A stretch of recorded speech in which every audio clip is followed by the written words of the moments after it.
Welcome back to continuing coverage of the 2023 World Series of Poker Europe main event, coming to you from right here, King's Casino, Rozvadov, where just a few days ago, 817 hopefuls sat down in this 10k buy-in event, and with just 35 remaining, things are getting tense.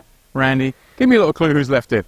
Yeah, we've got our chip leader, Julian Bogdanov, with 6.2 million in chips, but he's got some stiff competition such as WSOP main event runner-up Dario Sammartino, also former bracelet winner Jonathan Pastor in the mix, but it is Davide Katai who holds 3 bracelets that it's going to put some trouble in. Yeah, that's some tough names in the mix here. Now with 35 left, we are going to play down to our final table today. But for now, our first feature table is coming up with that chip leader, Julian Bogdanov, in the mix. Let's get to it.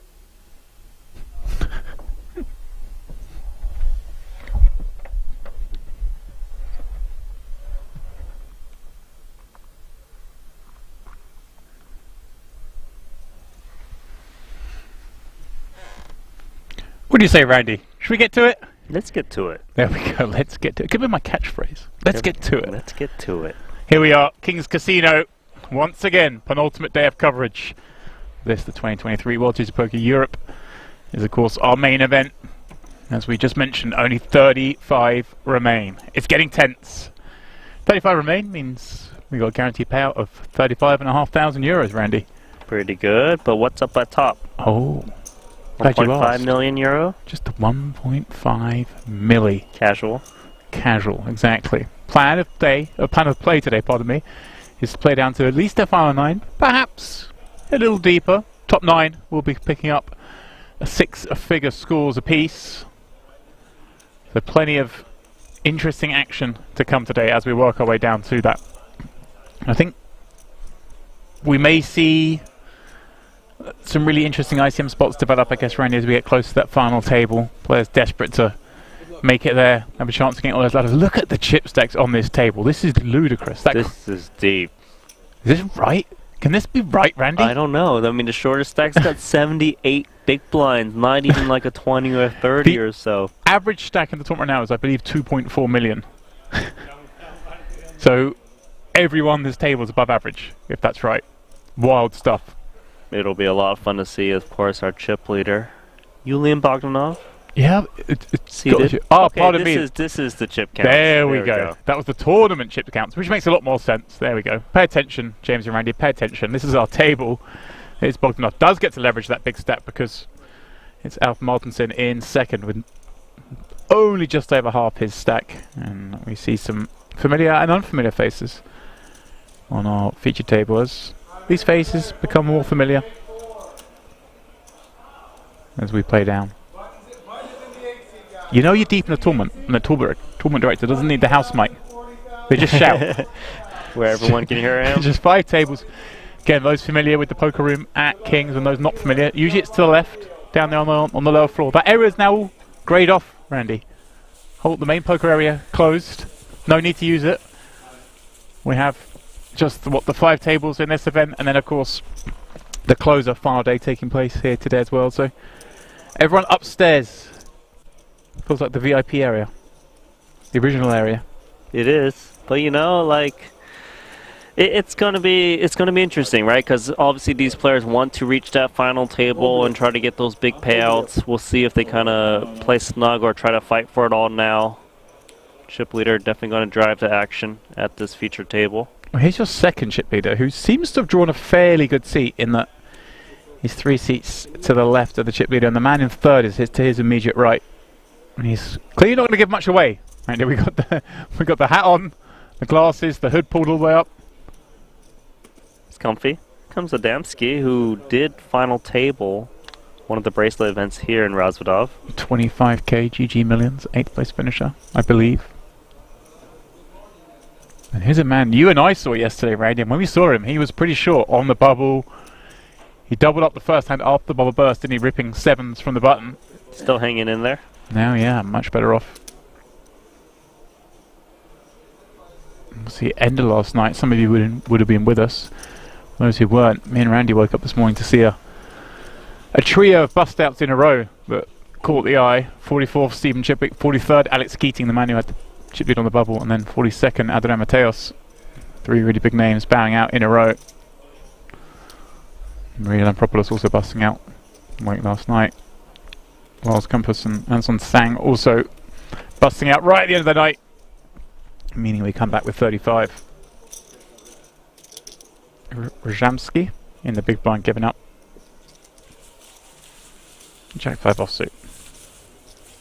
First blood goes to the man with the final table on his belt. Right, I don't know if you woke up this morning, if you got on Twitter or X, I suppose we have to call it these days. X, yes, X. Did you see a little announcement from GG in the World Series? No, I did not. Tell me, what was it? Well, I saw something that really piqued my interest.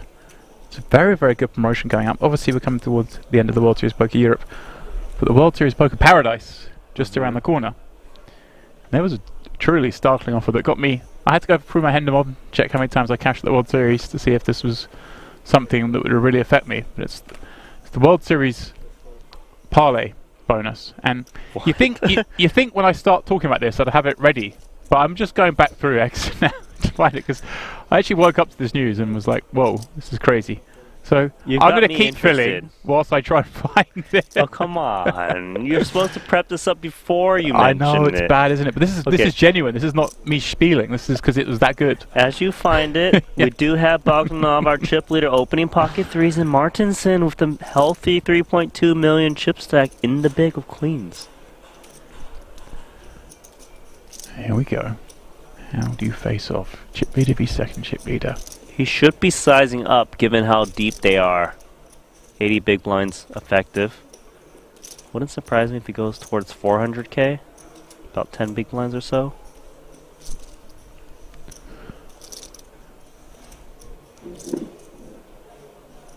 Is he just calling? No. Oh no. Okay, sorry. I'm so not used to those chips. Yeah. 260k, so actually quite a small 3-bet given how deep they are, and that should entice the threes to come along given how much is behind. Oh, certainly. If he can flop a set, he would do some major damage to these two queens.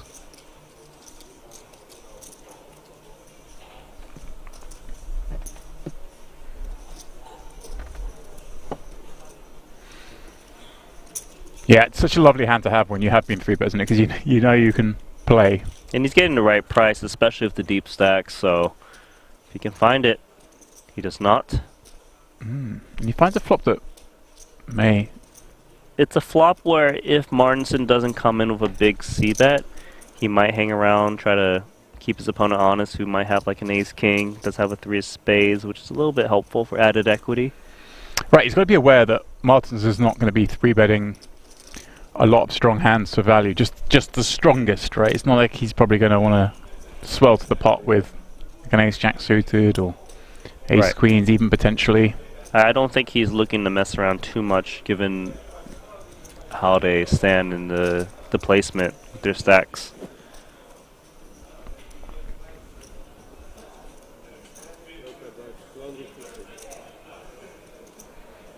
$250 the C-bet. It's right around that range, Randy, where Bogdanov may feel he has to call once, at least, with the spade in his hand as well. It's definitely something he is contemplating, you know, just how often his opponent's getting out of line. Is he going to see bet like all his ace-kings on this board? Maybe he's trying to read into the sizing. Does it mean anything? Does he always c-bet 250? Looks like he is going to come along as he immediately grabs those chips. Seems reasonable to me. Other pair. Got to keep your man honest. At least for one street. Very rich turn card. The 10 of diamonds. Bring in a second flush draw. Completing. A little bit tricky for the two queens, of course, just given that there's a lot of draws out there. Still worry a little bit about sets. Some 10-9 got there, I can see. Right. If you're in the... He could have peeled, I guess, the 3-bet with some of those kind of pseudo connectors maybe involved here. Queen's often the best hand still. I guess the question is, say he bets and his opponent like rips it in, is he comfortable bet folding? Is he bet calling? It really kind of depends on how you perceive Bogdanov to kind of play super draws. Hard to say. Maybe he just bets and tries to take it down just because there's so many bad river cards. Jack 8 or 6. Is it fair to say that it's almost impossible for Martinson to have more than one pair here on this board? I think that's perceived to be the case, especially given that they were number 1 and number 2 in chip counts and 600k confidently betting. At this point, you wouldn't think that your opponent is just blasting away with like an ace-king, given the run-out. This is quite a favorable card to the 3-bet caller. Yeah, Bogdanov certainly can be in there with deuces, 7s, 9s, 10s, as you mentioned, some of that. 9-10 suited, perhaps. Hard to imagine kind of the 6-8, so the Jack 8 to the world being in there. I don't think those hands are involved from either side.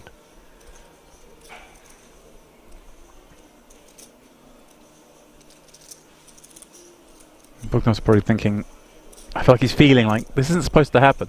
You're supposed to be showing me respect. I'm the chip daddy. He does give it up, correctly so. And I think nicely played from both as they kick off their day 4s, pardon me, here. Alright, Randy. I know you wanted to get back to your Twitter. Go. I found it. What World is Series it? of Poker Value Alert. Introducing the World Series of Poker Paradise Parlay by GG Poker. It's very simple. If you have 10 caches across, if you've already cashed a bunch of events at the World Series of Poker this summer, then it's incentivizing you to go to the Bahamas, because if you get another cache, that means you have 10 or more caches in total. They're just going to give you 5k. If you make a third final table in the Bahamas, they're going to give you 25k. If you win another bracelet in the Bahamas, having won one in Vegas this summer, they're going to give you 100k. So it's just crazy money. If you played a whole summer slate like I did this summer, it's like, okay, I had like 8 caches. If I go to the Bahamas and cash twice, I can just get a 5k bonus. Pretty wild. That's massive. Yeah. And the guys, the mixed game guys who've already locked up like bracelets and stuff. Yeah, they definitely want to go. It's insane. 100%. Okay. So did you qualify for the caches? Because I know it wasn't final tables or bracelets for you. Wow. You went there, huh, Randy? Went there. What the caches? Did you count? Call me out. I think I had 8. So if I get 2 more caches in the Paradise. Okay, so if you reach the 10 threshold, that's when you get that 5k bonus. Yeah. And if you already have 10, then you've got to just get 1 more in Paradise. Well, even if you have 10, it's okay. Yeah. You have to have at least 10 caches total, but you have to have 1 in Paradise. You have to cash in. So you can't just turn up there and get 5k because you cashed 10 times in Vegas. You got to play some poker. Yeah. And because I saw Chris Brewer asking, well, hang on a second, I won a couple of bracelets already this summer. I have 10 caches. I have over 3 funds. Does that mean I just get like 125k for turning up? They're like, no. You have to repeat one of those feats for each leg of it. But a lot of people I saw on there, obviously, like Chris Brewer, like, well, definitely coming now. I mean, I think he was going anyway, but he's definitely going. There's no questions asked. A lot of players were on the fence of what to play in December. Cool. But appreciate that. Yeah, it's crazy.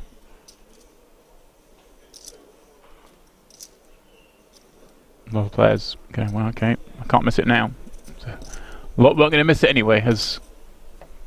Oh, I mean, I could go, and so I just need to get 10 caches, you say? Because I've got 0 caches right now, but if I get 10 caches, I get a 5k bonus. Yep. Okay, maybe I'll show up. Don't laugh. Check how many events there are. I think there's like 15. Okay, so it is possible. I hope those are 10 no limit hold'em events. I don't think they are, Randy. But if there's it's going to be chance, bad though. If I go there now, I only need to get 2 caches and I don't get the 2 caches. Can you imagine? It's the last event, you're 1 cache away, and you're... Nice bubble coming up. You've got like queens, you know, and then some guys, you're like, oh man, am I supposed to just fold to the money? Could be a massive pay bubble. That's very funny. Yeah, 15 bracelet events. Looks like a Dempsey on pace to win this one. Yeah. Did check call, flop bet, check through on the turn. Don't think there would be much value to be had to bet unless he wanted to kind of block against something. Looks like he is going to block a little bit. I suppose his logic is, well, if my opponent had a king, he would have just bet the turn, so what's the worst that can happen with a bet? Look at that. Our first look at him, the Austrian. Can't play once everything got there. I guess he's still ahead of some hands. They've got a Queen 10 kind of holding, but that's about it. Do you think someone is going to win that bracelet bonus? Yes. You think if like at least someone's going to do it? Yeah. That, if you had a bet. Yeah, I'd say it's the favourite. So anyone who's won a bracelet already in Vegas wins another one. I think. Yeah, I will look through the schedule now because it is the next thing up. So there's a mystery bounty event, Millie Maker, 25k high roll. That's kind of a likely hunting ground for the GG Millions. I could see a repeat winner in there. 1k mini main, 25k pot limit Omaha again. Kind of sort of field that's rich with winners from this summer. 3k, 6 max, a 50k again. You know, we're going to see the likes of Brew in there. He'll be eyeing up one of these. Of course he is. He's got a big pay jump bubble potentially. 100K. And 100k. That's I mean, beautiful. Yeah, someone in those in the 25s, 225ks. Well, 50k, that's me right 100K. there. The 740 flip and go. The 740 flip and go. That'll get me a final table. It's a bit of Randy. Yeah, a lot of events. Of course, 10k PLO Championship, 10k. No limit as well in the main event. Out there being a 5k. Mystery bounty. How many PLO. people you think are going to do the final table bonus? If you had to guess, what would you say? 3 finals. Again, there's got to be quite a few people out there who had 2 or at least final tables in, especially in the high roller community. I think it's a lot easier. So I reckon there'll be quite a few doing that as well. It really favours those guys. I feel like if you were a no limit guy, you got to start playing some mixed games to maybe get that bonus. Right, like the PLOs out there. I guess it's just Hold'em and PLO. Looking through that schedule, so I think if you play Hold'em, you can play PLO a little bit. There's very few people who've no PLO experience if they've played Hold'em. There's Ace is good. Rajamski, yeah. It's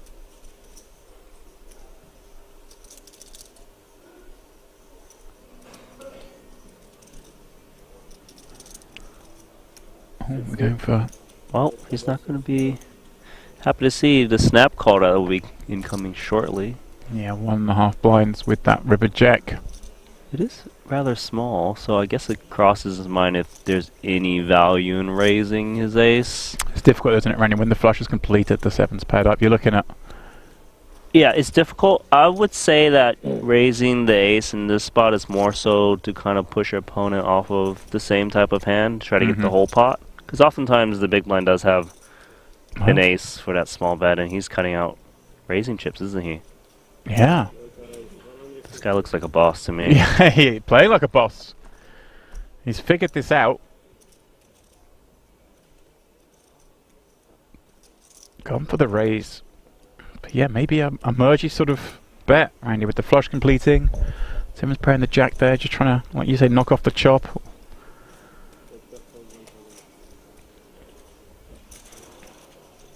Shove the ace. There we go. You had it.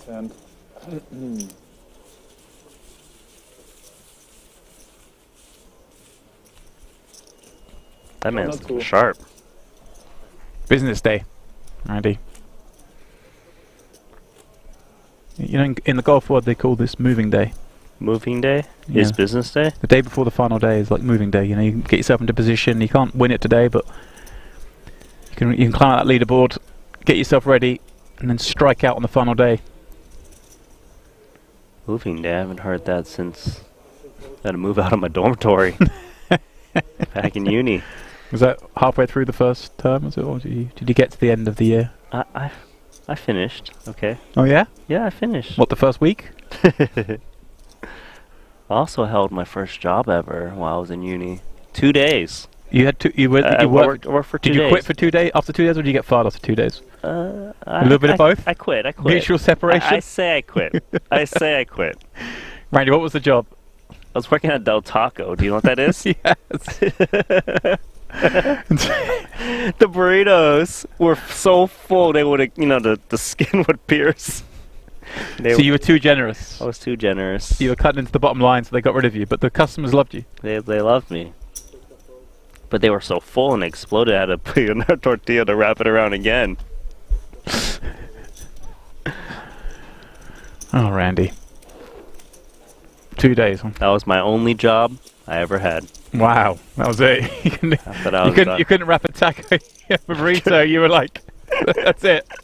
This working's not for me.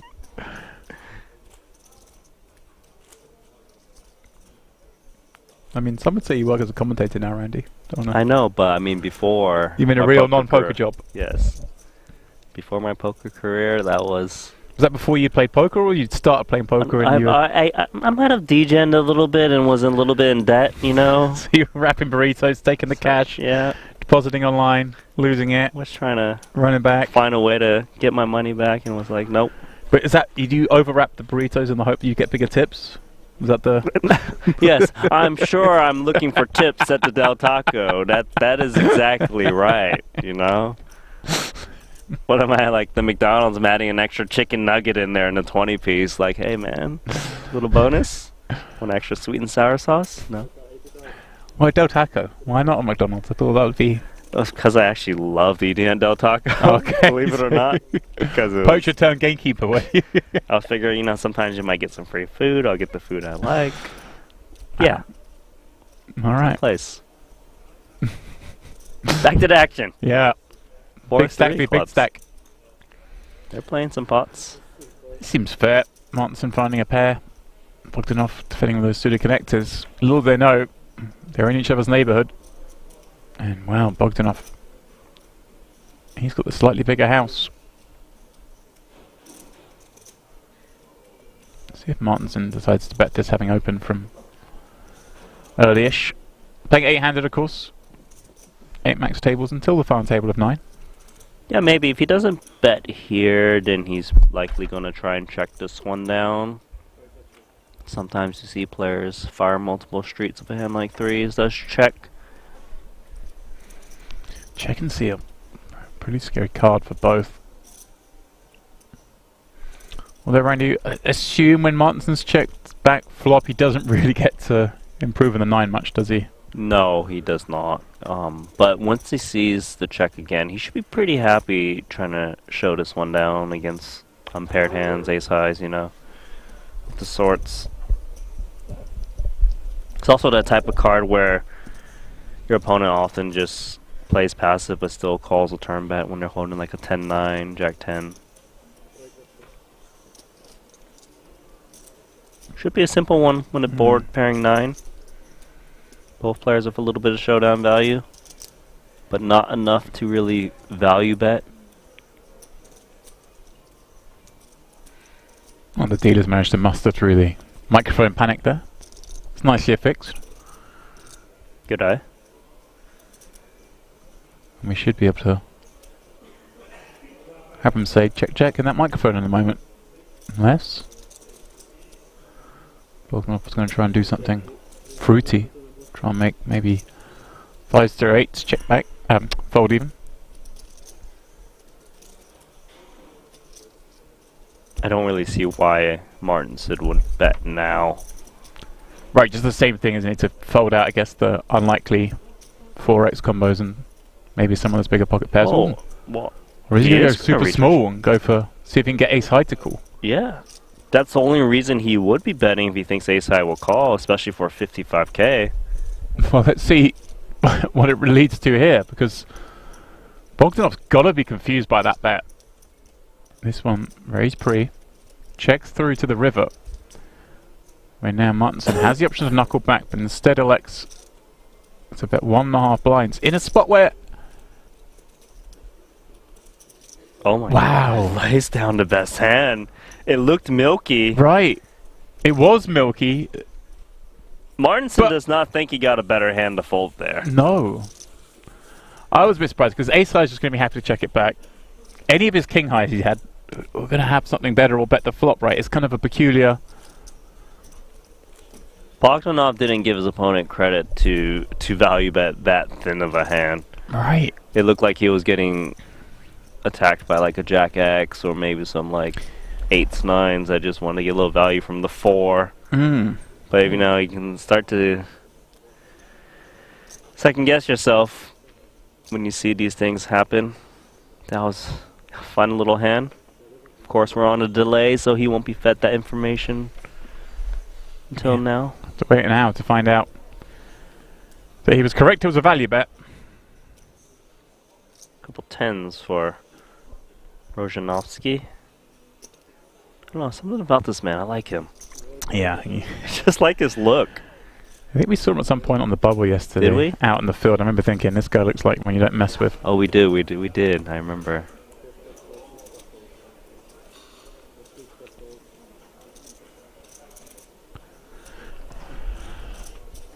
See Demon asking what happened last night. King's footage died. I know there was an issue last night towards the end of the stream. Footage went down for a little bit right at the end, but we have got rid of Henry Kilbane and Nejad, and there won't be any of those problems today. Me and Randy are. Don't worry, we've cleaned it up.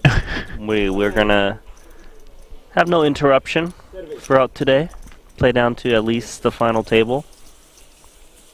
Won't miss a hand as we eventually crown that champion tomorrow for 1.5 million euro and that WSOP main event bracelet.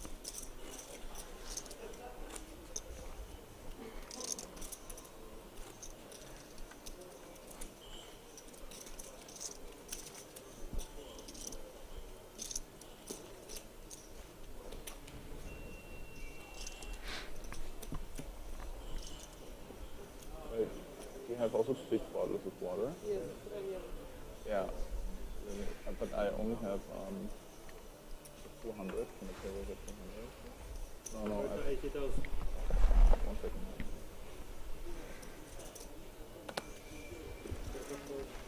second. Martinson 200. popping up once more. Okay.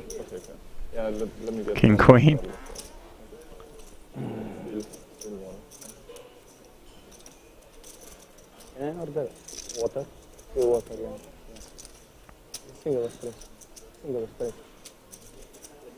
It's time from under the gun.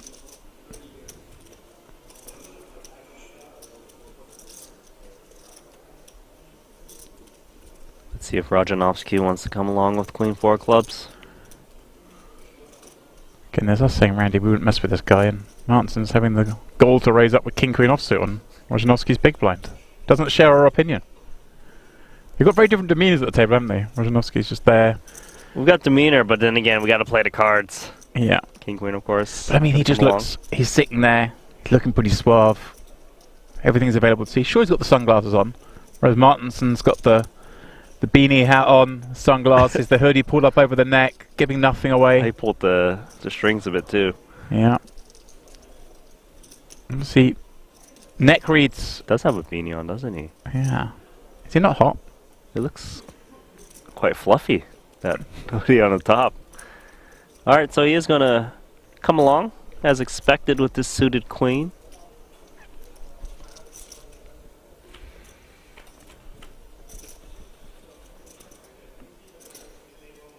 Finds the 4, Randy. Out flopping. 7-4 deuce. Not a flop.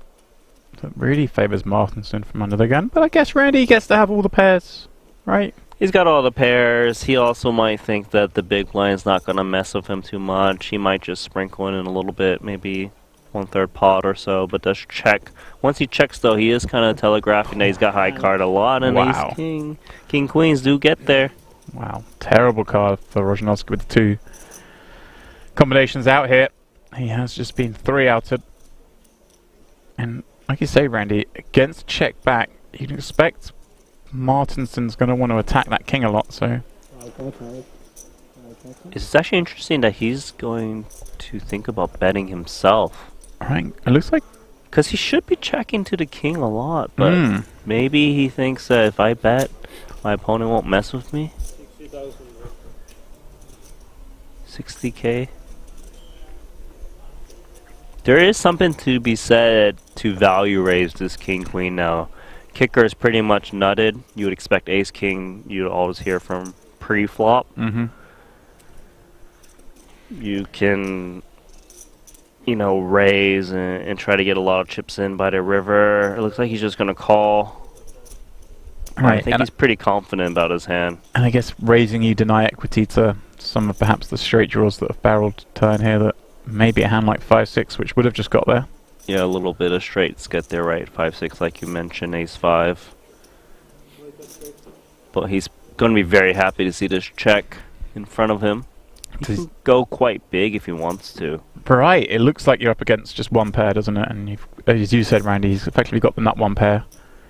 Question is, what kind of bluffs does Martinson have here?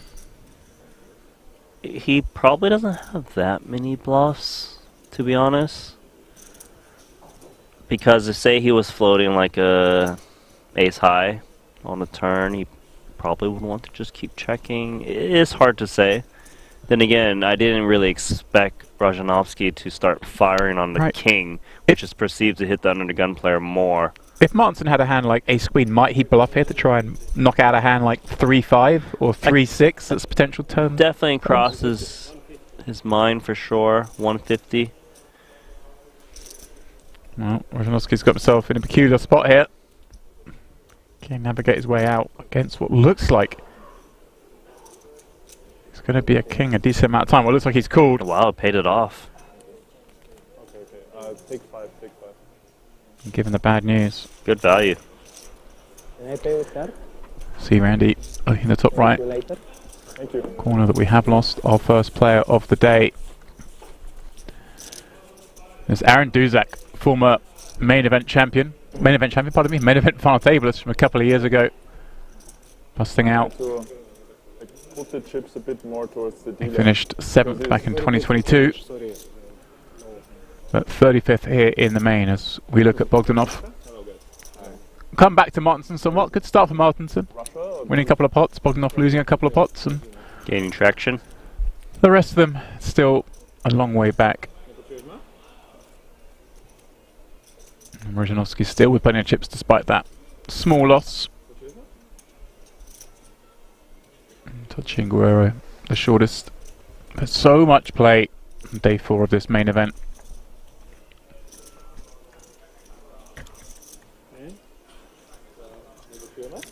Randy, I was about to offer you help on opening that bottle, but it seems like you got there in the end. It's impressive. They're tough, aren't they? Very tough to open these water bottles. Impressive commentary, my friend. Impressive. Question in the chat. We're ready in the chat. The delay is 1 hour. See you asking. I see it was answered, but I've got to fill the time here whilst Randy accesses his H2O. Vienna. Nice place. I hear chat and I heard the word Vienna. I can only assume that's Max talking. Man rocking the Austrian flag, and we know there is a big poker community in Vienna, Randy. A lot of the high stakes, high rollers residing in Vienna. A lot of the German guys there. Yeah, you're right about that. None of them here. At least still in this main event, I believe. Maybe Max is part of that crew though. He might be. If so, he's going to be a force to be reckoned with. Oh, hello. Dempsey popping up from under the gun. Rajanovsky waking up with the boots in the small blind. And I guess probably good news for Dempsey that it's one of the weaker hands he's going to open with in this seat. Yeah, it kind of depends on what sizing he comes in with these two aces. Players did just see him call down and lose that last pot, so it might look a little steamy. It's gone very healthy sizing. 320 or 4x, or just below that. Yeah, I think the sizing is good though, given how deep they are. About 60 big blinds apiece. Right, and attacking that under the gun range. Gonna know it's stronger hands. Ace Jack though, it's not that good of a hand from under the gun against a small. At a full table. No surprise he lays that one down.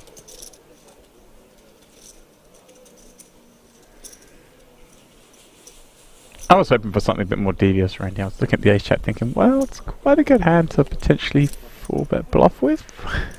I mean, it's, I suppose, qualifies, but then again, like, we just got started on a day. Do we really want to kind of get that going? Maybe feel out our opponents? Yeah. Maybe this is why I bust out a lot earlier in days. Yeah, you always think someone's up to no good. I think they're trying to bully me at the start of the day. I'll show them, Randy. I'll show them. They are allowed to be dealt hands, believe it or not. No. Not when I open, they're not. Another bust out as we tick down. Francisco Benitez, the latest out, also picking up 35.5k, and that's the payout that we keep till the final 4 tables at 32. Then, with 31 players remaining, we jump up to 41.5k. King Queen. Is that the Italian flag? It is the Italian flag. Here you go, Randy. You're learning. I'm learning. How do we say his last name? In Italian. Do you know? Tocci, I guess. Tocci? Okay. Chat, come at me. Is it Tocci? Tocci? Tocci. It sounds right. Well, Martinson's got 5-4 diamonds in the small. He's been cruising so far at this featured table.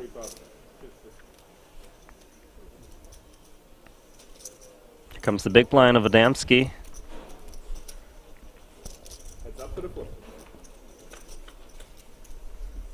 Involved once again. That's a flop. It's kind of fun, right? Because it's a flop that Tocci's supposed to bet. I guess Randy with near enough range. And He's pretty much betting his whole range, I think, on this board. Although he is playing a 525k stack, which is shallow. But if he does come in with a fire, he wants to go very small. He can easily get the rest in by the river. so like 1.5 blinds, kind of small. Yeah, I would say so. He's gone somewhere between that and 2.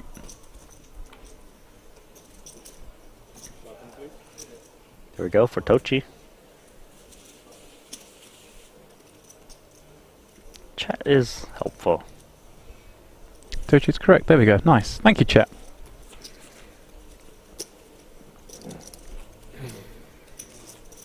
See, I already looked to Randy to start cheating, and the names I'm not sure. I'll just go with the first names.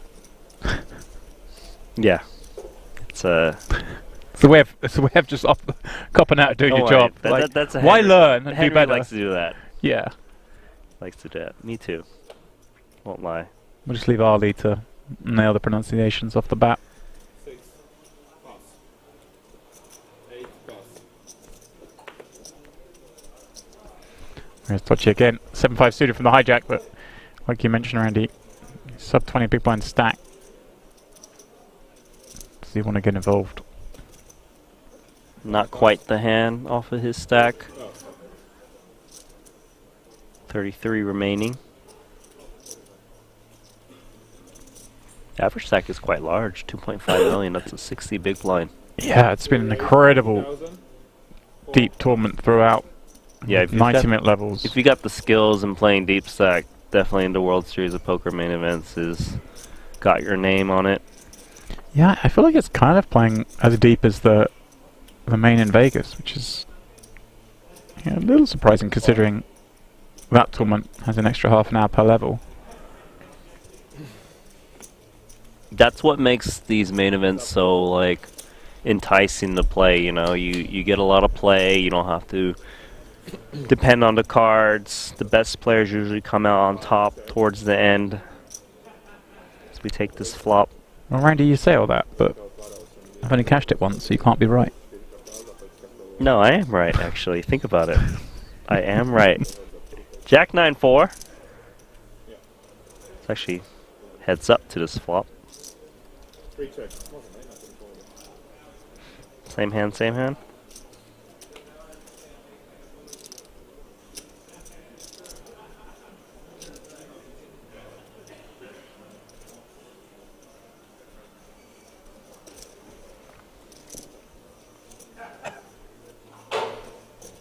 Check. Looks like one of those spots we're just going to keep checking down. We thought that last time, and then Martinson somehow found a bet, but this one seemed a little more likely. It's just so hard to shake a better hand with this run out so far. This could change things though. With a 4-liner, it's pretty easy for someone to try to rep that 10, knowing that it's very hard for someone to call even just one pair. Right, is it the case here that Max has more of them having called from the big blind and checked thus far, so more credibility? I like that he's reaching for chips in this spot. He also probably expects 10x to bet the turn a decent frequency from his opponent. Even the flop, right, on Jack 9. He doesn't even need to bet too much to just shake out these ace highs. Right. Maybe even some 8x or 9x. Won't like seeing a bet here.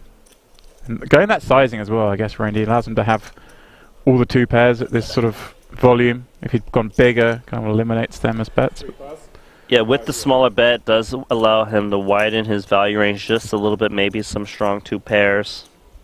The button, please. You know, if he went big, then he's kind of representing the straight or the flush. So it's kind of interesting on deciding which bet sizes to use in certain situations.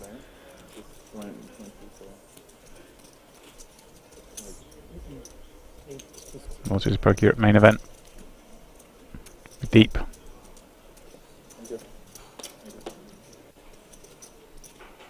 Yeah, Randy, I'm in a very exclusive club when it comes to the World Series of Poker main event. It's the 6 figures down club. 6 figures down club, yes, it's a... Not many people in the over 100k down There's club. a Hall of Fame for that, you Like, know? You have to play it at least 11 times to be over 100k down. A decade of... Well, we're cool. If you're exactly 100k, you can be in the club too. So 10 times bricking. If you just find 1 cash, then you need to play even more.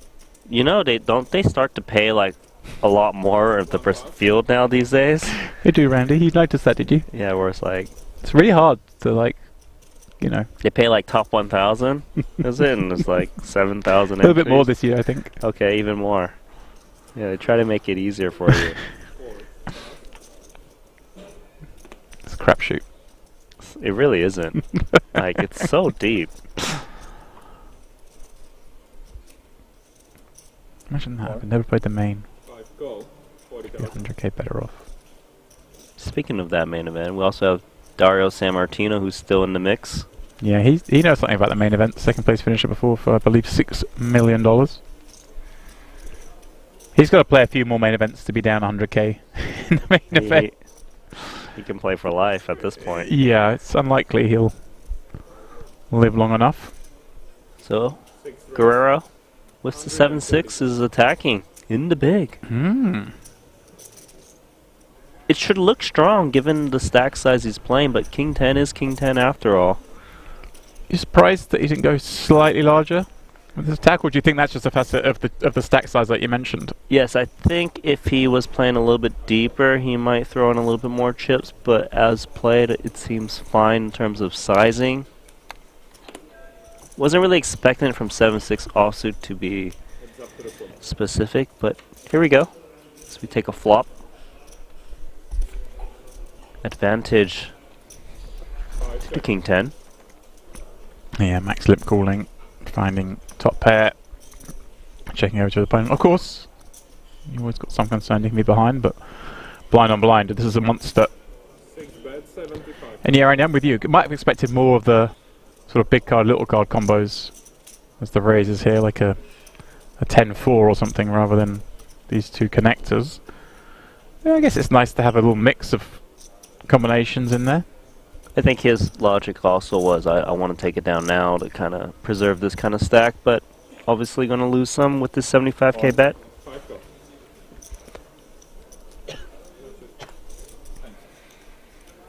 Do see a continue. Guerrero with some backdoor opportunities, and here comes one of them.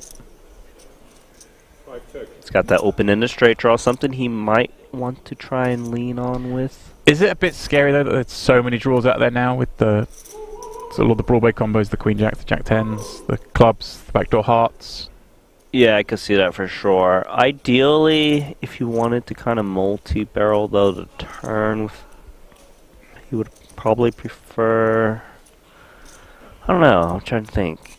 The 8 doesn't overcard anything but the 3, so if his opponent's holding like a 9 or a king, they probably still feel pretty comfy. I guess when he's holding a club and a heart, opportunities to go for 3 barrels if one of those draws completed might be a consideration. 40. 6 bet, 240. And he does, he buys bullet number 2. This is interesting because he's just playing 460k back. There's a lot of chips in the middle. Nushbars here.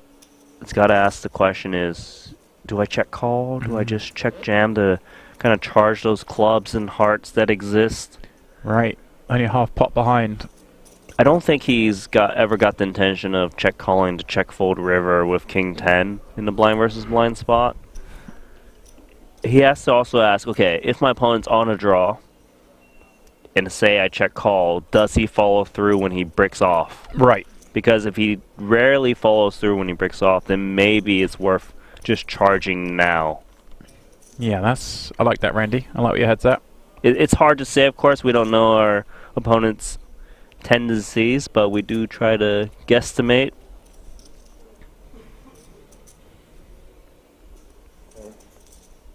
Looks like he is leaning towards call as he grabs those chips. 5 call. Wow. So we head to the river. Guerrero with half pot behind, holding just 7 high. Of course, if he were to hit his draw, he'd be very likely to get paid off. One half completing 2 pair for Max, and the other looking like an undercard that doesn't change much. And a 9 on the river. It's got to be a scary card, Randy, for Guerrero. This is one of the worst cards for Guerrero to bet, because if his opponent was holding a king or a 9, they would be looking comfy. He's also not expected to have the 9 to bet the turn when there's one overcard to the board. So he's supposed to check back a lot of kings on the river. I don't think he would want to follow through in this spot. 6 jack showdown. King 10, good. Yeah, well, he got to look at it for free, Randy. Well, for no more, I should say, not for free. It was a bit costly, but I hear where you're coming from. Yeah, he saw the river. Could have panned out differently. Wonder what he would have done on the club and heart run out. Could have been fun.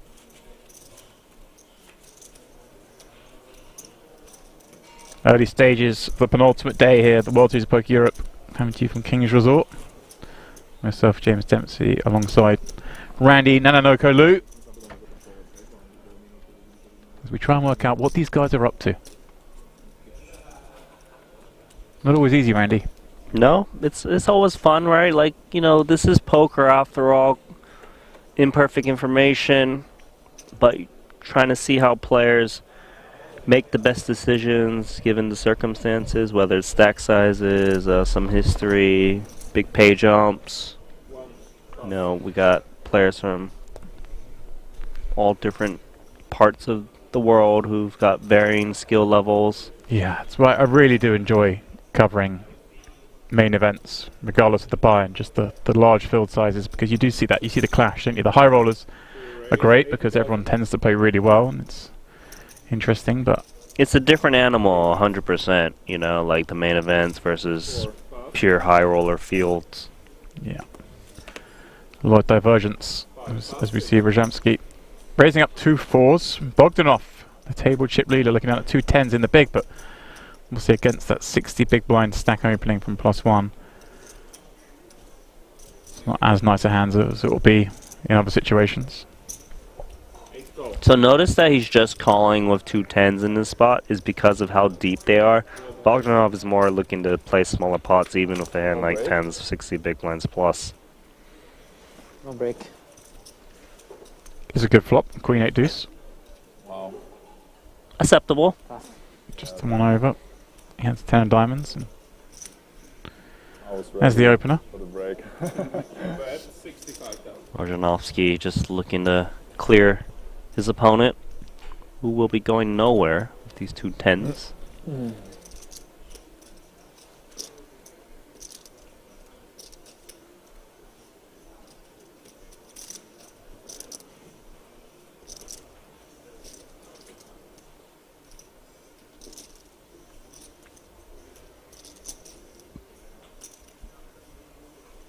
Go.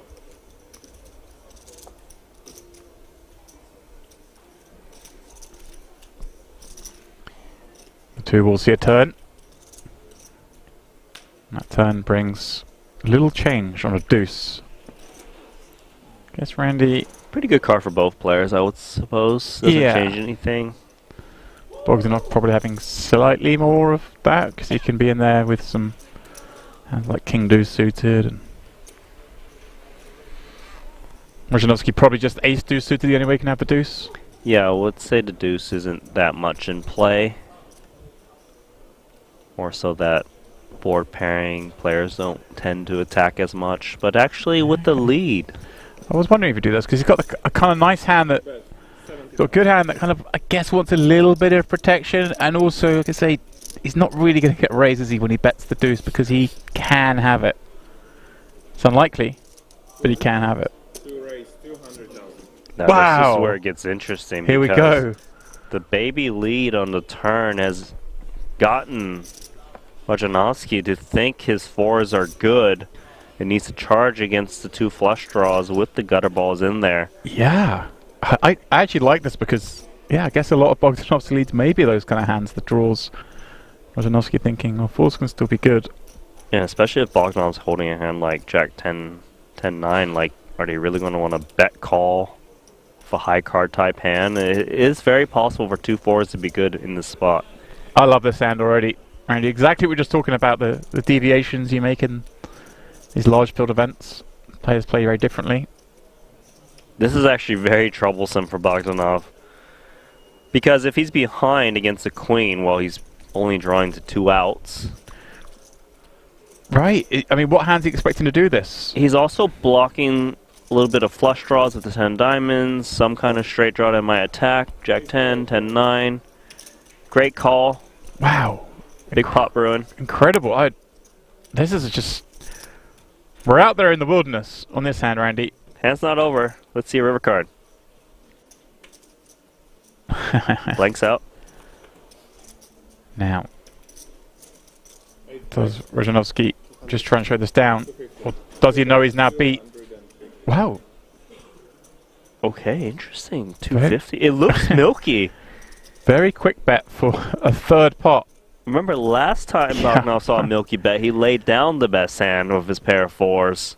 This just screams to me like king, queen, ace, queen, Randy, if I'm sitting there. To be honest, this really does look like a queen X. 250 is, you know, 6 blinds or so. Definitely something worth. The speed he did it as well, just instantly betting one third pot. He might also be thinking, look, if this guy was bluffing, is he really going to just bluff this small? This is incredible.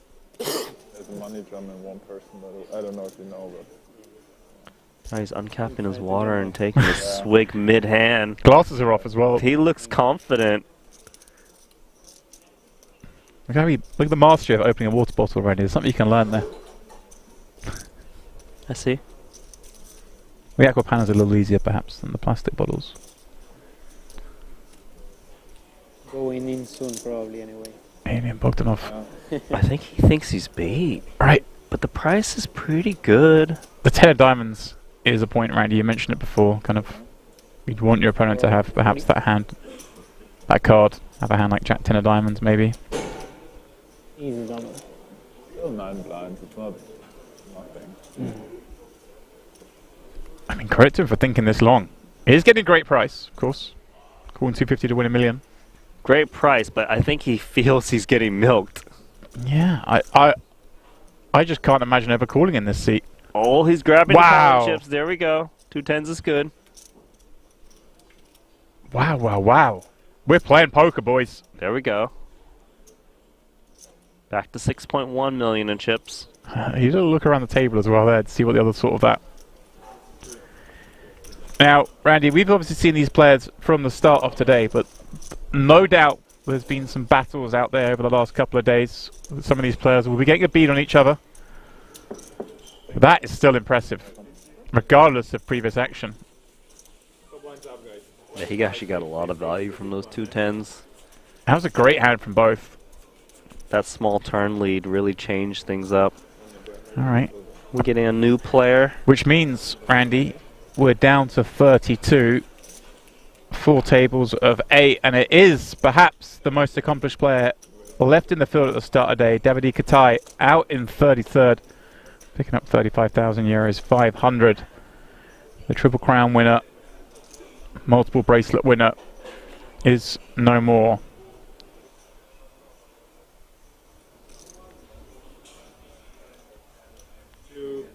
What a crazy hand. I love it. Not going to be the last, I'm sure. No, certainly won't be.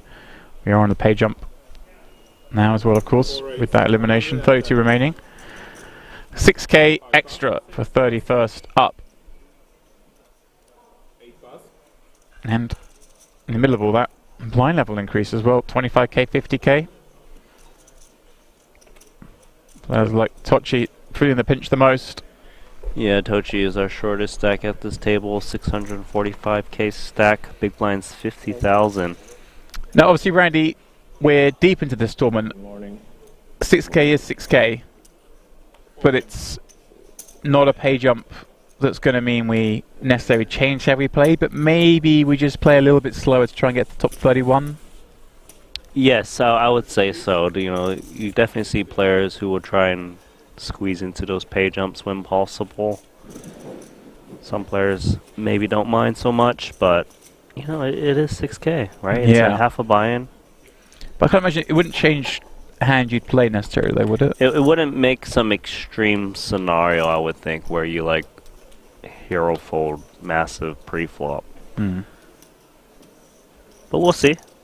Hopefully, we get something that might demonstrate. 3 plus 4 plus. See, chat, obviously enjoying that hand.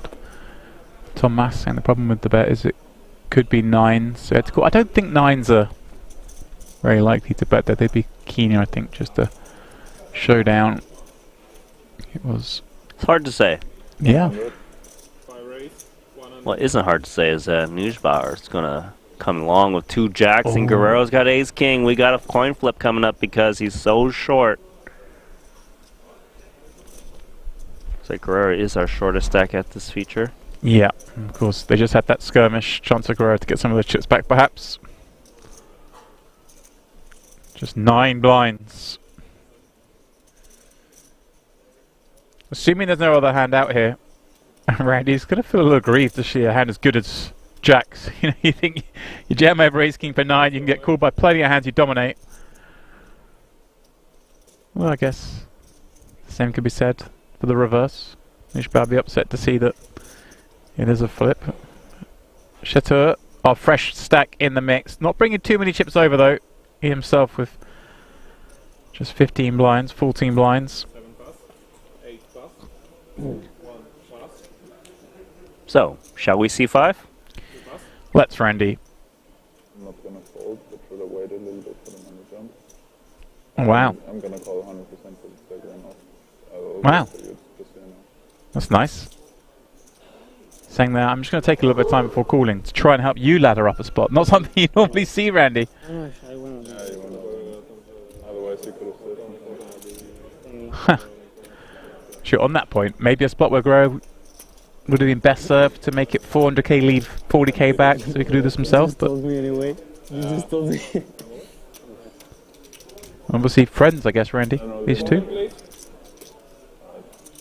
That's fine. I call. So I just wanted to be nice for the money jump. Yeah, I know, sorry. He thinks he's gonna win. That's why he said that. Well, he's the He's favorite. got the good karma now. Yeah, he's got Randy. good karma. Like, karma's on his side. Trying to help a man out.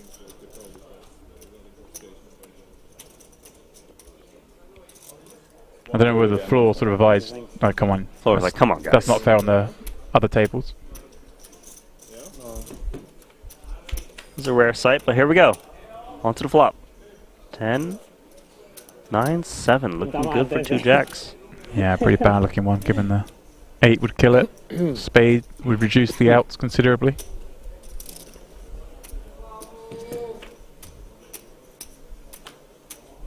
Well, there we go. I say kill it, of course.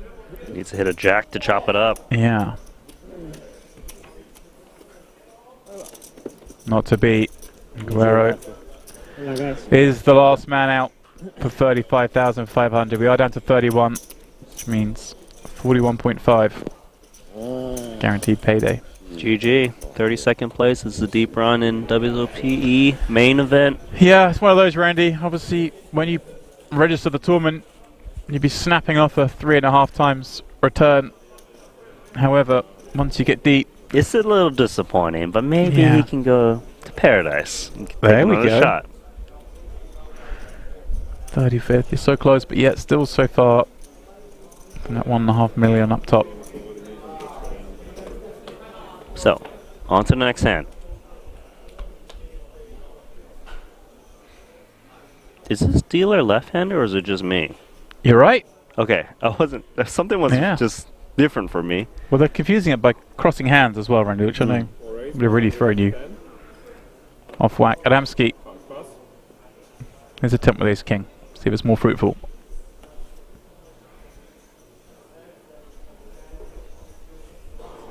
Shutter. Managed to secure that page jump, but just taking a second to familiarise himself with this setting.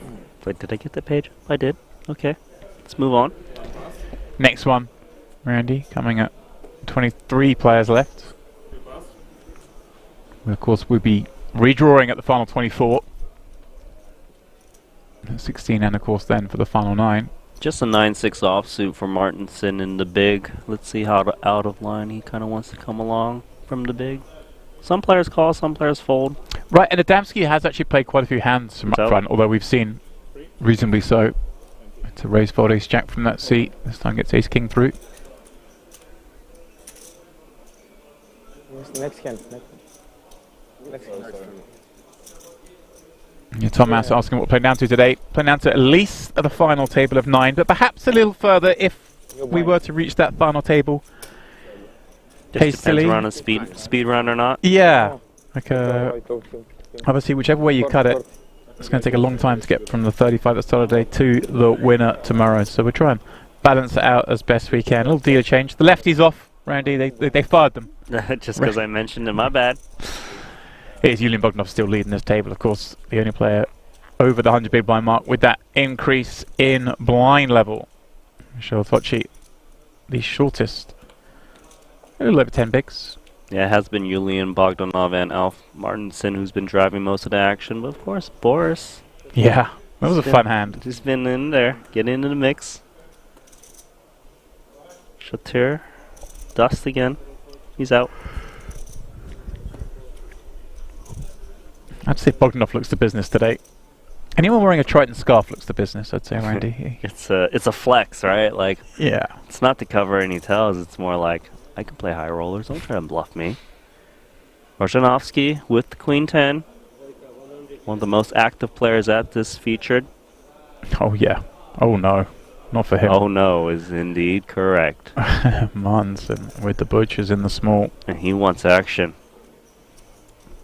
Interesting to see what size we go with now. Rozhanovsky obviously now slipping below the 40 big blind mark. So with that, we don't have to go quite as big. No, he can definitely size down. He might come in for like 300k, I'd imagine. Definitely wants action. It's a player who's been getting involved in a lot of pots.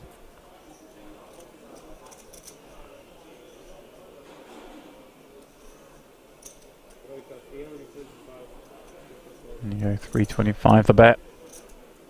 Really said, just under the 3x.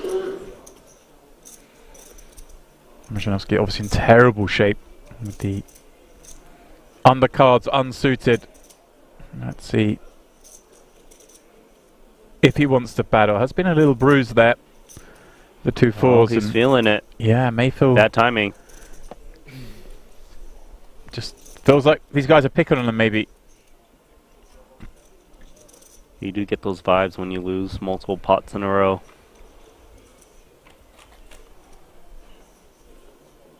That is a disastrous flop for him, as he's going to feel compelled to continue for perhaps all of his chips.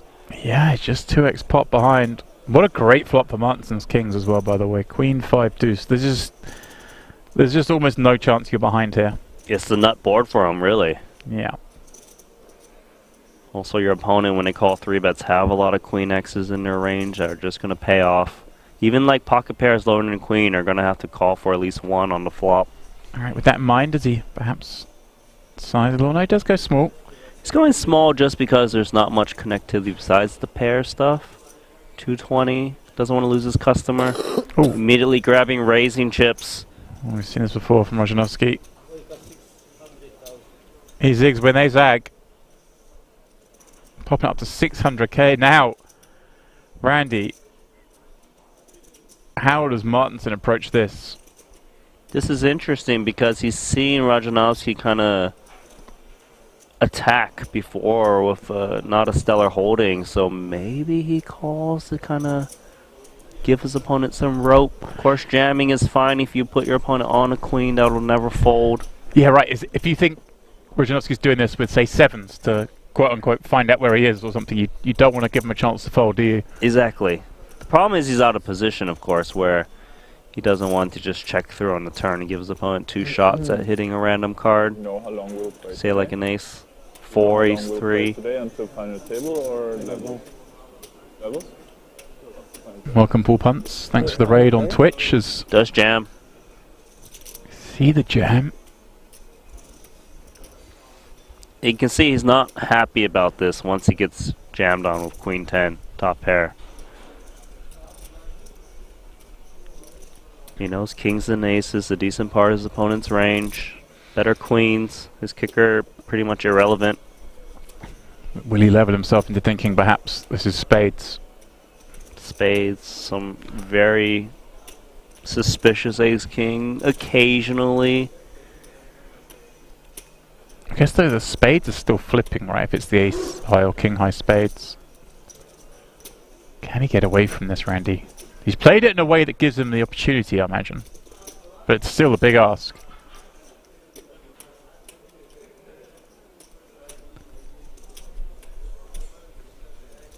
This one, of course, an open on the button.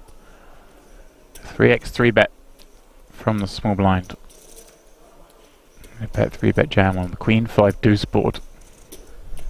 I think his intuition is right, is that his opponent shouldn't be jamming back on the flop if he didn't have the goods.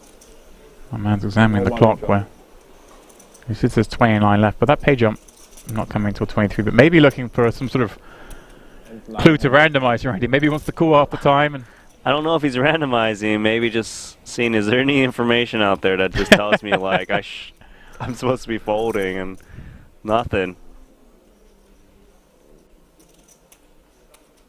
looking for help.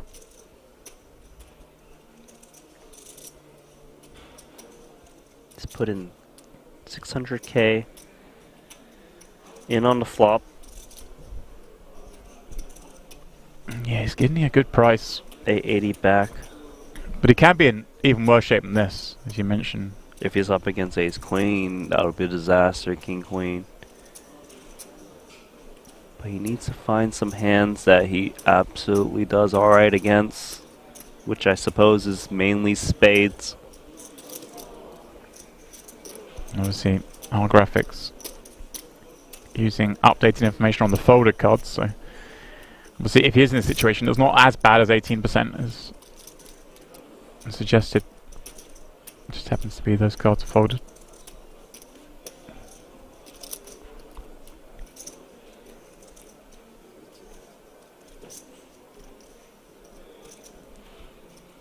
Deep into the well. This one's tough.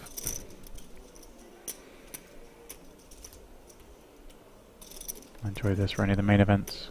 Very long clocks, plenty of time for players to think. There's no rush here. You can see he's definitely pained about this one. Maybe ask himself. He's probably wondering how he got himself here. It's like I've taken a slightly light peel pre.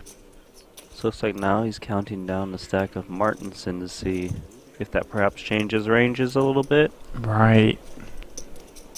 How much is this man willing to risk of his own stack? I think the answer with 2 million back is he may make this play with the spade and overcard combos. And of course, all the value. There's a lot of value. Aces, kings, ace, queen. King, queen.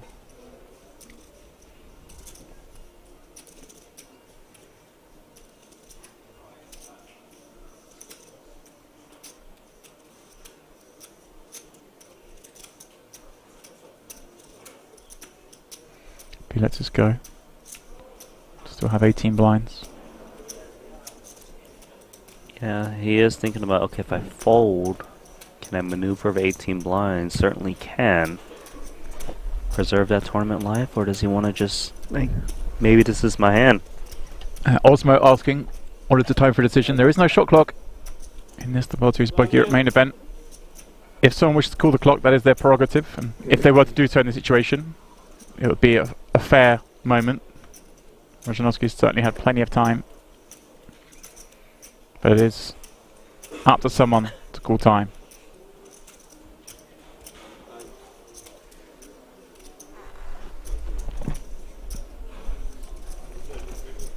Well, I think someone has called time. Gerald comes over. I think fair, Randy. He's had plenty of time on this decision. And He's had a fair amount of time. It's understandable. he's probably relishing someone calling the clock, actually. Just see some of his players call the clock on themselves. Let's see what his instincts are. Remember, if you're just joining us, this one open pre, flat the 3-bet, called. He does make the fold. Great fold. Incredible. There was such a good chance of him going busting that hand if he just called the flop, wasn't there, with top pair against the over pair. Exactly, because if he calls and doesn't improve on the turn, he might feel more obligated to kind of continue. Martinson, been a great featured table for him. Yeah. Welcome, one and all joining us. Obviously, during that hand, there were a number of bust outs that have taken place on our outer tables, and a crazy hand, Randy, we saw develop out there as well, where we had not one, not two, but 3 players all in pre-flop with ace-king. I believe all 3 of them off suit. It was Andre Dessert with ace-king, Jonathan Mastor with ace-king, and Darius Samuel with ace-king, all off suit. The flop came 2 spades. Dessert had a spade. The turn was the ace of spades. And the river, an unbelievable 4th spade, meaning he would triple up with ace-king v ace-king v ace-king. Getting himself up to just under 3 million. It would leave Jonathan Pastor very short, and he would bust just a couple of hands afterwards. Well, I've never seen anything like that. I've seen 2 ace-kings and, you know, someone free rolling and getting there, but not 3. Yeah, it's kind of wild.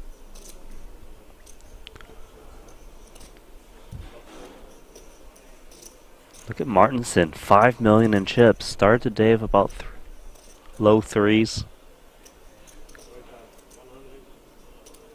Playing phenomenal. Dempsey's got ace-queen in the small. This is a hand he could 3-bet against the button open. Expect to get looked up lighter. Playing off a 50 big blind stack. It's got to be a 3-bet in this spot.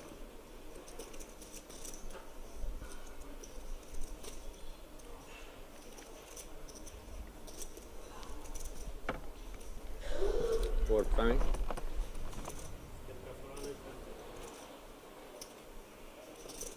A big 3-bet at that. 420.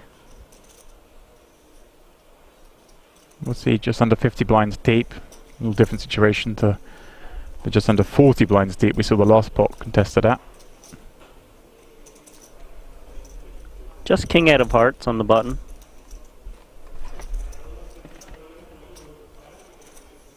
Not quite good enough to really continue unless your opponent's way out of line.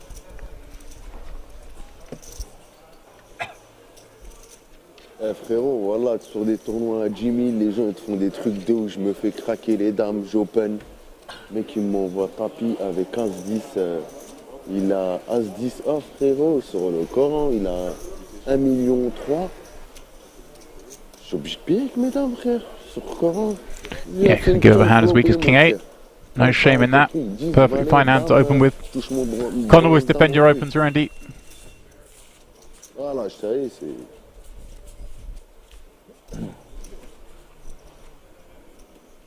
Yeah.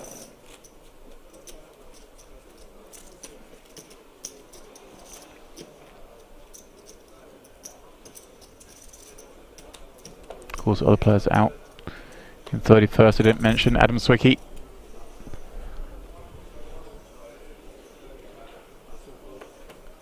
And Jacob Amsalem out in 29th, meaning we are down to a final 28.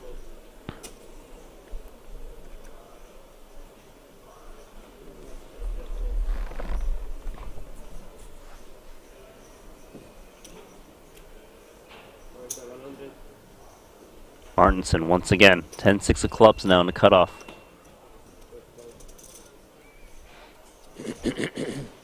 Going after Chateau in the big blind. That small stack. No good for Doyle. Alright.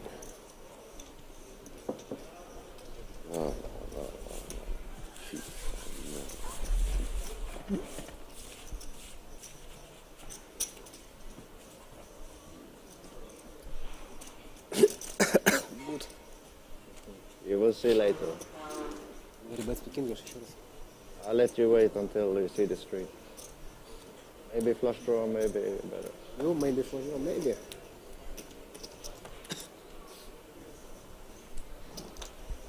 Seem kind of disgusting. Wait till you see on the stream. Maybe a flush draw with that Queen 10 versus King King hand.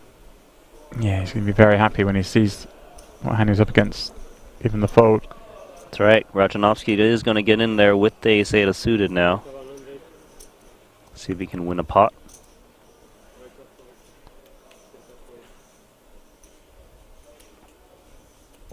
Nussbauer with King Queen. Definitely a hand he might want to at least call. Right, especially you see Rajanovsky involved in quite a lot of pots. Yeah, and he's Looks probably a little steamy. does appear to be a little bit steamy, just, you know, raise folding off of that last hand. King Queen, of course, flops well. And now Chateau with an option. Yeah. In the small blind. With what? Just 13 blinds. Seeing a raise and a call up front. You wouldn't expect Nussbauer to have him in bad shape like he does. It looks like if he were to get it through the open, he may think he's flipping at worst. It's crossing his mind. Can I reshove this one and take it down? How light would I get called off of this stack? Rojanovsky opening off of just under 20 blinds. What kind of raise folds does he have from +1? You know, the other options is, can I ever flat this hand pre? Probably not so good in the small with this stack. Right, such a good chance of the big stack and the big blind coming along, making it four-way pot. Seems like he's on the cusp as he does think about this one. If he were to jam and pick it up, such a huge pickup. Would add 50% to his current stack. I think it would work too against these two hands. Even though we see King Queen's dominating, but it's a healthy jam if he can find it, but it's not. As we take this one heads up.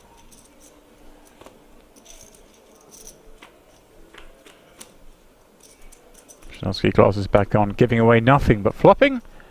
A gut shot on the 7-6-4 rainbow, along with backdoor spades. Some cause for enjoyment. There's the pre-flop aggressor as well. Shaking his head and dropping his chips, alright. He does look a little dejected. He looks dejected, but he's still firing. What is this? Reverse tails? Yeah. 100k. Should get it done. Yeah, no about. Not his board. King Queen offsuit.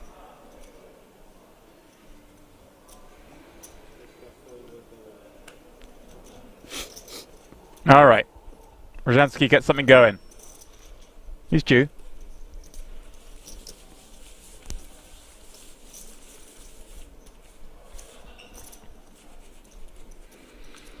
He still looks the best at this table. Or maybe Bogdanov might have something to say about that.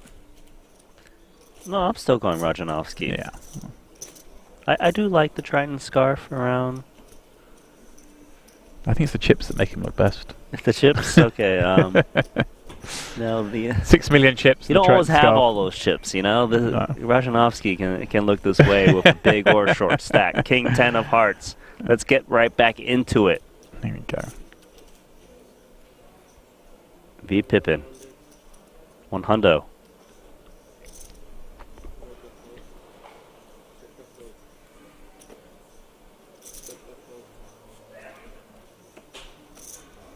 This raise working thus far. It's going to get round to the blinds. Bogdanov finds an ace deuce, but against under the gun. Raggedy. Nothing can be done. Ah, touchy though.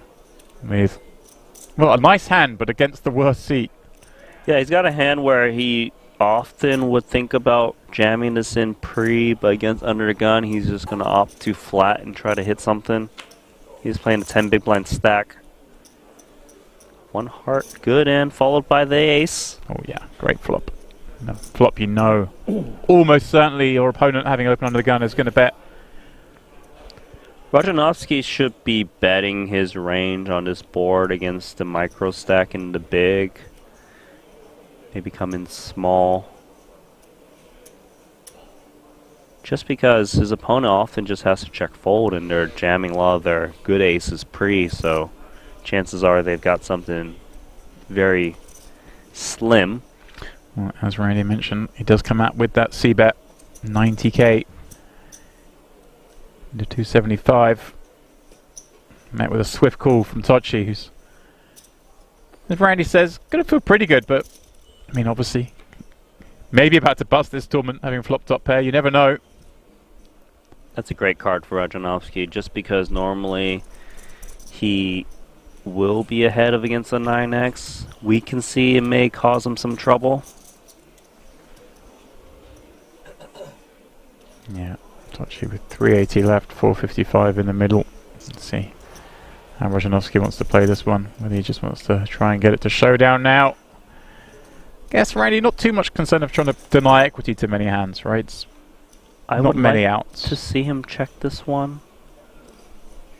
Because if he bets, oh, he is going to bet, but it does open the door for his opponent to jam on him, which he might feel a little bit committed. Let's see. He's gone for such a small sizing 150. I wonder if this is to set a showdown price. It does get a little protection, perhaps against the 9x suiteds of the world that peeled from the big. Non-spade combos. Only one draw to really charge, which is 2 spades.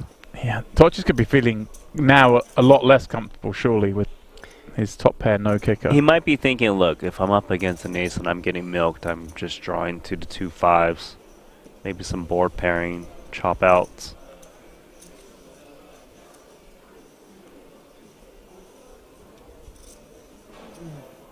Then again, I mean, he must have been paying attention and seen Rajanovsky just fire away multiple different pots. Maybe it's best to kind of call and let his opponent hang himself.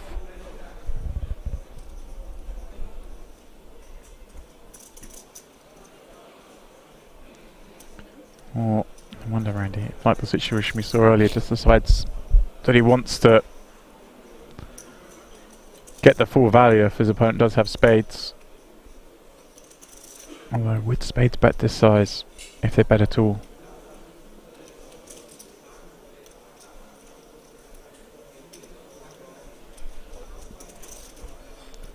High drama, 28 left in this WSOP Europe. Oh Whoa! my, folded the best hand. The milky sizing. Disaster. He gets away with that one, Rajanovsky. Woof. Oh my god. The milky sizing, Randy. It looked so much like a value bet. And it kind of was a value bet. It was like an equity denying value bet. He thought he had the best hand. He still thinks he's got the best hand. He's asking. Looking for information. Incredible stuff. That's insane fold, especially watching him splash. Yeah. I think he just told him I followed an ace from Rajanovsky. I'm like, really? What? Shaking his head. Yeah, because we've seen him take some really funky lines. Yeah, that was... Oh, we've played, what, 21 hands? Not everyone at this table privy to the information you guys are, and we are here in the booth, given that we're on a 1 hour delay. Martinson, another big hand. This time 2 queens from the first seat.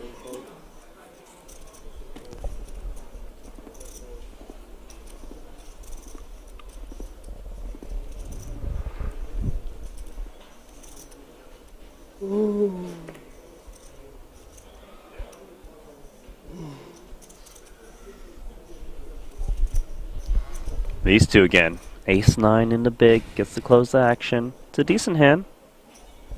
Just a minimum raise. Yeah, a nice little recovery as well. It's down to 880, now up to 1.3 million, courtesy of the following 2 pots. Can he go for the hat trick? 100.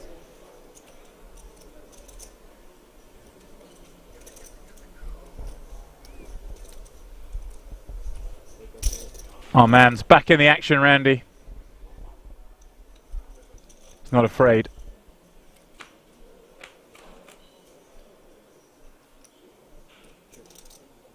And he won't like seeing 10-8-4 with a couple of hearts. No connection.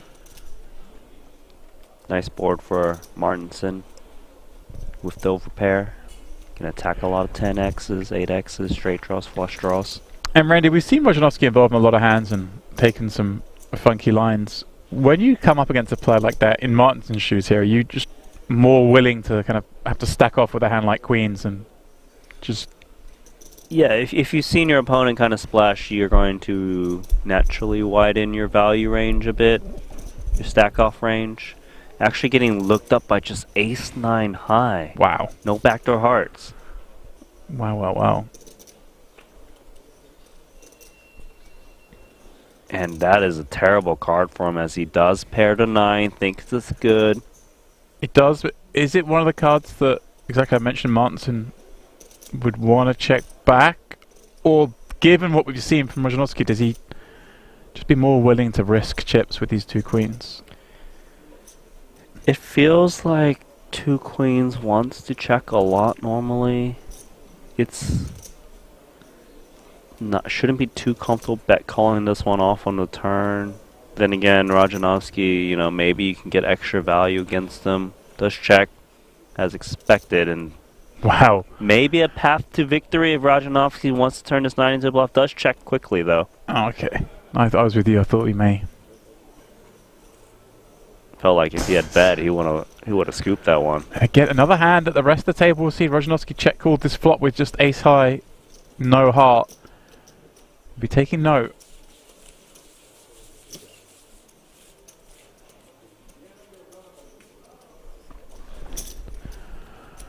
Loco in the chat asking, is Nanonoko the CoCom? He is indeed. Oh, hello.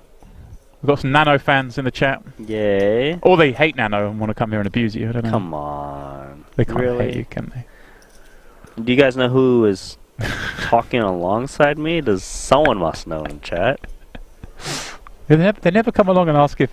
Is Dempsey James in the Is that chat? James Dempsey in the chat? I never get any of that. No? Don't worry. They'll learn to love you. As you make unnecessary comments about me opening bottles of water. You know? I mean, I was going to talk about how these guys have had a long few days and they finished late last night and had to get up early this morning to come back here. I wasn't going to put you on blast for your 14 hours of sleep, Randy, but... I did sleep. I literally slept 14 hours. Randy was on catch-up mode last night. 14, my friend. We finished our stint here, had a bit of dinner, got back to our hotel a little early, let Henry and Ali take over, and Randy's little head hit the pillow and woke up just in time to come back today. My little head. He had to emphasize little unnecessarily. The details this man offers to you guys is unworldly. Ace 5 into Queen 5.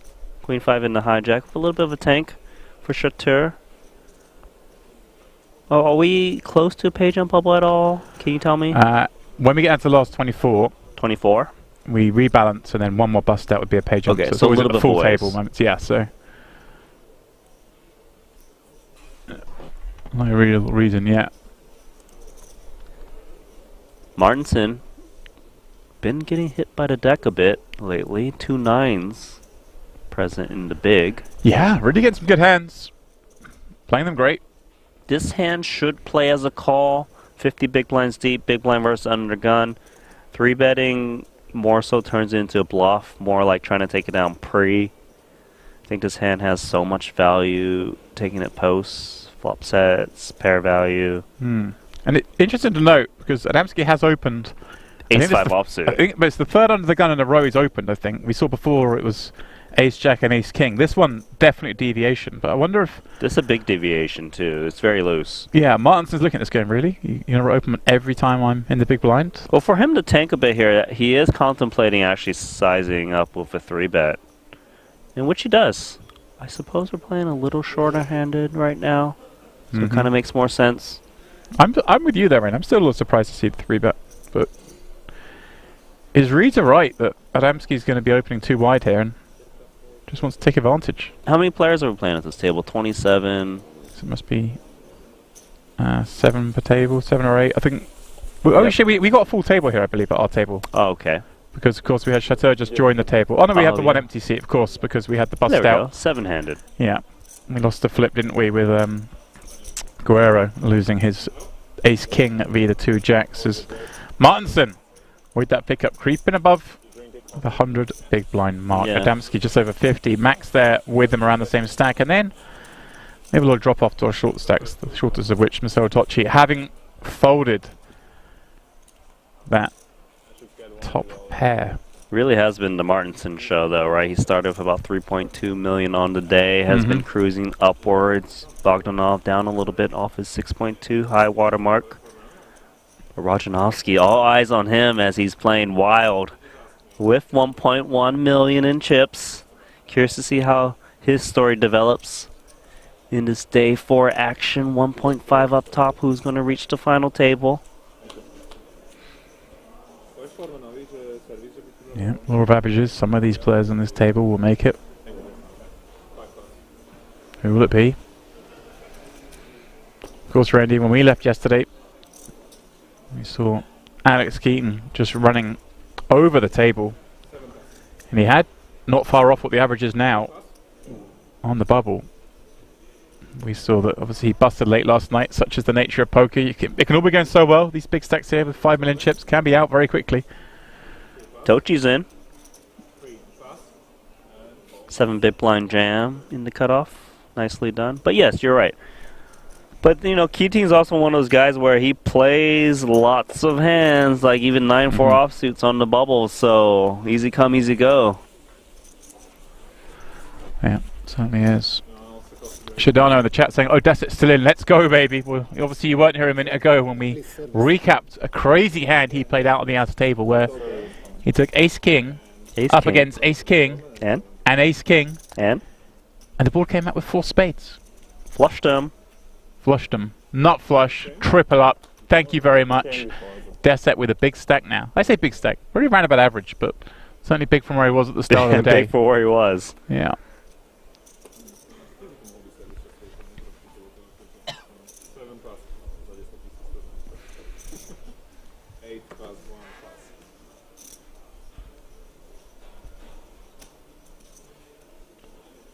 Our hero back in the action. This one, very reasonable, of course. Ace-10 from the cutoff. There's not a player in the field who wouldn't be opening this one, Randy. Ace-10, there we go. Suited connector in position, Martinson. Yeah, and he's had success against this man, so he may look to play this. I think he comes along in position, you know. It plays well. Oh, he's actually gone upwards. 300k. This is interesting that he opts the 3-bet rather than flat. Right, I wonder if he'd seen that Rozhansky defended before with Queen 10 offsuit, I suspect he wouldn't take this line. But obviously, an hour-long delay, doesn't know that yet. May just be suspicious that Rozhansky's playing so many hands that he's just going to have a lot that have to raise fold. And this is a horrible spot for him with the ace-10 offsuit. Ace-10 is kind of one of those hands where if I jam and I get called, I'm obviously dominated most of the time. Rarely ever have 2 overs. But if he can just find a jam, he can just take this down. Does he want to get vengeance against Martinson?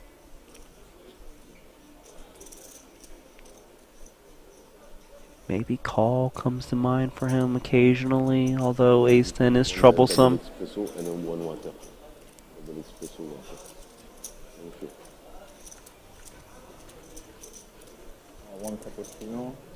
It feels like ace-10 suited, he's in there in some manner, no matter what. The offsuit might be the defining characteristic of this hand.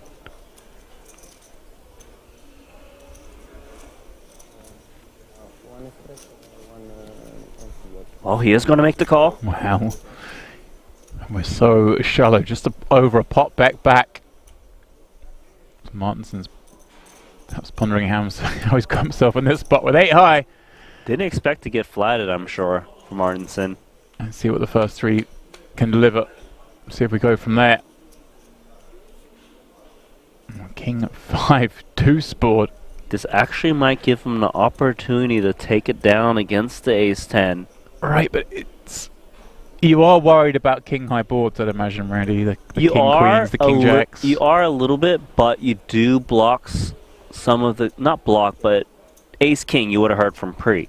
So we discount the king X a little bit, which is important. I think he follows through knowing that he represents all of the ace-kings himself, which is a large part of his 3-bet range. Nearly, well, pretty much 100% frequency in terms of 3-betting. Yeah. Does have opportunity to pick up some backdoor draws to kind of press even further, such as the 6 of hearts, 9 of hearts, etc. Keep it small, 225. I don't really see how Rajanowski can do anything but just check fold ace-10, though.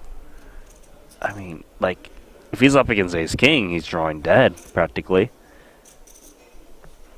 Even like 2 queens and 2 jacks, he'd be drawing to an ace.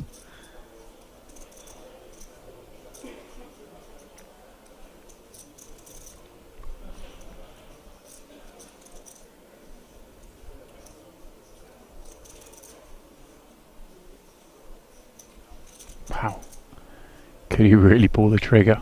I mean, he's thinking, man, I really want to get Martinson back. You know, like, he keeps attacking me. Last time I raised the flop with a pair of queens, he jammed on me. I folded. That's what's amazing here is that he raised folded the top pair. Now he's pondering what to do with just ace high in a 3-bet pot. So much meta going on, but he is going to lay down the best hand as Martinson scoops and takes him up to 5.8 million in chips. That is a healthy stack. He is playing amazing. Yeah, really all going his way early on this day 4. And Randy, I mentioned we're down to 27. That's because we lost Darius Samuel in 28th. He 3-bet jammed Jack 10 suited from the big blind. Unfortunately, Michael Rocco, the opener, had a pair of jacks. And despite a 10 high flop, wasn't to be his day. So we lose Darius in 28th.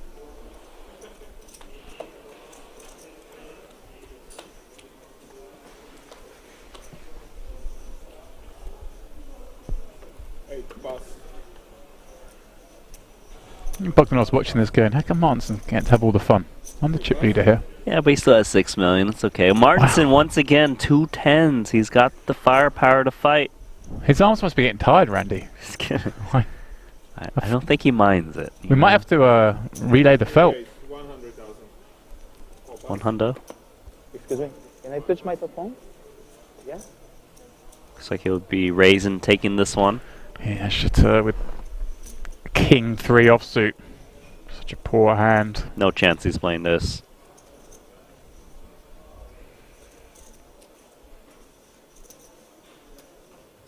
Is he? Okay, I'm sorry. There we go, Randy. It's surprising because he hasn't been wanting to play hands, but He's seen enough. He's seen Martinson play every hand, though. I guess Randy's decided, look, I'm gonna make a stand here for 1 blind.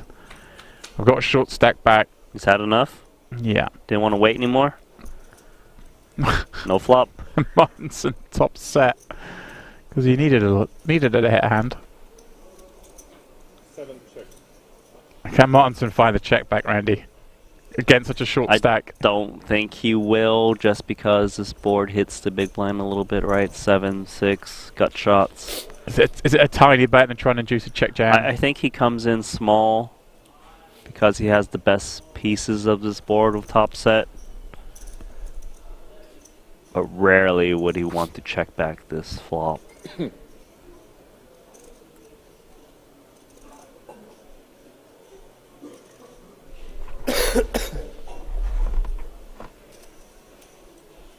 Юшка.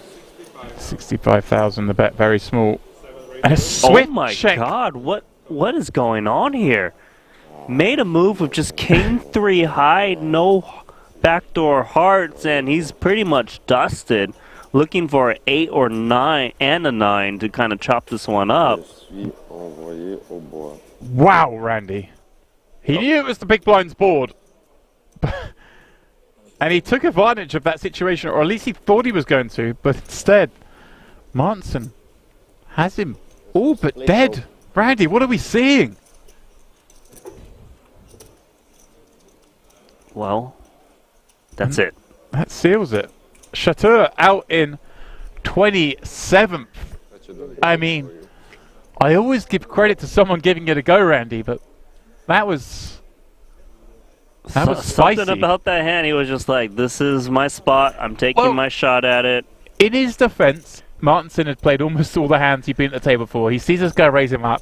He sees him see a better board that certainly favours the big blind. He thought, you know what, pal, I'm having this one. If it's supposed to hit me, but apparently you've got top set. Out. Wow. Martinson probably cannot believe this is real life. Woken up today, sits down, draws the feature table, had the chip leader on your table, and he's almost doubled up today in a series of smaller pots. He hasn't even gotten it all in, that's right. He's just been cruising. And it's gone so well for him that it was even a spot where he value bet with the worst hand and got the better hand He to fold in a did. spot. Against Bogdanov, I believe he's surpassed Bogdanov in terms of chip count. 6.4 million now, and he's going to just keep pressing. I imagine King 9 might be one of those hands. No, No, I'm well, going to lay this one down. he's probably thinking, what just happened? Yeah, let me take a step back. He's probably just... That was on. an absurd hand just now. Four ace, 100. Wow. Never seen something like that. Especially you see he folded the King Jack in a spot where... Right, he it was a- giving me these vibes that he was kind of, you know, just hanging in there. Bogdanov with 2 aces. Right, as Martinson folds the King 9, you thought he may stab at this one, decides to fold, and Bogdanov wakes up with Yes. aces behind. Timing is perfect. Adamski, he's been one of the more active as well. We saw him get a little out of line with that ace-5 offsuit open. And he's going to be met with some resistance here, potentially, and wonder if he levels himself with what, the 50 big blind starting stack and King Jack. Against a Bogdanov who hasn't had many opportunities to get involved. I'm sure Dempsey saw his opponent grab the yellow and blues. Oh, he's going to call. And then he grabs a couple of those black-brown trips. Oh, 440? Unfortunate for me. Just King Jack offsuit.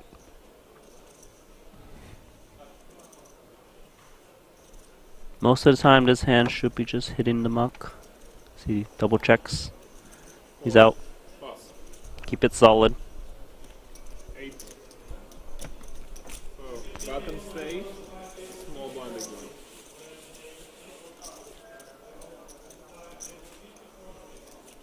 Incredible action here.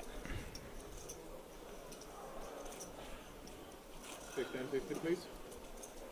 Incredible action is an understatement, I would say, at this featured table. Just so many insane hands in this first frame of play. Yeah, we've not been That's, spoiled for action, Randy. Why not? Rajanovski's got ace-jack. He's the man who's been at the heart of most of it. Love this guy. Love to see him get some chips going his way. Drop in 4 blues. Make that 100,000. 100k. Yeah, Ace Queen suit. Oh, he's just in trouble. I don't see a world where Rajanovski gets away from this one against Ace Queen of Hearts. yeah, he's been opening all the hands. Now may meet resistance. And he may just decide ace jack suited. It's too much kit. Let's see though, Adamski. Ah, he's grabbing those re-raising chips immediately. 4 ace, 250,000. 5 Does take up to 5 blinds. Which may give Rajanovski the appearance that he could potentially... He might Get a think, fold? oh, I can peel this maybe. And if he peels, which Yeah. he does, there is a chance he can just get away when he misses. He's got no fear of playing these spots, Randy, with SPR of 1 or less than 1. He was taking given a these good flops. price pre, to be fair. Yeah. He's going to need to miss. Unless it's, of course, that jack or clubs. Well, Club. Followed by 2 here we go. clubs. He's just announcing the stop and go, Randy. Stop and go for pot. Now, Adamski has to ponder this. Like, it's not ace-king, is it? Ace-king's jamming pre. So he's thinking, is it a hand like 7s or 5s that... He just pretty want- much has the nut no pair. He does have the backdoor hearts, which is helpful for added equity. If he's up against 2 clubs, he's doing okay, as you can see. Yes, the question is this opponent ever paired at this point? Hard to say. You know, Rajanovsky is hard to put on a hand. Right, does it feel like against this player we just kind of have to shrug and call? I would think you'd have to shrug and call. You need to wait how often you're up against like a flush draw or a pair. Even against a pair, you're not doing too bad with Right. two overs and backdoor hearts. If it's 5s, we're actually in pretty good shape. 7s, If you're 9s, up 10s. against, yes, not. counterfeit opportunities against smaller pairs. I think this is pretty much just slam dunk call. Yeah, he does make it. I'm with him. I'd be calling, and he's going to see it's flipping. Of course, there is some chop equity. Let's see, can he find chance to stay in this tournament for Rajanovsky, who's been the most active player at this featured table? Yeah, we're not picking favourites in the booth. Nothing against Dempsey, but I want Rajanovsky to stick around, so maybe a chop's fair.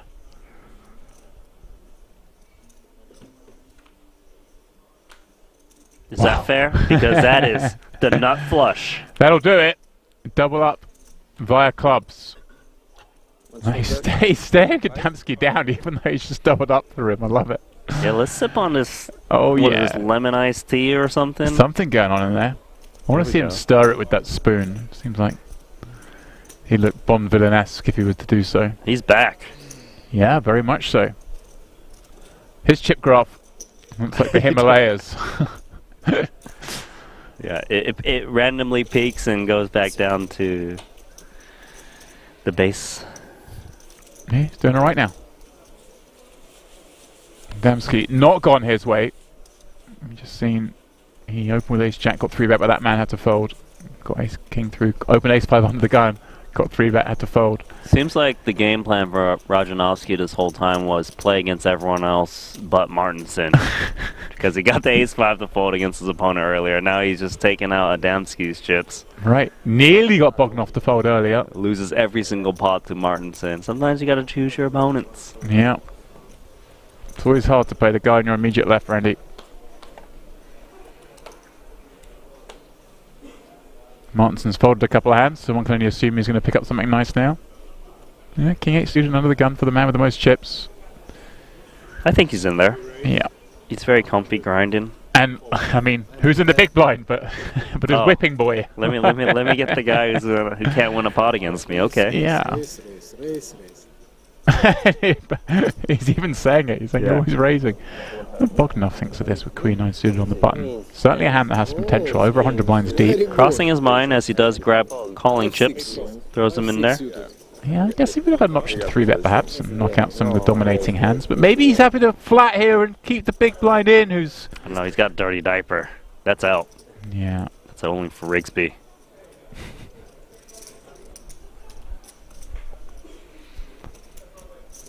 So then the two big stacks with non-premiums heading to a flop. Martinson like a freight train at the moment on this table. Both players whiffing.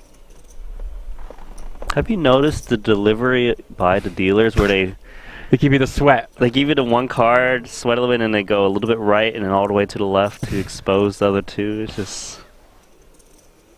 It's so painful when you're Bogdanov there and you see the first one's a spade and you're like, alright baby, here we... Oh, red. Mm-hmm. Deuce. That's not fair. Backdoor flush draws for both. I like it when the dealers do the flop card one at a time. It's fun. One. Oh, here comes the next one. Oh. That's like the home game. Yeah. The home game deal. 150. Bit of a size up. Trying to dissuade the big stack from floating his backdoor hearts, spades, or diamonds.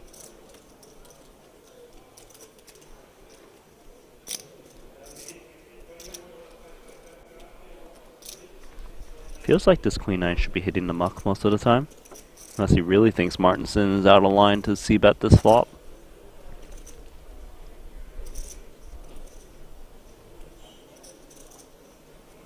There we go.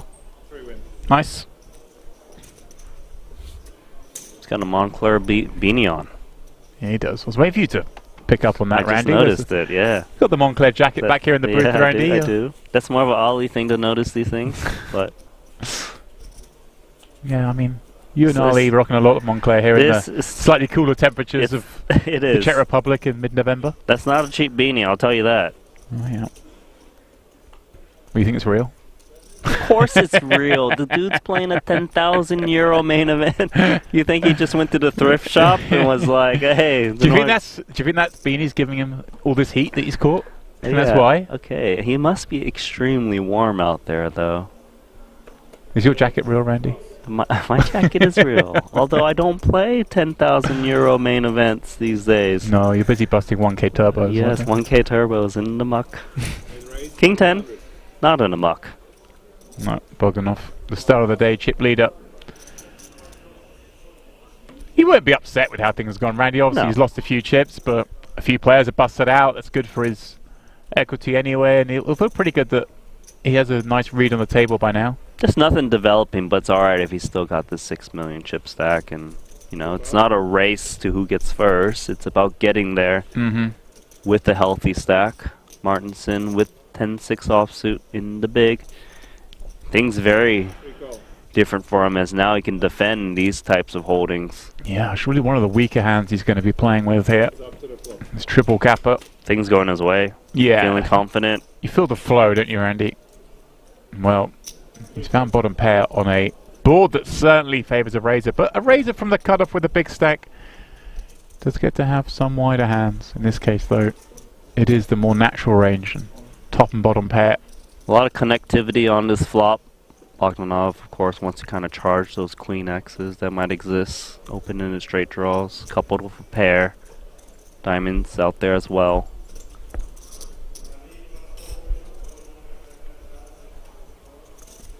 And he is sizing up, as you can see. 190.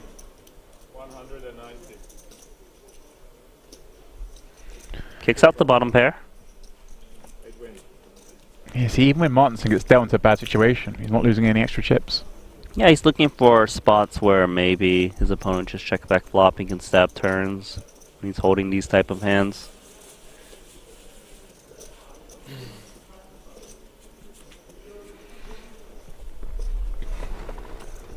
We came out with 35. We're down to 26. We have to play all the way down to our final table, at least. Potentially going deeper tonight. A long day ahead for these players. Slated to pay 7.5 levels, 90 minutes apiece. But Randy, even if you're tired, you get to this stage of the tournament, adrenaline does its business. No, I don't think anyone's thinking, let's just go to sleep and jam some random hand. Yeah. Pocket 3 is not random at all. Tochi's in. Very reasonable hand from this stack. Any pair off of 7 blinds is good enough. Yeah, it would have been jamming far worse. Rozhanovsky not liking folding the king. Wow, he might get a spin here from a hand he dominates, Randy. Yeah, he's getting a count. It's reasonable to believe the ace-2 suited is ahead against a number of hands that... All the broadways, right? That would Yeah. jam and would feel necessary. If he calls, gets a little bit of an overlay from the big blind ante. He's in the small, so a little bit of a better price. Yeah, 330 to win 480. It's a nice price with a suited ace. Obviously, if he's up against an ace, he's in trouble. Alright, but a lot of them, assuming any ace jams, which is reasonable here, a lot of those aces, he has good chop percentage against, at least, the other small ones. Some of the small ones, I can see that. Also, you can see he's probably glancing at the big blind stack to see if maybe he would make a play if he comes along. Yeah, so you can get a read from Dempsey. Has he looked at his cards? Does he look interested? I mean, Dempsey's giving away nothing at the moment, but he may have moved into that position.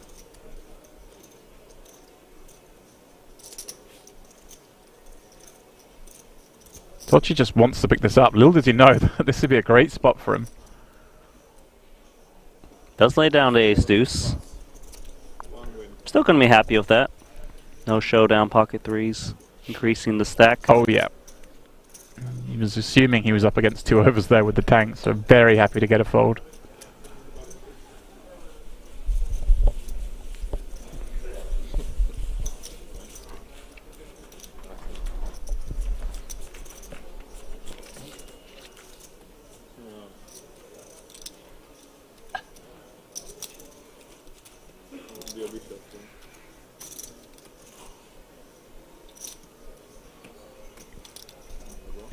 Shout out to Apocalypse in the chat. Our wonderful mod. Doing a great job keeping all of you misbehaving children in the chat under control. Very much Do not appreciated. entice them to misbehave, my friend. They were okay until now.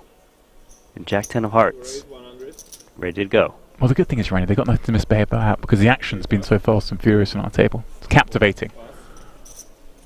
Could have a pot brewing up here. A7 of spades. Definitely looking to at least take a flop.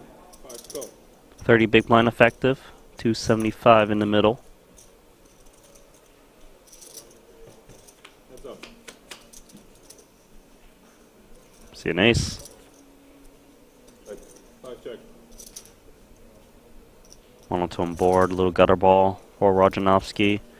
Has been firing a lot of flops. Yeah, this seems like one as a raiser you'd be inclined to do so, right? With the one-tone board, a couple of big cards as they open up. Yeah.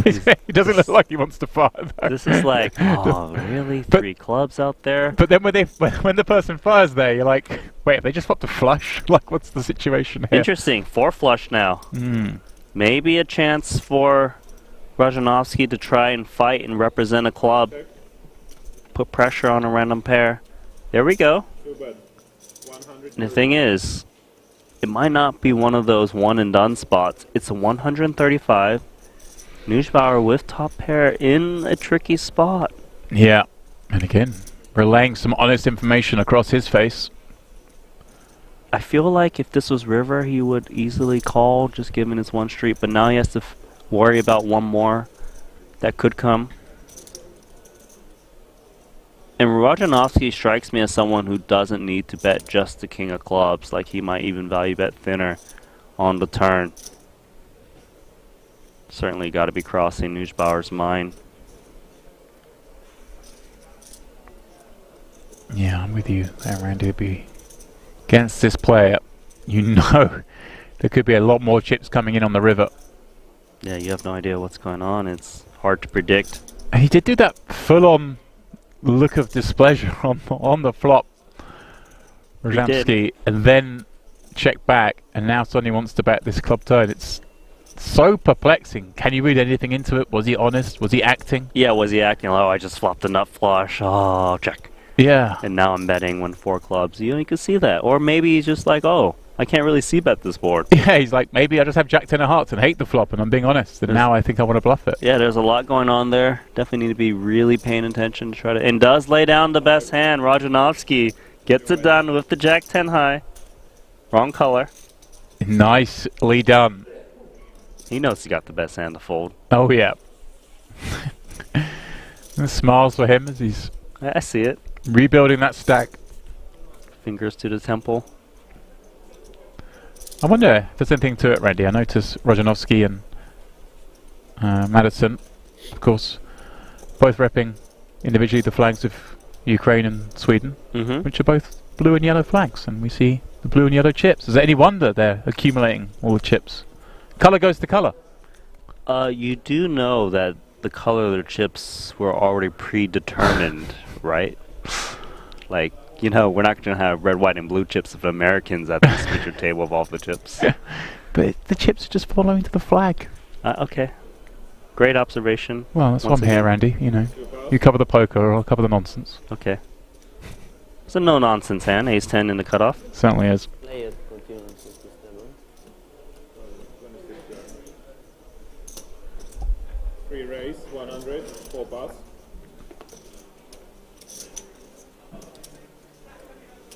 Five pass. Connected offsuit for Bogdanov in the big, who is going to throw in those calling chips. Go. Big stack versus big stack. Vantage Martinson on both accounts.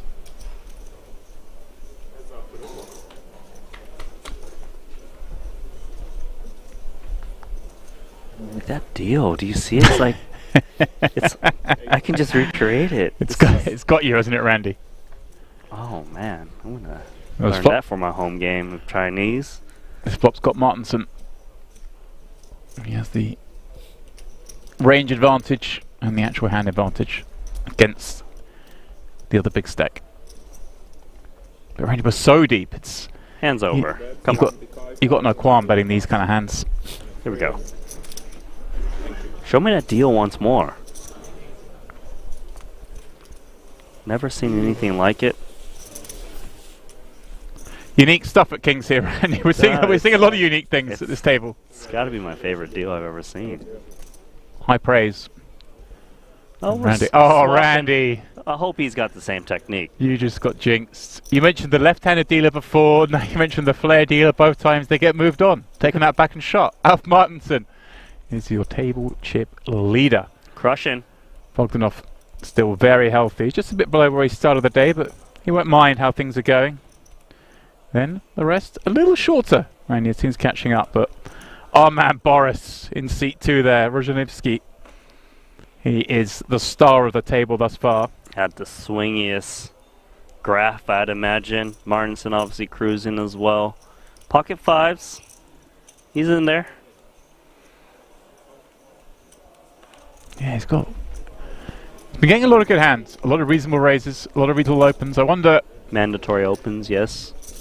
The other players at the table, obviously we're, what, a couple of hours into the day now.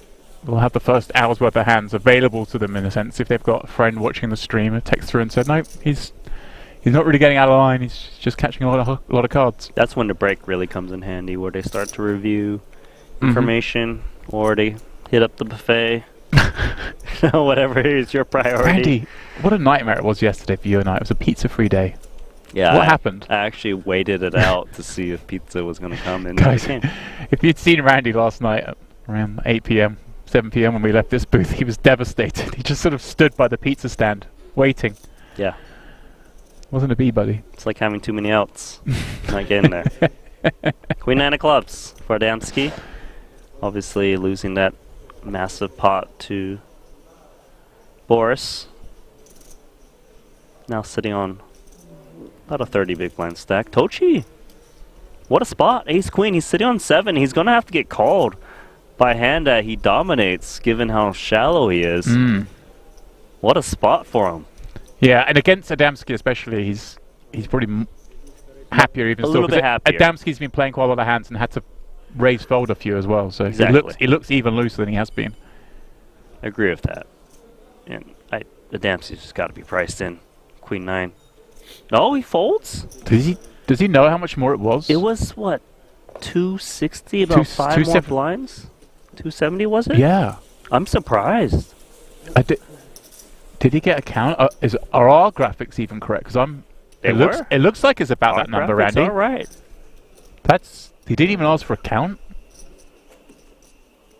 Was that the fact? You do feel like it would be a call, don't you? If these, I think it'd be a call, but certainly be checking because it looks like it's got to be a call. You'd ask for the count. I don't know whether he just. Or was he like one of those guys where like, oh, I don't want to show that I'm raising Queen 9? I don't know. I think maybe he just didn't realize how short his opponent was, and. I mean, fortunate for him, given he was dominated, but Queen 9 performs okay. Sometimes both your cards are live. Occasionally you're up against the underpair, which of course you're flipping against. Yeah, I think most players flicking the call in that spot. If he asked for a count, got the number, crunched in his head and decided to fold, that'd be one thing, but the snap fold just makes me think he didn't realize how short his opponent was. Exactly. Bogdanov, 3-betting ace-10 offsuit against Nujbar. Wow, what timing. Rajanovsky with 2 jacks, looking Oh, good. here we go. Here's our man. Just over 30 blinds. Very nice spot to find the 2 jacks. You never like to see a raise in the 3-bet in front of you, just because, of course, they have all the premiums, but then again, it is 2 jacks. It's the kind of spot, isn't it? If there's a button raise and you can 3-bet, or you can induce a light 4-bet jam, that's one thing, but when you're potentially cold 4-bet jamming a hand like jacks, it's very unlikely you get called by much worse, but then there's already 500k out there. Oh, is he picking? Oh, he just pitches the best hand. What is going on, Randy? I did not like to see the raise in 3-bet in front of him, makes a mistake. Let's Bogdanov get away from that one. What is going on? Ouch. Wow, Randy. Rosanovsky's been keen to get involved in so many spots and now just pitches the jacks. He didn't want to play against in his defense. 3-bet. Go ahead. Bauer hasn't opened many hands, and when he does so, Bogdanov 3-bets. And I think it's the first time we've seen Bogdanov 3-bet, if I'm right, at this table. So may just be thinking these are it's a super strong range. But obviously we know in the theory, the hijack versus the cutoff, with the button being so short, it is going to be lots of hands, including ace-10. And ace-10's not even an out-of-line 3-bet there. It's kind of standard. Really, really interesting stuff going off here. Yeah, that was a big fold.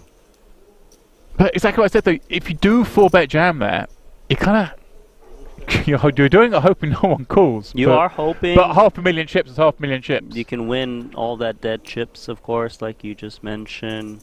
Maybe get an ace queen to fold. Maybe win a race against ace king. We'll see if on the break he'll 725. try to get some information about what happened in that spot. I don't know, he also strikes me as someone who doesn't really look at the stream. Right. Tochi jamming this time with over 10 blinds now. Dempsey having relinquished the ace deuce versus that size.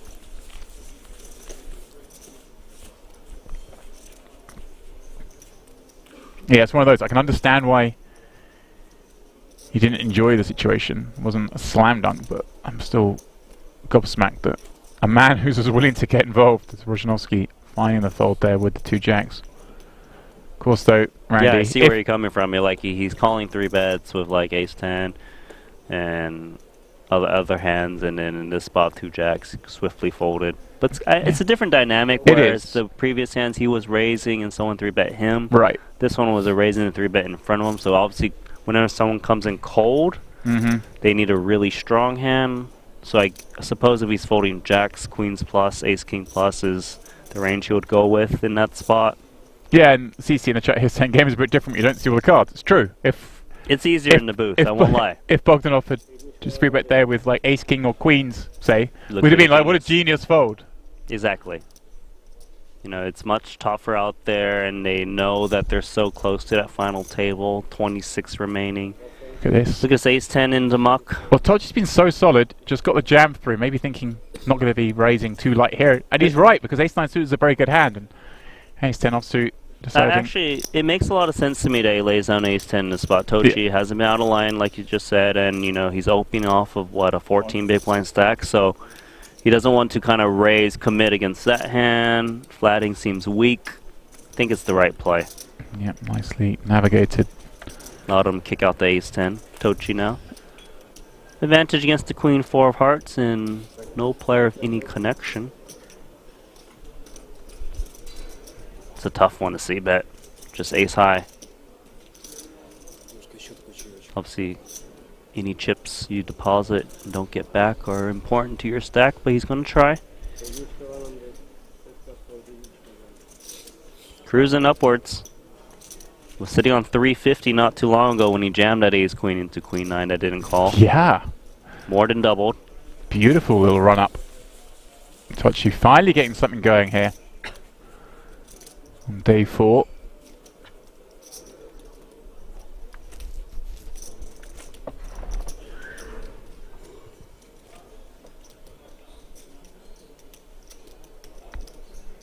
This table really has crackled into life. I'm not sure if we're staying with them, Randy, off the break or not, but either way, we are doing a... do not lose this table. I need to know how Rozhanovsky's story unfolds. Well, we are doing a full redraw, Randy, at 24. So regardless, okay, this table would break. Please give so me the table that has Rozhanovsky, because he is the one. I want to know what's happening. Yeah. Tochi, ace-jack. Well, for the first time, he's got a stack where he can't just open jam. I mean, with a hand like this, he's got to do some thinking. Should come in with min race. Yeah. He does slide in his 1 brown chip, announcing the open.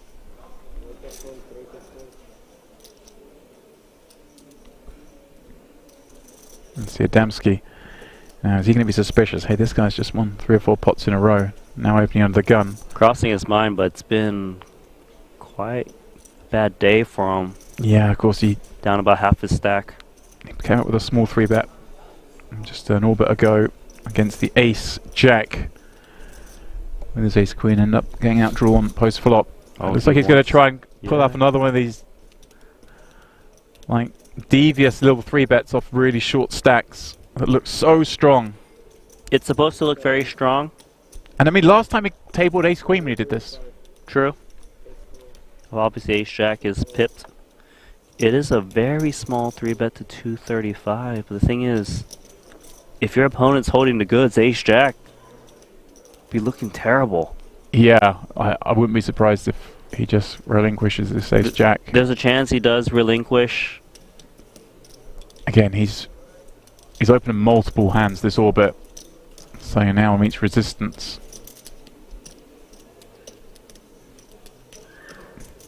Psychologically, maybe if I fold, I've got 800k. That's more than double what I had a minute ago. Sure, I can see where you're coming from. Do I want to guess with ace jack? I If mean, he- we know Dempsey's capable. We're seeing it right here. We've see it. seen the style of player Dempsey has. But does he know it? Does Tochi know it? But even then, Dempsey's allowed to have the hands. Yeah, Wow. I like the fold, Randy. I like it.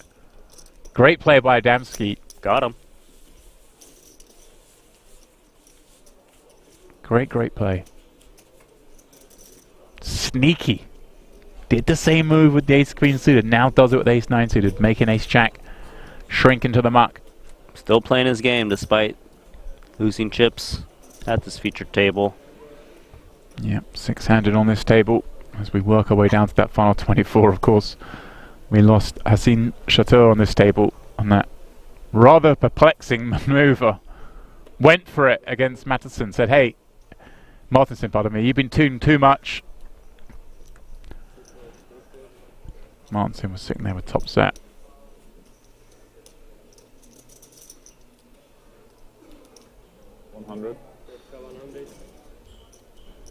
Just 8-7 offsuit attacking. On the button for Nujbar. Bogdanov. 10-9 of diamonds. A lovely hand. Wonder if he 1.8.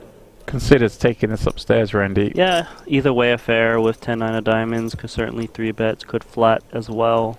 Right, if you 3-bet here and are forced to call it off against the big blinds, 14 blinds, it's not terrible with 10-9 suited, is it? It's not.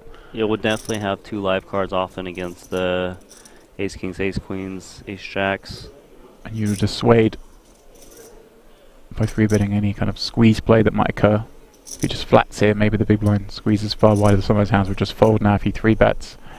Nujbar doesn't get to rifle in 30 plus from the button too often against the 3-bet. Seems like he's come to a conclusion, which is call. Okay. Like you said, Randy, as long as we play the hand. Tochi's going to be out with queen 3 off.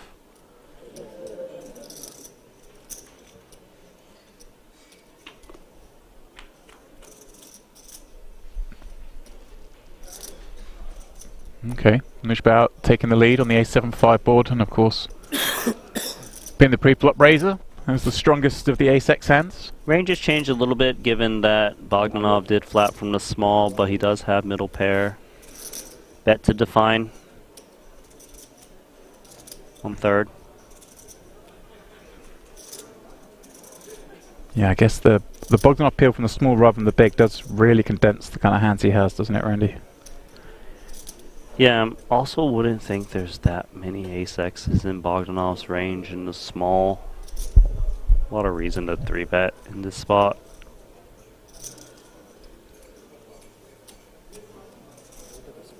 But he floats. Wow. Just think that his Spicy. opponent is just c-betting anything. Does pick up diamonds. Yeah. And it'd be fun to see how this one plays out, because assuming Nujbar checks back turn, which is the most likely course of action with this second pair having been called once, Bogdanov's going to have a very good chance of still winning this with a bluff, Yeah. even though Nujbar actually has something. I agree. Well, If it blanked out, I think he would have took a shot at it and probably would have won the hand. But now that he's paired up, should be trying to show this one down. right. And when he does, Nujbar's going to see him turn over 10-9 of diamonds. Everyone's And going to see it. be like, hang on a second, pal. What did you have on the flop? Yeah, did you misread your hand? Just backdoor diamonds? I wonder if Bogdanov ever comes with sort of block sizing here, Randy? Does get to have flushes, the way he's played. Possible to block. I like checking. Yeah, that's the nod. Dempsey's face as well. It's like, wait, what? Well played. No foul. Like, Well played, sir. I love it. You already see those hands, you're like, Bogdanov's not tap the looking table. up. Bogdanov's just stacking the chips as slowly as possible.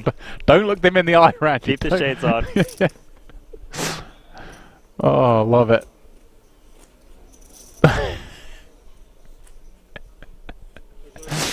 Oh, those are great. It's like when you bluff and get there and you kind of have a nice showdown to Look, check he's back. sipping on the water. It's like, man, I can't believe this guy just floated me of 10 high. Had the best hand, a pair of 7s. Wow. Can't believe it.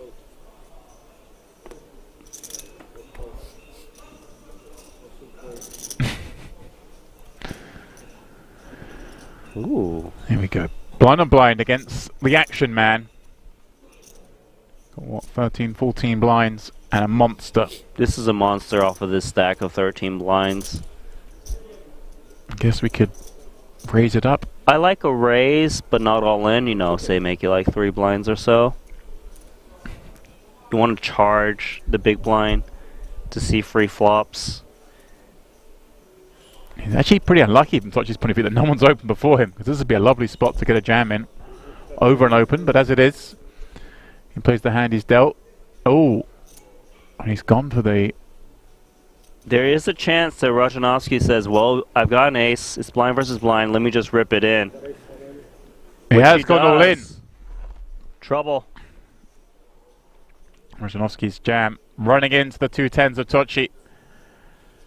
Of course, he is live with the over, as is often the case when you rip in an ace-x hand. One of those cards is going to be live, Randy. Button the blazer. Yeah. Glasses on or not for the all-ins, do we think? Well, we do think that the 10s are good on this board. 5, 6, 7.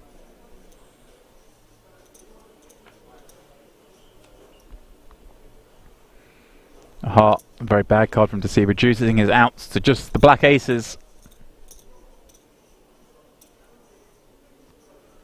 Tochi with a chance to get up to 1.4 million. That's what he's going to do. Very improbable from the 350k we saw him have a very short while ago. Now has quadrupled that amount. And only had to win one showdown in the process. Patience being rewarded for Tochi. And he folded, of course, that ace-5 against this man to get down to that spot on the ace-high board. In that case, incorrectly, albeit was up against some sort of value bet, Randy. It was like a equity-denying value bet turn to check back river. But what about scenario. this roller coaster for Rajanovsky, Oh, who's it gone carries on, up, Randy. down, up, and back down to sub 20 big blinds? Imagine living life through this guy's emotions. You'd be, you'd be all over the place. Well, if his chip dish graph doesn't seem too concerned. Did give his opponent a little Yeah, fist bump after that hand. it wasn't a complete disaster for him. Well, Randy, it looks like the walking players have reached their first break of the day. It is Alf Martinson leading the way on this table, and so myself and Randy will step aside along with the players. I'll be back in 15 minutes for more of this main event day 4 coverage from right here, King's Resort.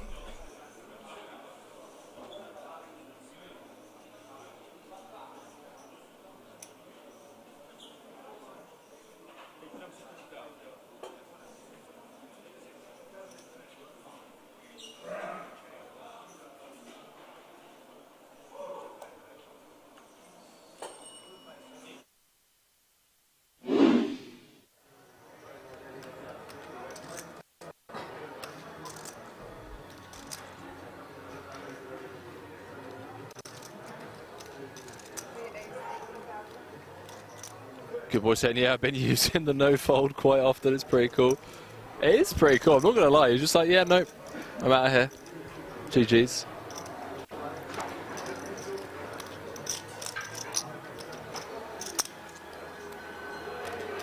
German just like, we've spotted the tanker, chat. We've spotted the tanker. Red Misty said, Poker Room Kings, good afternoon, sir, and thank you for the great coverage. Red Misty, welcome to the stream. I understand, like, tanking and whatnot in marginal decisions, but the tanking with, oh boy. The tanking with you know, the Queen 7 from +1 earlier, now the 10-4. It feels a bit. Poker City now saying, hi Henry, great job as per usual, keep it up. Greetings, Peter from Poker City. Provide Dutch commentary for Kings every now and then. Shout out Poker City, and now shout out to all the Dutch community members. A lot of love for the Dutchies. They've been a big support over the years. As we dive back into this, ladies and gentlemen, the club finds its way to the river. Could be losing a true legend of the game very quickly here on day 3.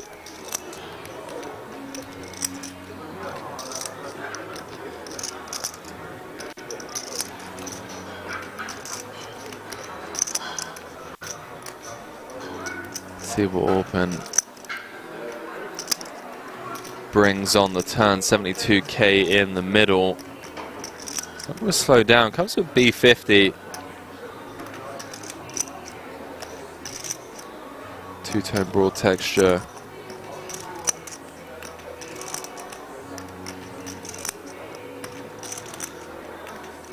Feels like a dicey turn proposition against the big blind range. Although Open is going to have, you know, every combo of King 10 suited and King 10 offsuit, and then I guess every combo of 10-8 suited from the cutoff, as well as set advantages on this board.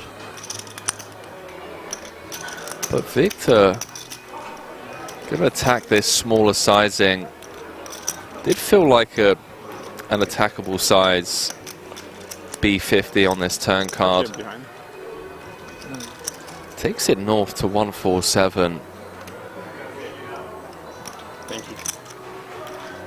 Been getting laid 2.5 to 1 on a call.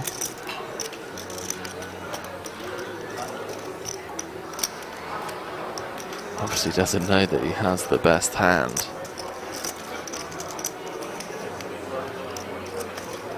Nine clubs in the deck. I suppose the 3 10s, 12 outs once, getting around 25%. So not really getting the direct odds on a call from a mathematical point of view. That's if he assumes that, you know, his ace and king are no good.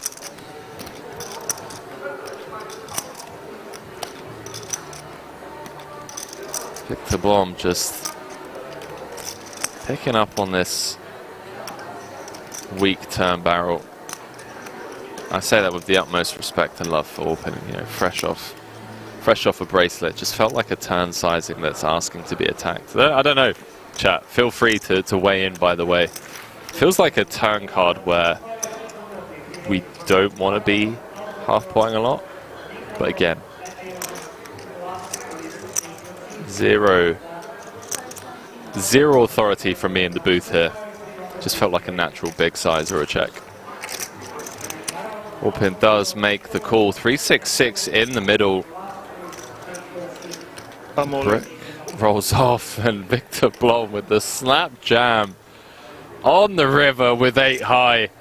Says Isildur, ladies and gentlemen. The fact that Open has taken this long with this decision here, with just ace high, actually thinking this one through. I mean, this isn't posturing, chat. This is one of the best players in the world, #1 on Turkey's all-time money list. Competes festival in, festival out with some of the best players in the world. Typically see him traveling the circuit with Daniel Dvorak, Sam Grafton, Timothy Adams. Open is legitimately considering this spot here. He's thinking of making this call. He's reverse engineering the way that this hand has played out. You've got to think about the range of hands that check raise turn and jam river for value. Blocking King 10, that's obviously one of the immediate good things about this as a bluff catcher.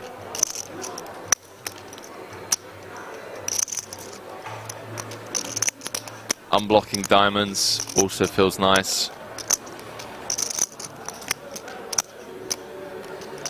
Blom ever turning a hand like King 8, King of Diamonds into a bluff. Tip of my hat. And 5 of diamonds or something. Yeah, see, Orpin's dialed in, bro. 10-5 of diamonds. This isn't TV table time. He doesn't need it. This is Orpin just doing what Orpin does, man.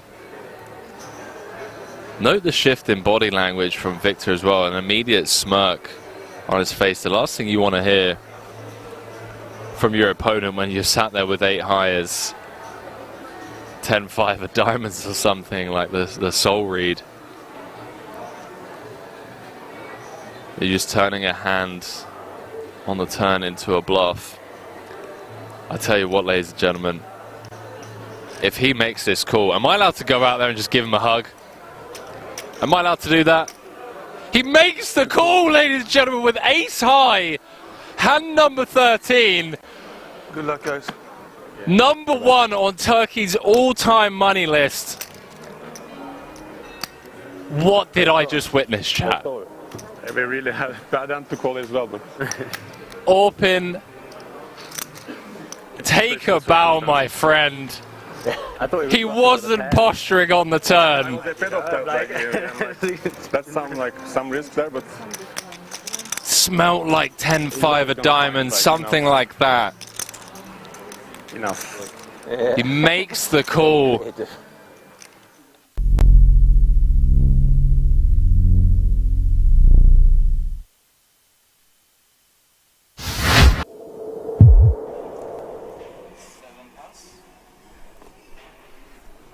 Yeah, and it's important to note there, when we do have eliminations, we are trying to get the players to have as many interviews after their bust out as possible.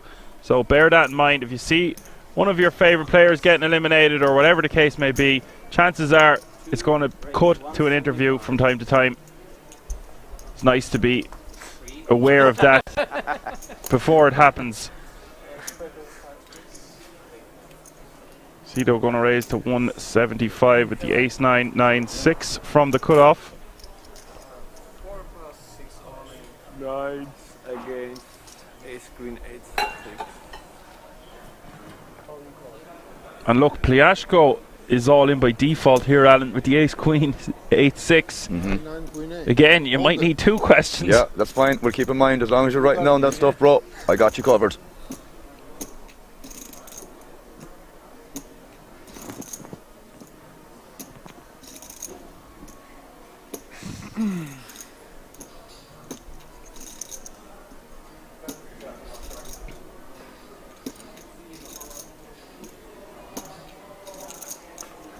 And this one is 50-50 as well, as we see the flop of Jack 10-3. Pliashko, the favourite to remain in this tournament, as we see the turn. Of course, Wow, that's nice. Whoa! It's for you, Royal Flush, bro. You just made Royal Flush. Not something we see every day. The Royal Flush. Indeed. Sit back down, Pliashko. He's probably raged that he only has 200k there after getting such a massive hand. Indeed. Better than being knocked out. Oh. Yeah.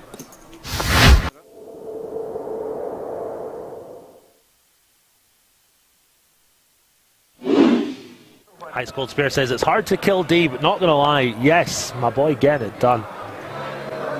And Paul Flat getting right back on the horse. 2 very playable hands back to back. Kardashians in the hole for him.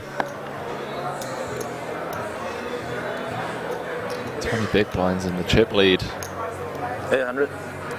Comes with the min this time. It gets out of the way.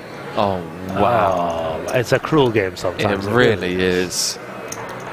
This entire final table has just been so cruel. Ben Heath came in 1 of 9, out in 7th, I believe. Out in 6th, rather. All in. Julian Martini announces himself, and The Bourbois just gets the click call with the Cowboys. Going to win this 4 out of 5 times, and he's going to have a huge chip lead. Oh, wow. King in spades too. Queen, Jack, 10. Middle set for the Frenchman, but he's not out of dodge yet. Ace or a 9 would give Paul a straight. King would give him a bigger set, and obviously running spades also working for him. Wow. Ace King 9, right? Turn. Flat could be down to 2 million. 6-hit game. Really unfortunate for him, unless he can find a miracle river. Ace 9 or King needed. 9-ball corner pocket. And the Triton boss man Finally win one. extends his arm as a token of GG's to Julian Martini. 5th place. Get some GG's in the chat for a true legend of the game. 107k. And now the Triton head honcho, chip leader with 4 left, looking for bracelet number 1. Absolutely. Really unfortunate run out is the hope that kills you, as we say. But a valiant effort from Martini, out in 4th place.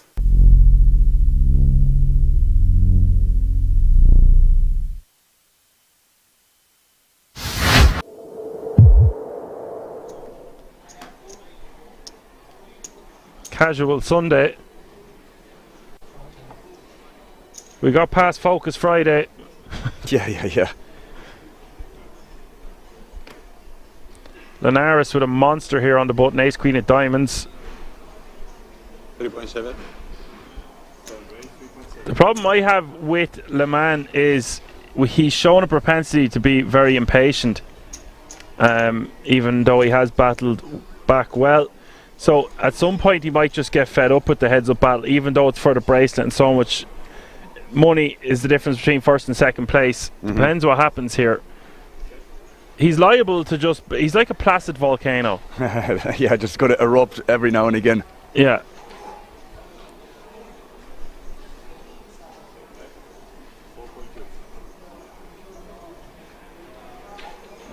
Donkey says, Le Mans looks like a D-Gen Blues Brothers. Actually, I see what you're saying. It's pretty funny. Okay, bet of 4.2 million in the call. Turn is Gin for Linares. Now, if Le Mans checks, I'm checking this back, hoping that Le Mans is going to become that volcano on the river. This is just crazy what he's doing here, Dan. Yes.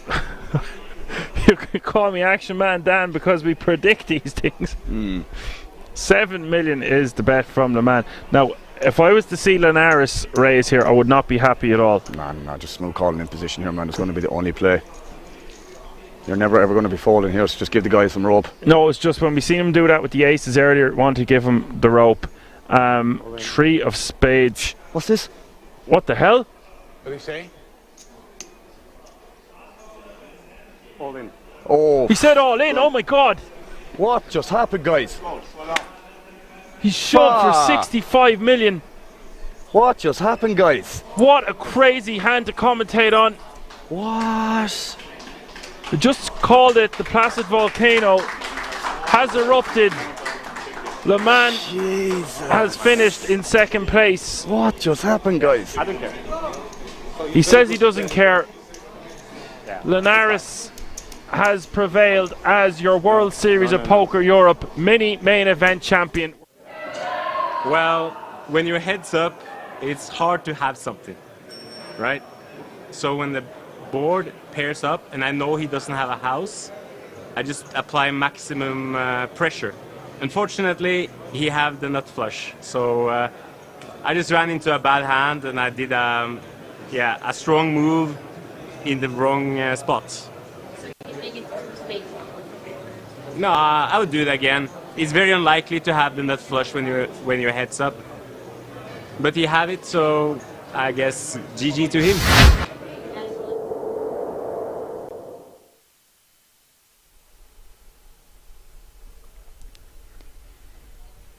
And we are back. King's Resort here in, well, slightly overcast Rosvadov. The main event of the World Series of Poker Europe. We are on day 4. It is the penultimate day of coverage, and quite incredibly, we are down to 26 players. Looks like we are going to mix up. No, we're not going to mix up. All right, we're keeping our characters. I like it. We got him. Of course, Randy, 2 more bust outs, a full redraw anyway, so perhaps no real reason to mix things up just yet. Makes sense. And also, we want our boy. The boy at the bottom of the chip counts there, Rojanowski, just in every pot, mixing it up, ducking and diving, zigging and zagging. But right now, work cut out with 15 blinds. Michele Tocci, look at that, up to 24 blinds. What a little run up that's been from 350k.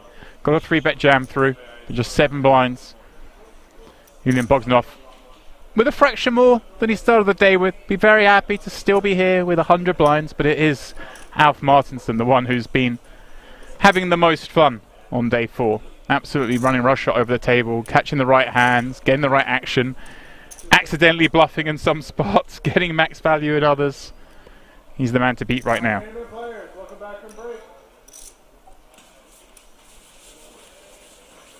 Yeah, obviously that massive stack up top.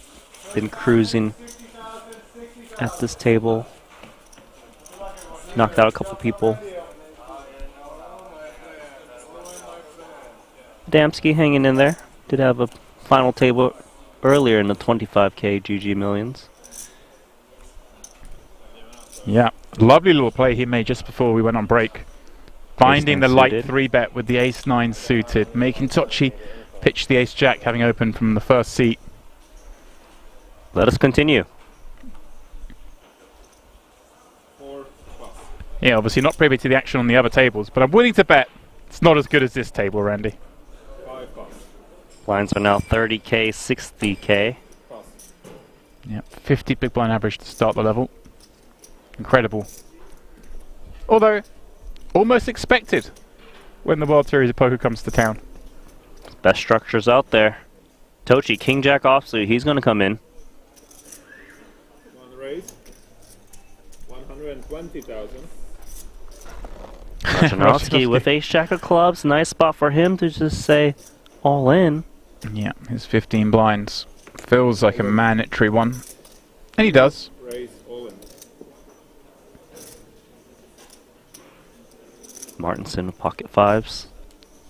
Was probably looking to spin against the small blind, but yeah, Tocci opening action changes things. Certainly does.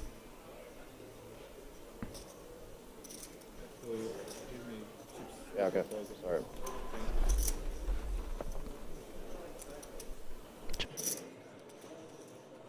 Just stack if he does call off and is wrong. Yeah, it's one of those, he knows he can be good, he knows he can even be in really good shape, but it's a lot of chips to call off with 26 players left in the main event. I think it's a little bit too loose if he wants to call in this spot.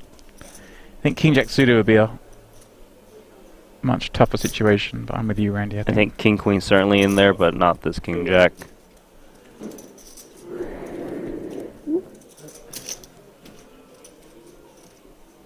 The colours of Ukraine going to the man from Ukraine. Did he add this little sparkle to his blazer during the break? That's a little Ukrainian ribbon. Okay, nice. Yeah. Shout out to Ukraine. Look at the shoes too. He's rocking them. We don't normally get to see them at the poker table, but he's styling. He's come dressed to impress. If this is what he brings for day 4, what does he bring for the final table, Randy? Do you notice his cup right there? I figured I'd do the same thing. Get some tea of some lemons. All right. Yeah. I'm talking about his clothes. You want to talk about his lemon tea? I thought I asked a great question. What do we wear at a final table? You went to the tea. Okay. He's not at the final table yet, but I know where your head's at. He's got the full tux ready. So if he makes it there. I hope they all make it there, Randy. Well, that's not possible. Literally impossible. But well, you say that, but what if this table breaks? Oh, hold they all on. get spread out the other tables, and then they all prosper and come together again on the final. Why has he got 10 deuce on the buttons? Is this for Doyle? Okay. A little smile. He's loving every moment of this, as are we watching him. Remember, if you're just joining us, we're guaranteed 41,500 euros at the moment. When I say we, I mean they. I mean Randy. Guaranteed. 0. We're guaranteed a trip to the buffet when there's 24 left. That's when the redraw will occur. And the pay jump next comes at 23. Is that a walk? Did get a walk. Nice. Yeah, craning around, have a little look, see what's going on. probably on the break, had a look at the other tables, see if there's any really small, short, like ultra short stacks. Again, I don't think we're going to fold any hands we'd usually play, but it's nice to know if we're getting near to that last 3 tables. Maybe you think, hang on, might be 1 player away. I'm big blind in 3 hands. Maybe I'll slow right down, so there's a chance I don't have to post that blind before the table breaks. Definitely comes into play for some players. Definitely see that. We're actually down to 25. Relevant. Oh, there we go.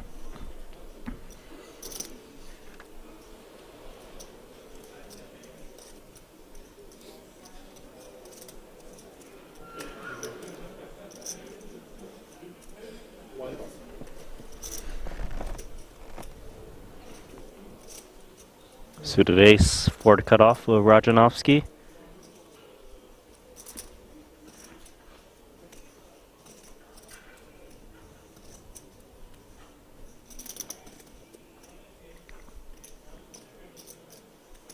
To raise 120,000. Coming in for Min, Randy, and his nemesis behind. He's literally behind everything. Glasses, hat, hoodie. 6.5 million in chips. The ideal hand to be playing. King 10 suited certainly would come along, but not King 10 off. Ace 10. This is a spot where he might even rejam this pre, thinking he's got fold equity. If he gets called by a pocket pair, he's doing okay. If it's under a 10, he could call as well if he's a little bit worried about the open and the cutoff. Although Rajanovsky's been involved in a lot of pots, more reason to jam. Right, and it almost more reason to jam because Rajanovsky has a less defined range pre-flop, so maybe you want to jam so you don't get in tricky positions post-flop. If you call this 330 in there, which is what he's elected to do, and I think it's the more standard line, I guess, Randy, because you do keep the worst aces in, you don't risk your whole stack on an ace 10 offsuit. Dominate all the 10x's, I can see it. And some good things happen if you call and it comes ace high, especially when you've got the only club in the pot. Rajanovsky again. There's something about these monotone boards, these like mannerisms. It did look like a check for a second, but it isn't. You got your left-handed dealer back, Randy, I think. So he does bet. Bet 80,000. Randy, top pair, club. Top pair, decent club. My line is check call. No, bloating the pot doesn't really make sense with this hand. Makes sense. Keep these kind of hands in. Club's not disastrous for you. Black deuce gives Rajanovsky some additional outs. Draw into a wheel. 5 check. Let's see if he now likes to play this one a little slower, or does he go for a turn bet to potentially buy a showdown, deny against clubs? Only verbalizes the check.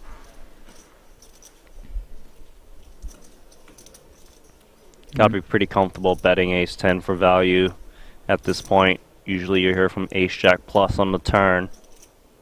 Right, but the 9 actually reducing the number of ace X you beat, right? Just ace 7, ace 6, ace 3, ace deuce now with the 4 undercards. But I'm with you, Randy, I think. Doesn't necessarily mean that Rajanovsky's only calling ace. He might call some kind of other pair as well. Especially, I guess, Nojbal gets to have quite a lot of the king X, queen X of clubs that may have to bluff now. He can't, yeah, he can represent some bluffs. 260 the bet. Around about the half pot mark. Can Rajanovsky? Doesn't seem happy about it, but then again, he does have top pair. He's managed to get out of a few spots already today. This one seems very difficult. And the open pre, bet flop, check back turn. He's going to have a lot of garbage when he takes this line. He knows his kicker is no good. The thing is, his opponent's going to have one club that might have to take a shot at it, and he's going to see the bad news. Yeah, and especially, Randy, you know, you said you might expect him to jam the ace 10. Certainly going to be jamming maybe the ace jack pluses of the world. So his opponent doesn't have a lot of ace X. when he's peeled from the big, and therefore an understandable call. 5 win. Alrighty, I did notice we have lost a player. You mentioned it, we are down to 25. It was Stefan Hulen busting out the very cold deck, open jamming ace queen, running into aces in the big blind. That'll do it. Out in 25th. Yeah, that's a cruel way to go. You get all around to the big blind looks down. Yeah, cool. Oh, 2 aces, ace queen offsuit. Found a 9 high flop, drawing dead on the turn. Those were the same hands that busted our bubble. They were indeed.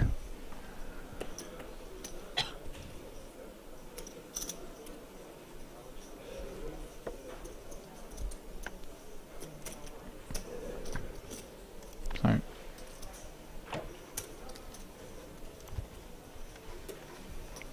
Stefan making do with the 41.5k. Raise. 120. Stochy. His head's coming above the trench again. And look at this. Rojanovsky, the next seat. 11 blinds. Ace Queen more than qualifies. 4 pass. A 6-handed table. Jamming against the same player who's got King Jack once again. 8 pass. Yeah. Well, this one, albeit for less chips, is in a different seat. And Stronger positions. yeah, it feels like before the King Jack before the King Jack again.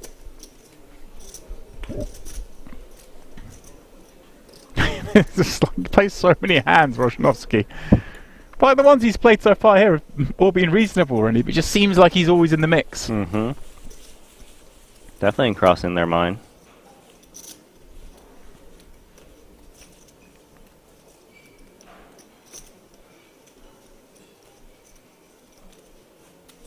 No one wants to sit next to Bogdanov.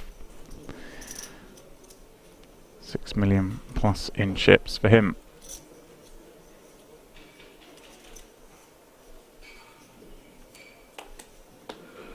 Yeah, Randy, we got your left-handed dealer again. We've got your left-handed dealer and your flare dealer are all 2 dealers. So you're happy either way, right? Yeah, I suppose. Yeah, you want your flare dealer back, don't you?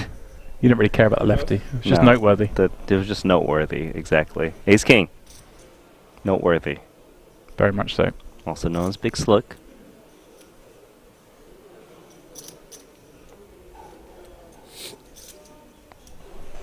Free raise 120,000.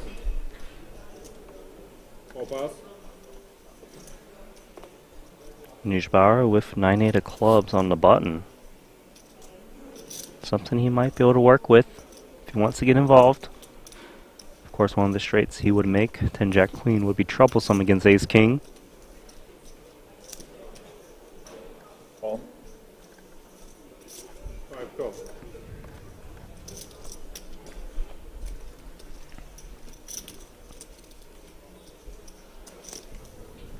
Bogdanov from the small. Wonder, do we do anything naughty here, Andy? It's a reasonable hand. It feels like one of the spots where you opt to squeeze or fold. I like that he doesn't even contemplate calling just because of how tricky it does play. But I don't think he's looking to play big pots against this massive stack of 6.4 of Martinson. So onto a flop we go. Hijack versus button. 8-5 deuce. Nice start for Nijbauer, taking the lead.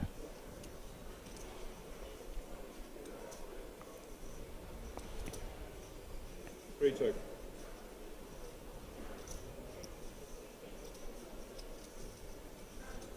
Depending on what price Nijbauer comes in with, there's a decent price, decent chance that the Ace King still comes along. Nut no pair, if he feels that his opponent is taking the shot at it. Seeing the weakness on the flop. I wouldn't expect 9-8 wanting to do anything but bet on this flop. You also want to protect against some of that wheel action. 125. 125. 5 bet 125. Couple of blinds into the pot.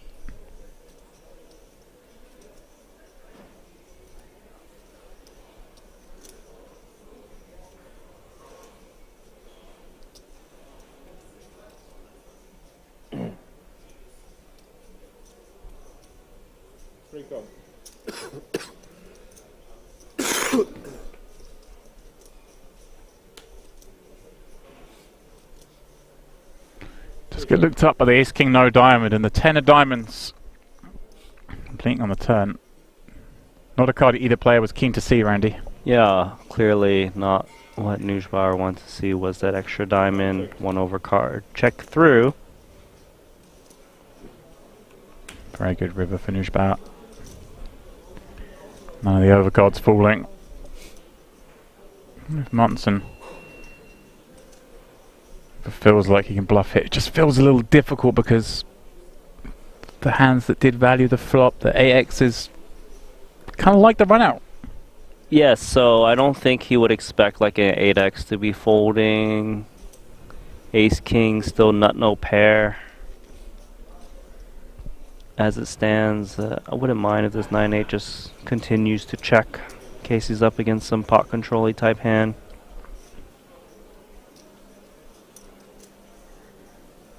Does he think maybe he can get a call from sort of 6s, 7s, ace-5? Look, he could. He just needs to realize that he does open the action up again to potentially get raised on. Right, Martinson could still check here with diamonds, say, and pounce on him. Very, very possible. So he needs to kind of ask the question is, will I get called by worse, and how often am I going to be put to a difficult spot by opening up the action, not taking a cheap showdown? Right, and Martinson, of course, as well as having diamonds, there are some hands that he could let the check raise bluff with that make life so difficult. In terms of hands you can get value from, obviously those pocket pairs lower than 8, 5x.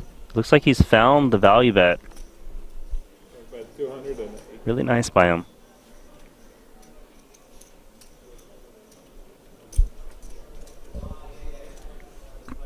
This kind of looks like what it is, though. Isn't it, Randy? The 8.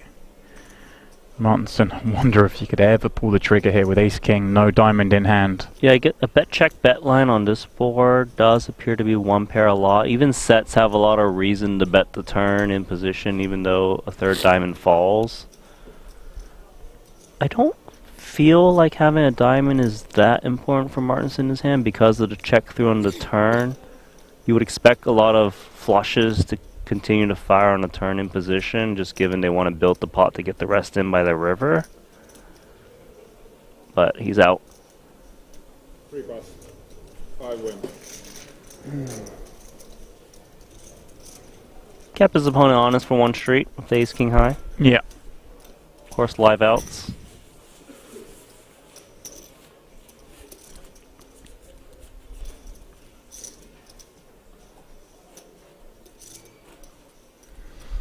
Interesting spot, though. Nonetheless, that river, whether to bet, whether to check. Remember the confidence to bet, confidence that his opponent wasn't going to attack him. Yeah, I think he knew he had the best hand, just given the line his opponent took.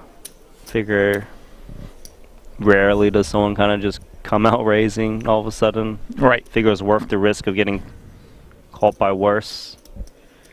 Right, if Martinson's always betting the flushes on the river, then it's a lot more comfortable to bet, isn't it? Yes, exactly. But, you know, they don't really know what's to exact frequency, but they've got a pretty good hunch after playing several days in this main event. Newsbauer is getting comfy now with King Deuce of Hearts in the cutoff. Ah, Tochi in the small blind looking down at an ace queen. Somewhere around 17 blinds.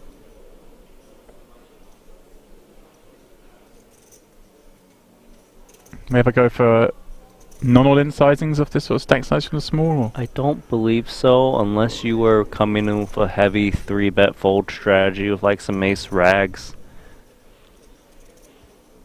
It should be just open rip. One raise, all in. Rainy calls it. Two pass.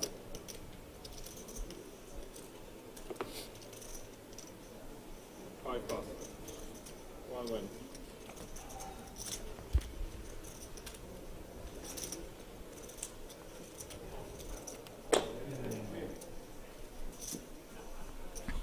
We are here at King's Resort for the World Series of Poker Europe main event. Things are definitely heating up. 25 players remain. We need to lose one more, and the players will redraw. Fresh seats, fresh fortune perhaps. Rojanowski probably looking forward to a redraw with Martinson to his direct left. That's been somewhat a thorn in his side thus far.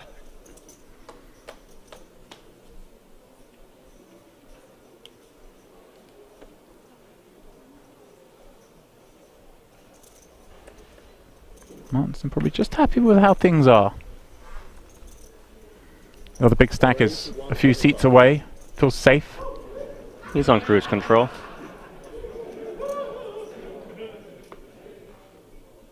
Dempsey hasn't been shy from under the gun. We are playing six-handed, of course, so Queen Jack seems okay. Big blind ante, of course.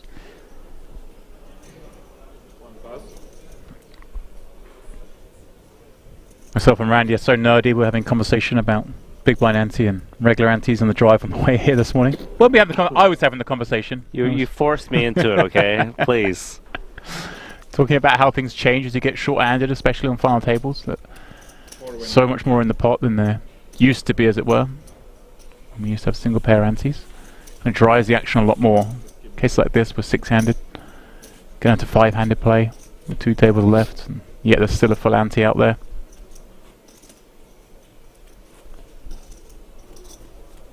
The right side of this table seems lonely. Yeah, no one wants the seats to the right of Bogdanov, and I don't blame them.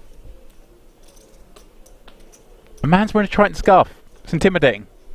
Randy, I tried to intimidate people this year at the World Series of Poker in my Triton hoodie. I would turn up in the $400, $500 tournaments, and they'd be like, whoa, there's like some high roller at my table.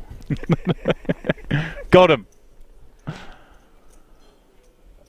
Then I'd have to confess, no, I just work for Triton, sorry. No, you're like, no, this is just a knockoff I found.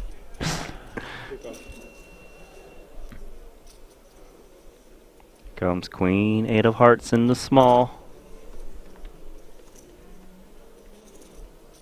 Is a hand you tend to limp.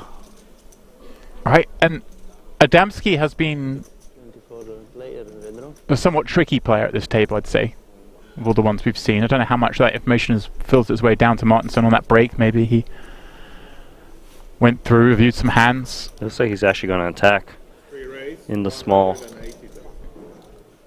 I suppose he feels that his opponent is not going to mess around too much, just wants to take it down pre. Yeah, and Adamski was a little over 20 blinds behind. But Jack 10 is enough to continue. Two more blinds. I like it, Randy. Jack 10 never misses the flop, does it? You always get something. I don't know about always. Oh, you always get something, Randy. Just enough. You watch, you'll see. You'll get something. 420 in the middle. At least the gut shot. Always get something with this hand.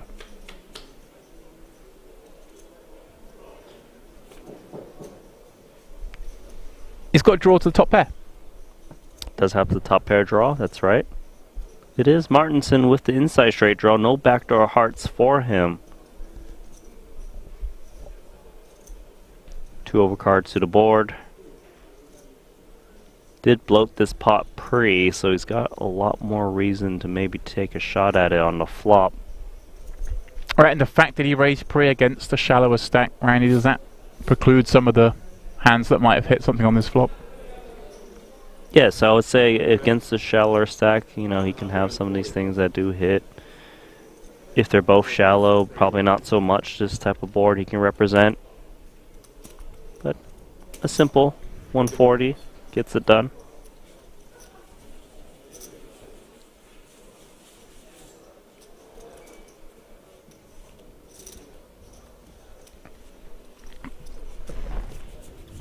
Martinson, the man who has had the best start to this day 4 here at King's Resort. Displayed there just how much he's gained. Is the table chip leader, but Yulian Bogdanov is just behind him. Those two will be looking to avoid each other as things stand, with just 4 tables left in this 10k buy-in event. The man at the bottom is the fan favourite, surely, at this point. Rojanowski. Hanging in there. He's our favourite, Randy. Just 13 blinds.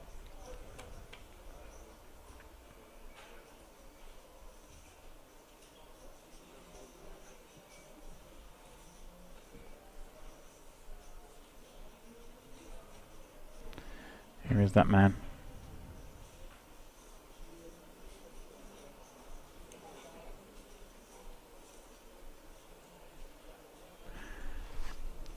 Does make way for Martinson, who's not going to get super out of line with this Queen 4 offsuit on the button. He's going to allow Dempsey to create some action from the small blind. He is covered by the big blind.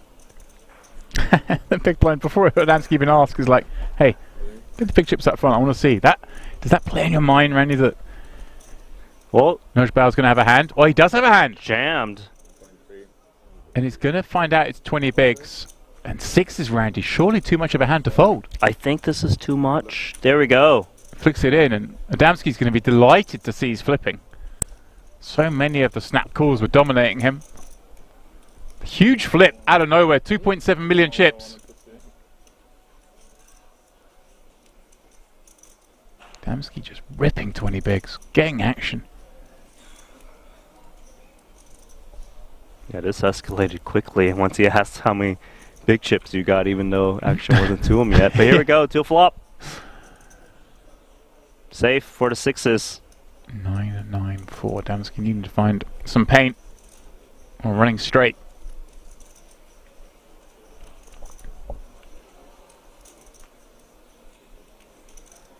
Turn of no use. 1 card from Elimination. Needs that queen or jack for Dempsey to stay in here.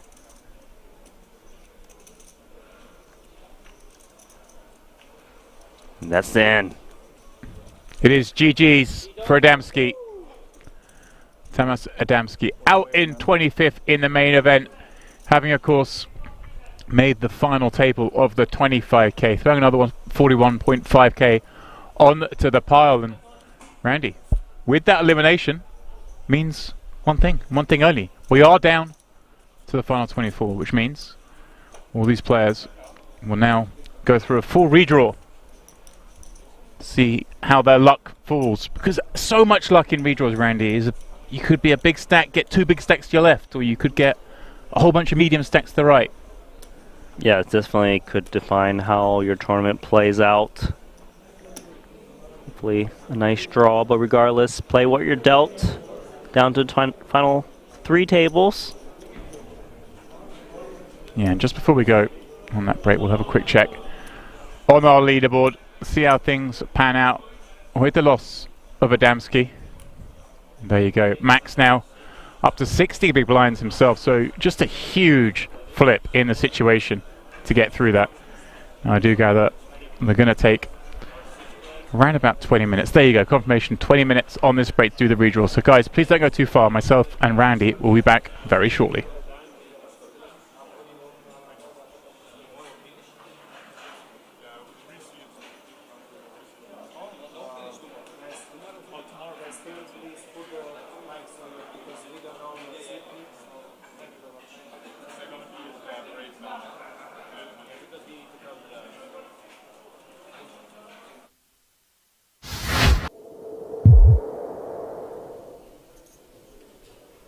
Do want to take a moment to acknowledge and welcome those of you who are streaming live on the Poker Room Kings Twitch and YouTube channels. Randy and I do have both chats open and are monitoring the chatter in there.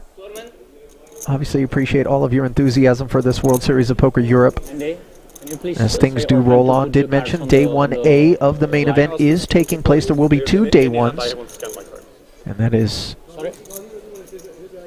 certainly the reason behind why it is. As we pulled up to the casino here today, we saw more people out front than we had at any other point. No. But I have problem that If there's a problem, they will tell me.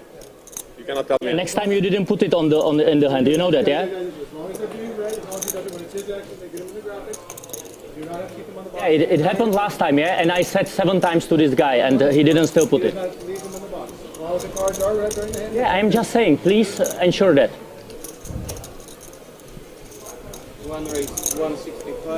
Okay, so if you're wondering what it is that's got Martin bent out of shape, Randy, walk us through it. You were in the booth, I believe, last time when Orpin and he were at the feature table. See. No. So go on. Basically, Orpin is waiting until the action is on him to scan his hand. And Martin, for whatever reason, has decided that this is an issue for him, and he's not really happy about it, and he's zeroed in on Orpin. You can see Orpin doesn't seem to be too flustered by it, but Cabral just having a bit of a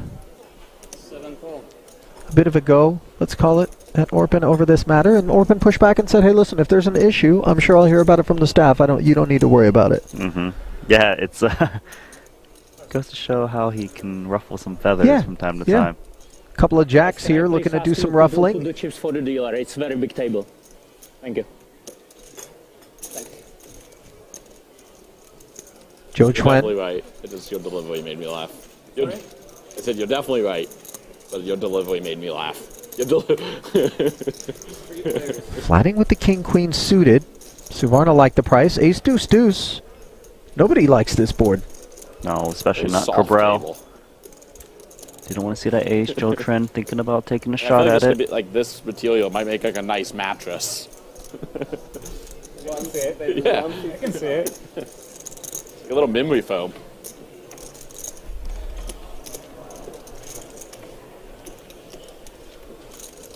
Ooh. 155K lead from Joe. Cabral's going to expect Joe to see bet most of his range on ace deuce deuce board, so he probably is going to pay off one and see what's up. He likes to take mid-hand swigs of water, I've noticed. Really? Yeah, he really does. Oh, it just might be a way for him to kind of measure himself. His version of the, what, Oreo cookie from Rounders? Teddy KGB? I don't think it's a tell, but... Oh, he only took one gulp. Interesting, because one of the outs for Joe is that jack from his point of view, but that would give Cabral jacks full. Be huge trouble.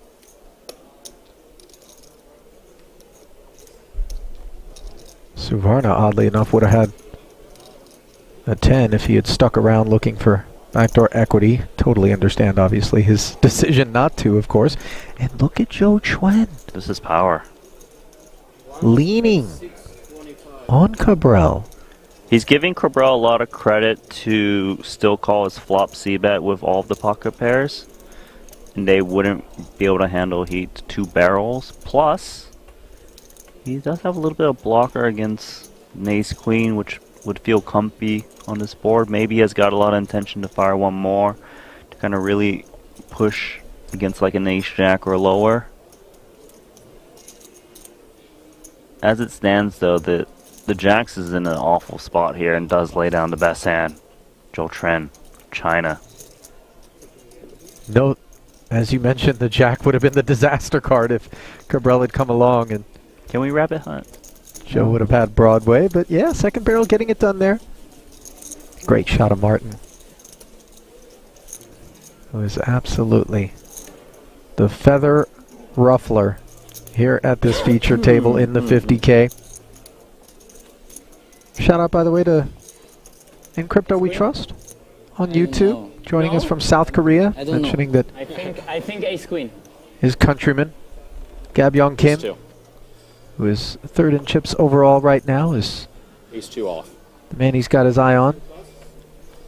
Says he's a very good player. Yes, he is. Anahang. How do you say it again? Anahang. Yeah, Seo. Anahang. There we go. Yeah. There we go.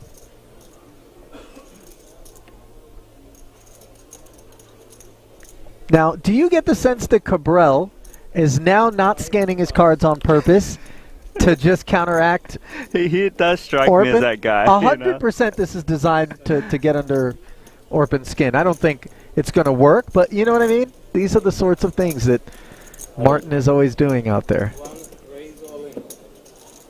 How much is that? Power. What just happened here? Joe Chuen, big blind. He just ripped like 30 blinds into his limp.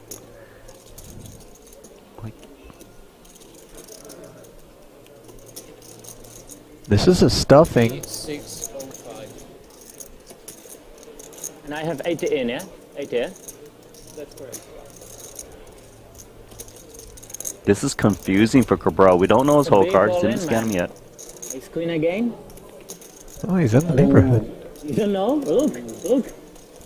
You can always look if you don't know. Fold. Show. Show. 1,000 cash, I show. 1,000 cash? Tomorrow. 1,000 cash. Dollars or euros? Dollars or euros? Or once? 1,000 cash, I show. I pay. Jojo and asking for 1,000 cash from Martin to show his hand.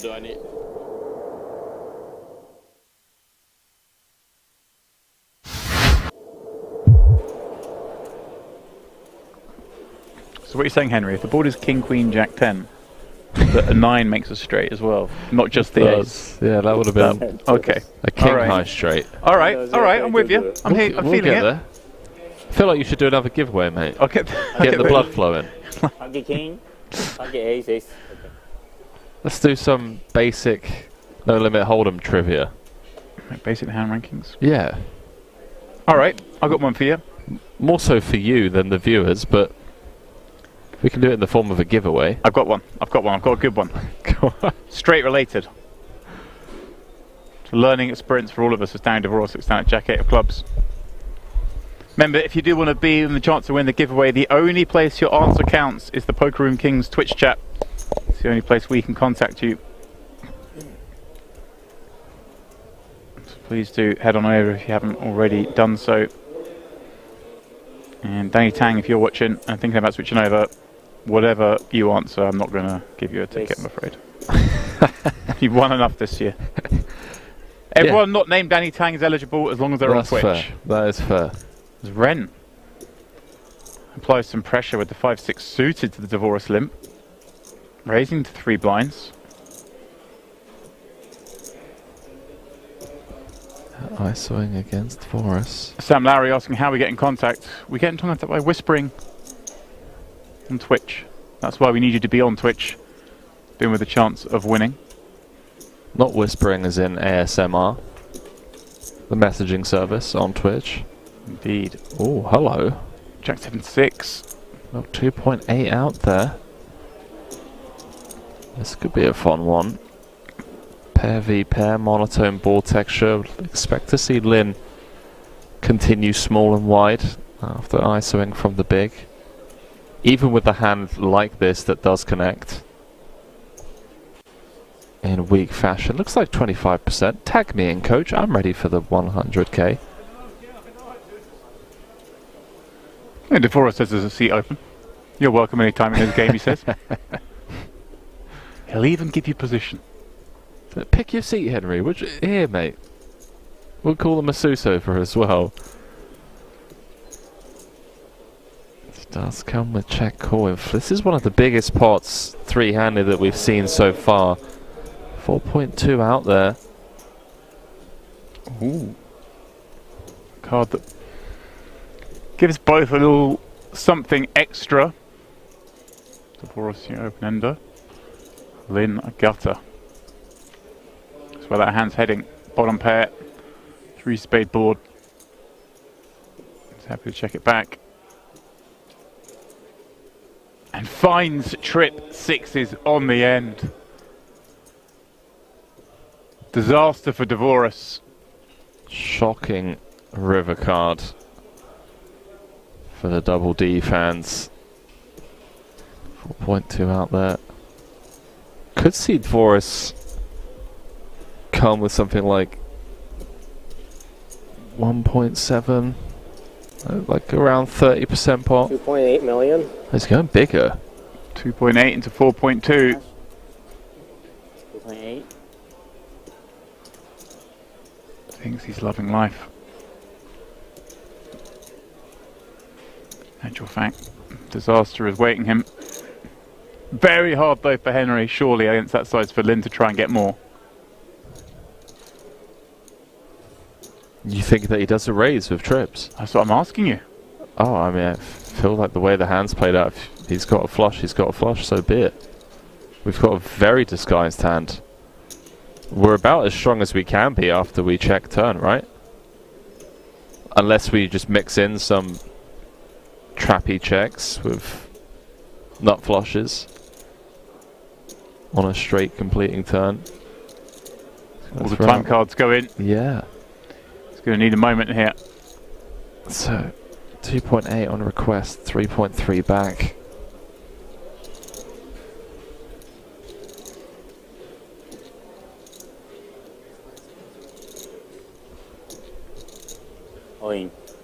He does go for it. And that, it's a dagger to Dvorak. Yeah, the immediate discomfort. You can just see how pained and perplexing this spot is for Dan. It just doesn't make sense. Like, it's continued 25% on the flop. Dvorak call, turn goes check check. Dvorak then bets 2.8 into 4.2, 2/3 pot. To then get jammed on a board pairing Sad times. non-spade river. Sad times for Dvorak indeed. Facing a spot for his tournament life. But even if he folds here, he's so short now, Henry. Doesn't enjoy it.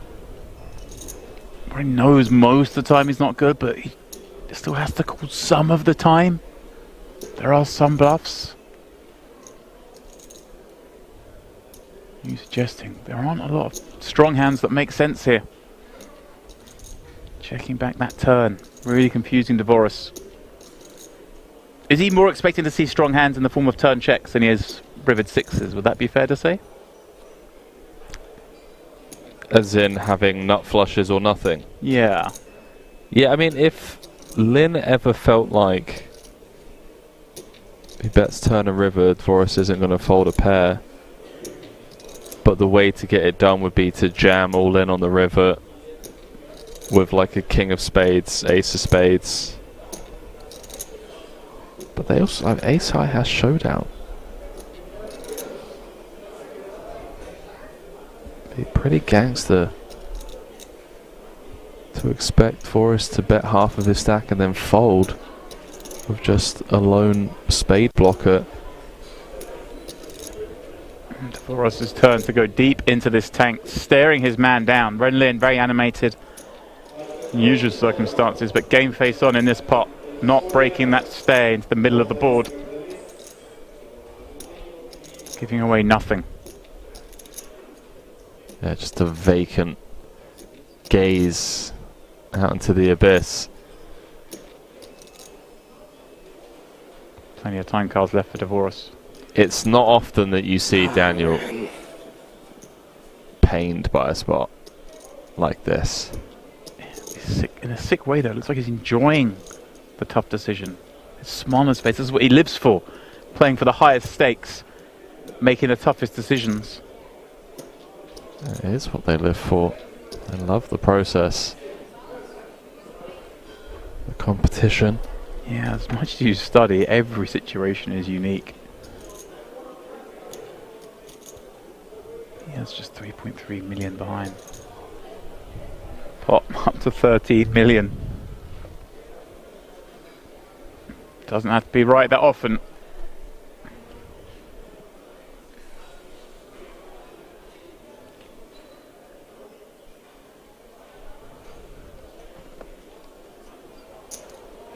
He makes the call. Oh, he's looked him up.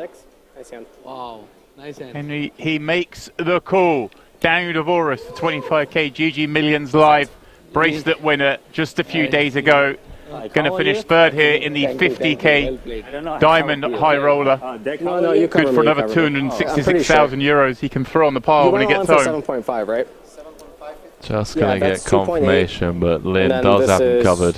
2.05, right? Couldn't get away from it, James. Yeah, he covers me.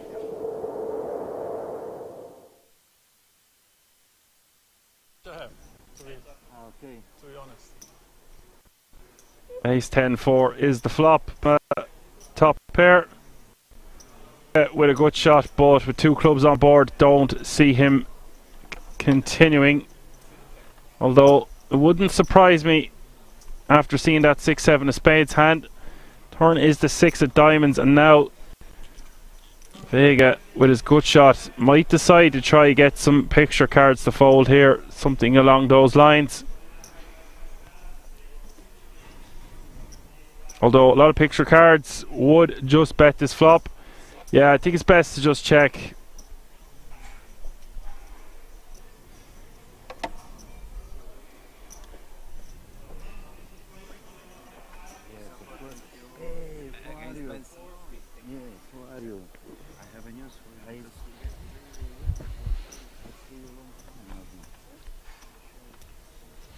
Pasme is going to bet 450k here.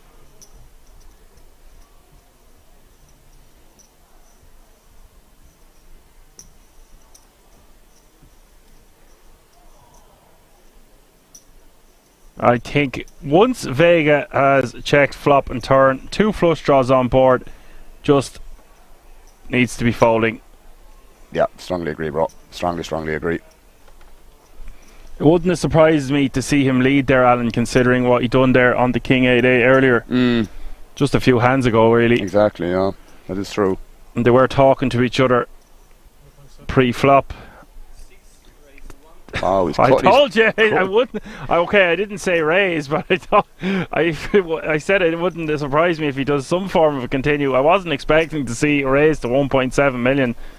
Talk about putting the pressure on Pasma here. This is a horrible spot to be in for Pasma. You can see it on his face. The only thing I'd say about this, mate, is because there's a lot of draws out there, which you obviously unblock every single one of them, clubs and diamonds. You know, there's a lot of 4 or 5 of clubs, 4 or 5 of diamonds, 7, 8 of diamonds, 8, 9 of diamonds, clubs, etc. There's a lot going on here. King, Queen of diamonds, etc, etc. So, you know, having position here. The thing is with this 4 or 5 of spades, man, on a non-flush completing river, this is one of the best combos to always bluff on blocking the folds. It's very, very important. Now, the thing is, you can improve here, but I don't think 5x has that much showdown value here, unless you decide to check call here against missed draws, which is also a thing as well, which would be unbelievably sick if he finds it. It's important to note that the flop went check. Yeah, I'm aware. There's no worries. So either way, it's still a really nice spot to shove in Vega Meister's shoes. Well, the thing is, as I said, man, you know, you improved on the river technically, but 4-3 got there as well if you have that from the big blind, and he does check. This is okay, just checks back. I mean, I don't mind that. The thing is, it's one of those things where if you do face a bet in the river here, it's going to be quite a polarizing spot in terms of what Pasmat is going to be value betting in the river, because if he's checking back all these ace-x, especially the weaker kickers, then what he's going to be betting on the river there is going to be, you know, strong ace-x, 2 pairs, and just some missed draws, man.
And we are back fresh from the buffet.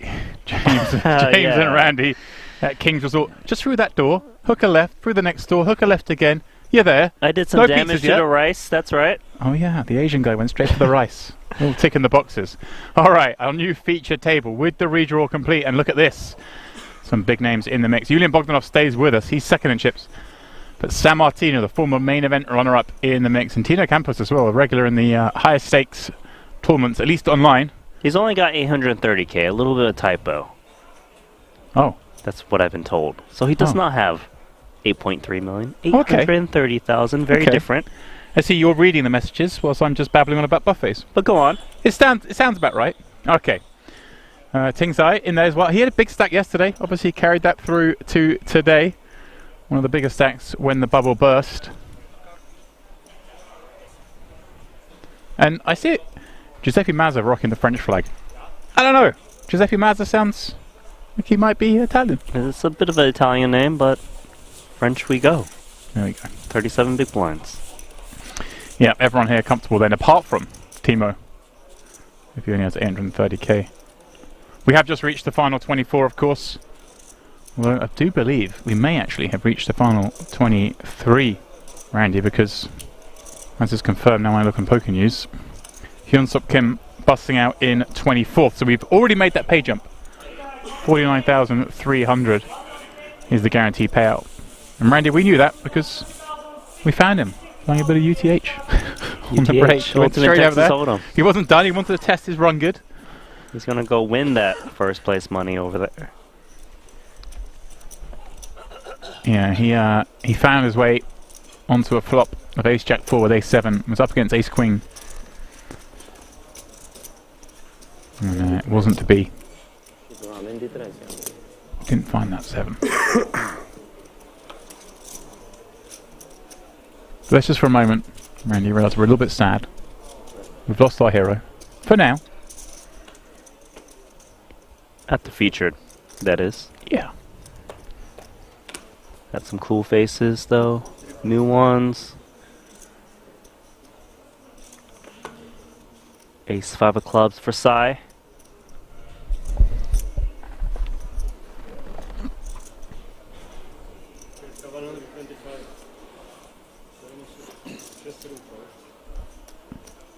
See San Martino.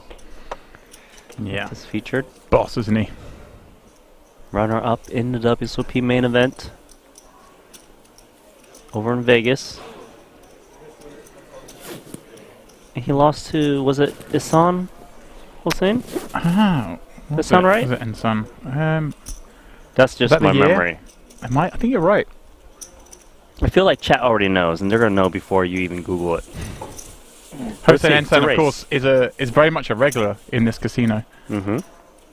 That's where I first met him. Fantastic when he won that main event. But let's have a look. Second place. Who is this? It was Hossein Ensan, you're right. 2018. 2019, pardon me. How much did San Martino cash for? 6 million. I told you that earlier. I remembered that correctly. 6 million. $6 million for getting second place in the tournament. Not bad. But Hossein Ensan, of course, was the winner that time out. $10 million. I have seen him around actually. I saw him here earlier yesterday. I don't know. Always a regular here. A short drive across the border. Dario San Martino with King Jack of Hearts. Oh, Ace Jack suited quickly down by Tochi, who was sitting on a stack that could have gave action right behind him. I'm surprised. Really? Yeah, I'm pretty sure it was Ace Jack of Spades. Regardless, it is Mazza, the Frenchman, in the big, King Queen of Clubs. That's a boost smart. Man whose name I've seen cropping up in some hand histories on the outer tables. Now we see him here with the dominating hand from the big blind. He does have more than 35k back.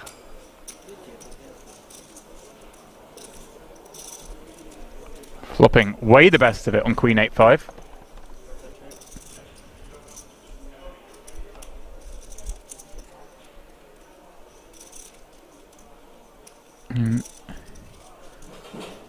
No connection for the King Jack of Hearts, no backdoor Hearts as well. Definitely got some decimal points, doing some funny things here on the stack sizes. They're obviously playing way more than 386 and 35k. See bundles in front of San Martino. It'll be very hard for him to win this pot, but he's going to try. Just fire out some bet. Yeah, those 25k's are the blues, 100k's are the browns. So you have about 1.6 million back here facing a bet of something, and as a boost might just check raising Randy with the top pair.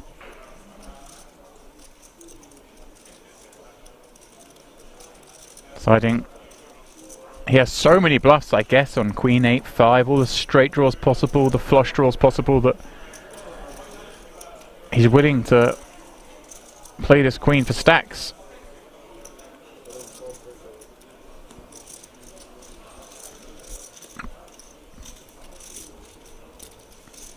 in fact, he had another blue stack behind, so it's actually closer to 2 million chips. Thank you. Alright, Randy, we're not doing a very job of learning the dealers. Which one's the flare dealer? Which one's the lefty? I honestly do not know. Randy. Got you here to keep an eye on stuff like that.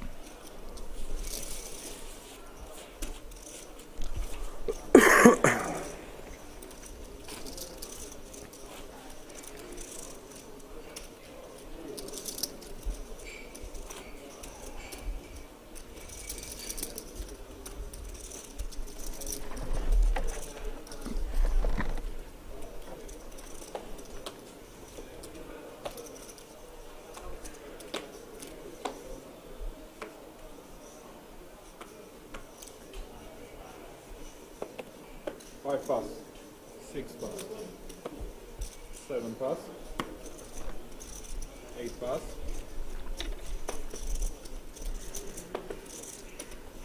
Put out. Ace 5 off in the cutoff. Bogdanov lurking behind on the button.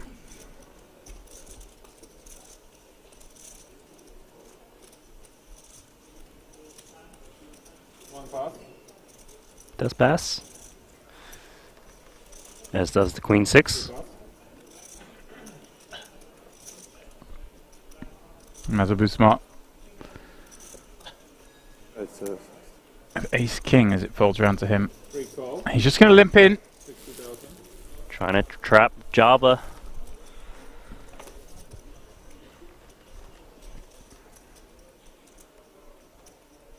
Looking to find a spot to limp re-raise with this Ace King. Is he going to get the option to do so? Or Jabba just check this somewhat connected low card combo.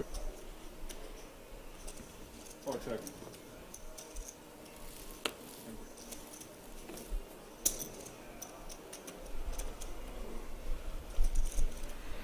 We're going to see 3, Randy, from our lefty.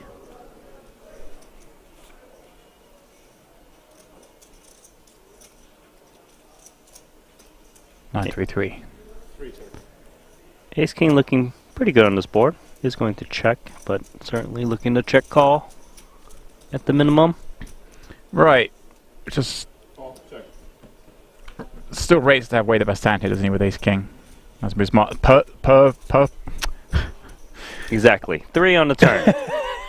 But he's now going to try to deny some equity with this bet. But he can get action from worse as well here, can't he? With maybe some ace high, some king highs. Can, but I think the flop was to try and induce a bet from a random hand. Mark it with a stilo. And maybe a little imperfection they're going to analyze. Yeah, stilo. Oh, he wants to see the card though. Yeah, I want to see what it is. What card is it? King of clubs. Just stavamo. I was hope you raised ace king. I had ace queen, but I didn't raise. You don't raise? Oh. Bottom 3, eh? Yeah. Let me. One man telling the truth, the other not so much. I enjoy it though. Randy. I enjoy it. Ace king. It was a limp raise, but it's not. Yeah, jack too. That's why I didn't call the turn. That's my phone, but he's not here. So blind squeeze? Yeah, it's fine. Oh, he's a long chip. I had nothing. It's not a bad call with I had nothing. Normal everything.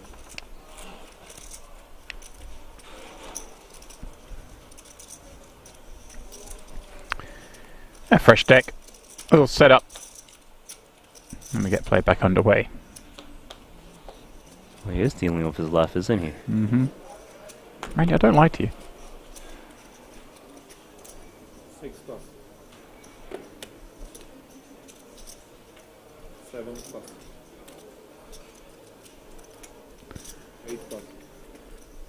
Tochi stays with us at the feature table, along with Bogdanov.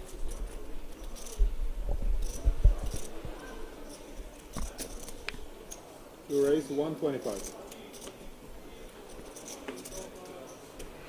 Who came into the day as chip leader, 6.2 million.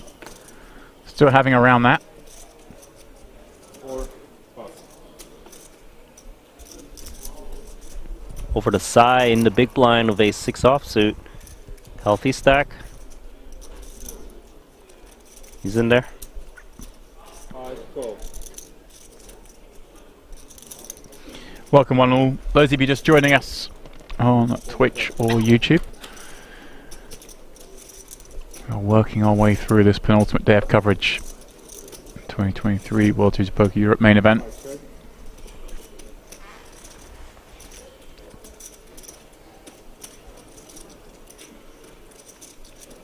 He's got 2 overs.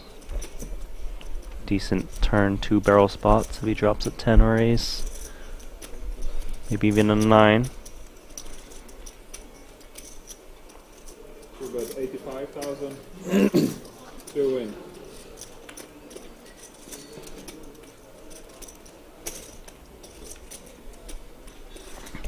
Well, Randy, I noticed in the top right corner of the screen there that we'd lost a man, and I see questions from the chat asking is there a possibility to look after other tables. We can't look at the other tables. So myself and Randy will of course relay you the information as and when bust outs or big pots occur there. And I'm sad to report our hero Randy, Boris Rojankovsky, has busted out. He moves all in with ace 8 off his what would become a short stack. Andrea Radicki finding jacks behind, drilling a jack on the flop, sent Boris to the cash out. To the cash desk. To cash out. First man leaving with 49,300 euros. GG, Boris. GG, my man. Played well, dressed well. Yeah. See you next time.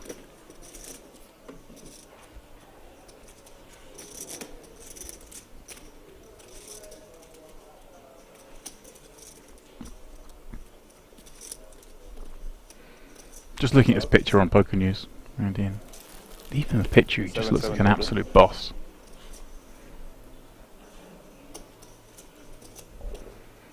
It was never going to be a smooth ride for him. He was, no. He was very much up and It down. was looking to win it. Java with 9-7 of hearts is going to come along. Suited 1-gapper. The type of hand that gets a little tricky. Yeah. Flop disguise things. And remember, as Randy pointed out, he's raising into a shorter stack here. There's a decimal point that's moved in the wrong place in Campus's stack. So attacking a sub 15 big blind stack, getting it through.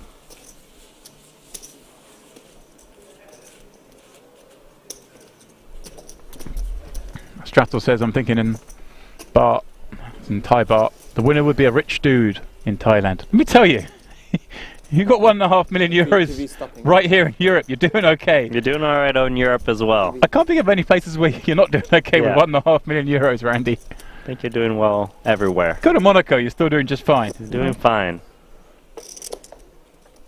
But we're happy to have you joining us in stream from Thailand. Here we go. Fans from all over the world. Benjamin says not in Dubai. Give me 1.5 million euros. I'll go to Dubai and I'll be just fine. Okay, yes. I will try as well. Here we go.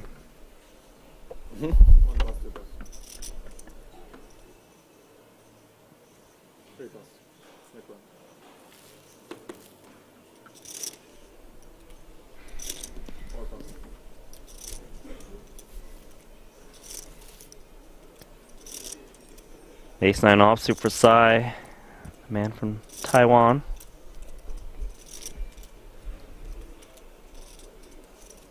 Healthy 4.3 million chip stack. Gonna proceed with standard operations. Still trying to figure out what this hoodie of San Martino is about, but he's got Ace King suited. Alien Love.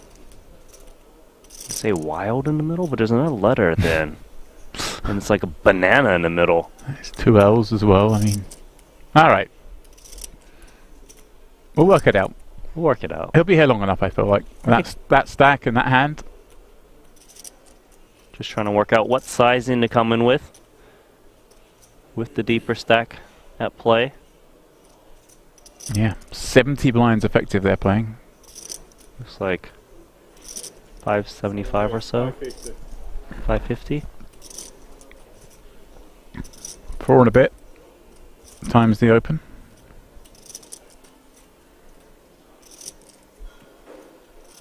Ace-9 is one of those hands where you don't really want to call 3-bet. Occasionally you 4-bet a hand like this if you think your opponent is really out of line. And this man's capable. Fold definitely the default. Is he allowed to use his hair as a shield for his eyes? Is that Can't move? see that. Looks like he did get it. I don't have that option, Randy. It's been a while since I got hair in my eyes. Yes. If you could just take a look at Dempsey's lock of hair. Lustrous. I save a lot on barber's bills. You do. Like, that's worth a lot through the year. Enough to pay main event buy-ins, perhaps? No, I don't know about that. Okay. I do not know about that. But maybe 1K turbos, I can see.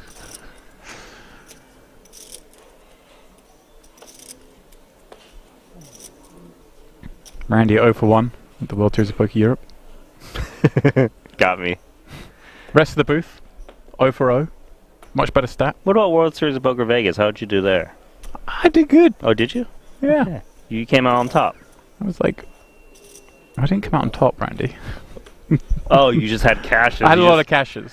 But you didn't come out on top. Got it. Every time the buy-in went up, I wasn't good enough. Cash the small ones, lose the big ones. Yeah, I found my level. Recipe for bankroll. Disaster. Got it. Sai, Ace-10 in the cutoff. Opened Ace-9 in the button. If you equate it to number of buy-ins won, then I was comfortably up. And that's the way I see it in my mind. Cool. It's not what the bank manager says, but...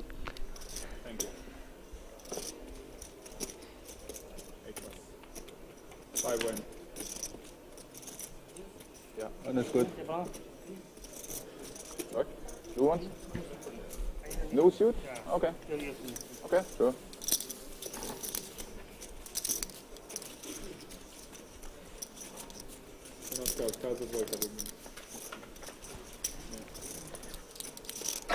Look.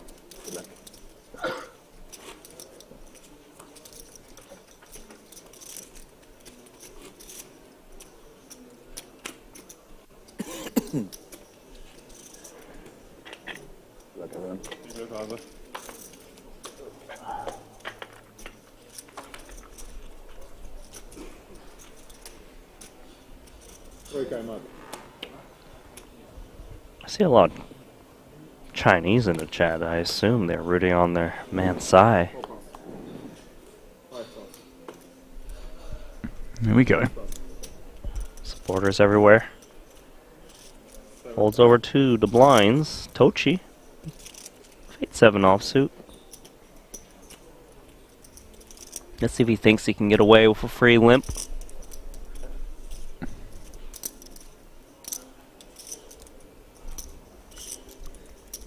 Call 60,000. How much you play? 1, 2. So that. Not what you want to hear. The instant question, yeah, how much you play? And this, Randy, the kind of hand sometimes we see utilised as a raise pre. Occasionally you do, just because it doesn't play that well post. Blockers to hands that want to kind of limp jam on you, or even limp call the King X's. Wow. She just open ripped it. Even further. Yikes. Removes some of the opportunity to limp jam, of course, by doing that. Some of those hands that limp jam don't want to limp call.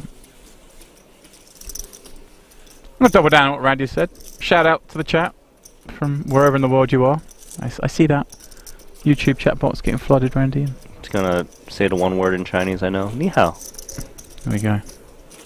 Means hi, in case you didn't know. Oh, oh, you knew that? I knew that. You got no other word? You got some other words. Shishia. Thank you. Yeah, there we go. I can speak Chinese, I just never told you. And no, that's not a Chinese word. I was going to say chow mein.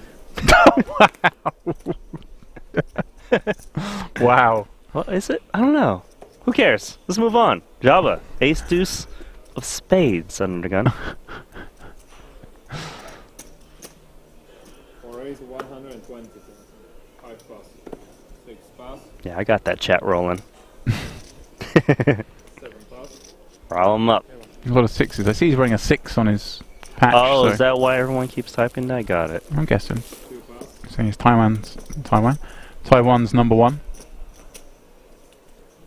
I won't doubt it. 4 win.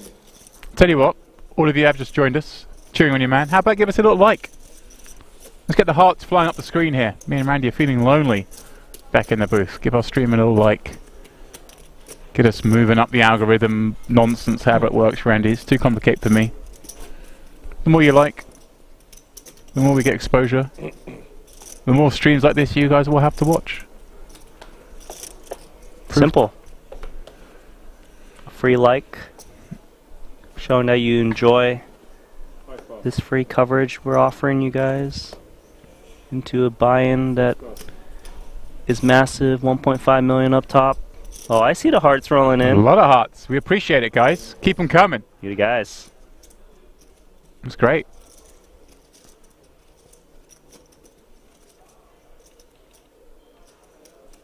I think I heard a rumor that if we get enough likes, they'll put some pizza in the buffet for us. I knew you were going to say that. I just knew it.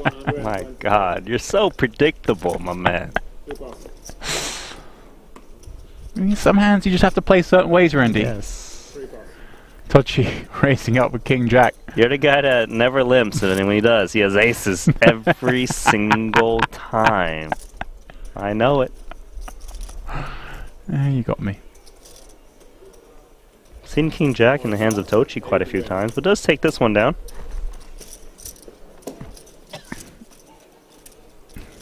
Yeah, he's been dealt that a number of times. He's not had it easy. You know, we made a fold earlier we're both surprised by, but I can understand where it's come from. It happened to be wrong. But he survived. Been stepping it up ever since that.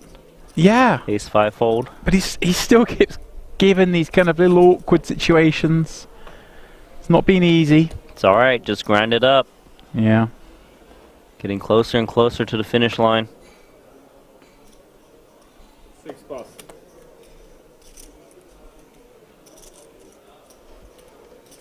Right, is it sad that I just opened YouTube on my phone and liked the stream myself? 8 pass. To be honest, no. Because I have yet to do that, and I will after I see how this hand develops. San Martino, ace-9 of diamonds.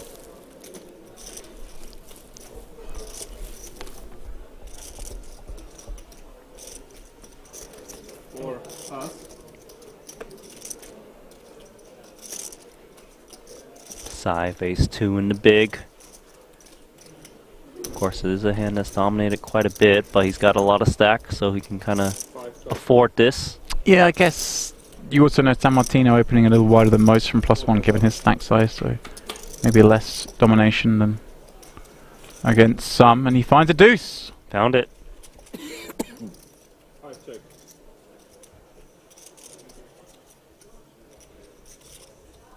San Martino might still c-bet in this spot just because just one kind of big card out there.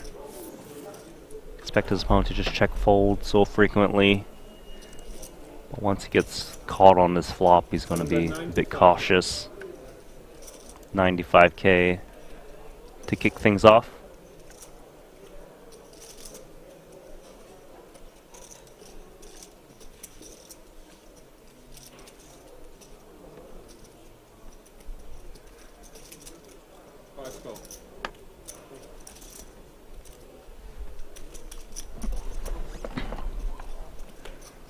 Ooh, Randy. Ace, 2 pair versus top pair. Although, it being the ace of hearts does obviously present far more combinations of strong hands than, say, the ace of spades had rolled off. San Martino might be thinking, do I need to charge a naked heart? Does check. And that is a brick river, and that's going to cause trouble for San Martino. Does Sai have options here, Randy, or is it hard to check raise this hand? So I don't think he'd be looking to check raise just ace deuce. So I would feel strongly about betting myself to not allow some tight checkbacks from like a weak ace.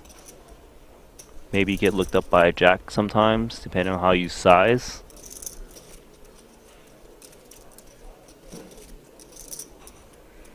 $530,000 in the pot. Some brown chips have gone in. Against 285, I don't see how ace-9 could ever fold. He even beats some of the thin value bets by like an ace-5, ace-3 that would float the flop. Right. But he doesn't seem very happy about it. No, I guess he wanted to see a check call. Yeah, a little bit of 5-6 bricked out that he could pick off as well.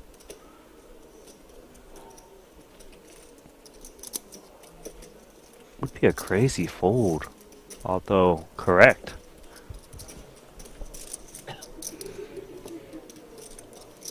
Yeah, it seems like a hell of a lot of hand to fold.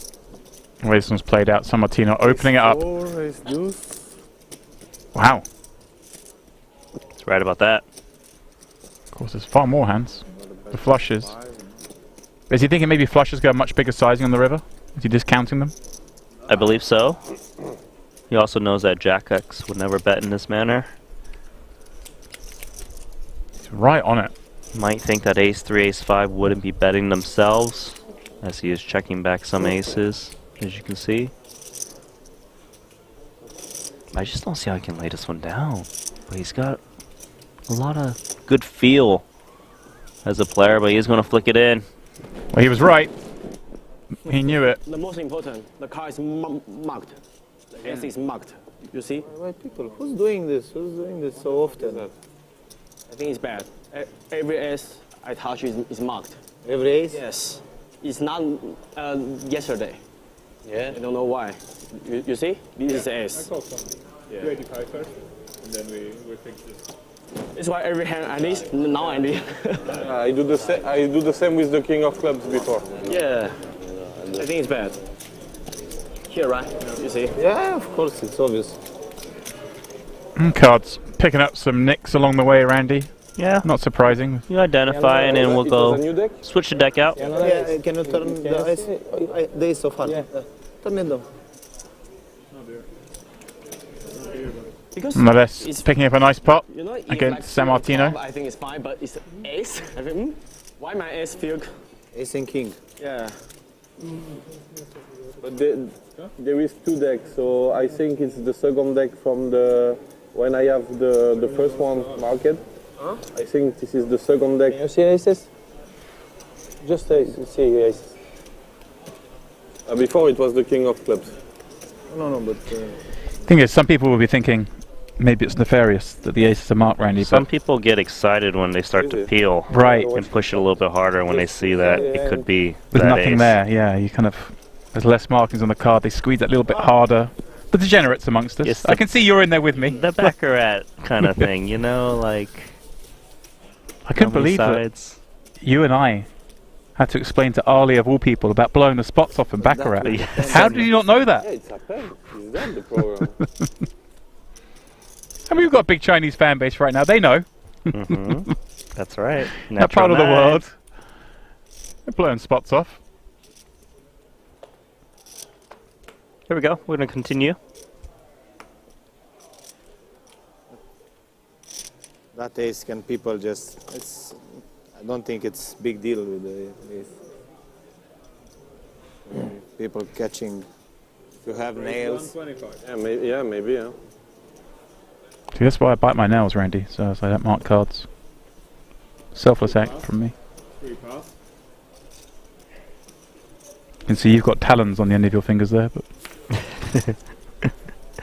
Talons. That's right. I'm just gonna soar like an eagle.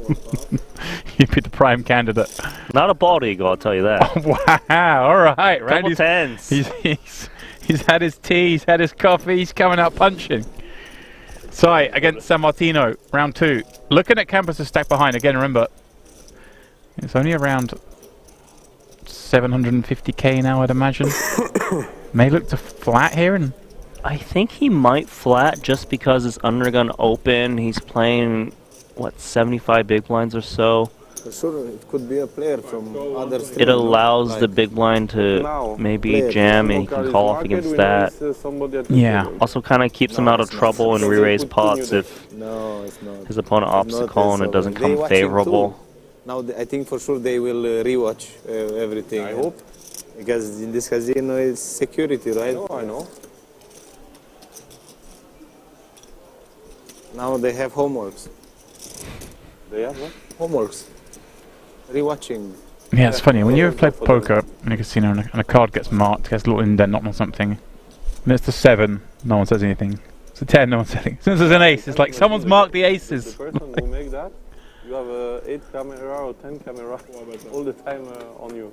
Nothing wrong with addressing your concerns. They will Of course not. Yeah, of course. Any concern here? Ooh. Potentially, because the 2 10s might be in trouble against the 2 hearts. They might indeed, Randy. San Martino looking to get instant redemption. The biggest casino in Europe, they have to fix But it. he's got to be worried on a queen high board. We always say the queen high boards, Randy, seem to always be right around where the small blind range is expected to be. Might be, but then again, he's got a lot of chips. He can kind of attack even if he's up against a queen. Right. He's flipping. He can bet here, and it's actually quite small, which would entice hands not a queen to continue. And maybe he can just double barrel this large on the turn, unimproved. Right, setting up for multiple barrels, and also setting up to keep lots of hands in case he catches his heart, like he's just done that. Heart that gives Sai a gut shot. Now he's praying that Sai's picked up top pair with the queen, or maybe some improved 2 pair like a 9-8, 10 jack gets there as well.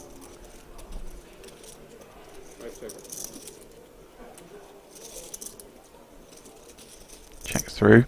Once again, San Martino, who has now made the nuts. He's probably going to discount sets just because he bet so small. They're deep. They would have seen for a check raise on a flop a lot.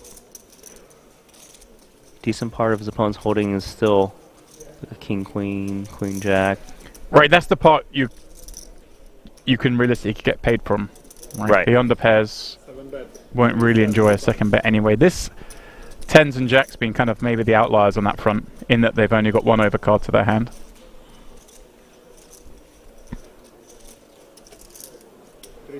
We'll see.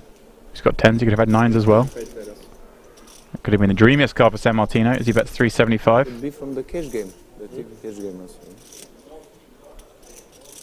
This is pretty tough for sides. He does pick up additional outs, but ideally would want one of the hearts in hand. Although we know it doesn't really matter, given he's up against a nut flush at the moment. But if he thinks his opponent checks back some queens on the turn when a flush arrives, he might be thinking this is a made hand or 1 heart holding. Does lay it down, giving it to San Martino. Yeah, a little disappointed for San Martino, of course, having lost the previous hand. Now he gets the hand he wants. He's already thinking of what size do I go for on the river on certain rivers, but doesn't get the opportunity. Alien power will do. Alien power will do. Thank you. I mean, a heart on the turn will do. Doesn't need the alien power just yet, but we got 2 more days of poker ahead. Any power will be useful. San Martino building a stack here. So just 4.9 million.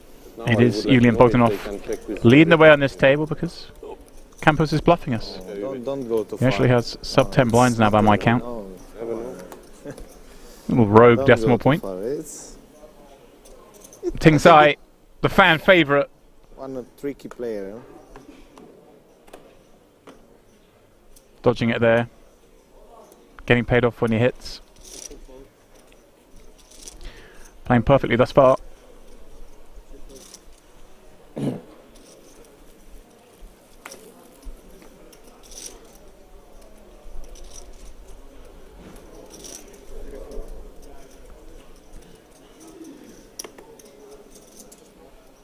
Those of you who've not been with us since the start of today, we came back with 35. Numbers are falling. I was about to say 21, and then it ticks down to 20. We are losing players at quite some rate. Plan is, of course, to play down to the final table, and even maybe a little bit past that point.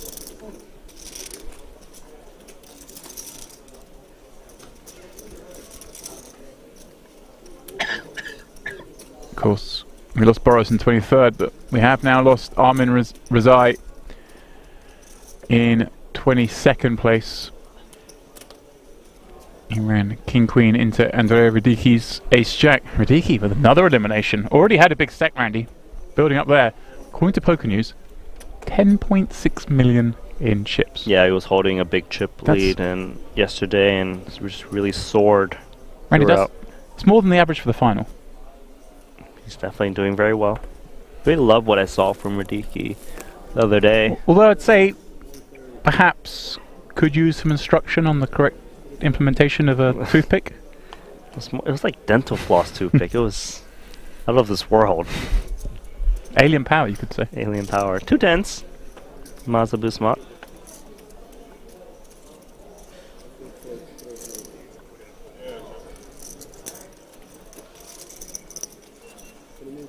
GD. I'm in Rezai. It was fun. We saw that hand on the bubble, didn't we, when he and brother Daniel were battling it out. 2 bets on the river. Family WhatsApp group probably alive last night.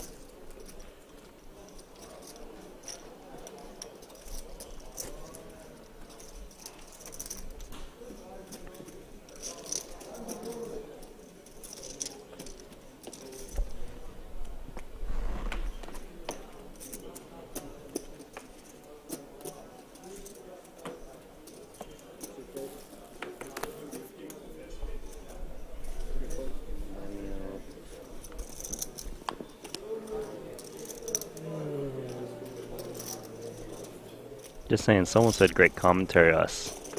Can we give him a thumbs up? Who said that? You're like, who? Red Misty. I see you.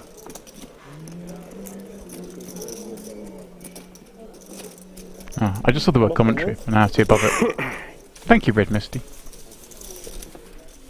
Doing our best. Unfortunately, I'm in here with Randy, so we are capped. I'm doing my best. Unfortunately, I'm in here with Dempsey.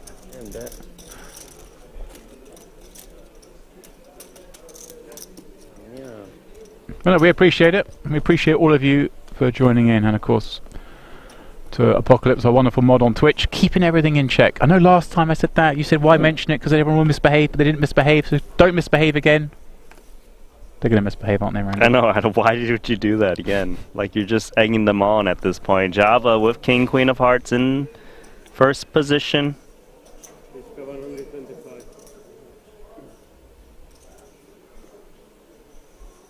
Ting Sai with Queen Jack of Clubs. Next position over. Pretty deep. He might be thinking, man, I want to play this pot. Do I really want to 3-bet because I would need a really strong range in theory? Does flat. Right, and the under the gun and +1 here, flatting, can still be some strong hands, right? It's not like it invites a squeeze potentially loose, although look at this. He's going to be glad he didn't 3-bet because Tochi's got the jamming hand off of the sub 20 big blind stack. You're right, Randy, he's got the jamming hand. No questions asked. There's only one play. And that's all of it.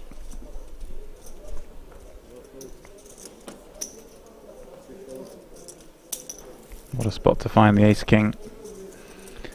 Like I say, still gonna run into Sai with some pretty big pairs now and again. And like 10s and jacks, might not want a 3-bet from +1.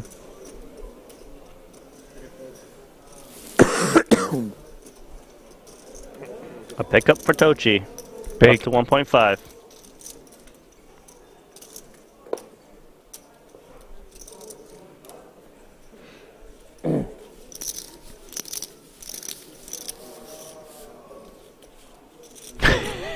Dario just having a nap between hands.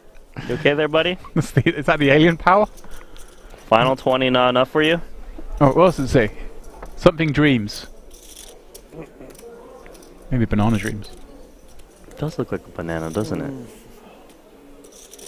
I mean, he's swigging that water in a manner that you see a man on a 3-day bender knocking back the last of the vodka. Maybe it is vodka, just in an Aquapana bottle. Campus, we know, is actually very short now. I think around 500k, so sub 10 bigs and king 10 offsuit from the +1 seat. It might be go time for him soon. Comes in with min raise, it seems. Oh yeah, give yourself a little room.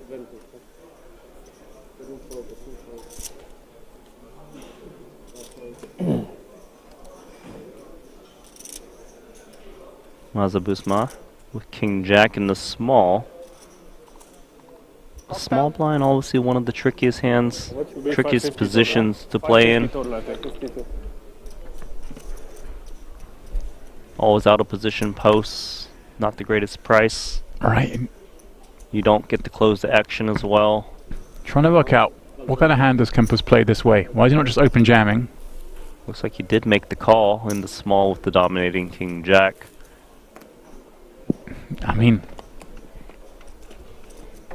great read of the situation. Recognizing there can be some weaker hands here, going for the non-all-in sizing. Off that short stack.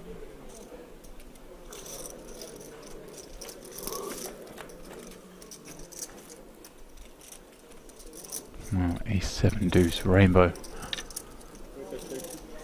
We know Campus gonna have more ace-x here. Mazapu Smart surely would have gone for the 3-bet. Against a stack size that you'd be willing to get in with, you would always be 3-betting like an ace-jack plus. Lovely reading the situation from Campus there for betting just 60k, recognizing that it's very unlikely Mazabu Smart has an ace here.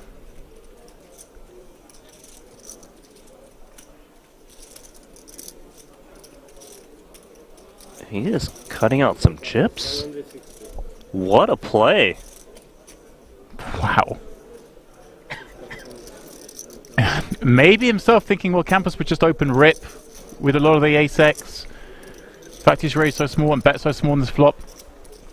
He knows that I don't have a lot of ace-x. Yeah, also, imagine if he had a pocket pair lower than an ace. Like, are they really going to want to continue on a non-flush board? Wow. Jeez, what a play. Great move there. Great move indeed. Of course, Randy, I'm sad to report another elimination. We are down to 20.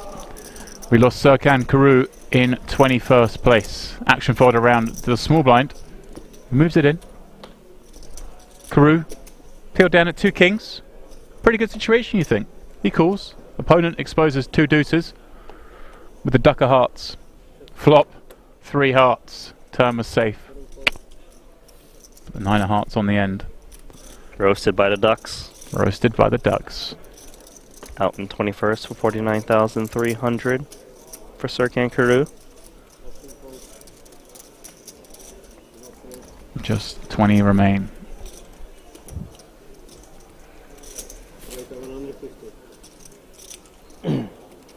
Buzma coming in with a 2.5x open, 5-4 clubs. Into the big stack of Ting Sai, who's got ace-7 of diamonds. Nice spot to take a flop with.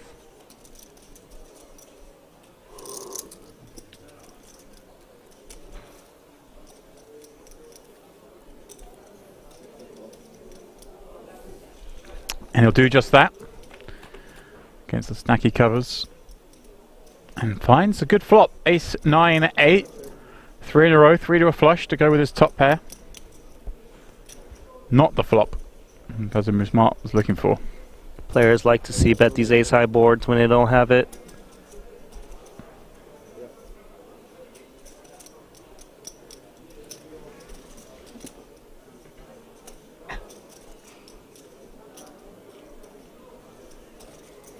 And quite a healthy sizing here. Only 3.5 blinds to see bet. Yeah, 210. Once he gets called here, he's got to think he's up against the ace a lot. The bigger sizing does shed the bottom pair from time to time. 10 on the turn brings clubs. Opportunity. Ooh. You got excited. Yeah, I did, Randy. Especially when he's gone the bigger sizing on the flop. That lend itself to firing really big here. I'm going to rep more as he grabs chips. This is where it gets uncomfortable for Sai. He's holding top pair, but it's not much of a kicker. He does have an open-ended straight draw, although one of those straight draws, the jack, would bring a higher straight potentially in the form of a queen. So he's got to be careful in this spot, but he does have the best hand. Yeah, Sai knows now there's no value he's beating, is there? There's no way a weaker ace is betting. He shouldn't expect like an ace-5 and lower to be firing once again, although he can't be completely sure. It's one of those call and hope for the best, hopefully a check through, maybe improve. Service. 1.5 million chips in the middle as it comes running clubs. Masabu Smart getting there on the end. And may well be, Randy, in kind of a disguised manner with both the king and the 10 of the clubs arriving. Some of the backdoor club draws that might bet big on the flop and barrel off the 10x, the king x of clubs. So kind of disguised, even more so for a backdoor flush. Bit disguised for sure, and it's actually very possible for Ting Sai to be holding some kind of 2 pairs that could definitely pay off a sizable bet as well. They would check call turn when a straight arrives. Right. See immediately thinking about what size to come in with. Like, all the 2 pairs possible, aren't they? You think the ace 9, 9, 10, 8, 10. Some straights too is possible, right? 6, 7. He's actually pretty small. Yeah, he's basically saying, pay me, please. He's betting in a way that's actually perfectly designed against this ace no kicker. Right. But does it not say, it's in one of these situations where it's not polarizing, it includes a lot more, like, all its 2 pairs could bet the size, and there's strong 1 pairs even, and like ace queen, ace jack potentially betting this size. Right, the small size of course allows him, he's saying I'm willing to bet just a pair of aces despite the kind of scary nature of the board. Is that any way, ideally, to perhaps induce a bluff from one of these kind of hands? It often does invite the option to say, look, I've got a pair but it's not good enough to call down, maybe I can rep something with a raise. Like if Ting Sai had the jack of clubs or the 7 of clubs in his hand right now, that they feel like he'd be more inclined to kind of make a play, right? Blocking some straights, blocking some flushes. Blocking flushes is pretty important when you want to play back in this spot. But I think right now he's thinking, is my ace-7 ever good? Am I occasionally up against a very similar hand? I don't think that would be the case. Then again, though, it's hard to say with whole cards down in their shoes. See, I suspect he's thinking about now bouncing. Definitely contemplating that as well. Does lay it down correctly. Great fold. Could even get the 400k out of him. Yeah, I like it. At first I wasn't a big fan of the 400k bet, Randy, but then when I realised it is possibly going to induce some check raises, I was much keener on it. Although, when we got the 5 high flush, we don't even really enjoy it, but I guess we have to call. Nice play from both yet again. I feel like I'm saying that a lot today. I mean, he tried his best to get his man to pay with the weak ace. I mean, how much better of a price could he have given him? Just 400k. It was around 25% or so. On to the next one. San Martino. Doyle's out.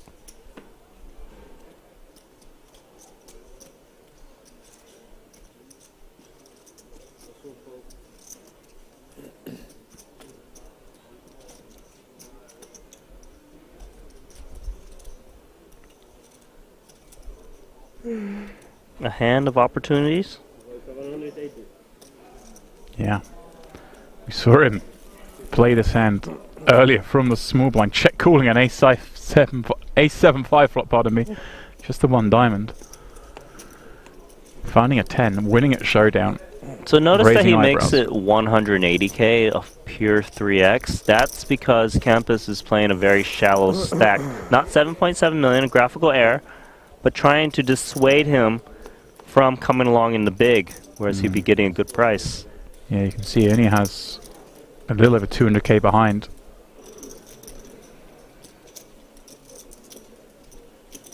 Nice adjustment.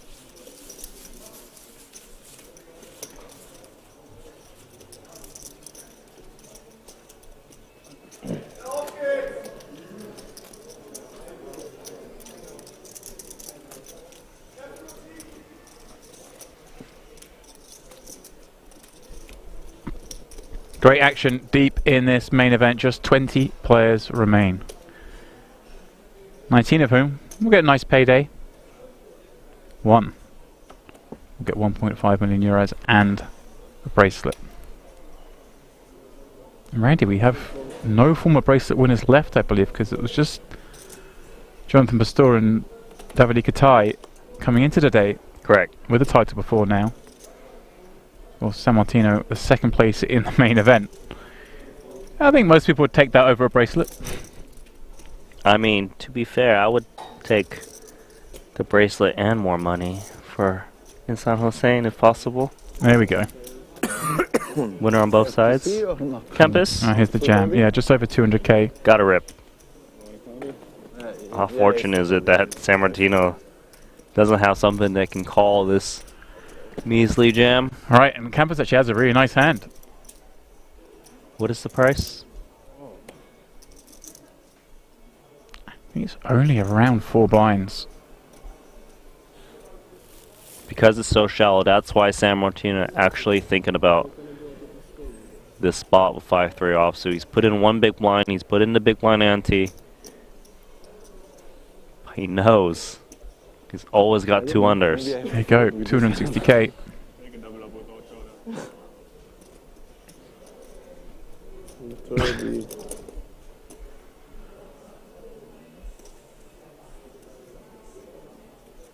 Try and do the math in his head. Yep, 2 to win 380. He's not quite getting it.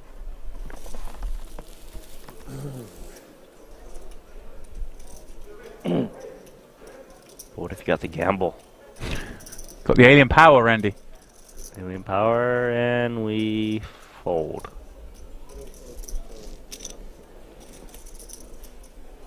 Reluctantly. That's a bad hand now. Fold that too, I think.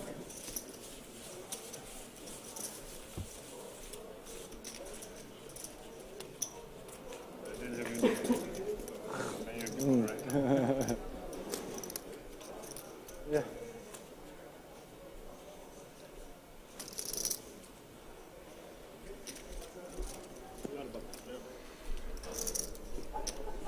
Thank you.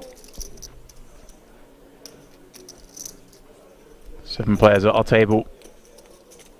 2 of the tables going off. 1 7-handed, 1 6-handed. As we're working our way down towards this final table.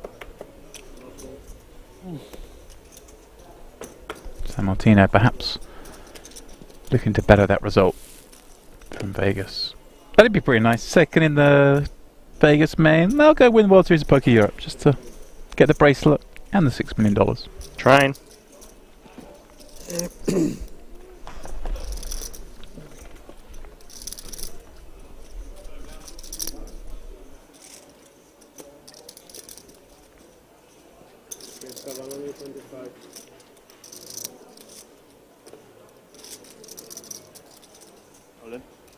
There we go. Just picked up some chips with that jam last hand. Yeah. Now he's got a little bit more to be the heavy favorite for full double up, as Sai would be priced in to call off. San Martino's got pocket 7s though, and that could change things. Because the 7s performs okay even against the 350,000 jam. It's actually a really tough spot. Right, if he plays, does he have to ISO, or can he just... I feel like you're supposed to click because the original opener has a good price to close the action, and you'd rather get this heads up against all-in player. Now, if you do come in, maybe come in with like a min re-raise, which Looks seems like what he's doing. Yeah, I think he declared 5 something. Exactly what you suggested he should do. If the jam was closer to the size that he announced, then he probably would just come in with call rather than re-raise small. 575. At this point, I think Ace-Jack has to hit the muck. You see heavy action. You know San Martino's got a hand that's willing to commit against a all-in player. Does fold. Racing, Randy. Racing for it all. Campus looking for the ace or queen. And I guess he doesn't mind that when he sees he's 3-bit jammed over and open and San Martino ISOs from the smallies. Could be worse. Yeah, definitely happy it's a pair below the queens. Not so happy it comes 9-7-3. Does have backdoor spades, Randy, but understandably out of his seat. San Martino's not the kind of man who gets beaten by running spades, is he? Not GG. You busted my brother already. Aim for the family. Not GG poker. Well, opportunity. Maybe sit back down. I didn't do anything. Come on, it's a flip, pre-flop, flip. Not to be, Randy. He does do the double over the Campus brothers. Ace king, ace king, ace king. 4 spade. 1 ace king win with the king of spade. Out in 20th for 49,300. Just hanging in there with that short stack. Couldn't win the key flip. Imagine both brothers getting knocked out by the same guy, huh? I didn't know there's a Campus brother duel as well. Yeah, that's what he said. Timo and Lars, I think, is... I believe it's Timo and Lars. I've done commentary on both of them before, that's why I'm familiar with them. Although on an online table, so it didn't look too dissimilar at that point.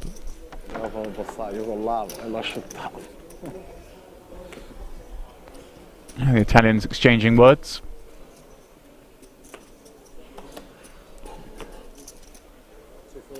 $19, we play. In 6s, we play this. In the hijack, I imagine. Shabba. Flag? Which flag is this? That'd be Romania, I believe, Randy. Play the flag game. Love to see the representation all around the world at this stop. Not gonna lie, myself and Ali, it was a little sad the other night, seeing in the buffet. I'll tell you what game we're playing in a minute, because right now Bogdanov's going to play this A3 suited from the big blind. There we go. It's worse than the flag game.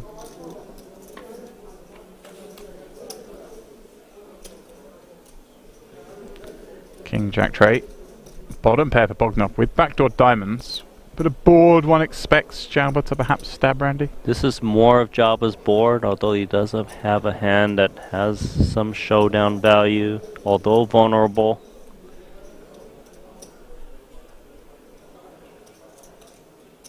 This small bet shouldn't shake the bottom pair.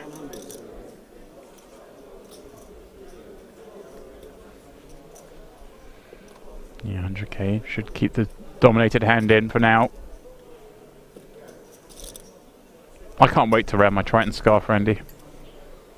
I stole one. You stole one? Oh yeah. Oh, I didn't know that was on the table. Okay, cool. I'll be sure to report you. Next up. It was used. You used it as a prop, and then I thought, oh, that looks quite nice. I'll have that. So it's a Randy Lou used Triton scarf. Okay. Only one of them in the world. There we go. Check call. 7 on turn. 3 overcards now to Jabba, though. The 7 shouldn't rate to improve the big blind. Does have to be worried, though, that he's likely up against a king or a jack, but not in this case. Right, I guess not too much incentive to try and blast off a jack at this point, is there? No, because he'd be a bit of a guessing game against a king or jack. Not sure what he's up against. I like check, maybe decide if the river card doesn't kind of hit some straight card type hands, like queen or 10.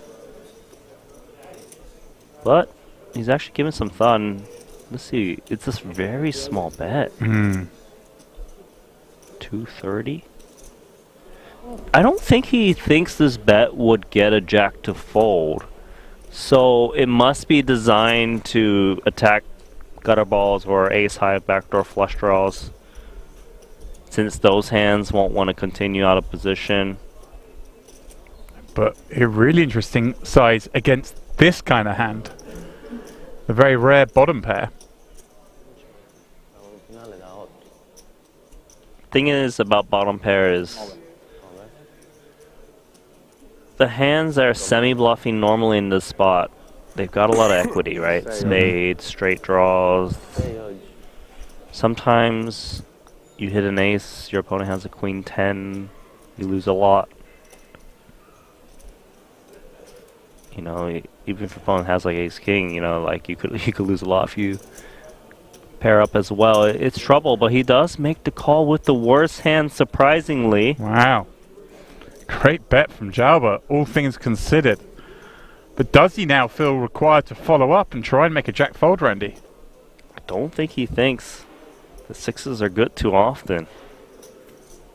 It'd have to be like some kind of queen 10 of spades, queen 9 of spades, I guess. So he does win occasionally. Yeah, this is a really peculiar hand. I think it'll be very telling based on what he does on the river if he was trying to muscle a jack out or if he was just trying to value against some kind of draw. I hear you.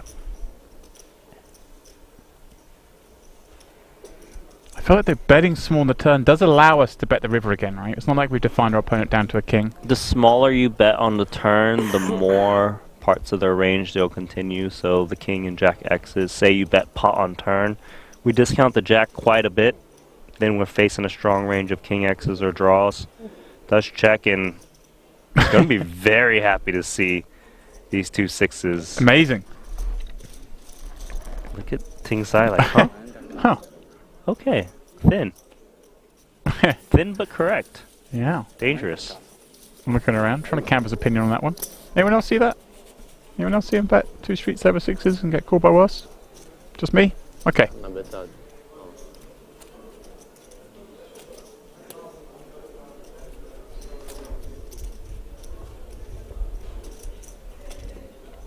Bogdanov's got to feel a little bit abused. Yeah, it hurts a little bit. A little value owned.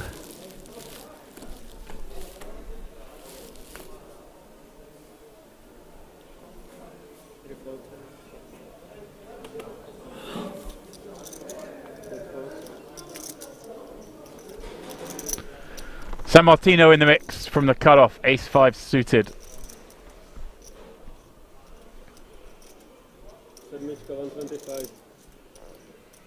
Man, familiar in the biggest stakes in poker. Not too many people can say they've won $6 million in one tournament alone. Not many people can say they've lost a $4 million heads-up match. No, Sick. they cannot.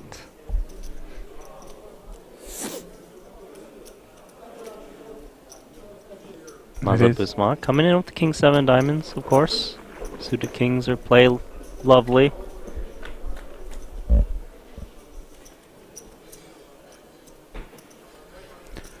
Ten-6 deuce, a couple of puppy feet. Puppy feet, yes. I see what you're saying.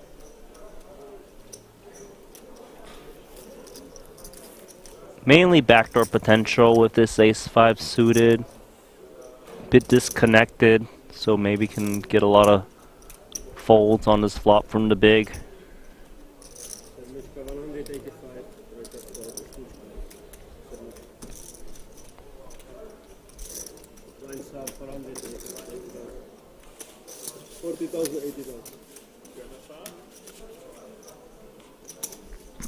I think I heard the words 40,000, 80,000. No break? No. Which would mean blinds are going up. Level up. 40,000, 80,000, 80,000, big blind empty. course, normally a break at the end of every level, Randy, but we had the redraw break not long ago, so these guys will continue to battle through. Bogdanov, the leader, still has fewer chips than he started the day with, though. Roughly the same, but blinds are catching up Yeah. to him. Got 74 big blinds. And Jalba, the second shortest, has 43 big blinds. I say second shortest, obviously tied with Mazza. 40 is quite a lot to play with. Even our short stack off of 17. Doing alright. Big blind now 80,000, as you can see on the bottom right hand corner. It's getting punchy. 7 pass. 8 pass. 2 pass.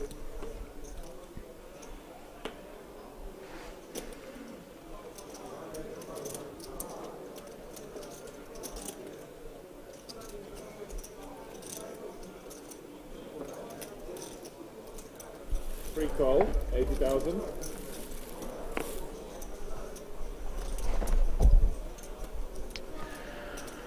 Mazabumar gonna limp in. Last time he did this, of course, he had ace king, Randy. And we saw a check back from Jabba that time with 7-5. This time 5-3.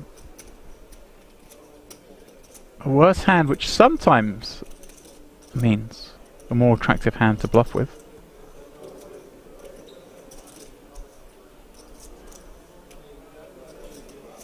Here we go. A statement. 4 ace, 310. Big bet. Yeah, he wants to dissuade the small blind limping to call, although Queen 8 suited is enough to continue. Quite a bloated pot now, 700,000 in the middle. Yeah, swift call. Big pot, as you say, Randy, with Queen 8 v 5-3. Interesting, because he doesn't have anything with 5-3 offsuit, but this is his type of board. Has to be a little concerned, doesn't he, about what kind of hands are limp calling? There is a decent amount of limp calling hands that have a solid piece. You know, like Queen Jacks are certainly in that range, Ace X's, King 10s. So it feels like a spot where if he fires one, he might need to consider more. Okay. If it's like King Jack, 10 Jack, he can maybe attack against. Hard to say. But regardless, he's gonna try and get a one and done on the flop. Ultra small. I guess this is to make a hand like everything under and 10 to fold. 9-8 suited folding. Basically everything, yeah. But once he gets called, he knows he's up usually against at least a pair. But it is just Queen High. Wow. Hits it with the diamond back up. The redraw. The free roll if he's up against the shared Broadway. I mean, choose your own tower guard. The World Series of Poker. Jack of Diamonds. Just what the doctor ordered.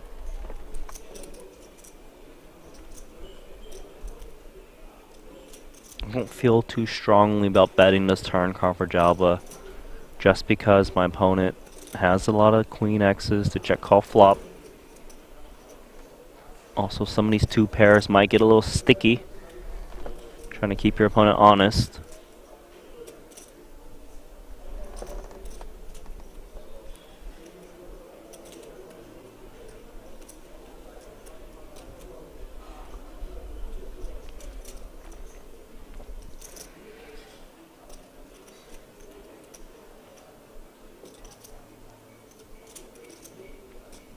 Might be thinking, Randy, though, all those sort of Ace X, King X, well, Jack X, 10X with an undercard. 250. Really hard for them to carry on. Now, does Mazabusmar ever just go huge here and try and free roll against another queen? Yeah, that's the interesting decision, because normally you'd want to just call when you're holding the queen. Now that you've got diamonds back up, you might want to try to free roll your opponent if he's holding queen as well. And you might want to also ask, okay, if I check call here, does my opponent ever fire once more as a bluff? And he's looking to juice up this pot. It's going quite small though. Can have a click 3-bet. Have a click check raise, pardon me. Hands over regardless. I do like that he's trying to get more in there. 4 plus. 3 win. I guess we don't have to check raise big because when we're check raising, we're saying we've got a queen, aren't we? So. Ho vinto 2 tornei di fila qua così, da 100.000. Try to win some more. Wasn't going to happen. Prima, poi 100.000 dopo una settimana. Ok, se non la buy-in da 100.000. 500 euro. Ok, 100 euro. Come gioco?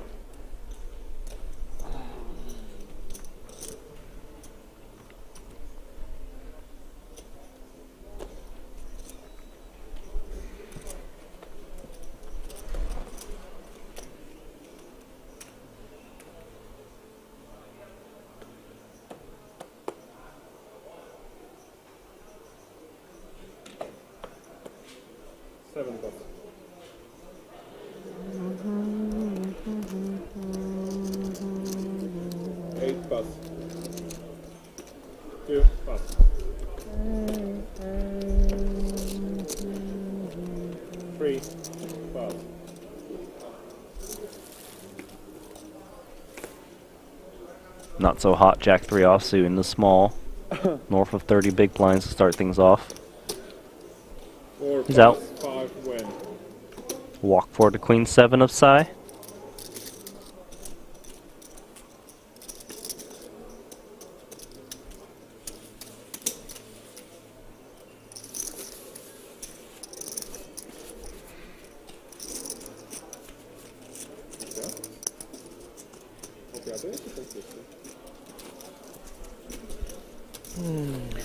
The fan favourite. On the YouTube chat are keen to see.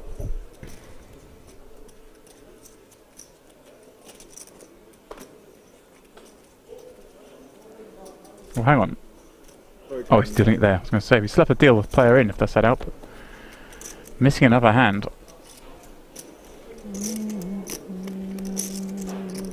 It's bad time to be missing hands, Randy.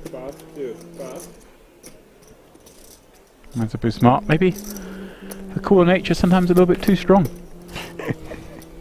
Yes. Bismarck. Nowhere to be found. Java, though, does have something with this ace-jack on the button.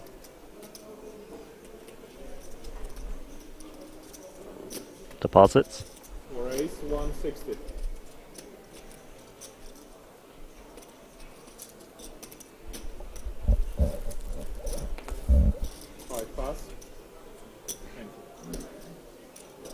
Queen 9 is something he can work with in the big. Just a minimum raise. Medium strength hand.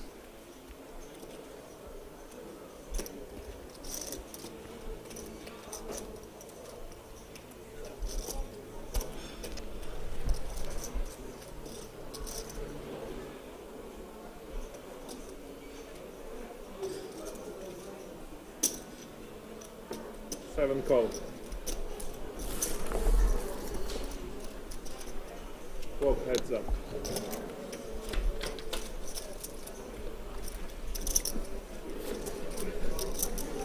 Great flop for Jalba, but it comes with danger, Randy. Danger as in open in a straight draw for San Martino, I assume. Jalba now with top 2. Of course, wants to get value. Yeah, but I mean, one half of that draw will become quite evident if it were to hit the king. The other half, though. Disguise and likely to get him paid off for the max. Yeah. If he can find the 8.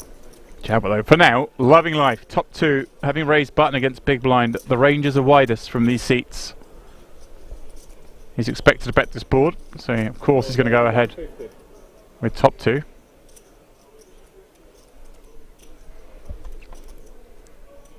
San Martino likely to come in with just check call just because it's hard for him to represent really strong hands on this flop besides king queen.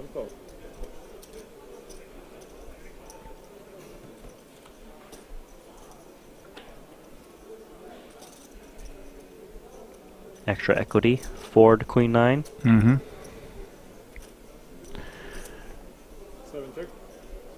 Famous amount.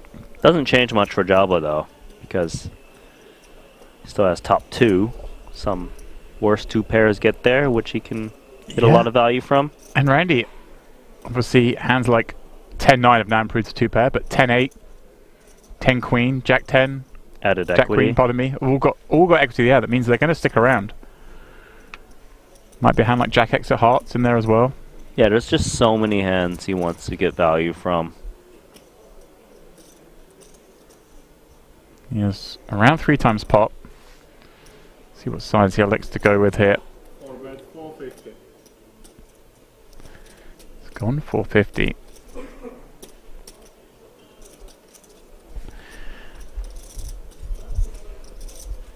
And given all those things I just said, I guess suddenly this Queen 9 is one of the least attractive hands to continue with. And there we go.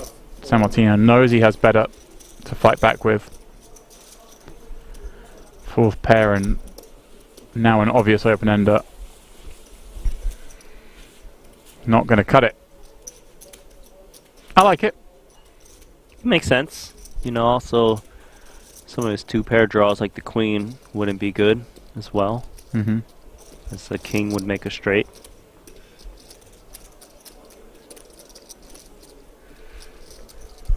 And like you said, sometimes you make a straight, it's an obvious one and hard to get paid off for more. Right. If he'd found an 8 on the turn there, it's surely getting the lot. 2 pass.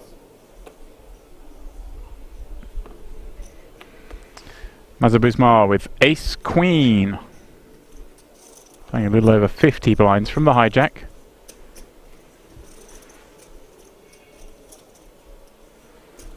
We raise 210.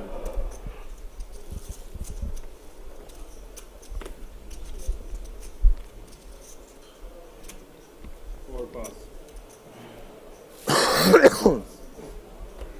19 remain. We must play down to 16 first, and then down to at least our final table tonight, Randy. May go a little deeper if the play is fast. Ace pass, 3 win. That is good. Thank you.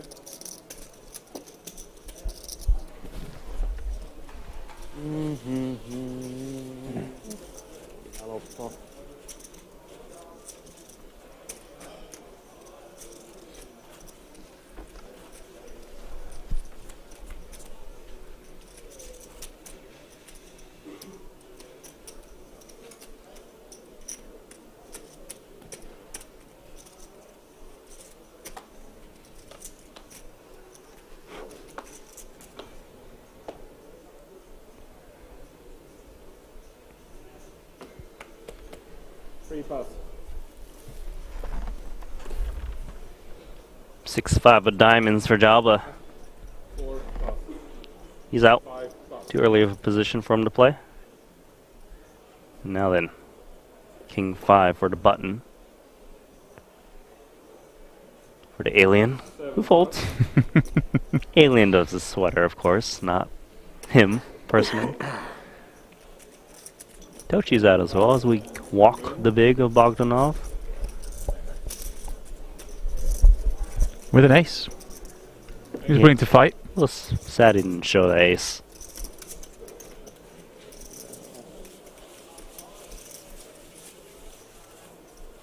This cast's more of a shroud. I see it. It's comfy. It's like blending into him. I can't wait to wear mine in the local £20 rebuy. Really scare them. Yeah, really get them. Exert your celebrity presence.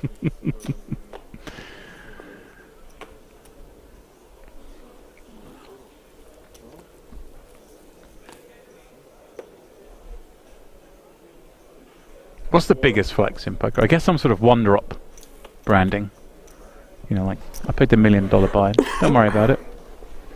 You will see the guys walking around Vegas in the summer with the super high rollable backpacks that they got for playing. Oh, okay. Do they have that? I didn't know. Yeah, yeah. They get. You see that? It's like, yeah, I paid $300K to play a tournament. Mm-hmm. What are you saying?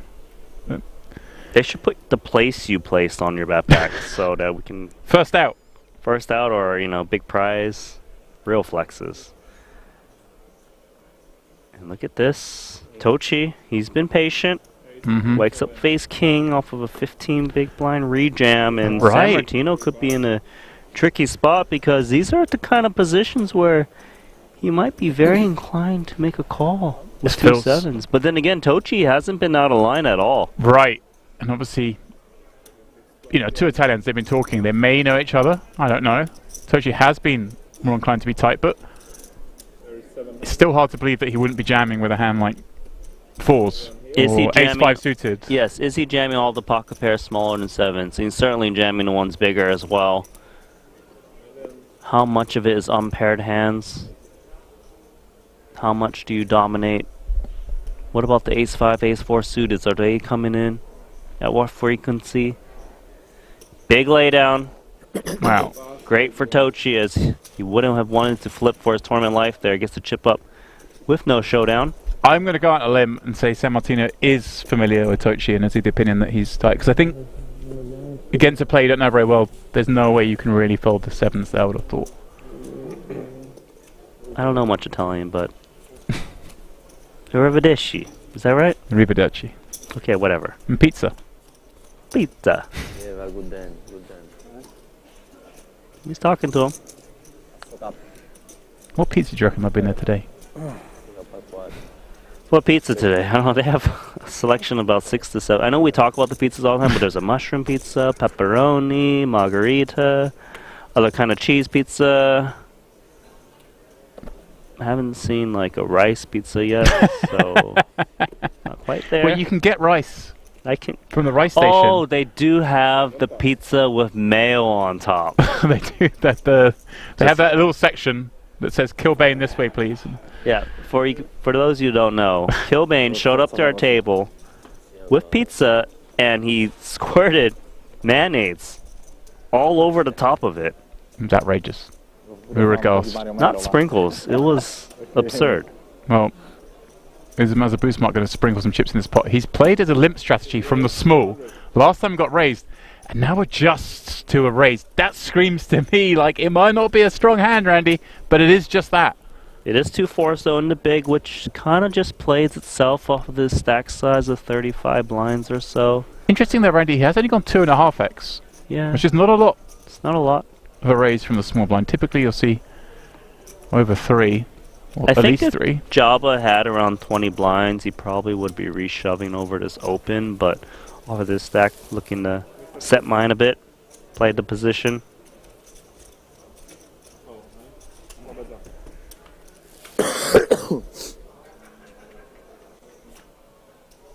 Queen 8-5. Broken board. Yeah, good stuff for Maza Busma.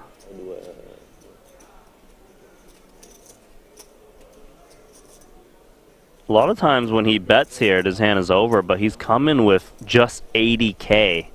Wow. That's 80 into 480. Peculiar. So that should get Jabba to come along for the min bet. Yeah, 6 blinds in the pot. He's wagered just 1. Very peculiar all in all, because Mazza has limped twice blind on blind. Now he elects to go for the 2.5x. Against Jabba, who's playing close to 40 blinds at the start of the hand. A card that fills some stuff in, Randy.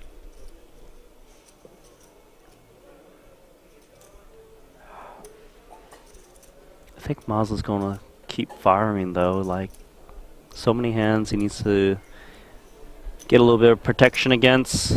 Lots of value to be had. 250. Yeah. Those sort of queen jack, queen nines, 8-9, 8-jack, 10-jack, 10-9, those kind of hands. Lots of different hands, you can name it all, but in the end it is just pocket 4s with 4 overcards to the board. And I guess Randy, even if he's a head hit, just so many scary rivers with 2 diamonds on board as well. I can imagine a spot where he continues here in this manner. Your opponent's representing strength. It's bet 2 streets. Gotta be worried. Excuse me. He is reaching for calling chips. Whoa. Somehow. Suspicious. He's leveled himself. That his opponent is on a draw.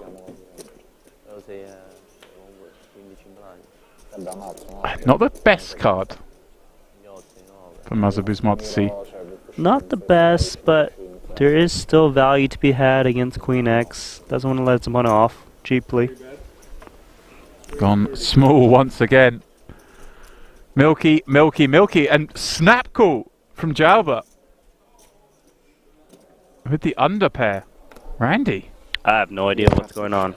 Just thought his opponent was on a draw, hence why he called the turn and was like, well, if it bricks out, I'm calling no matter what. Which he does, and sees the bad news.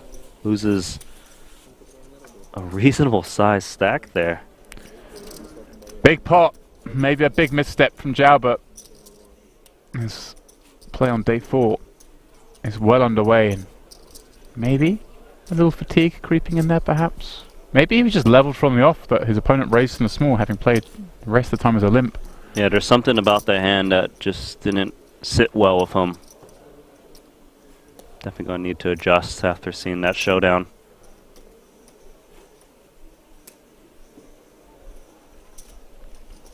I see Abel Finn in the chat asking about Rojanowski. Unfortunately, is no more. Our hero from the first feature table did bow out. 23rd place. It's good for 49,300 euros. And also, I noticed on the YouTube chat, Randy, that people talking about pineapple on pizza, which in itself is a bit of a nonsense, but a far lesser crime than the mayo. Yes, the mayo is not even a real pizza. Mind you, that is a Henry Kilbane concoction, not the King's Casino concoction. It's true. He also confessed to us he puts on his socks and shoes a leg at a time. Rather than sock, sock, shoe, shoe, it's sock, shoe, sock, shoe. If we want to talk about more crazy things about Henry Kilbane, he also says his favorite fruit is lemons. End of story. I mean, usually I wouldn't be in here blasting someone without a chance to defend themselves, but you guys in the chat can bring it up a little later when he and Ali jump into the booth.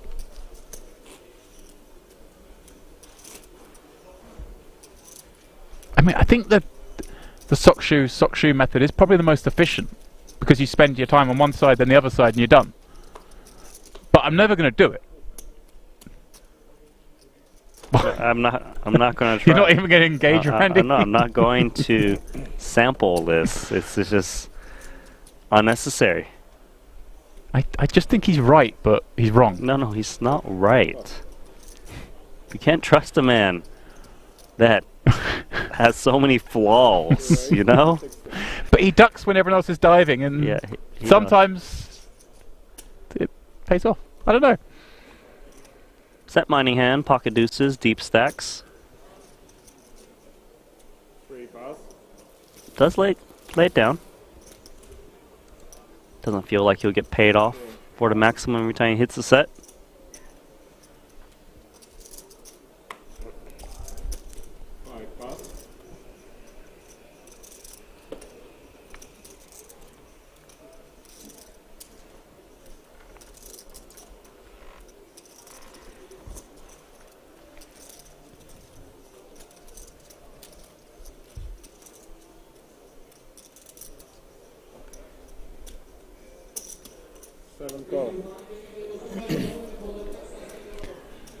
So Martino with a defend against Bogdanov. Map 4-5, looking for some alien power. Well, a little bit of action. Also one of those boards where the pre-flop raiser c-bets quite a high frequency. But also one that the big blind does have some of, right? On the 6-4 complexion. And given they're very deep, it's not unheard of for San Martino to actually have an ace in this spot, so Bogdanov can't just relentlessly barrel against the 6 and 4Xs. Right, is it fair to say that San Martino actually has the most aces because Bogdanov's not going to open all the offset combos from the hijack? I could see that. Makes sense. Obviously, as his overall range, he does have more junk in there. Quarter pot is the play, 110 into 440. Exactly 25%. San Martino not looking to go anywhere. Looks like he's opting to go upstairs with this one. 7 raise, 350. Okay. Bottom pair, kind of hard to navigate. The 5 and the heart both working to give him opportunities if he does get called. He's up against an ace to potentially turn it into a bluff down the streets. Yeah, lots of equity. The 5 also blocks some of the continues. He can kind of muscle his way through if he wants to, blocking some of the strongest hands. Like 2 pairs and sets with that 4. It's what makes playing against a player like Sammartino tough, as he's just not going to play straightforward. Tell you where he's at post.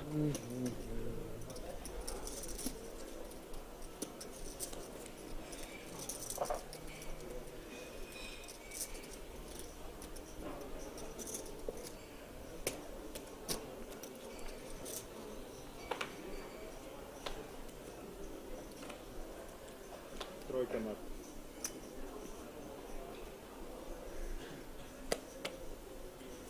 2 pass.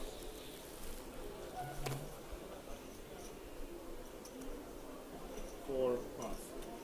5 pass. Over to our blinds now. Sammartino 9 deuce suited. Not a great hand, but it is suited. Perhaps he can get a free flop if he wants to.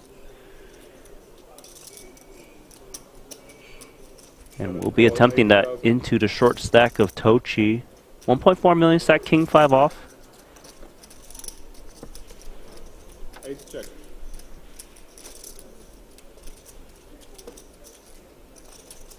Heads up to the 4.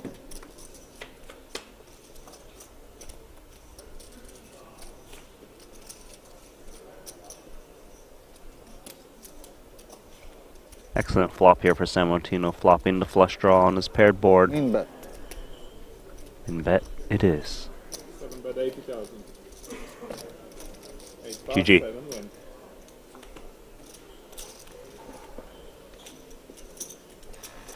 So flush draw.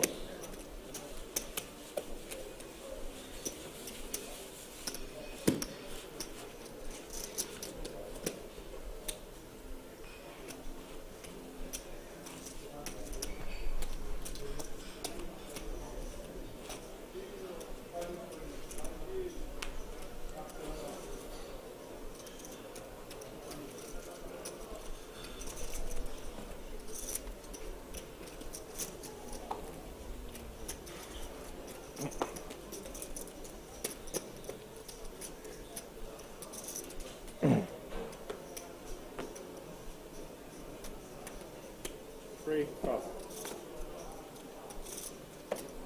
4 pass. 5 pass.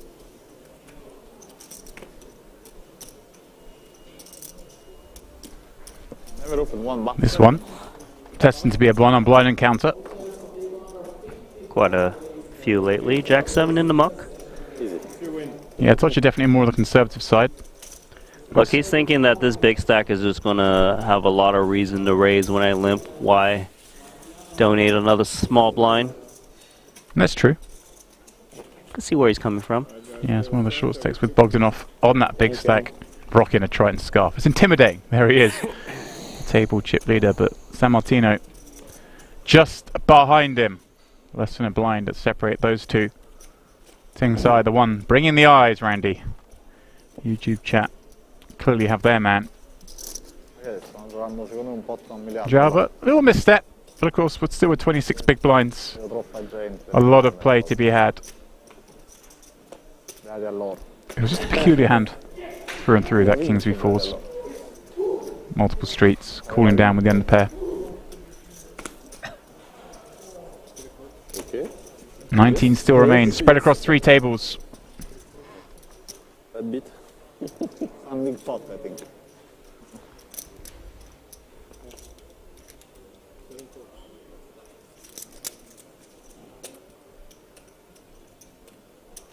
Tochi of ace queen. Getting the right hands when he's short. Like to see him raise and induce some action from the blinds.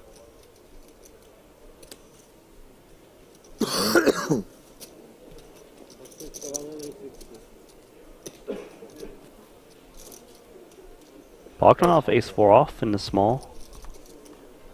Definitely crossing his mind if he can play back at this button open. 买了很多人看吗？真的假的？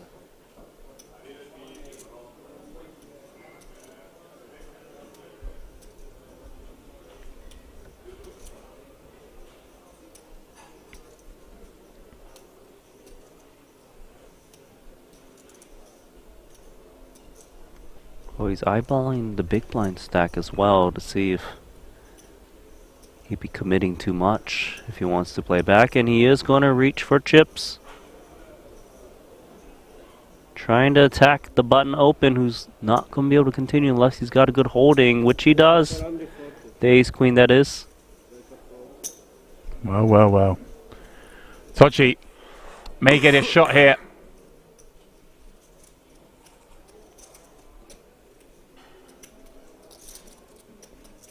Can't football enough to give him this a go. Yeah, he's got the ace blocker against hands that Tochi will want to raise, call it off with. Right, even a player who's snug is going to have enough hands that are raised following the button that you can go after. Here he gets the jam with still some fold equity. It's a nice feeling. Yeah, definitely some fold equity in the spot for Tochi, and ace queen is a powerhouse off of this stack, regardless.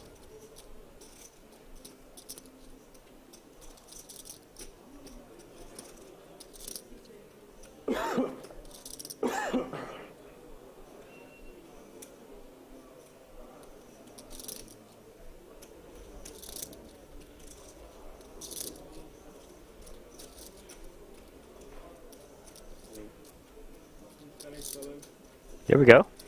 And Bogdanov. Throat seizing up on that one.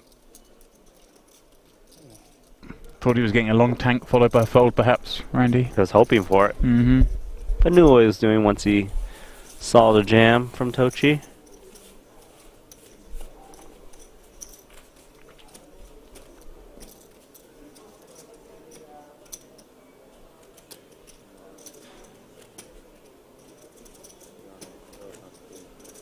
Prendo la per oggi. Che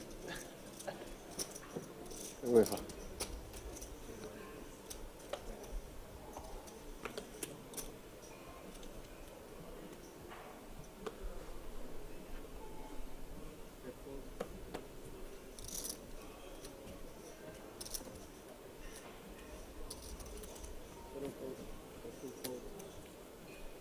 Tochi down with ace-9 offsuit in the cutoff, which gives Bogdanov opportunity with king-8 off.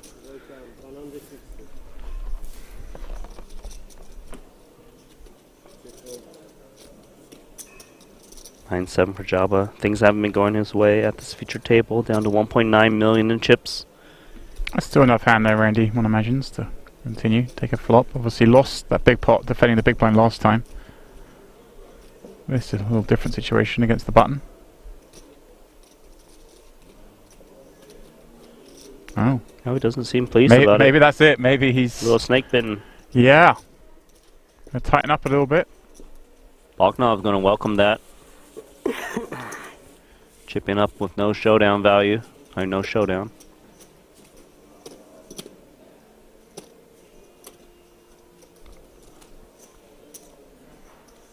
You see a little discussion forming in the chat about shot clocks and tournaments. I personally don't particularly like shot clocks, but understand, Randy, that they're a necessary evil, as it were. But I think in World Series Main and World Series Main Europe, where the structure is so long, there's enough time. Right. Players can take their time. Yeah, and obviously if someone is, you know, abusing it and using lots of time, they can call the clock. Floor will come over, give them a countdown. But I don't think these players are playing that slow, no? Nothing egregious. Seems fine to me. Genuine decisions.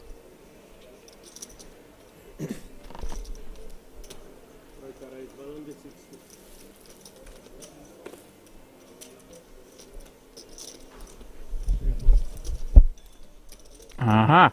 Nice one, pocket queens in the big. 40, yeah, 40 bigs deep, finding queens against the button open. That is Just delectable. Easily imagine getting this in ahead. Yeah, he'd be willing to.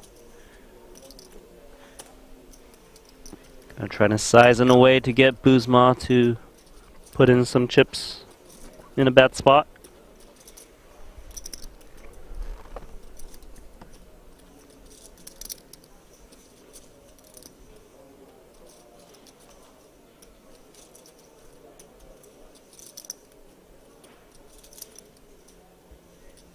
Perhaps something like a 600k or so. Seems like he's really trying to calculate what is the best size.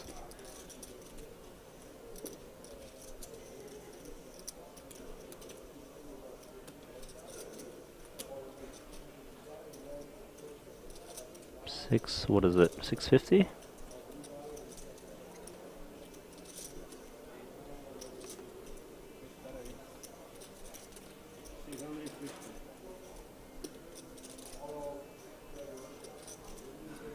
That's the bet, Randy. 650.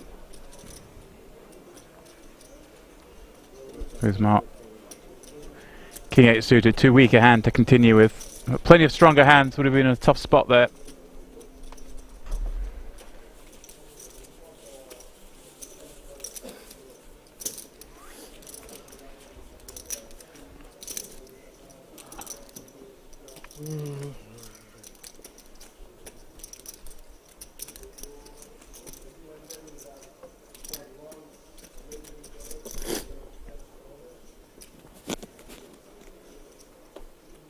Non c'è il microfono.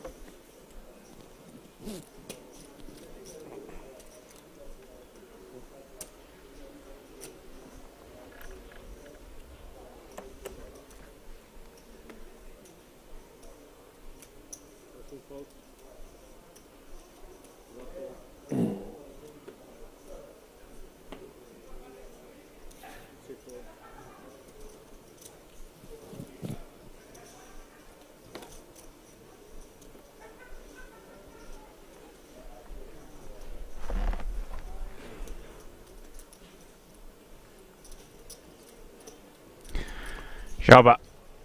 Ace 3 of clubs on the button. Certainly enough hand.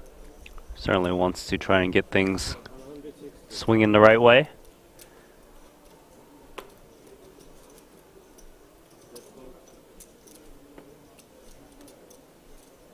San Martino with the King 6 offsuit. And I can definitely see a flop with if he wants to. Occasionally you see players take this hand upstairs, similar to like an Ace 5. Just because it kind of blocks some of the continues. That's what I was thinking, Randy, but more so call. Gonna look to play it as a call.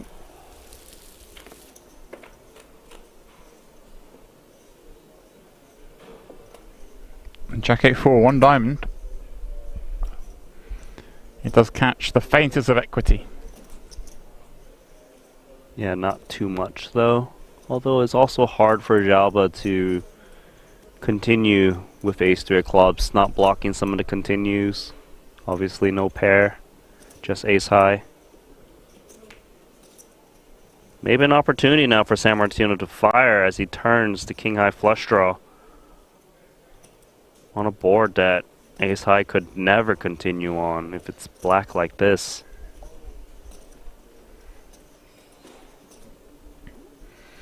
If he does come betting here, Randy, do we have to go pretty big? Usually you'll see people size up on the turn to try to force out pocket pairs that are low, maybe a 4 or 8x. He came in with... Did you go the other way? He's gone pretty small, yeah. A little bit smaller. But still, if his opponent is holding a very weak hand, it's very hard for him to continue. It doesn't necessarily mean like he's one and done. He could definitely fire a lot of rivers, even unimproved. Right, that smaller barrel. And I guess holding the King of Diamonds, the smaller barrel perhaps allows some weaker diamonds to continue, and therefore he can occasionally kind of that does them. happen, yes, and then or he can follow through unimproved and try to get those hands that kind of stuck around, like, I don't know, pocket sevens, one diamond that probably has to fold to one more. Obviously, he's very well aware of how to navigate in that kind of spot.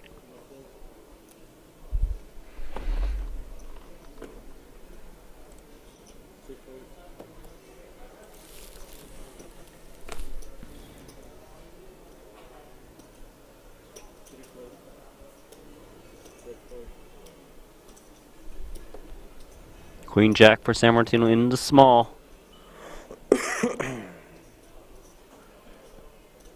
Tochi playing a little bit of a deeper stack now that he chipped up earlier. With that ace queen jam into Bogdanov.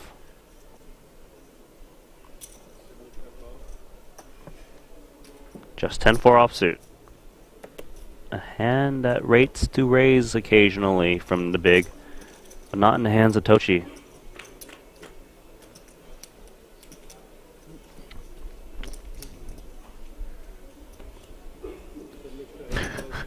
The casual bet a chip to signify min bet. He's going to show him a jack. Yeah. Queen jack. Good fold, my compatriot. Queen jack, queen jack.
Ducks in position. There we go. Let's see, does he want to set mine against Maza Busmat? Very deep. Raise under the gun. Yeah, deeper is better when you're playing these kind of pairs, but he doesn't look interested. Obviously the little pairs get counterfeit a bit more. I was disgusted folding the pair.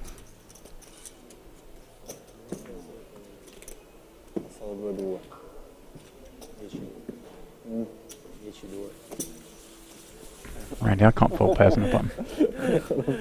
What if it comes? What if it comes? Well, don't see a flop, you'll never know.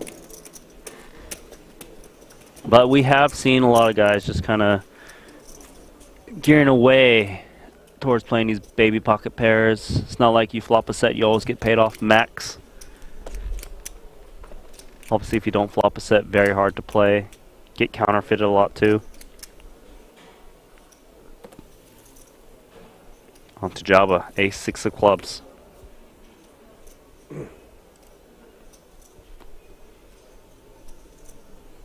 $18 remaining.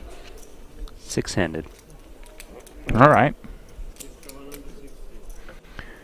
So we've lost someone from outside. Jabba's in.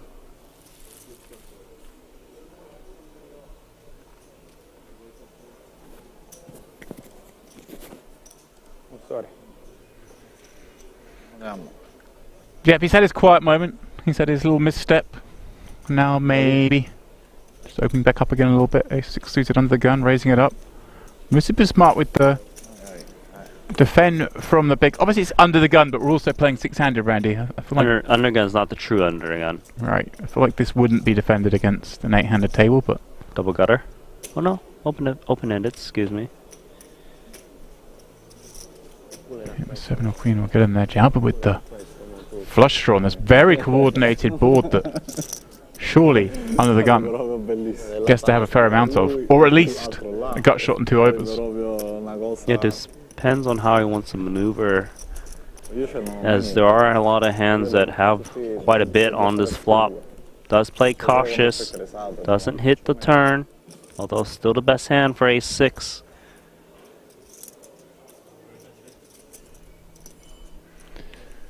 I guess Harp and Mazabu Smart to necessarily just come out blasting here, isn't it? Because Jalba still has a lot of this board when he checks back.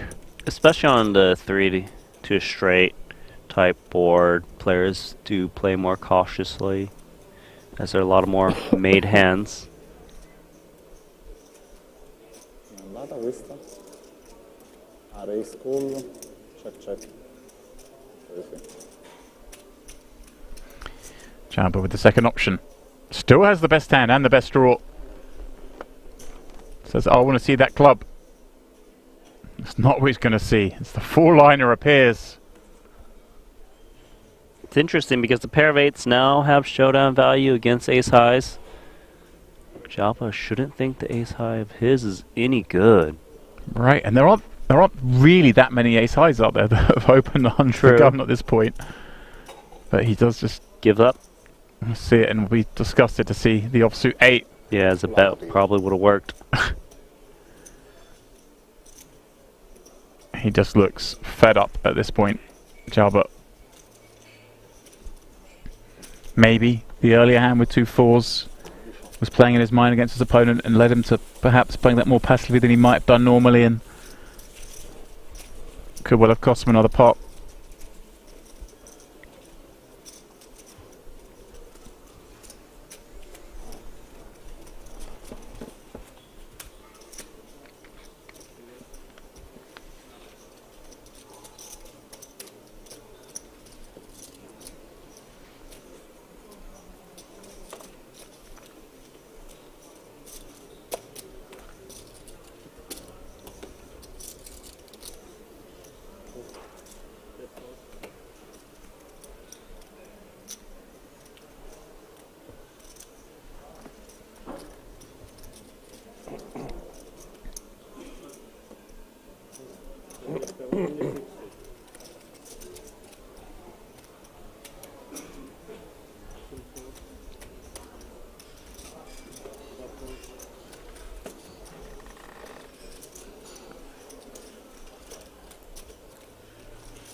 In the small blind with the king jack, deep stacks. Could be something he might come in with. A flat, a 3-bet. Does open fold, it seems. Not looking to play out of position against this dangerous player. No, understandably. Jalba with garbage in the big. Yeah, why force the action? We're 18 remaining. Inching closer and closer to that final table where the pay jumps are massive.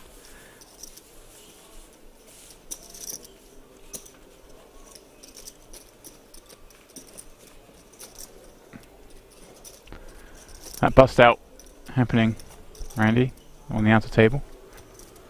It was Alf Mountainson, the villain, knocking out Ion Tabakaru. Martinson's jacks holding against the king 10 despite a 10 on the flop. Tabakaru leaving with 49,300 euros. 3 tables of 6 remain. Green tea with 1 please. Do we have a pay jump? Thank you. At what number? At 15th it'll be. So we 15. have, once we recombine to full tables, that'll be with the bubblers. Makes sense. So no pay jumps around the corner just yet. Ace 5 in the muck on the button. That is some respect to these blinds. Yeah, I'm confused with that one, Randy. Very surprised.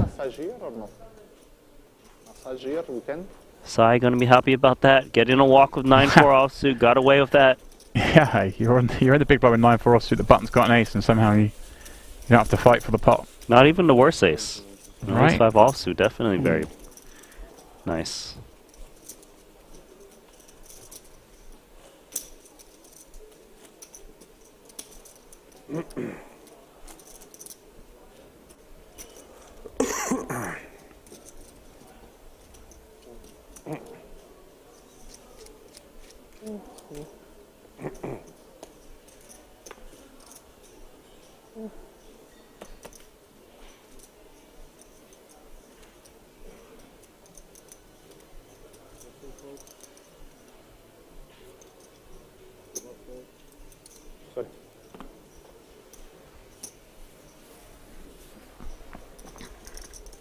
Well, here he is in the cutoff with ace 6 offsuit, Randy, which is arguably a worse hand than the ace-5 off. It is in a worse position, but he's saying, run it.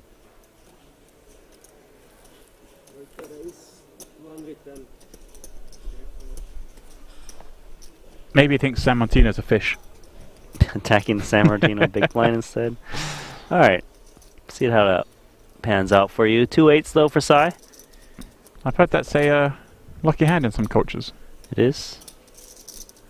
I'm sure it's a great hand in Taiwan.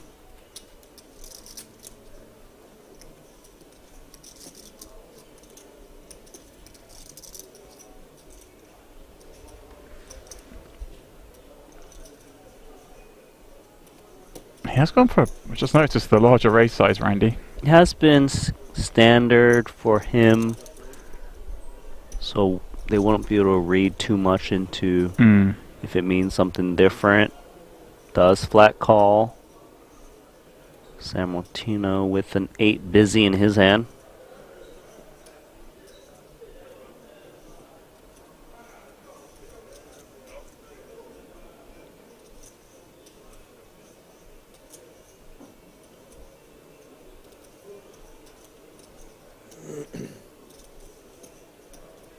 I don't know why, I'm just getting this feeling he's thinking of something naughty. This would be a little out of line. It would be very out of line. King 8 offsuit, no playability. But he's thinking the small blind flat of Sai looks weak. But just out of there. Yeah.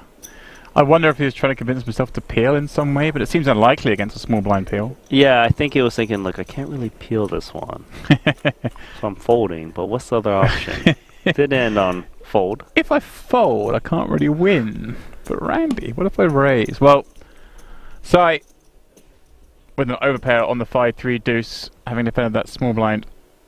Mazabusmar with, well, what rates to be the best hand still a reasonable amount of time up against those Broadway combos. And of course, having a gut shot to the good end of this deuce 3-5 board gave him enough reason to check it back. Second spade. It's 4 blacks on the board, Randy. The 10 shouldn't rate to hit the cutoff open too much. I think Sai can come along with a bet now. After the flop check through, attack the ace highs. The check back does check though. Not looking to play inflated pots, I suppose, out of position at this part of the tournament. Gonna give him a free shot at it. Doesn't hit. At this point, you've got to think the 2-8s are good enough for a value bet. Right, and you've got to think there's a reasonable chance you can get called by some ace highs, I would have thought. Even, yeah, or some kind of like ace 2, ace 5 that check back flop and turn, possible. You would have definitely heard from a 10 on the turn, given there's 3 to a wheel on the board at that point. Double flush draw, of course.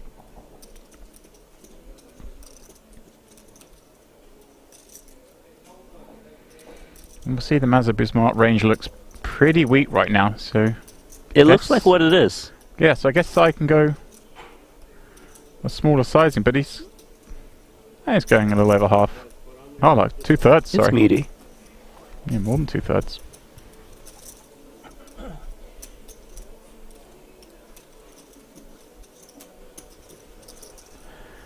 Going for what he perceives to be the maximum, as he's discounting the 10.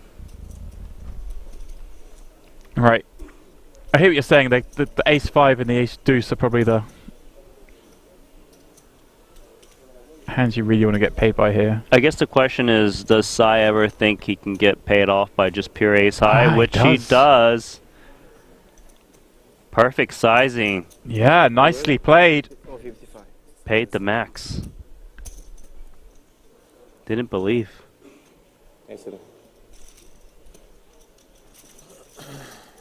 Buzma thought it was a 10 or nothing situation, but it was a thin. Pocket 8s.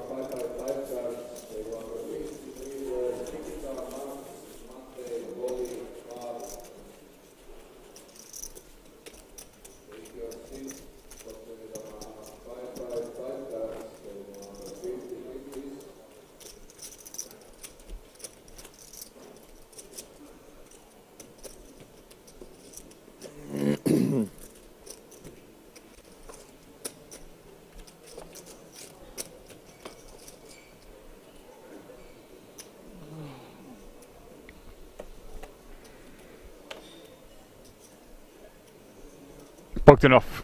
And whilst the dust is settling over that one, going to try and sneak one through from under the gun. I wonder if he's doing this because we have seen the big blind a little less keen to get involved in pots, and obviously a stream table, that information would have filtered down to him. Maybe he's... Well, there you go. Tochi just folding ace-9 in the big to the open. That's the statement right there. There we go. So, certainly vindicated in the light opens on that big blind. I mean, you caught an ace-jack fold earlier, Randy, that I didn't see. Yeah, it was an ace-jack. Didn't opt to go for a 3-bet.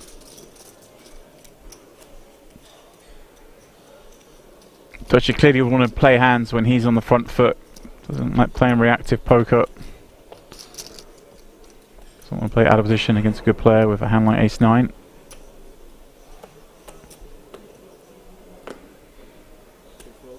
You see that quite often, Randy. A lot of players would, you know, focus on pots where they've done the front running. Less keen to battle it out of position. King 9 for San Martino on the button. 6 million chip stack.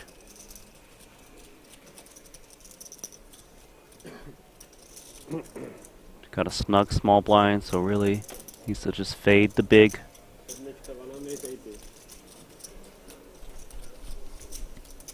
10-4 clubs.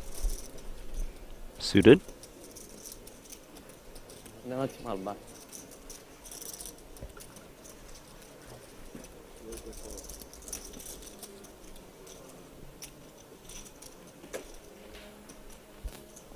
gonna walk over this big blind. Although on this board, should be able to get it done for one and done. King 9. Doesn't need to fire too big. No flush draws present. Board that rates to hit the button. Yeah, Do you like that? Just throw in a chip and it just means the minimum? I love it. I'm here for it. The San Martino trademark min bet. Casual chip flicking. I'm signed up for it. If you are just joining us, welcome. Where have you been? We are into day 4 of the World Series of Poker Europe main event. Coming to you from right here, King's Resort in the Czech Republic. We had 817 entries in this tournament. And we've lost 800 of them.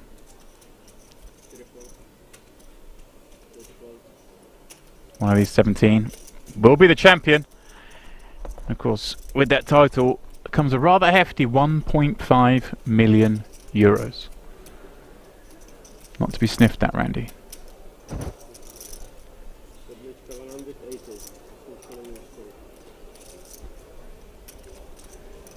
And of course,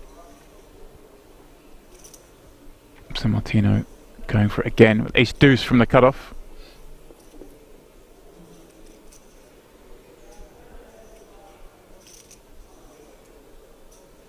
Yeah, Bogdanov is thinking about attacking of ace-10. Hasn't been too out of line, so it could get some credit. Yeah, he's cutting out the browns. Knows that San Martino has been quite active lately. 720. Ace-10 is nice because when you get called in 3-bet spots, it plays okay still, dominates some of the 10x's that will continue. Of course, blocking ace-x that can give you heavy action pre.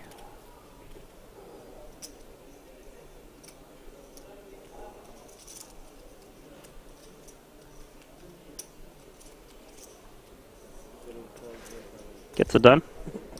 Nicely done. Yeah, Randy, that 18th place finisher. Levan Revishlubi busting out. Ran his 8-6 into ace-10 after a 7-4-3 flop. A little stop and go. Wasn't to beat. It was Max Neuberger Called it off with the ace-10. Ace-10, pardon me. Ace-10. Ace-10. It's There we go. ace-10. It's like a really good kicker. The ace-10. A lot of healthy stacks at this table, but yes. I guess ace-10 is ace-king. If we go 10, jack, queen, king. No, ace-king is ace-king. Ace-10. No. If jack's 11, queen's 12, king's 13. Okay. You mean like Ace 13? 10? I see what you're saying, but no. Okay, anyway, at ace-10. Big stacks, as you can see. 2 sub-20 big blind stacks. And there we go. Max is ace-10 held. 11 missed the 5, 6 or 8. Busted out in 18th. Just 17 remain. 1 away from that redraw.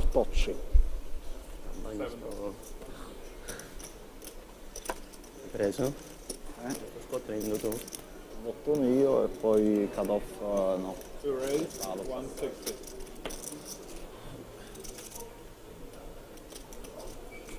Pretty fast. Java getting super short now. 1.2 million in chips. Just been bleeding. Dominated in this spot, although he might not think his hand would be too often here.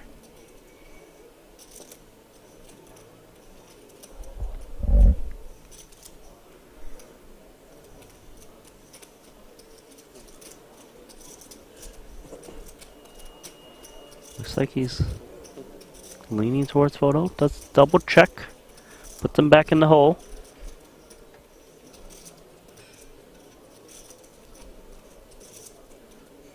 One more player eliminated to 2-table redraw.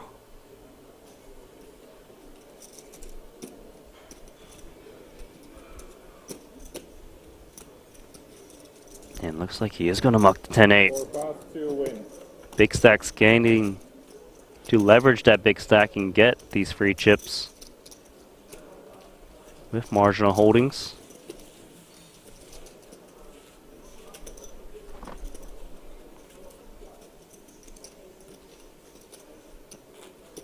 Java and Tochi, the short stacks at this featured table. Trying to survive.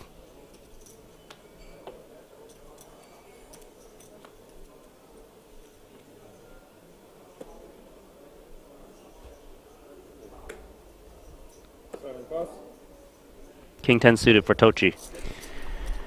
Just under 20 blinds, Randy. You can say definitely prefers the hands where he's the one doing the front runner. Front running. Definitely want to get involved here, and I believe he's built the image to get a lot of credit pre-flop. Yeah, they won't have seen it yet, but even when he did open and got 3-bet, he found the 4-bet jam, so.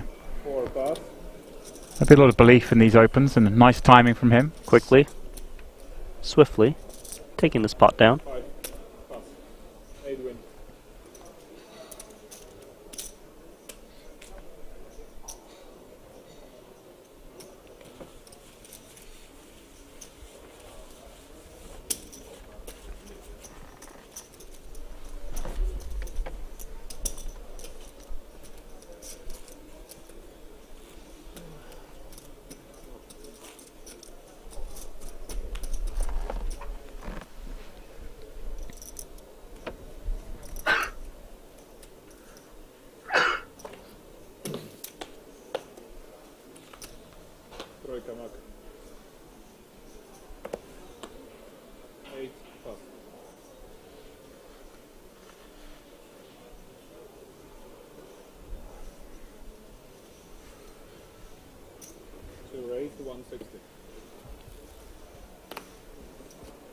Uh-oh, could be trouble for Jabba. Ace-Jack, likely gonna have to jam this against the big stack open of Bogdanov. Yeah, this has gone pretty poorly for him. This is a cooler, really. And was Mazza away from the table again? Is this ace queen open actually a cutoff effectively open? I suppose, yeah. Wow, that's a good point. Even colder. Even more reason to jam. Yeah, he's been so unfortunate up to now, and then to be dealt this situation, just 15 blinds. Feels like a great spot for him. So actually, with the 3-bet small, which was... Well, I think it's like half half stack, right? It's like committal. Okay, yes, committing 600. I guess, Randy, it's Two the sixes old. out.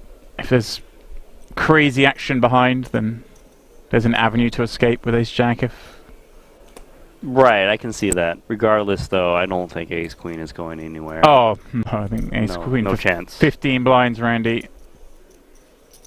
Monster hand in the spot. Yeah, especially against a man who's looking as dejected as Jabba is at the table. Looks a little bit like a wounded animal. All in. He does jam it in. Jabba will, of course, make the call. Bogdanov getting the great news that he is the dominating hand.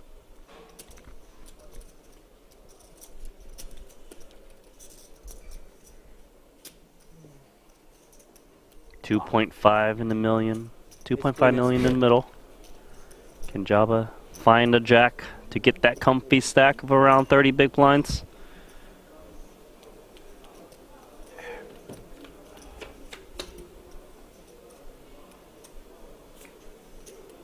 King 8-3 flop. Great looking one for Bogdanov. He even has the ace of spades. Can reduce those outs on the turn if he were to find a spade. Which is exactly what he's done, Randy. We're cheating. We know folded cards. We know it's just the Jack of Hearts left in the deck.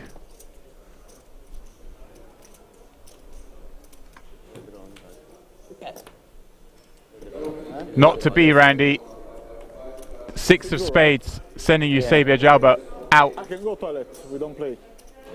of the tournament. Don't play, right? Stop. That means we're down to 16. No, I need to. That's right, Randy. The players have reached the final 16 with Jabba's elimination. He's walking out here with 49,300. That is the prize money. That 16th will also receive, and then of course we get that pay jump when we get to the final 15 of 59,500. But of course, with that elimination, it is the full redraw. And again, Randy, we mentioned it earlier, so much luck, so much jeopardy in who's in your table, what seat you draw at said table. Right. Against Is it the big aggressive stacks. players, the big stacks on your left or your right? How do the short stacks play out? We'll see. Even if it's the players you're more familiar with in the tournament, even if they're good players, at least you know how they play. You might get thrown into a situation with some lesser known players to you. This is how things look on our table as we go on the break. Tingside with 53 bigs. Michelle Tocci, the shortest. The rest all very comfortable. Yulian Bogdanov leading the way here. Day 4 of the World Series of Poker Europe main event.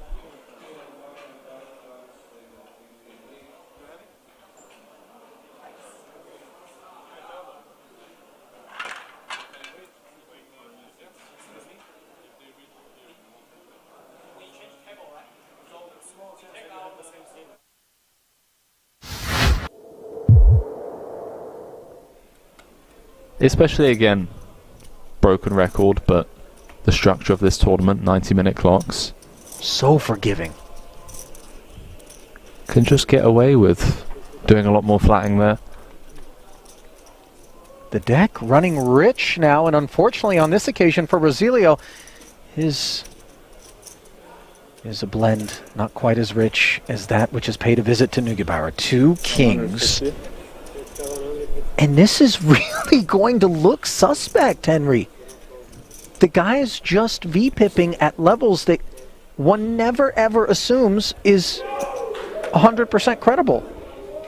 When will someone dig in? Well, Rosilio only joined this feature table 30 minutes ago or so, but... Yeah, he's unaware. I mean, has he seen enough, though? I mean, this guy's been involved.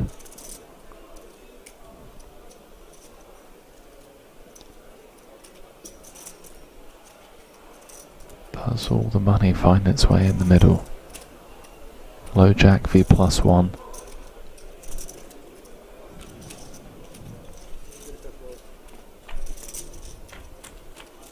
Does not. Rosilio playing it as a flat call, and there are problems on the horizon for him.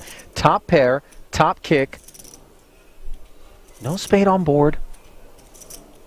The 10 is relevant.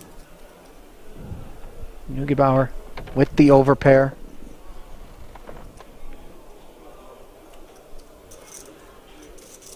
I mean, this is just going to be showers, right?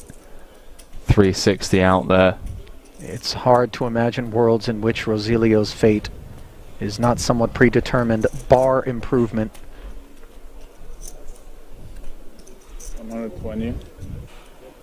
Continues for 1/3 on a very wet and connected board. But one he's not fearful of, in particular given the presence of the King of Hearts.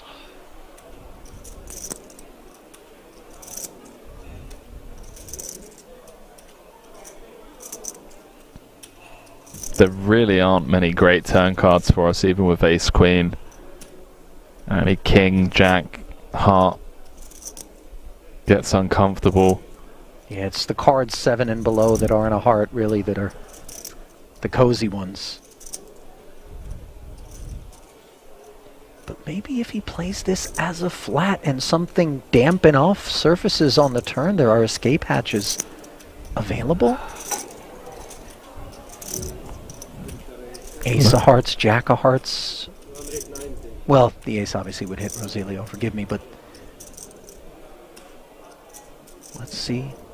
Check raise to 290. The fuse is lit here.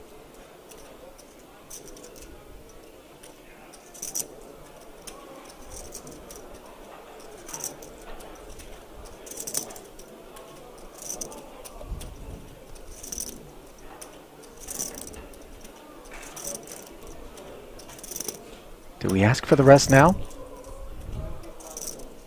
I think we do. Don't hate trapping, but there's enough out there already to just play for it all as he does announce himself. Yep. And Rosilio obviously not in love. The jam here, the instances in which we beat the opposition, I think is the Ace Jack Ace King of Hearts sort of kit. To take another 2 minutes. Yeah, I mean, looks like a bit of posturing perhaps for pay jumps. There isn't any on the horizon. Yeah, 53 remaining. We're going to be at a flat 27,100 all the way up until 47th when we get a jump of about 3,600. I mean, I say posturing. I do apologize. This is a genuine decision here. This isn't just for a pay jump. This is for a potential 2 million chip pot with 52 players left and 1.5 million for first. We've got top, and our opponent's jammed on us, but he can't get away from it, Ali. Yeah. And it goes. Wow.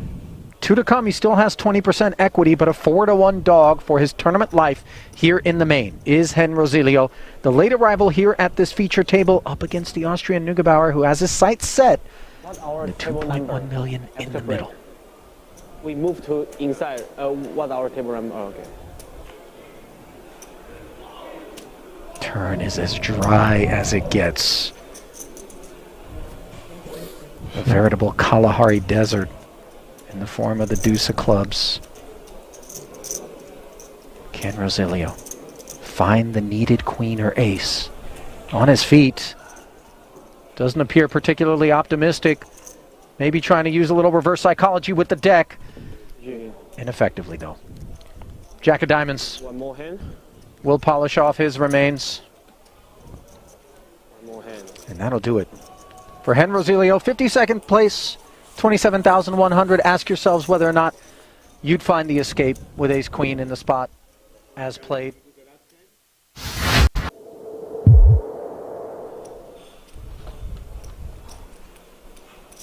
Two chains.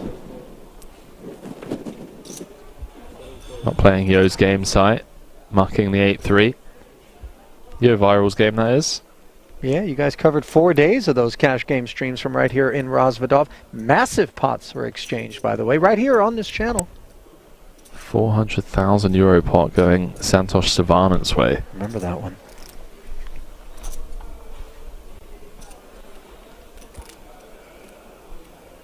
Well, as impressive as 400,000 K or 400,000 euro pots may be, how about the 1.5 million euros that one of these remaining 70 players will be claiming in a 10K buy-in, no less. Ladder secured. Everyone guaranteed 22,000 for their efforts. Speaking of efforts, Clezzy's trying to get this through here. I don't think it's going to work. Small blind V button. Montagnoli with an interesting decision. Yeah, I think flat is just the play. We get to keep in hands that we have dominated. Weaker ace-x and jack-x. Ace, okay, 5, dealer. deuce, as we get ourselves a real collision. Top pair against the second nut flush draw. Note, by the way, that this is the first involvement from the new arrival here at this feature table. You just get water. You just get water to drink. Insane flop, 330 in the middle. We play here 2 level, 1 level. 2 levels. 2 levels. Okay. Can I get 1 still water and 1 sparkling Early. water, please? Thank you. Fresh to the feature table. Unaware of most of these players, how they've been playing. We obviously just have a very clear-cut call here and make the tougher decisions across turn and river. 110,000 does get called. 220 more into the middle. Pot growing to over 500,000. And now we add a gut shot to the equation for Clezis. Yeah, Clezis now probably recognizing that this is a genuinely strong range. 6s, 7s, 8s, I think we can remove. I think we hear from 10s and jacks pre-flop. Ace Queen O, a concern. Ace Jack O, Ace King we also hear from. We're blocking King High and Queen High flush draws that perhaps fold turns, so do we check in the hopes that the Austrian checks back, we get to realise? Or do we just try and bulldoze our way through this one?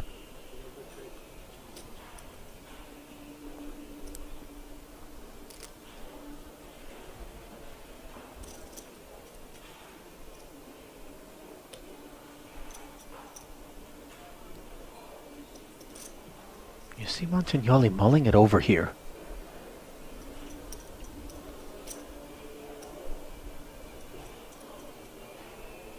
Nice hand to check, I think.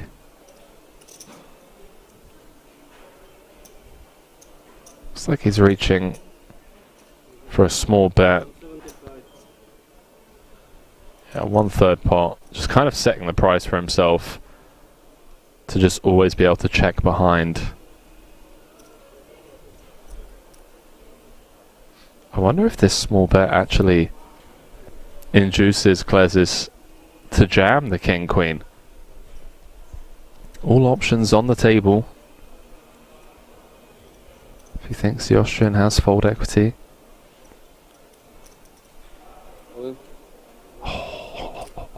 This is so nasty. This is exactly what we didn't want to have happen. And you see a snap fold from that ace jack. Oh, if we're going to bet turn to then snap fold a self-inflicted wound.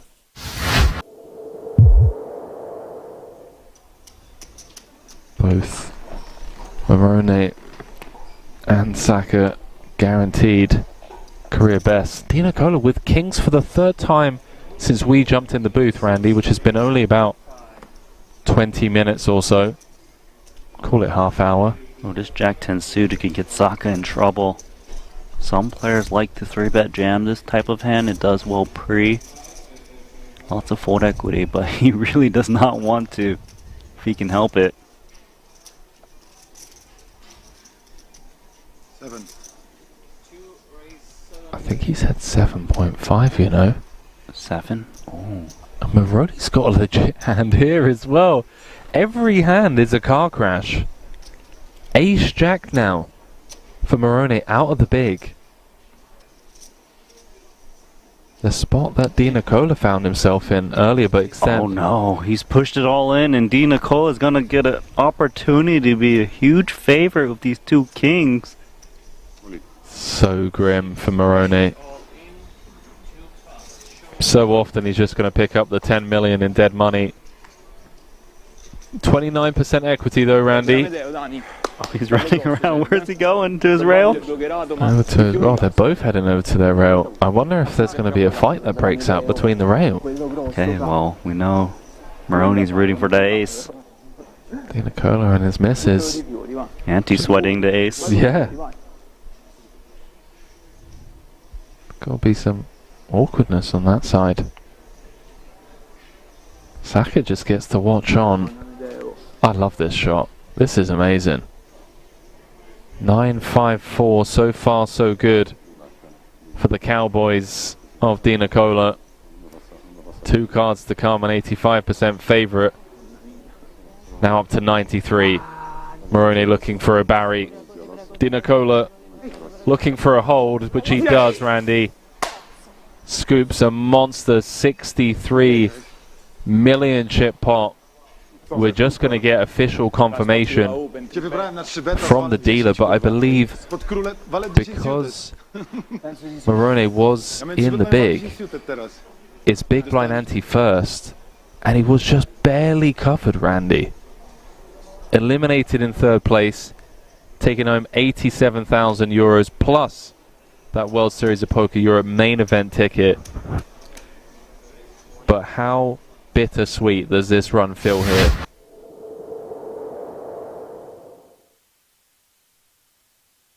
It's a good adjustment.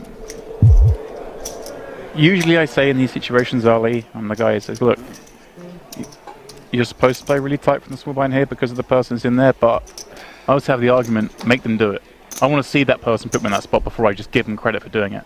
And Saka, Saka I know, he's shown he has the ability to do that. Yeah. Sometimes people get a little timid in those spots. Oh, I can't limp here because he's going to raise me. But they don't.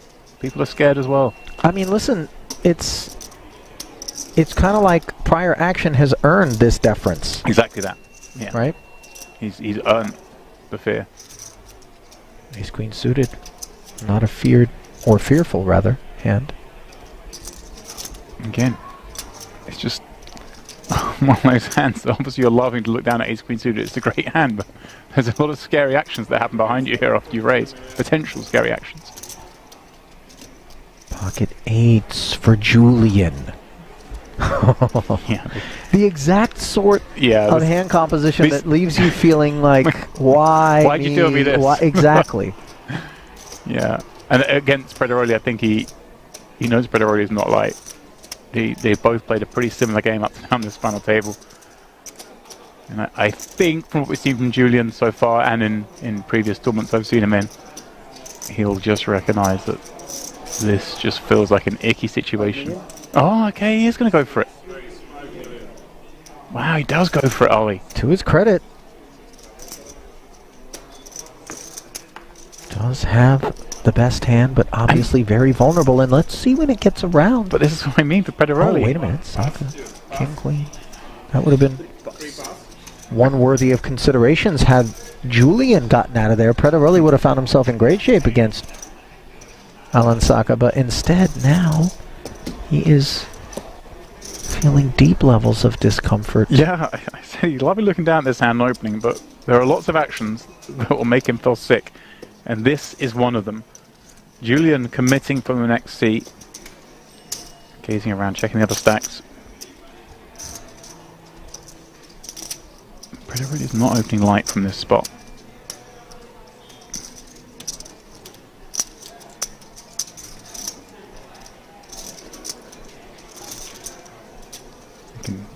I mean, I'm kind of surprised he's done this with 8s, Ollie. Here's the thing, it looks better than 8s, doesn't it? Oh, it feels better than 8s. Yeah, it just doesn't feel like this is ace-jack either. It's committing nearly 20 blinds. Could be a hand like 9s, 10s that's really not enjoying this as well.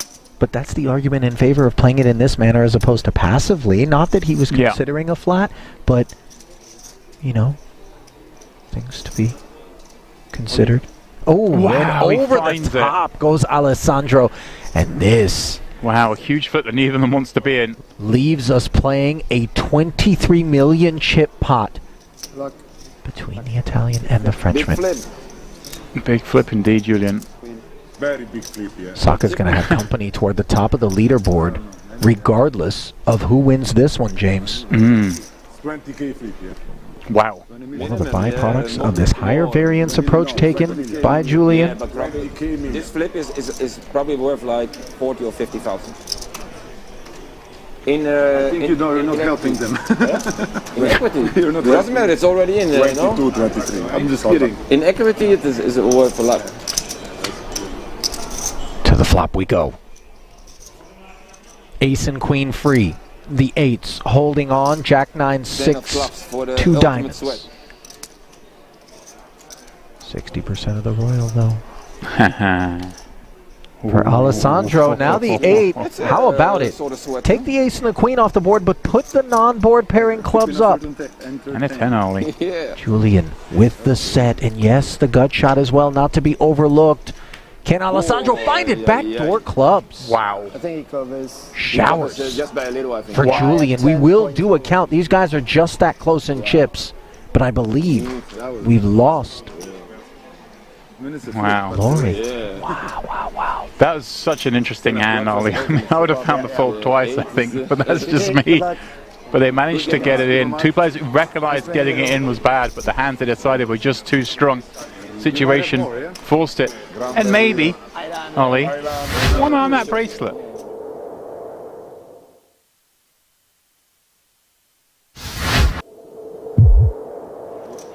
Blind raise or what? No, blind.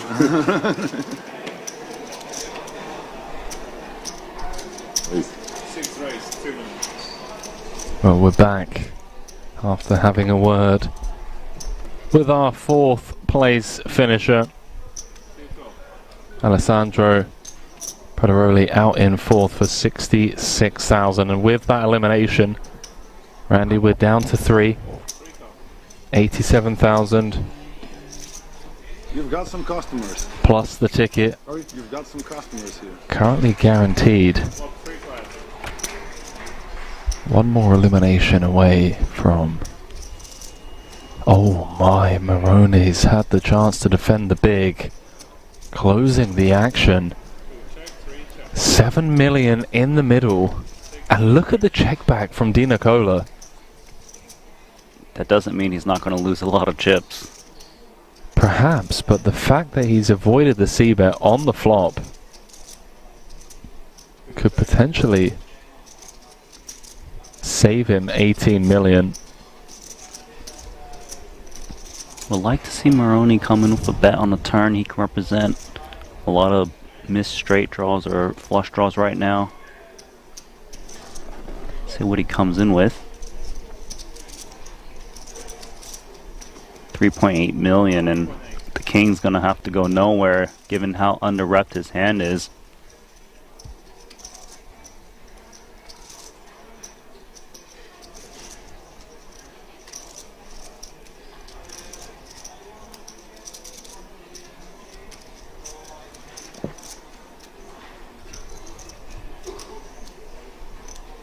Went for more than half pot on the turn in the form of a probe 3 ways.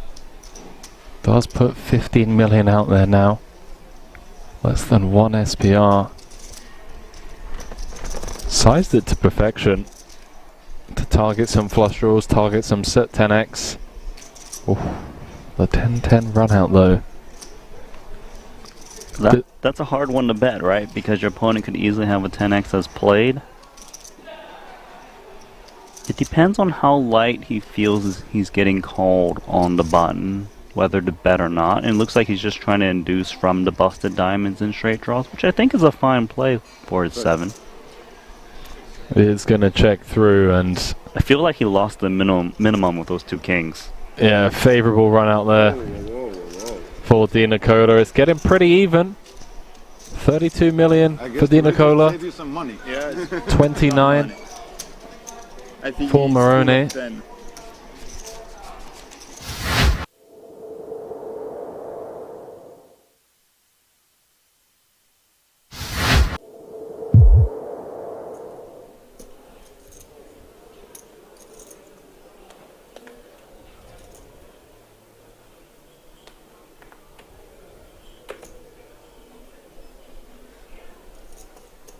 Ramos, by the way, part of such an incredibly accomplished contingent of Brazilian players out there. Yuri Zivalevski, Andrea Kari, another one that comes to mind. Bruno Volkmann. There's a lot of them. Yeah. What about Pedro Gargnani? Yeah, he too. So one's a coffee connoisseur, the other the tea connoisseur. Don't forget tennis connoisseur as well for Volkmann. That's right. Time bank or not? Time bank, yeah? Jack 8 under the gun. Ren activating. This makes sense. Time bank police. Santos in the small blind in these spots, or the big? Believe they had a player between them. Molten's been given like 22 time banks this tournament. I mean, obviously Santos being the only guy who hasn't covered. I'm convinced that you were given like 22 worthy of time thought. Believe Divoris is between them. Yeah, Santos is in You the still small, have it. small blind tends to play tight, even with a big stack. Yep. I like this awareness of the positions from Lin to find a spot to steal the blinds. Which he does. How you wanna play, normal or friendly? Oh, You can choose. did we have a call Normal from or Cabral? I'm friendly? sorry. Let's say before flop. Good luck. Huh? Good luck? Okay. I think it means normal. Good luck. So, indeed, Cabral did flat, flew under our radar, given that his cards hadn't been scanned yet again. A 6 deuce. Obviously, this is a sort of board that Ren is supposed to be able to rep. Especially from under gun, where he's going to raise a lot of ace-x, suited or not.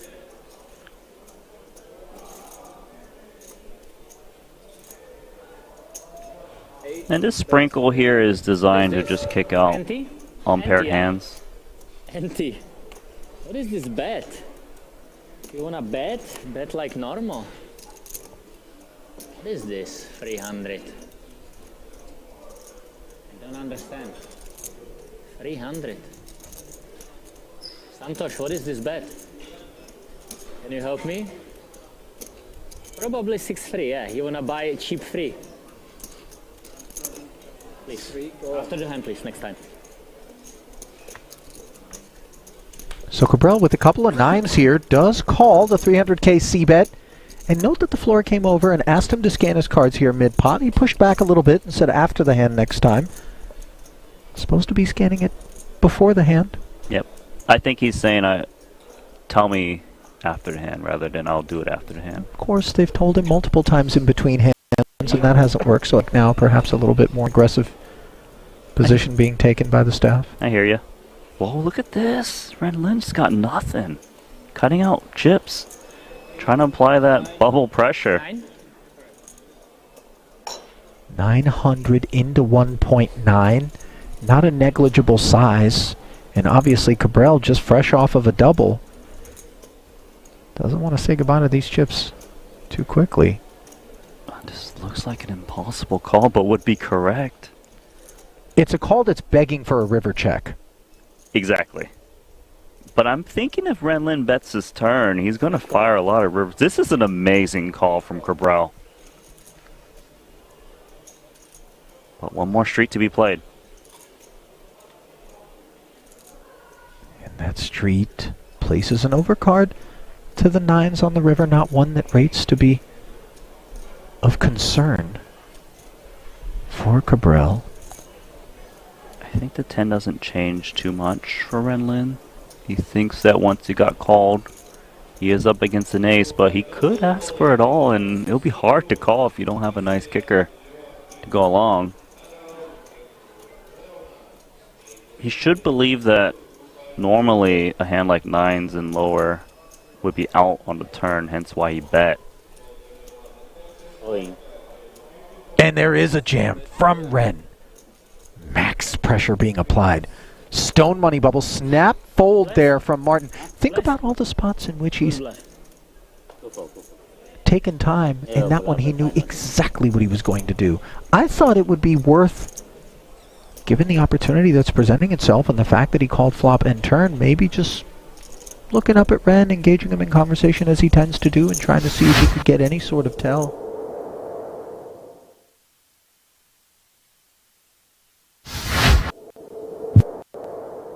Both these players, along with 12 others, from this event will be playing the WSOP Europe main later during this series.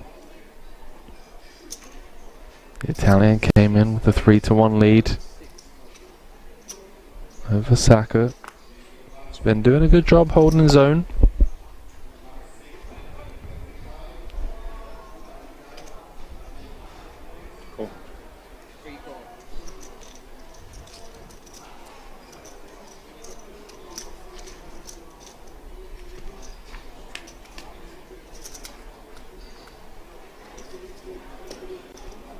Does flop best on the 5-4 deuce.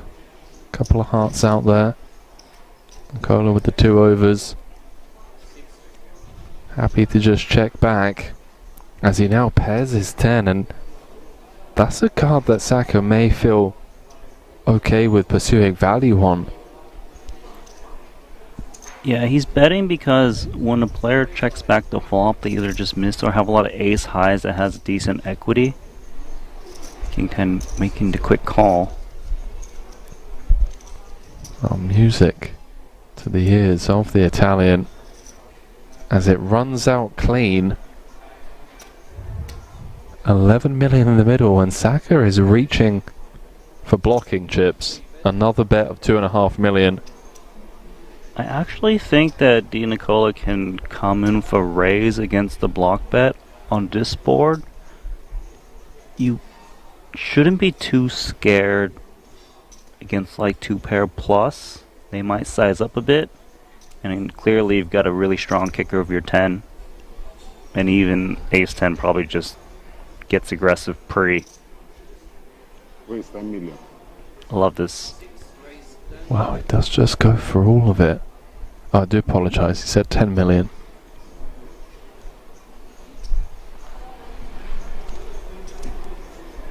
Action back on Saka. Has an interesting decision. Flop went check check. He probed turn for 2.5 million. Di Nicola called. Blocked river for the same price. Now getting raised.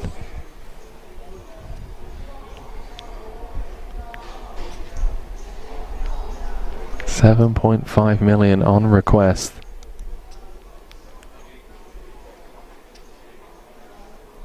Based on how fast these guys have been playing, this is the longest tank we've seen, and an understandable one at that. What hands would play this way? He knows that when he raised small, it induces raises a decent bit, and when he just leads that tiny 2.5 into that big pot, he does block the nuts a bit, 6-7, although I wouldn't think that his opponent would need just the nuts to raise the river.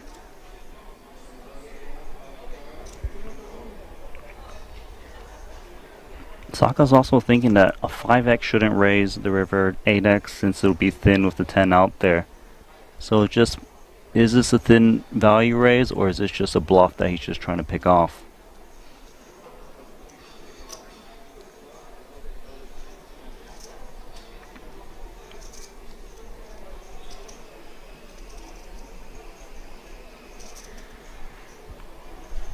Given the moment. Oh, he's paid him off. Di Nicola scooping a 31 million chip pot, and you have to ask yourself, Randy, was there a bit of leveling going on in Saka's mind where he's gone small on turn, gone small on river, and then just convinced himself that it was the small bet sizings that Nicola was pouncing on with air?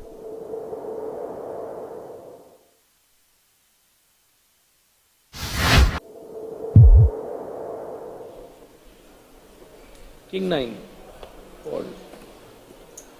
Nah, you pushed me away already. Only nuts. A minute.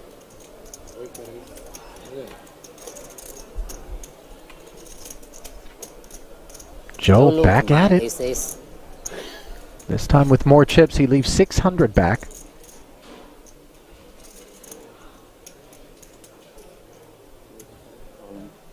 Raised to $1 million, and he's run into an ace-king. And you see Emile Bisset happy Oh, to another push ace forward. king. 2.9 million. Suvarna with the ace-king suited, by the way. And might this be one of those situations, Randy? Because if Suvarna 3-9. No, 2-9. comes along, maybe, just maybe, Joe looks at this and thinks it's a bad spot, or there's no way he's got a shot at a triple up. The problem is that we're not in the money yet. So if we were, then he's got a lot of reason to fold, try to get a little pay jump. But he's put in like a lot of his stack, $1 million. Maybe if he made it like 600, had $1 million back, I don't... We'll see, but we know the ace-king suited definitely is performing pretty well in this spot. Because let's just say Joe raises to $1 million and folds, leaves 3 big blinds, and Basay happens to bust out. There's still 2 from the money. It's going to be so hard for him to still creep in there with the remaining 8 if that was the case. I think he just gotta flick it in and hope for the best. Yeah, and it's crossing his mind as he threw out all the time banks first. Hope is really all he's going to have here, but he knows he's dominated in one spot, almost certainly. The aces all block one another. The kings are blocking one another. His jack is the cleanest of cards available. The problem is he needs to hit it. The struggle is so real for him here, Randy.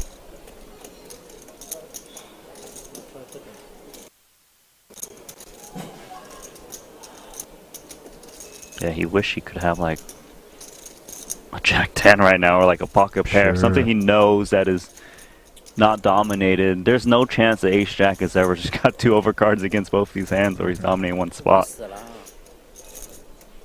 Okay, gamble. Gamble, let's go. 1 to 30%. Oh, 30%. Yes. Okay.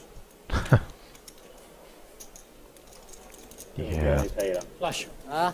Last 600,000 comes forward, so the main pot will be between 3 players. 2.6 million on the side between Santosh and Basay. 先算放一个。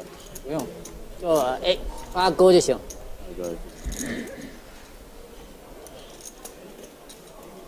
这把赢了，好起来了，110是吧？ So 8个档。 7.9 million in total available to Emil and Santosh. The flop. Somehow the case ace finds its way to the board, but facts remain in terms of Joe's need for a jack. Backdoor spades for Suvarna. No pressure, but jack. No pressure. Oh, wait a minute. Now, Suvarna picks up the nut flush draw. And you can see the stress on Basay's face here. As currently he's chopping the whole thing with Santosh, but a spade on the end would dash his hopes. A jack would keep Joe Chuen in there. What's it going to be? Wow. It is a spade. No. Runner, spades, and we've got a double knockout here. And look at Dvoris. I told you flush, you know? Very thankful. Yes. Obviously, nothing for Emil Basay to do. Ace King against Ace King. Deeply unlucky.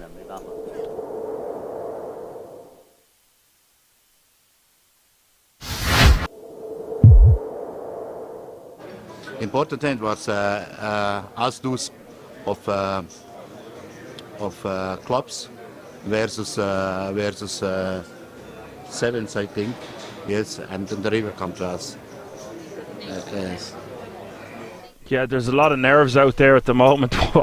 Naturally enough. Exactly, in this exact situation. I mean, again, there's so much money up top, man, being 110k, and not only that, we're literally on the ticket bubble too. So a lot of stuff to take into account, guys.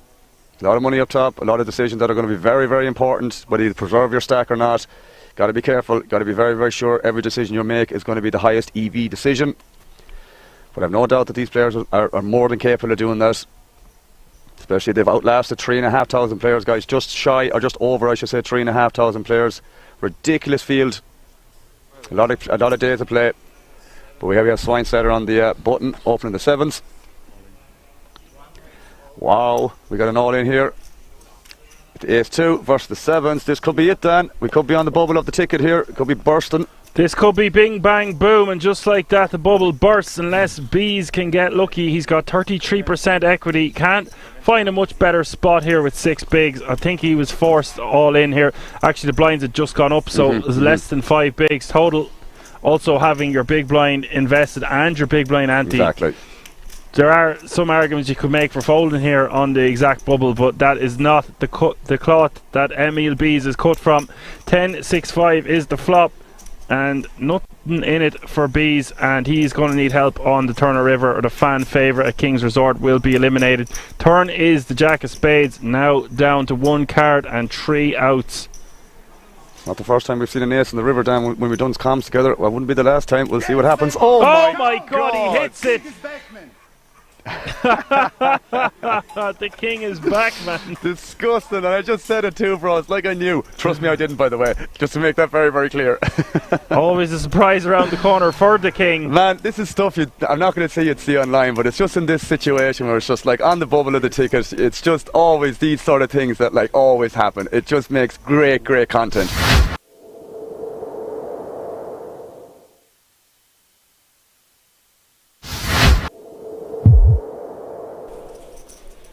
Catch a glimpse of Shilko's glass, by the way? I don't think that's on offer here at King's. That may be a personal receptacle there. That copper. Well, he's not working a Moscow Mule. No. Venti. Is he, or a mint julep? It's the entire fit. He's got the Rolex Yacht Club polo shirt on. He's got the Breitling Aquamarine Super Ocean timepiece on his left wrist. You know, he's got the Triton scarf, copper flask. I dig it. He's trying to go for the old dad's hedge fund is funding my poker career look. Don't believe me when I go all in kind of vibe. Oh, we know differently. His talents are funding his poker career. 10-7 suited is funding the Hijack Open. From Tabakaru. Oh, remember, 3-bet from the small, showed the ace-king. Obviously looking to buy some table image. Ace-9 suited. We pause upon Kuru. I don't know if you've sensed the shift in the pace of play as well as we head into the final 90 minutes or so. We've been at 46 for a while. They were dropping like flies when we came back in as Shilko in the small Home TV stream with the decision for 10 bigs.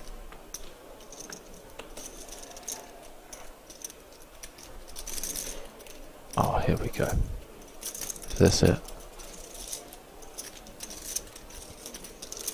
Checking the itinerary.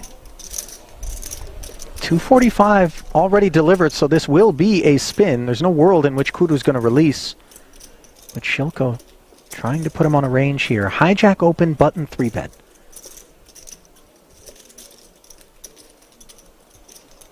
When you have the ace-queen, you're focused more upon the 3-betters holding than the opener, correct? Yes and no. I mean, the 3-better is on the button, playing around the same stack as the opener. Going to just be leaning into the perceived lighter open from the hijack.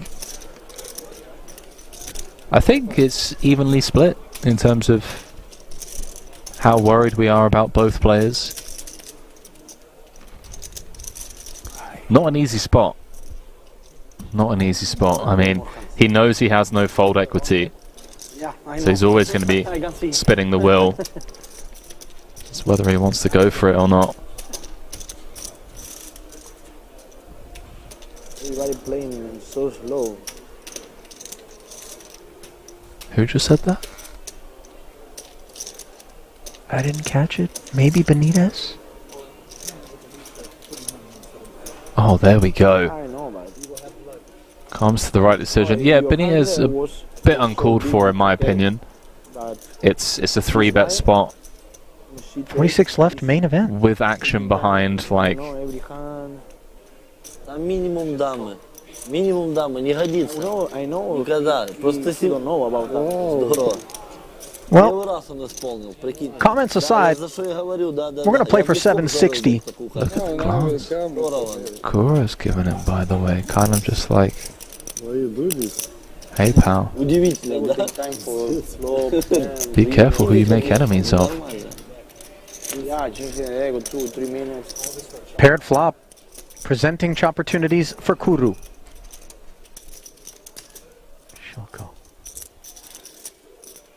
Nervy moments for his ace-queen, and the 9 on the turn.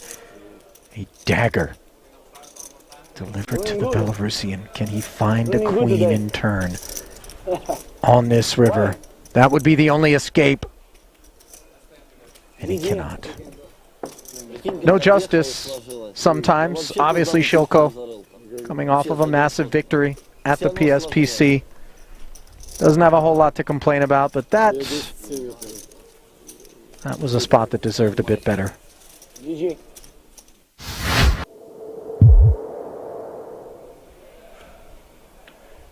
Of Keating, he's used to playing the role of table captain.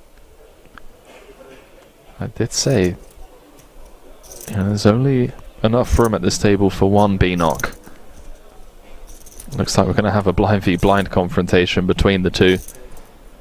And Volkov, he can open with far less than 2 9s, and yet that is what has been delivered. And let's see Keating's reaction.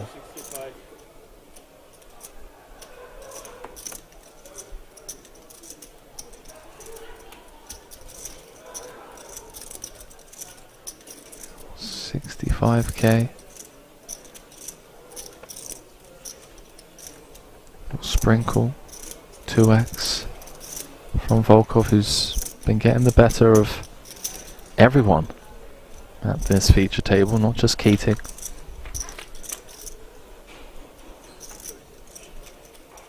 Good shot, straight draw on a 7-7-6 board. Volkov playing it as a check, and Keating wasting no time barreling. Strap yourselves in, ladies and gentlemen. Yeah, the flat from Volkov. And now 7's full. Keating drawing dead.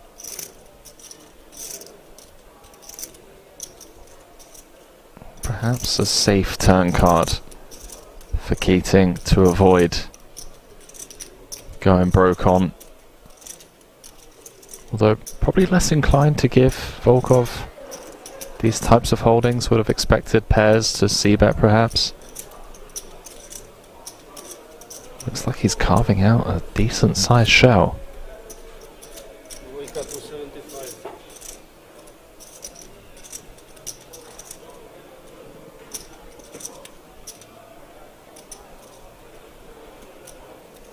And look at the way Ruslan is playing this one, Henry.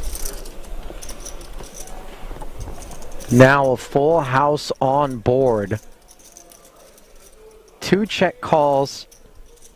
Do we come out and bet with the 9s now, with the sense that Keating won't be able to get away from playing the board? Obviously Volkov decides no.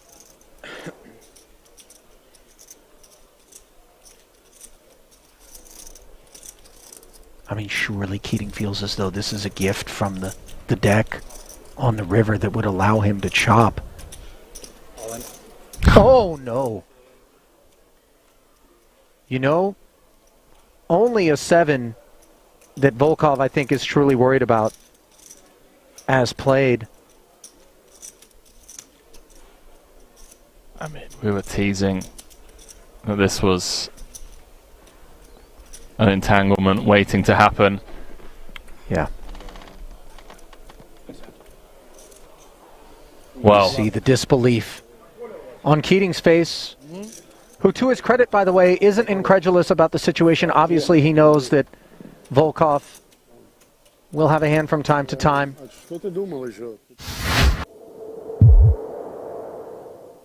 100 blinds. Daniel Dvoris comes to mind as someone that's just always involved in dogfights. Even for the smaller pots, you know, the single raise pots, button v big blind. Let's see someone really earn this 1.5 million. I'll be bouncing in and out.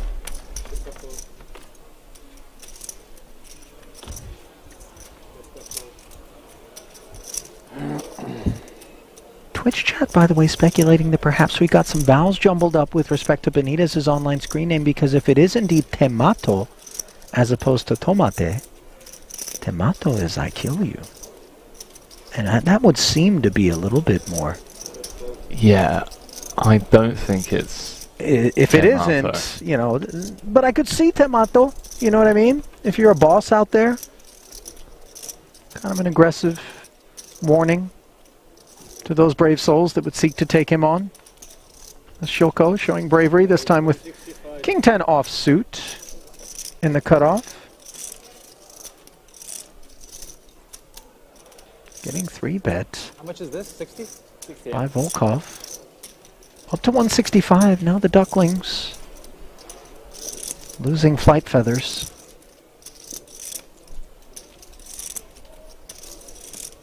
Surely Keating isn't. Considering. We're at that stage of the tournament, my friend, where you really earn your money. I think we can expect to see a bit of a dogfight. We've got the right lineup for it. Deep stacks. A lot of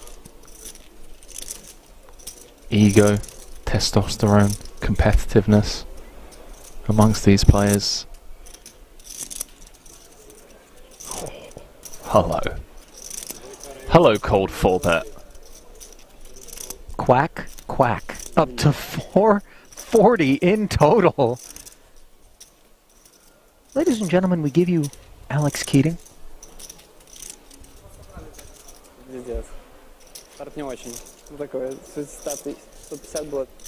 This is like when you pay a visit to the salsa bar at your local Mexican restaurant and...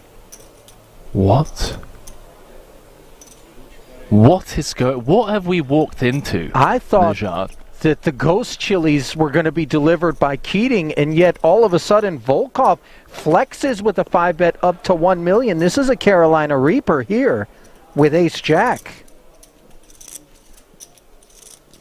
I was somewhat joking when I mentioned egos and testosterone with this lineup, but these guys really flexing on each other, taking it to the streets. A 5-bet pot in 2023, and Keating hasn't mucked yet.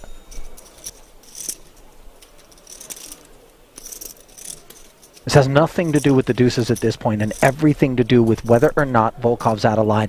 Ultimately, the fold does come in. Bit of an exhale, of course, from Volkov, who has to believe the ace-jack is always beat in that spot, but perhaps not as marginally as it was.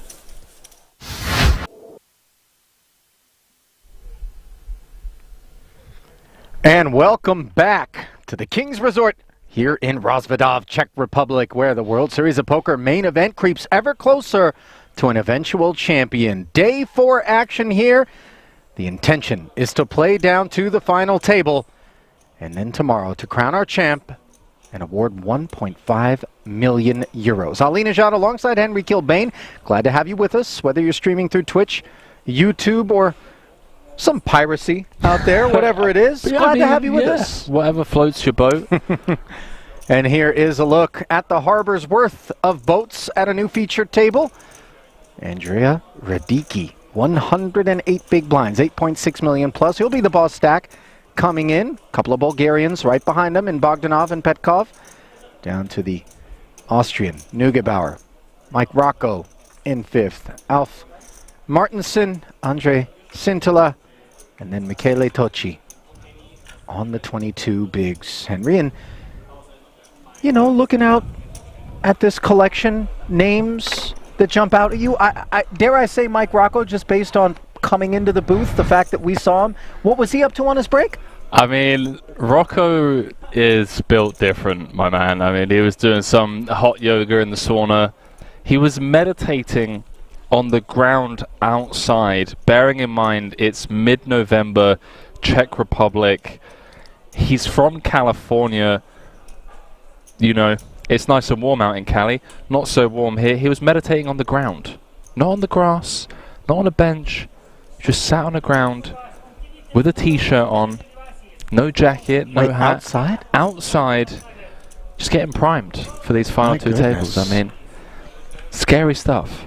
He's got his work cut out for him. As you see the other collection of 8, I believe this is the table we will be taking. The prior was that which you guys were enjoying before Henry and I popped into the booth. Giuseppe Sammartino, no relation to Dario? Fairly sure they're brothers. Oh, are they? No. No, stop. It's got to be like a popular last name. What, Sammartino? I would think. Yeah, like Nejad. Not so much. Or Kilbane. Is it? Yeah. Go up to... Not in Italy. Northeast America, mate. Ruslan Volkov gave us so many fireworks yesterday. You saw just before we resumed coverage here that exchange between he and Alex Keating, who really gunned for the Ukrainian and ended up showering himself with an 8-4 3-barrel bluff on the 7-7-7-6-6 board. Pocket nines for Volkov, absorbed all of Keating's chips. That was that's got to be one of the wildest hands of this WSOP Europe main event. And there's more than a few to choose from, that's for sure. I mean, that's certainly going to be one that gets looked back on by Keating and crew.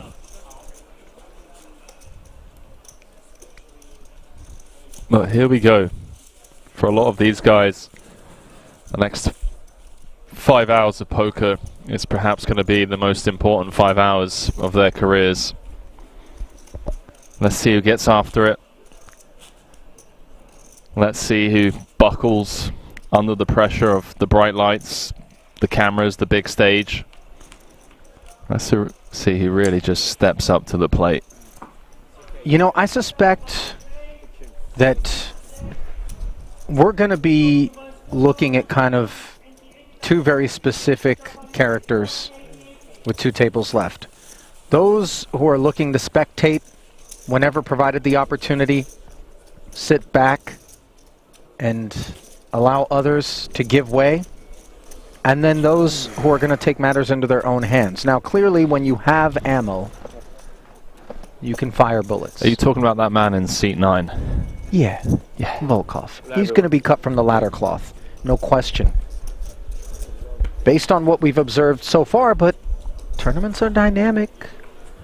Before we came into the booth, got a little rundown from James and Randy. They told us about Desat and the 3-way all-in, Ace-King versus Ace-King versus Ace-King, tripling up and managing to all of a sudden sit far deeper than most would have anticipated based on how short he had spun his stack down. The Lithuanian Klezis, he gave us some excitement yesterday, took some interesting lines. Opens to 160, gets 3-bet. This can't be 200K. This This is have to be 240 for a click. I think this is a misclick from either the production crew or Mazza. Yeah, it's got to be a flat with this ace-4 or a bigger 3-bet. Yeah, Ty looking to come along for a 3-way affair. Always dicey with just queen high hearts. Can be dominated in some fashion. Sammartino kind of looks a bit like Dario, no? It's got to be Dario, doesn't it? I'm a bit thrown for a loop. Maybe it is his brother. Who knows? How about this for a flop for Sammartino, who comes along, given the price laid, top pair and a flush draw. Gutter for Ting Sai, by the way, of Taiwan. Who checks it over.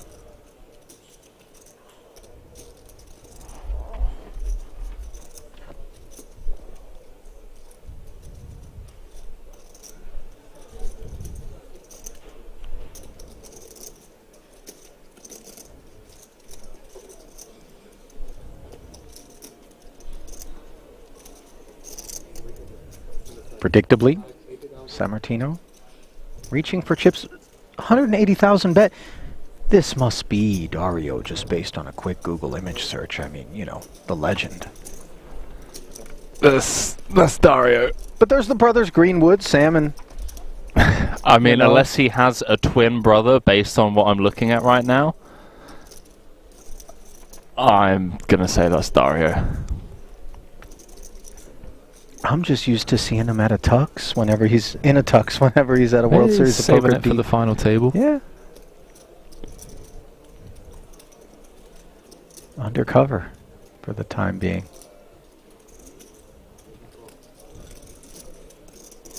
Ting Tsai likes the price, wants to peel. Backdoor heart draw comes in on the turn as the board pairs. Things getting interesting. Yeah, 1.2 out there. Sammartino in position against Sai. Don't ever expect to see Sai lead. Especially when Sammartino's closing the action four ways. He's gonna have all of this, all the full houses, all the straights.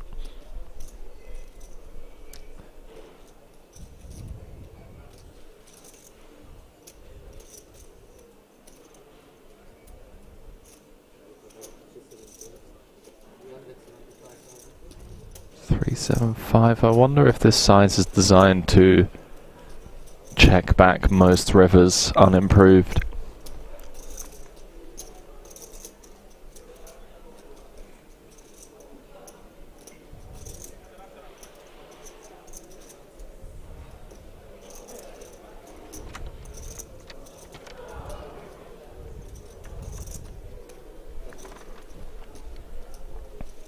$375 to call, 1.6 in the middle. They play 3.8 effective. Tsai making the call. Has to be some alarm bells ringing for Sammartino. That's one way to get that. Queen of Diamonds looks so innocent as played. Blind versus blind. It's not supposed to be a card that's associated with Ting Tsai, and now all of a sudden he's looking up at this board and wondering if perhaps he can bet. We get our answer though. Checking over, and Sammartino improving his kicker just in case. And checking back. Yeah. That's a side that anyone that's played any form of poker long enough is well familiar with. That was a pretty aggressive fold. I mean, that felt like a standard hand. It can be standard and be frustrating, though. I mean, it can. I'm not sure I agree with letting your table mates know that this bothered you to that extent. I mean, that's quite the reaction for such a trivial spot. I mean, like to describe any exchange that involves some post-flop action, four ways pre, you know, as being trivial at this point. World Series of Poker main 2 tables left. I think that might be a little unfair to Dario, but I hear what you're saying, Henry, is that it's not to his benefit to allow anybody to get the sense that maybe his cage is a little bit rattled on the back end of one such as that. He seemed a bit rattled for sure. Seems like a soft way to describe it. Can we get service? Poker needs a good steamer. It does. You know, if only I were into tournaments, I would give streams epic blow-ups. I mean, just like that one there. I thought Dario approached it rather tamely. Me might give it a nice little whirly bird, you know, straight up into the sky. Yeah, nice call on the turn, you absolute fish. Put him chips into the middle with queen high, eh? No, come on. Everybody knows why he played it the way that he did. Gutter, then the flush draw, then the oops made the queen. That's San Martino. Yeah, the queen's an annoying card, but look, we've still got 60 big blinds, 16 left in WSOP Europe main event. Let's just try and stay composed. Listen, the Italians are an emotional bunch. Trust me, you know? Been going to therapy for a long time now. One of your double helixes. Look at this. 2 overs and a flush draw up against top pair. This time San Martino, the man with the sort of kit that he fell to. 1 pot to go. Checking over to the German.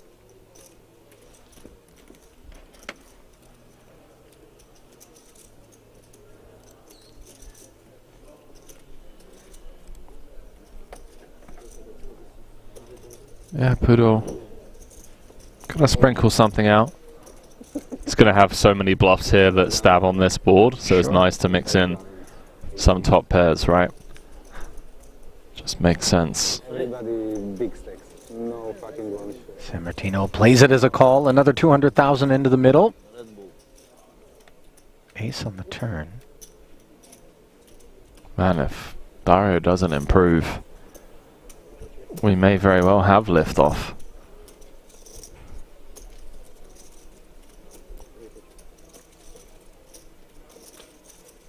There we go. There is justice in poker. 7 of diamonds after the check back from Poodle on the river, or on the turn rather. Flush. For San Martino, how does he want to approach it?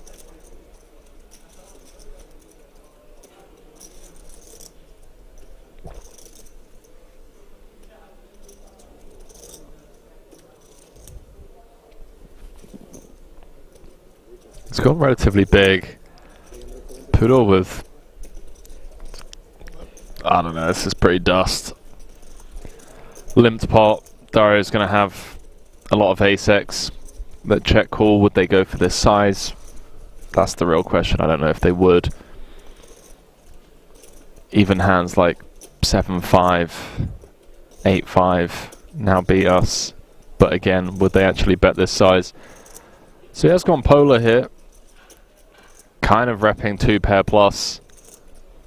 Yeah, 375 into 440. And did Poodle look him up? No. Sounded for a second there like the chips were splashed forward in the form of a call and that Dario had shown his hand, but we'll trust the graphics. No, never. Yeah, of course.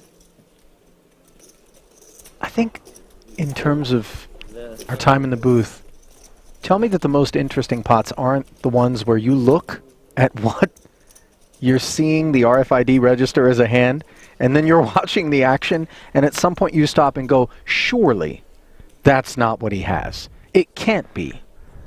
That is a line that obviously is steeped in creativity. You end up doing the old double take. Right.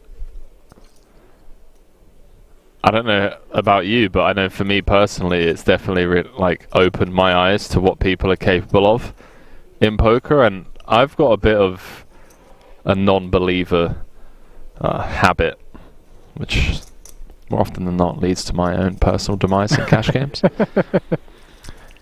It's funny because people describe making sure that you see that showdown as sleeping well, but if you lose enough of them, you actually sleep worse. Yeah, I mean, I dropped 9 dimes in the cash game the other day, so, you know. And this whole time I thought your clothes smelled like smoke because of other people, and now I realize it was just your own torching. Well, torching, perhaps. Deuces. Versailles just bows out. Yeah. UTG. Seems standard. This man just dialed in. Doesn't need to be getting involved in spots. You could argue, you know, if Andre was deeper, say 40 bigs, we'd maybe go set mining. But against like the 20 big blind stack,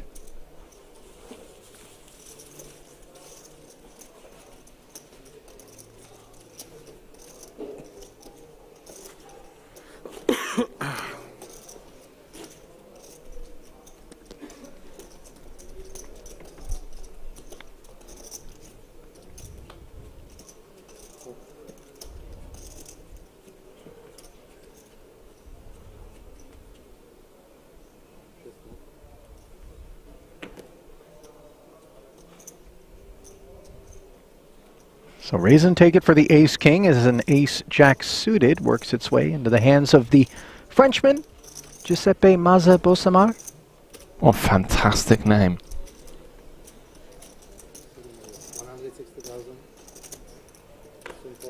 It's like the French William Shakespeare. I mean, what's going on here? It's got all the names. Mozart, Beethoven, and Giuseppe. No? I bet you he ran out of ink in his primary school pens faster than his friends. I bet you that the signature at the car dealership where he had to sign his full name on all 50 pages of the car rental took quite some time. It was like, yeah, go on, warm the car up.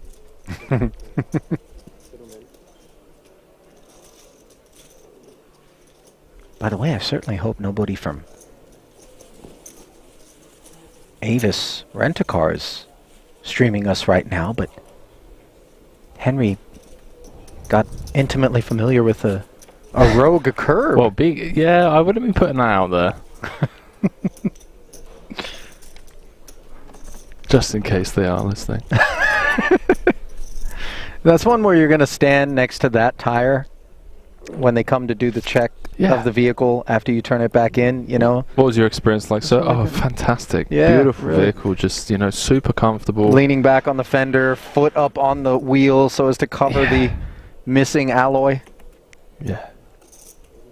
You could maybe put some mayo on the wheel, Henry. Just, you know, to take the heat off of pizza. Let's just, you know, ease our way into the booth.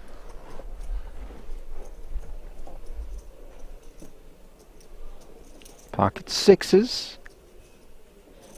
Let's see how the German eases his way into this one.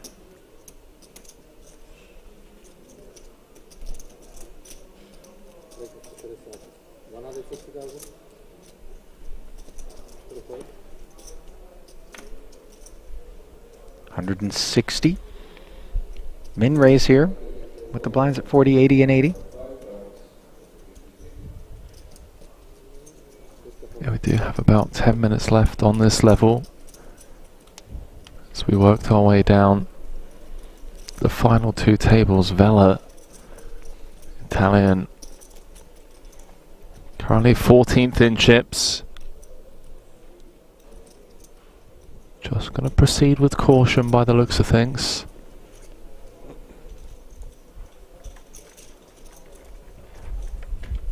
Comes with the defend. Uh-oh. Top pair against bottom set. Monotone texture, though, could keep Vela from losing more. Yeah, the saving grace here is these 3 diamonds on board for Vela. Could have been absolute showers, because it does mean that Poodle's going to continue for a smaller sizing rather than a larger one. Say it was like a Queen Jack 6 two-tone.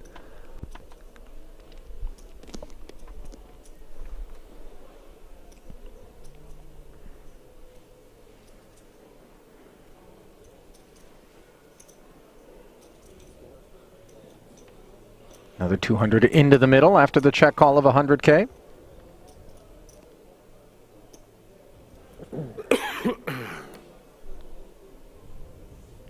Very dry turn card now. The type that rates to keep ace-queen very involved. Vela again. Treads lightly.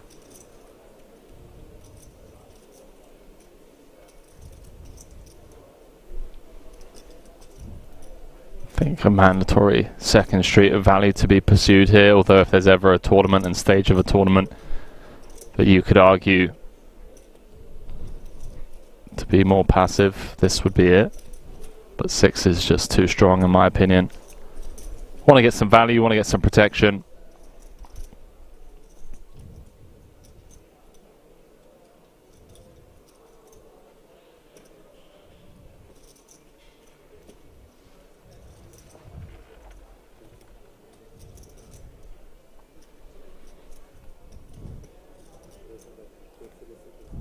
Wow, he's gone pretty big, 5'10".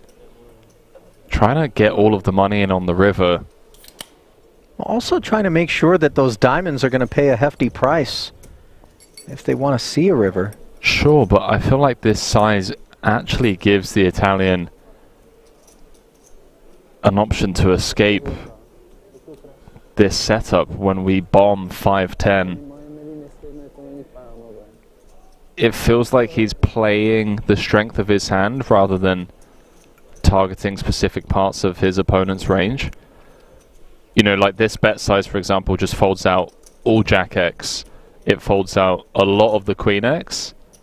And those are hands that we should be trying to get value from, right? I could be wrong. Let's see how this one plays out. Obviously, Vela very under-repped with the Ace-Queen. Has the strongest top pair that he can have in this spot. But this size, if there's ever going to be alarm bells ringing and you're holding Ace-Queen, it's going to be to the turn 85% barrel.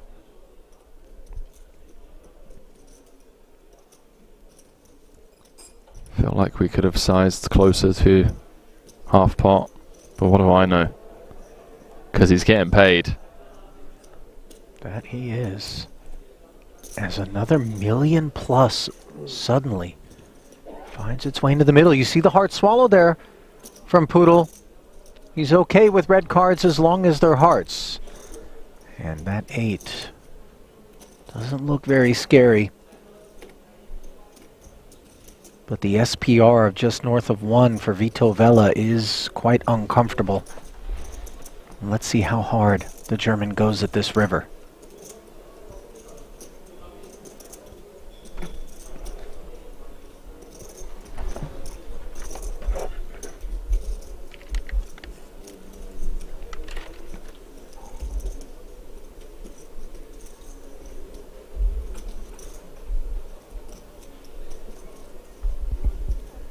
Vela has checked it.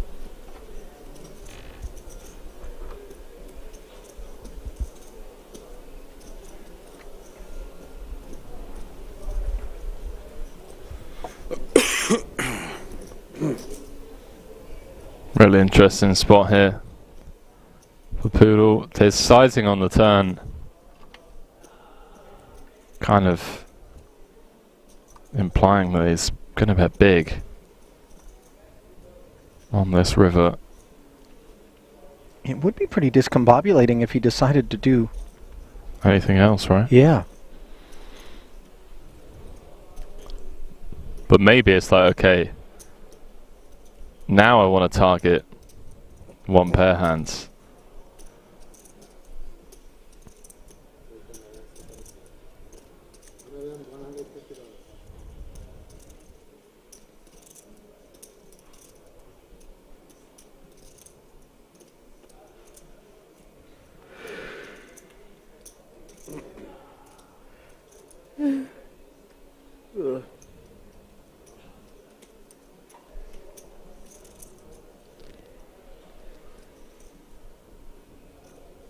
$1.2 million. This is big chunk of the 2 million back. It's grim. Vela. It's grim because of how under-repped we are. I mean, he's flat called pre off of 30 big blinds. Oh, he's looked him up. 4 million chip pot for Poodle and Vela down to dust, Ali. Pretty tough to get away from the ace-queen there, Henry. You do have to sympathize a bit with the Italian, the spot that he was in. And yet again, we find an ace-queen costing a player chips in these tournaments. It's one of those tricky hands to navigate. Ace-jacks also tend to be associated with such challenges.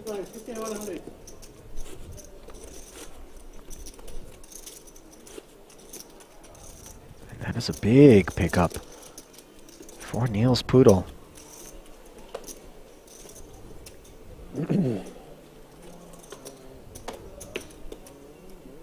Working his way up the leaderboard here. Quite the opposite impact, of course, for Vela.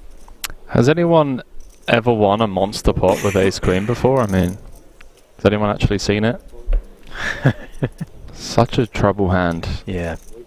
Remember back in the days of doing commentary with James Dempsey and Jeff Gross, there was always the ace queens that were getting us in trouble.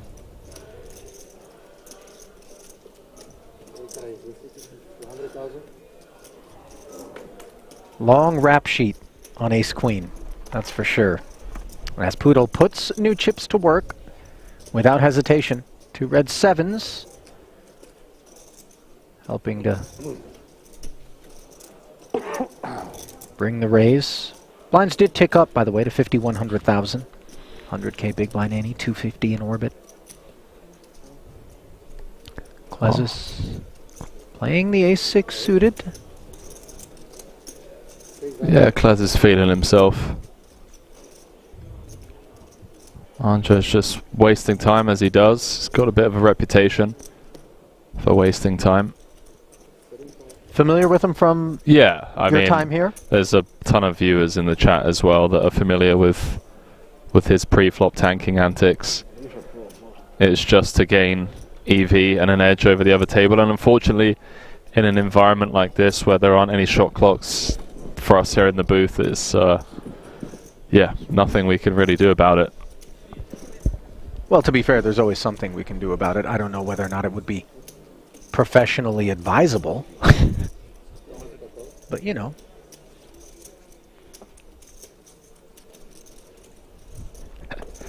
Poodle calls the 450k here. Do tell, by the way, on what we can do, even if it's not professionally advisable. We can check 7s on a queen-queen-4 board to the pre-flop 3 better, as Poodle's done. 1 heart on board. 3-bet pot.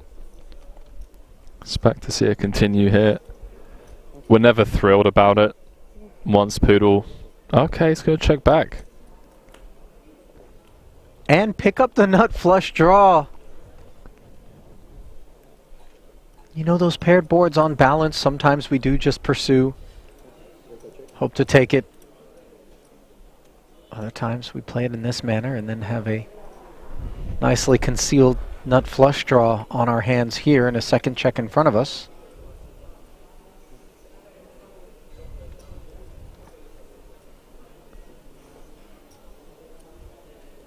.6 out there, delayed c-bet with ace-6. I mean, if we go for the late c-bet now, we're targeting this part of the range, right? Trying to get 7s, 8s, 9s. Some ace highs. Although, most of the ace highs that continue pre-flop are going to have a piece of this. Ace-jack, ace-10, ace-queen. 7s. In a tough spot.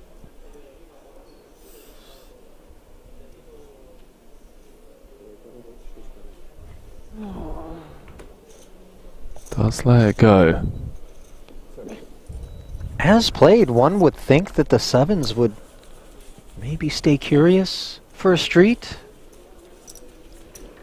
Yeah, I think more so thinking that he's not going to have many delayed c-bet bluffs in that spot. Felt a bit trappy, the check on the flop, as it sometimes does. What's happened to Volkov? Did someone give him like tramadol or something? A sedative? Yeah, like, well, what's going on? He hasn't played a hand yet. Or is he just warming up? Well, to be fair, we've only played, what, 4 hands? Yeah. You know, well, they're not coming fast and furious at this point. That yesterday would have been all in on 4 separate occasions. So. Sure. Different collection of characters, though.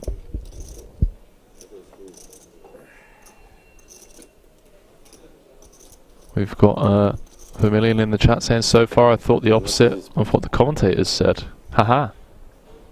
Well, perhaps that's why he's sitting in front of a keyboard watching other people play poker. I tease, of course. I was about to say, you know, feel free to get involved in the conversation when it comes to hand breakdowns, analysis, thoughts on the players, the reads that you guys have. We're always open ears. Let us know where you're from, who you're rooting for, if you've got a favourite. We've got we've got High in the chat saying, "Where's Randy?" You know, behave. All right.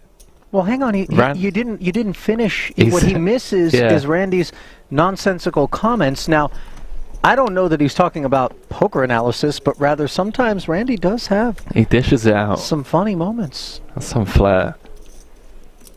Vela stuffs it. The more he's hung out with us, and by us I mean more specifically you, he's learned. He had to learn the hard way. Now he just dishes it back. That he does. As Vela dished up all his chips with that ace-jack suited. Slowly trying to work his way back up to where he was before ace-queen. Hacked away at his stack. Aided, of course, by a set of sixes. Yeah, San Martino now. Lays down the ace-10, Henry. Yeah, love that. San Martino's been in this spot before. He knows that the road ahead is a long one with a lot of bumps. Gonna have a lot of ups and downs. Why make life difficult by opening ace-10 from under the gun? Offsuit. The road ahead is also paved with several cappuccinos. With whipped cream? Do what you gotta do. I mean, I'll take whipped cream on a cappuccino before I take mayo on a pizza. As long as... You know what? We'll save that for the night shift. It's too early. It is early. It feels later than it is. Vela 10 bigs, back-to-back jams. Threes this time.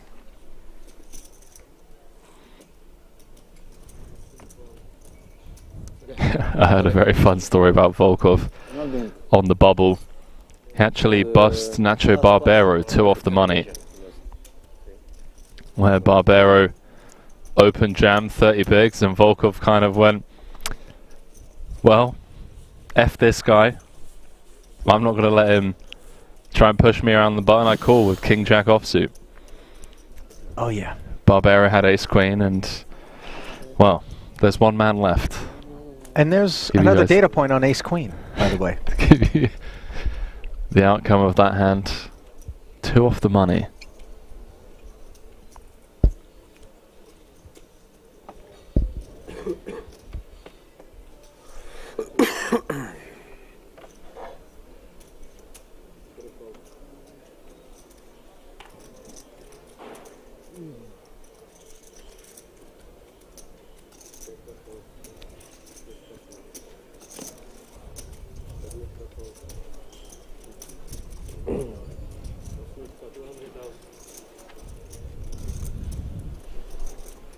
Ace deuce suited, as we finally hear from Volkov.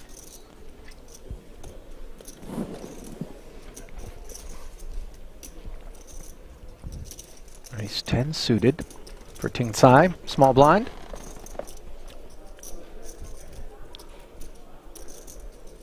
Yeah, Tsai mulling over all of the options, but I don't think Volkov... The guy's name's Volkov, okay? He's not the guy you want to be reopening the door to just put all of the pressure on by 3-betting with the ace-10. His name could be SpongeBob SquarePants, Henry, and with 8 million in front of him, you just don't want to tussle. Pocket fives for San Martino, closes the action. Ace, Jack, deuce, and Tsai's got a problem. Yeah, this is obviously the downside to not being able to play aggressively pre-flop. It does allow for things like this to happen. Ace is up, betting 300 in position. This is taking shape in a similar manner to what Vela experienced with his ace-queen out of position. Oh. That's Wait one way a to get there. second.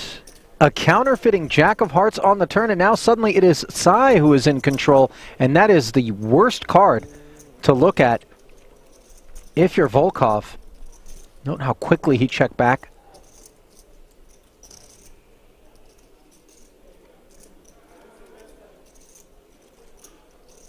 Yeah, that's pretty brutal. Sai was close to losing a very, very big pot.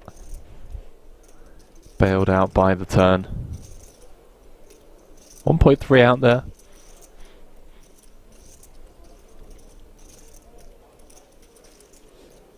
It's nice, you know, clubs brick, Broadway's brick. Maybe give Volkov an opportunity to bluff at this once more. And also not necessarily pursue anything cutesy and be faced with savagery from Volkov, who is deep enough to issue such sort of actions in 1.2. What is going on? Almost full pot out of Sai. And look at Volkov just finding the muck. Like, you just don't fold out better. And you don't get called by worse. Yeah, it felt like the do I better not test was not passed in either respect. That's an insane bet. He bet pot on the river with ace-10. Maybe he thinks he's going to be able to clear... Clear what, Ali? maybe the Ace-queen, ace-king? Yeah, maybe the ace-queen specifically would be no. cleared at that cost. No. Not with a gun to Volkov's head. Would Volkov pitch ace-queen there? Maybe an inferior ace gets curious? Case in point, no. As he pitched the ace.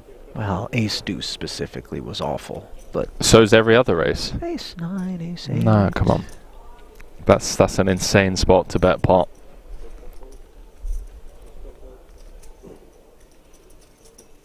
I think it's just the Volkov effect, like, people are so intimidated by him that betting like third pot or half pot in that spot, they're just like, no, I don't want to give the guy the chance to just put me all in. Love this game. Klezus loves ace-queen suited up front. Sai takes a liking to king-jack suited in position. Should be a table for two here.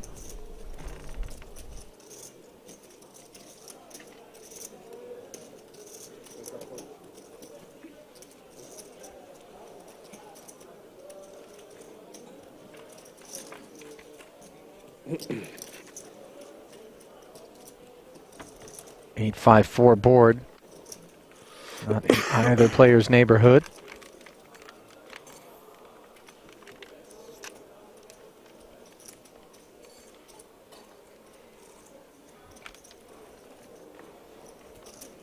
Klezus trying to figure out how to navigate things. The presence of a diamond is obviously pleasant.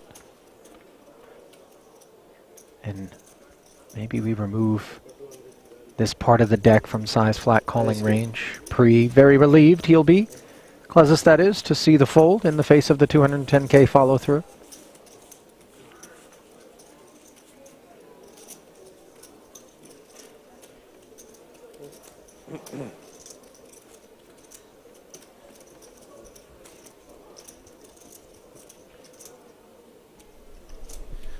Been very impressed with Klezus over the last 2 days. Certainly someone to keep an eye on. Certainly someone that I could see having the ability and competency to close this one out. In my mind, hasn't set a foot wrong. It only takes one misstep, though, That's as true. we've observed. That is true. And it can be very challenging, you know, day after day here. Long days yesterday and certainly today. Fatigue creeps in. Decision fatigue. Almost 1.3. Physical fatigue. And for Vela, ace-7 suited. His chips far leaner than they were to start this frame. That's a great point, by the way. We're 4 days into this tournament. Most of these guys, unless they reg at the start of day 2, have now played 4 12-hour plus days. Oh, sorry, they're currently on their 4th.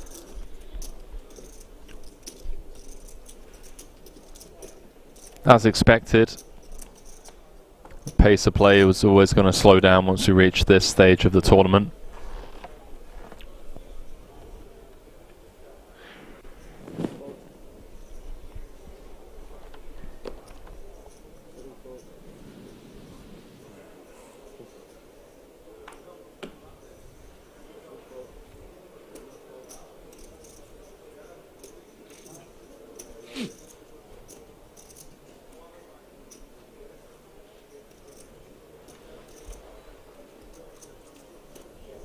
San Martino, playable hand in the cutoff, 50 bigs.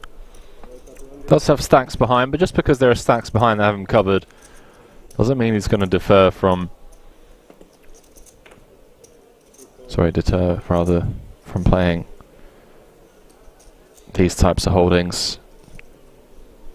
Doesn't mean that the likes of Klesis and co can just blast off for no reason. I mean, they can if you're Volkov, but Yeah, you can see big hand.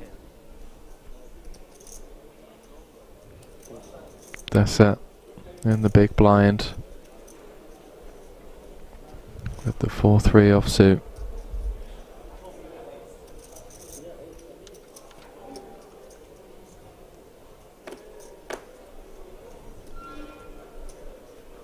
And this is what you were talking about, Henry? Yeah, I mean, not egregious, but you know, it's pretty bad though because it's every hand. An extra 15 seconds here and there, just cobbled together. Yeah, and it feels like it's actually detrimental to him. In what sense? Because he's short stacked. Like he wants to be seeing hands. He wants to be. There we go. There is San Martino, 2019 WSOP 10K main event runner-up. Okay.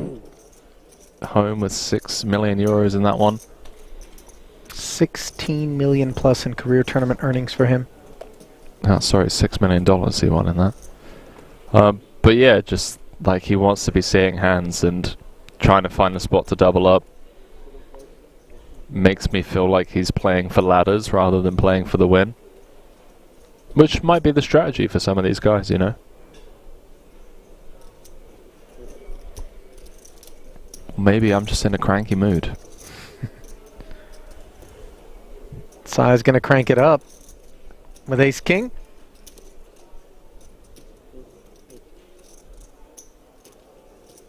Oh, he's misclicked. Take a He's misclicked. Take two. You should. Yeah, take a run. Must happen. Nice call. Now these pots always get a little bit funky for me, Henry, because you know that he didn't do it on purpose. It's not an angle.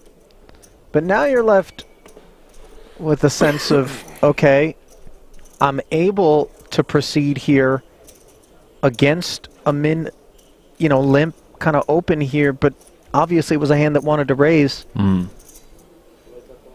Yeah, it opens the door for stuff like this to happen. Where San Martino's like, okay, well, now I just get to limp in. So I wanted to open from the low jack. Is there a world in which I just cooler the strongest parts of his range with the 9-8 suited? Poodle's got a weird one. Again, everyone at the table knows that Sai wanted to raise. And at the end of the day, 4 days in, can forgive some pre-flop misclicks. No. Yes. Yes. Poodle steps into it here. And I, just like you, Henry, am in a bit of disbelief that against an early, fairly early position opener in Sai, who clearly wanted to raise, we would decide to try to squeeze the San Martino flat. Yeah, this feels like he's trying, like he has the right idea in mind, because there's two flat cores and wants to thin out the field a bit, or just pick up the dead money in the middle. Especially with the San Martino overlimp, like we should never really be too worried about what San Martino's range looks like, in the sense that it's never going to be like top of range, right? San Martino's never just going to flat here with a big pocket pair or a stronger ace. You wouldn't think. I mean, maybe if he was being very devious and, you know, it would just be so far-fetched, though, to assume that anybody would attack after we limp, let alone after Sai misclicked. Now the 3-bet to 1.5. An instant regret creeping into Niels Poodle's mind. Yeah, he definitely saw it, right? Like, he definitely knows that Sai wanted to open and misclick limped. I'm furious for San Martino, to be honest with you. Not getting to see a flop with the 9-8 suited.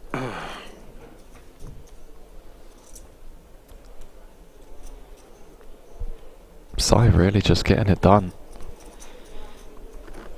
Gonna be up to 6.7 million unless Poodle does something crazy here with the ace-jack.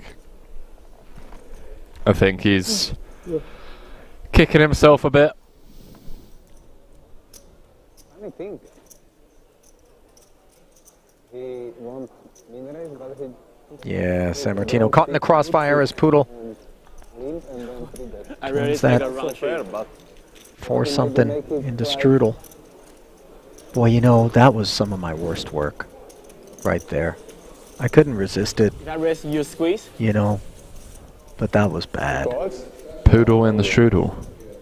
Yeah, I'm better than that, I think.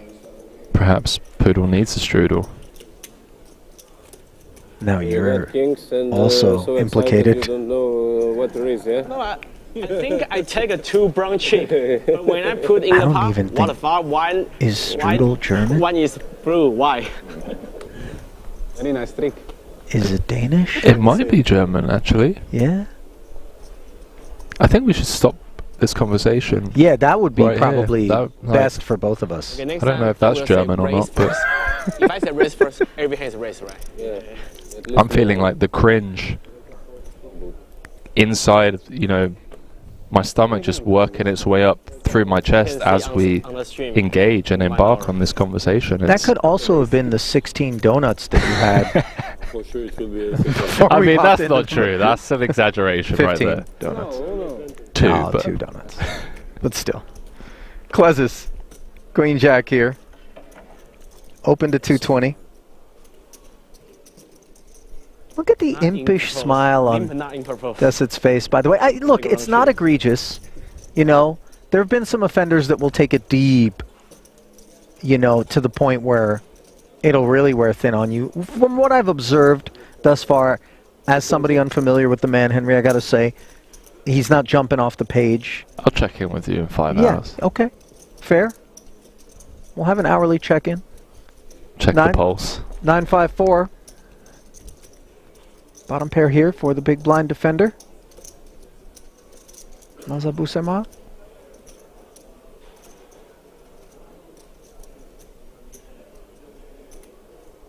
How's the 4 deuce in here? Just defended the big. Yeah. Flop bottom pair. Okay. Well, you know, a lot of times we expect the suited combos, no matter what they are, to take a peek when the price is right. Yeah, no, for sure. I just was rerunning the action. It's awkward. Bottom pair, no backdoor against this size half pot. Yep. Like we call one unless we improve on turns like this. It's really difficult to continue. He's actually found one of the rare turn cards, like a 4, a deuce, or a 3. Where really his only chance is to feel any form of comfort on future streets.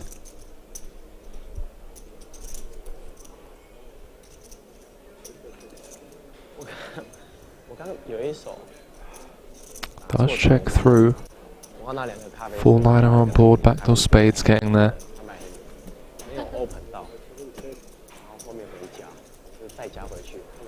See, the Klesis with just queen high decides to make a little noise.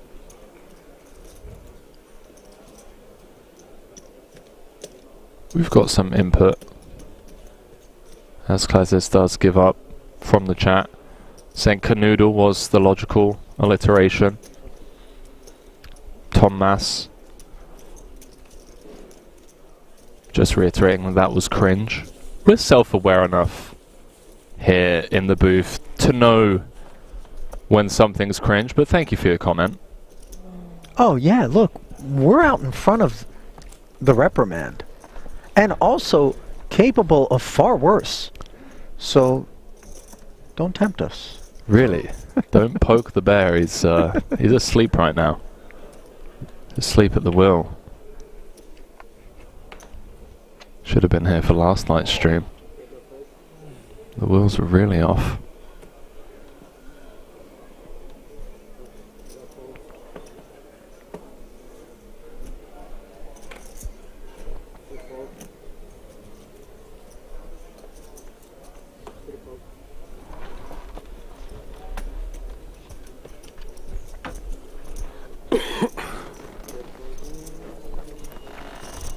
Vela with a fun one. 13 bigs on the button. 90-minute clock. Has options, I mean. Raise inducing feels a bit, I don't know. Let's just get it over with? Yeah, do we ever raise fold? Like opening to 2 and then having the blinds jam ace-8 on us just feels disgusting. So I'd rather do this. Oh, Volkov's. What is he woken up with? Something. There we go. Ace 10. Let's have it. Of course, Vela was always going to put the remains in the event something like this transpired. He is on his feet and behind a 3-2 dog with 16 left here at the World Series of Poker main event. 10k ladder as well between 16th and 15th. That's an entire buy-in. And you know that means everyone's rooting for Vela to make 2 pair here on the King Jack 6 board, courtesy of a queen, which would leave him at the exit and the remainder of this field enjoying that ladder instead. The 9 of spades on the turn. Gotta fade the ace. Gotta fade the queen, and he's done just that. So Volkov will double up the Italian, who's ridden the roller coaster here. Pom-pom girl is more happy than you. It's awoken the beast.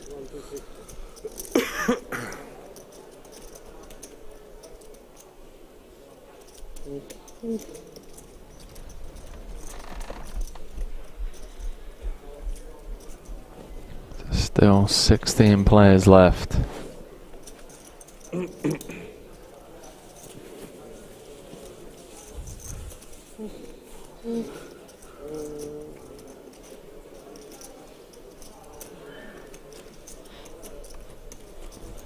Got a funny feeling. Is it the donuts again? We're going to be here for a while. Oh.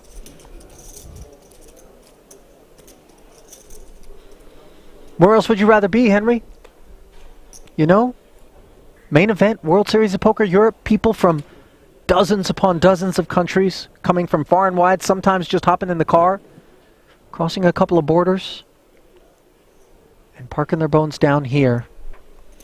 And one of these final 16 will eventually lay claim to 1.5 million euros, and we'll be right here for it, and hope you will be as well. San Martino, ace king, he knows what it's like to get right to the peak of a main, as he did in Las Vegas once upon a time, coming up just short in second, making it 210 here, and Poodle, whose last foray into the middle was with an ace-jack. Ill-fated 3-bet. choosing to play the 8s as a flat. Note the fold from Klezis, by the way. 6s hitting the muck from the low jack. Gets really dicey with ICM now. I mean, these pay jumps all the way down to the FT are really meaningful. Mazza with what seems like an obvious spot does just mull it over a bit before passing up on the Queen 10. Side with the offsuit wheel ace. But again, against these positions, never thrilled about defending the big three ways. Yeah, I like that. Take note. I really like that. Just avoiding disaster. As he would have flop trips. I mean, that's brutal. Just getting punished for playing well, being disciplined. Yeah. That's so grim. Merciful for Poodle, though, who's 8s now. Stand alone in front of the ace-king. San Martino not going to follow through.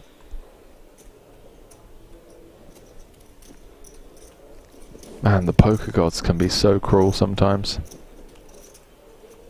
Snap check back from Poodle, by the way. Picks up the gut shot straight draw on the turn to go with what is already the best hand.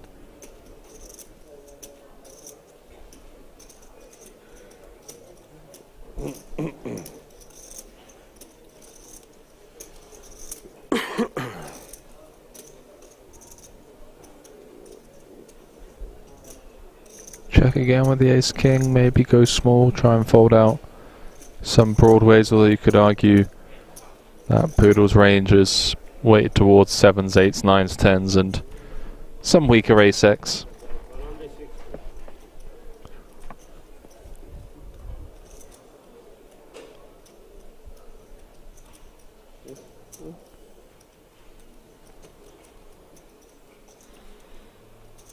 Delayed c-bet.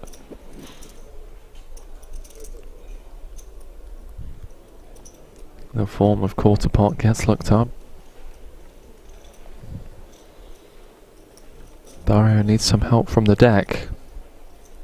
That deuce isn't going to be the card that gives it to him.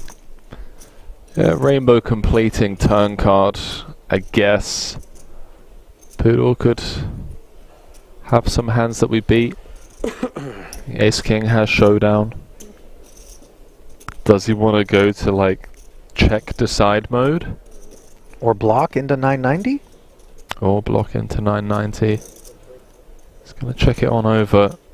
Yeah, I mean the upside of the check is obviously with some frequency we enjoy a check back in a free showdown as opposed to a decision being put to us. Yeah, I'm just thinking back to the Michael Rocco thin value block with ace high yesterday. That was just an absolute masterclass. 40k. Yeah, it was so sick. Into like 4 something. It was like 500. a little 15% or something on the river. Got looked up by ace 10. Yeah, because Poodle can still have ace jack, ace queen here. Some jack 10, although that feels a bit ambitious on my part. I love that he's reaching for chips here. Like, he managed to get max value out of the 6s. And I think he knows exactly where he's at. This sizing is so offensive as well. 775. I'm a big fan of what I've seen from Poodle so far. This is such a disrespectful bet. I love it. And Dario knows it too. Sizing up his man, just looking for anything that will help to inform whether or not this ace-king is good. And Poodle knows that he's being undressed right now. He beats Jack 10. Dario, that is. Yeah, Dario beats Jack 10. I mean, I'm struggling to think of other hands that we beat. It's the sizing as well. I mean, this is a big bet. This is 80% on the river.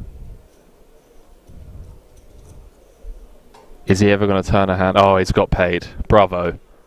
That is a world-class river bet from Poodle. Sammartino dejected, obviously, to have been milked for such a big figure by those eights, which played it nicely. Poodle has done a fantastic job at extracting max value in a couple of spots from what we've seen so far.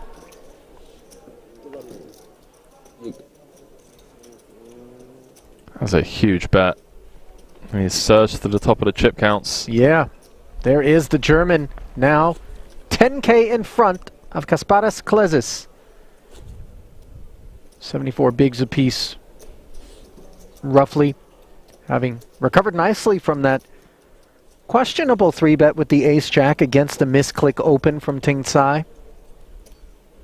Sammartino lost chips in that one and then loses even more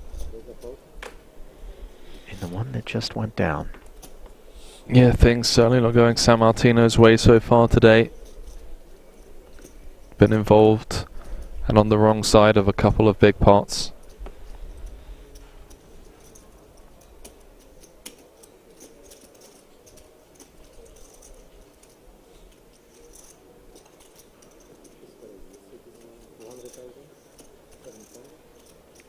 Bella takes us upstairs with an ace-jack suited.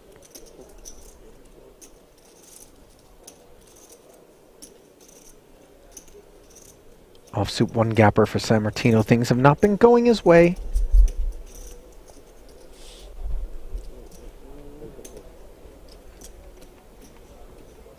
Gonna defend the offsuit one gapper here.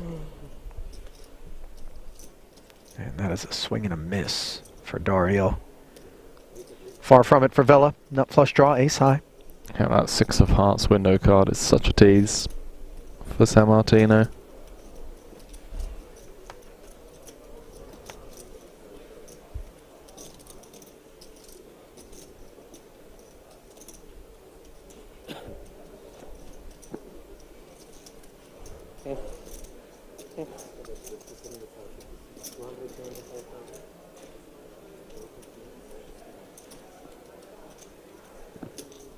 You know, yep. Just observing Sammartino, there feels as though a pressure cooker is starting to heat up in there.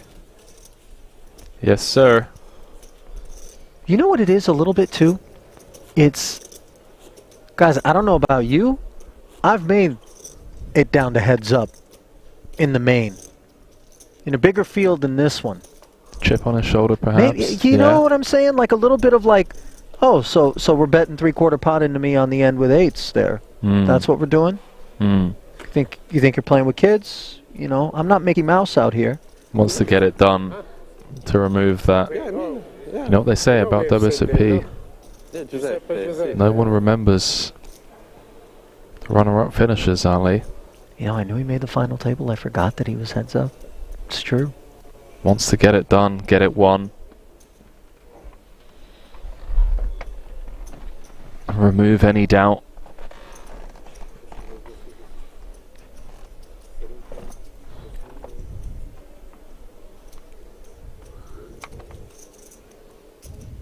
Sixes for Vela, who's bounced back nicely from the damage inflicted upon him with ace-queen against a set of sixes earlier in this frame.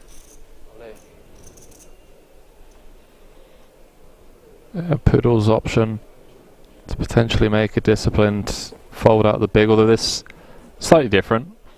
Low jack open, heads up. I've been very impressed with the German so far.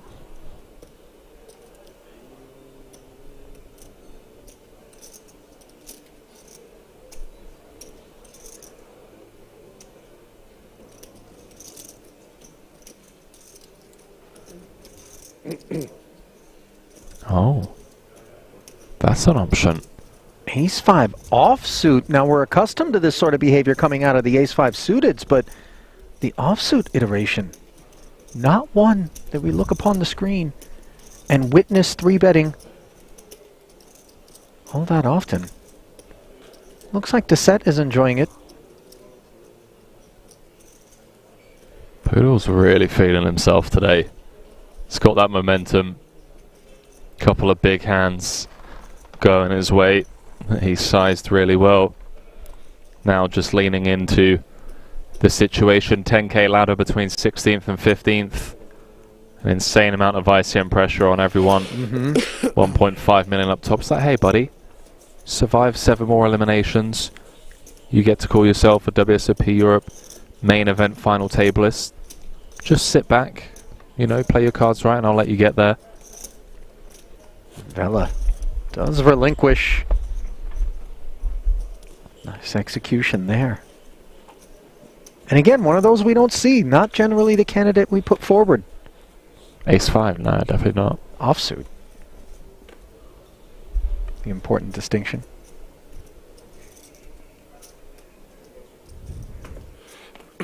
Guess it just stroking his cards now.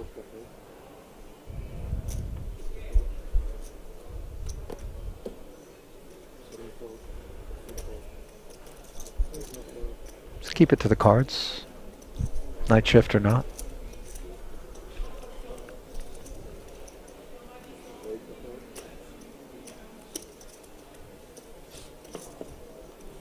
Fold it around to the small blind of the German. Let's see just how ambitious he's being.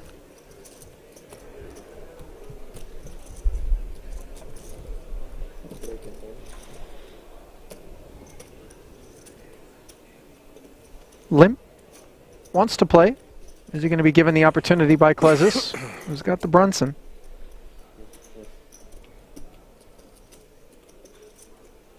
Has a nice hand to 3.5x with somewhere between 3 and 4 bigs. It's just nice to take this one down pre. See 10 deuce doesn't perform too great post flop. Even in position. By the way, Henry, not to interrupt, but he kind of glanced over when he realized that the check back hadn't come through. Began to size up. Klesis maybe looking to dissuade such behaviors as that which we just observed. Bottom of range doesn't like to take the flop that often. Upstairs we went and that was that. Yeah, I think that smirk from Poodle was more so in his mind putting Klesis on his hit list. You know, just like, oh, okay, I see how it is. You're going to 4x from the big. I'll let you have this one, but you're in trouble now, pal.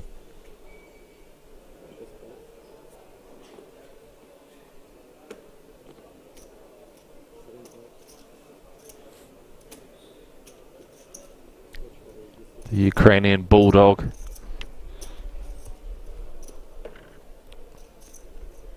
Who really has been kind of quiet, dormant, let's call it, for the most part. Did play that ace-deuce against Sai. Flop 2 pair, got counterfeited on the turn, got away from it on the end versus a very meaty bet. Here he is with this king-queen. And he's got Deset's queen-9 in a bad way. First involvement we're seeing from Andre. And this is going to be a troublesome flop when we've got 1.4 million back. Top pair, 550 in the middle, 200k bet. Yeah, this SPR against this opponent as well. I mean, this feels like an inevitable end of the road, perhaps, for Andrzej, unless he can find a safe turn or... No, he's check raising. Come on, man. Check raised for a third of his stack. Queen 7-3, 2 spades, only 1-9 left in the deck. Volkov would hate to lose a customer here if he were to Put the rest on request now. I think the flat here and allow Desset maybe to put the rest in there would be a safer path to ensuring that you're going to get the spin for all of it. I like where your head's at. In theory, that makes a lot of sense. I think if we're a bit deeper, with Desset putting in 500 of his 1.4, I wouldn't fault Volkov for thinking, okay, let's just run it. This guy is never folding. Queen 9 may actually still hit the muck here if he goes all in, but he's going to side with you, Ali, and just give Desset as much rope as possible, perhaps with like a 6-4 or 5-4 type holding. I think Volkov has already decided that he's ready to play for the rest, regardless of how the board develops. So the flat here isn't really of any consequence in terms of, you know, texture changing in some way undesirably for the king-queen. Let's have a look. A 1.6 outlet. Everything all right? On a 10k ladder. Yeah, it was like a hiccup mid-sentence. You might be experiencing indigestion of the type that Desset soon rates to be experiencing himself if those two little words cross his lips. I think given that we're on a 10k ladder, he's going to leave a chip behind. If he does, kind of go for all of it. Wow. So the all-in does come in. Volkov makes the call, and devastation will be that which ensues for Desset unless a 9 is found.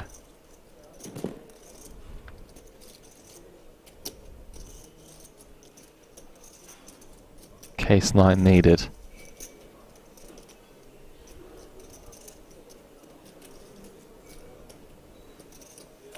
Good luck, guys. Upside down variety on the end. Brisk GG. And then a walk over to the rail to his camp. As a pay jump has been secured here in the main. First casualty on our shift is Andre Desset out in 16th, collecting the last of the 49k and change payouts. Short stacks remaining in the field. We'll love to hear that. Also put the small one if you can also put the small one if you want. 59.5 now. Locked up.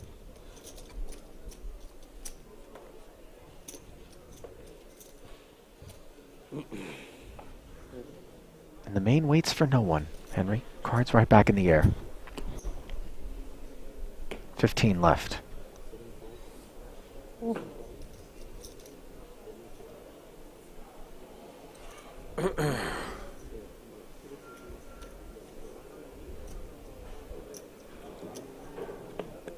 GG's, Andre. Another deep run here at Kings.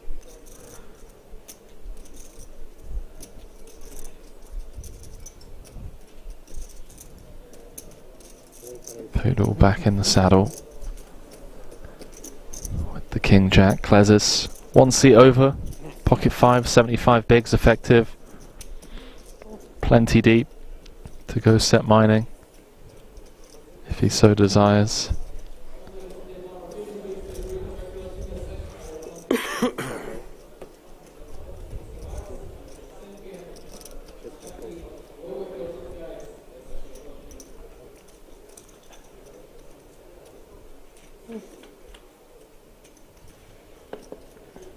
King 8-7 board. Only one heart draw, and it belongs to Klesis here. On the button. It does, but we're never thrilled about chasing a 5 high. Not sure what's going on in here. Poodle's checking top pair.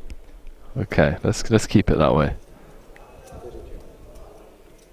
Klesis checking back and making the flush with a redraw if needed. And now Poodle doesn't waste any time checking again. And if we're Klezus, do we just automatically assign a lack of a heart to the hand as played? Or it's kind of polar, so check back and decide on the end? I like check back and decide on the end. But I also wouldn't fault him for just trying to test the temperature right here. As things have played out, perhaps expecting Poodle to try and build a pot with a decent heart. May genuinely extract one street of value here, I mean. Poodle checked flop and turn with top pair. Yeah, not going to fold just yet.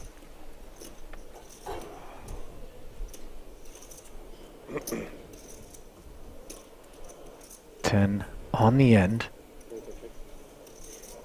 As Poodle's call followed up on by one last check.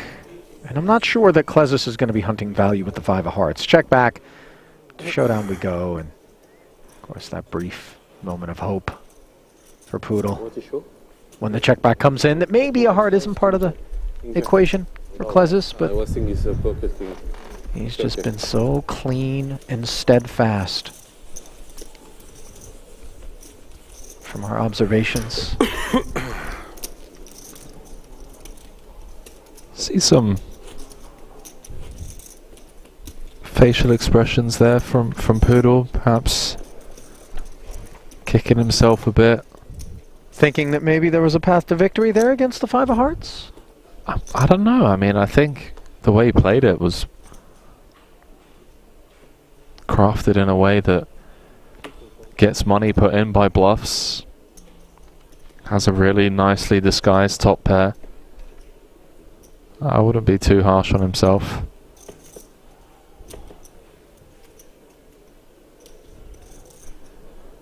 Back in the driver's seat, King 7 of spades. Does have Volkov in the big, potential deterrent, but not for Poodle, not from what we've seen so far.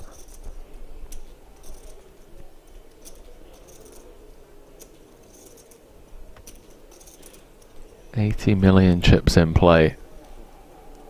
Got a long old day ahead of us. Note the flat from Klezus, by the way. Yeah, ace-queen suited certainly could have made a little noise. Instead has laid a price to the Frenchman. Not sure 10-6 offsuit is going to be of interest in particular against 2 players that have him covered, but we'll see. 3 to 1 is 3 to 1. So spicy. Spicy defend. In it goes. And how about a 2-spade board, queen high? This is the dream for Klezus. Oh my. Poodle just checks in the 3-way spot here with the second nut flush draw, Henry. That's tidy. I mean, it's tidy. If spade rolls off, it's going to get very messy. Yeah. Just check the top pair. Was a monotone board texture though. Don't think he's going to be going anywhere just yet, and he's drawing to 3 outs.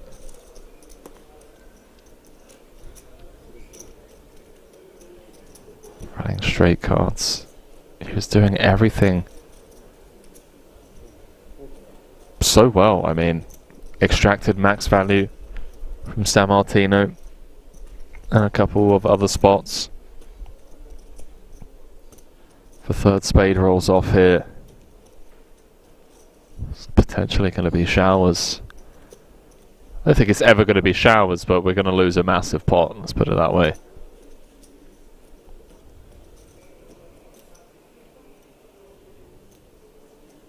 Let's not sleep on Klezus's performance, by the way. I mean, this man has been such a joy to watch over the last 2 days.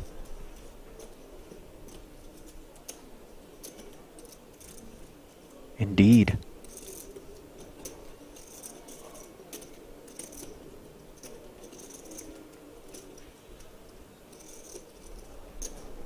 Poodle thinking about where he's going to go from here.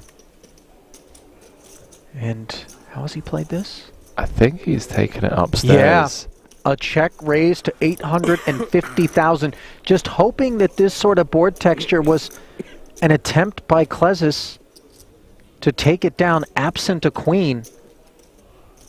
Of course, as we can see, not only is the queen present, but a smothering nut flush draw as well, which will be very happy to respond to this check raise. But does he play it as a flat? Just, oh, yeah. you know, we do block the aces. Yeah, but are we Maybe ever kings getting are there? 70 bigs in on the flop? 14 left in the WSOP Europe main Yeah. event? I don't know. These are good points. Certainly Klezis doesn't seem to be like the man that would approach this in that manner. You see Poodle discomforted by that call, and now unimproved on this turn. A board pairing 5. 2.5 million in the middle. And plenty left. I mean, is there now a path to victory for the German? No, it's going to shut down. Try and see a river card.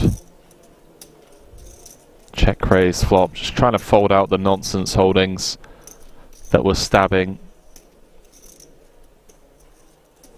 Now just correctly recognizing that the range of hands that continue here. Board pairing turn. It's a troublesome one for him.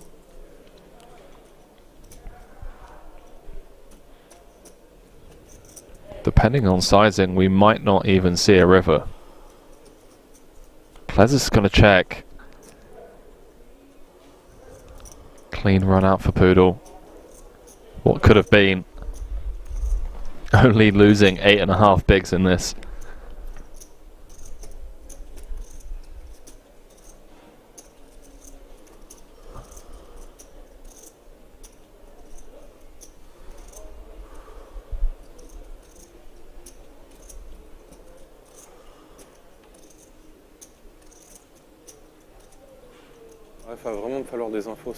Wonder how much Klezis might have been able to take off of Poodle on that turn if he had chosen to bet. And we can understand why it is that he would like to check back and see what happens. The double check raise, so rare though. You were thinking of a double check raise? Well, I mean, he checked back. It would have been spicy though. I mean, if there's ever a time to do it, it's with the entire poker world watching. 14 left in a record-breaking WSOP Europe main event. The double check raise. Well, Klezis check 2 on turn and river.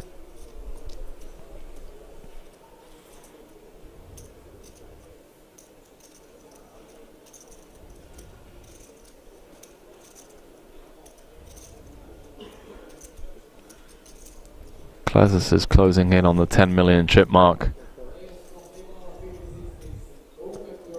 Unless Poodle does some absolute savagery here with King High.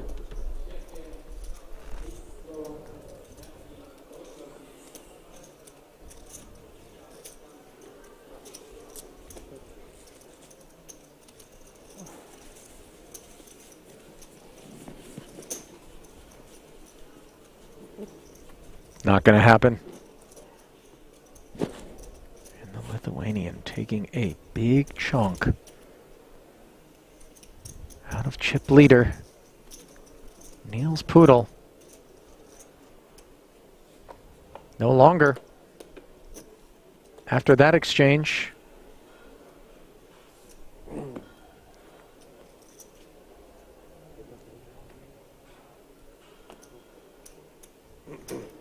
all it would have taken is a spade on the end there, Henry, for carnage. Oh, we've seen net worths be exchanged at the flip of a card. Yeah. Tournament defining cards have been dished out over the years. Career defining, some of them. Pretty crazy to think. one of the biggest ones that I know of personally was that of Mr. Espen Jorstad. Sure. Day 3, 9-7-4 board. He's got pocket 4s. Guy's got pocket 7s. Just manages to find the case 4 on the river early. Fast forward a few days. Wins the bracelet. You know. How many times do you suppose that gentleman told that story? Yeah, I the mean, man on the other side. Yeah, exactly. It's the other side that you don't get to hear, right? Right. That's the crazy thing. King 10-7 middle pair for both Sammartino and Poodle. Advantage the German here with the ace kicker. You see Dario not going to follow through with that king high out there. A lot of the Broadway combos may be inclined to bet. Not Poodle though. Now, two-way, double gutter. Well, from 1 out to 7, we'll take it. Certainly. Looking for a queen or an 8. Jack would also win it for him.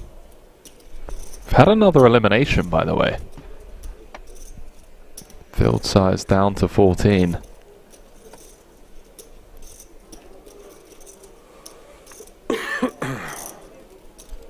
Scanning through the updates as the Jack of Hearts does find its way to the river. How about that for an upgrade? 2 4-liners on the board, of course. So any queen would be an issue for Dario's hand. But he does find a winner on the end. Oh, sorry. Bless you.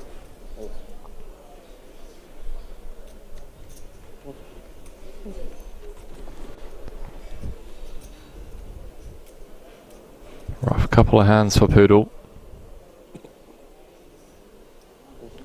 Sammartino reaching for blocking chips with the river 2 pair.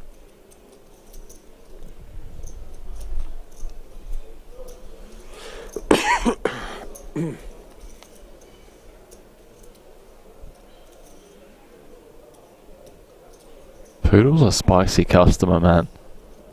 Really thinks every spot through. May even do something really spicy here. Blocking ace queen. Queen 10 suited.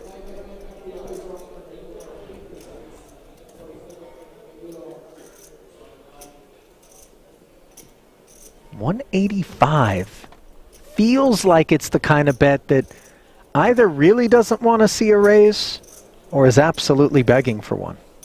Yes, a +1 open against the hijack. I think Poodle is going to have ace queen in his range here. That just flats, especially with ICM. Especially from what we've seen so far. Yeah.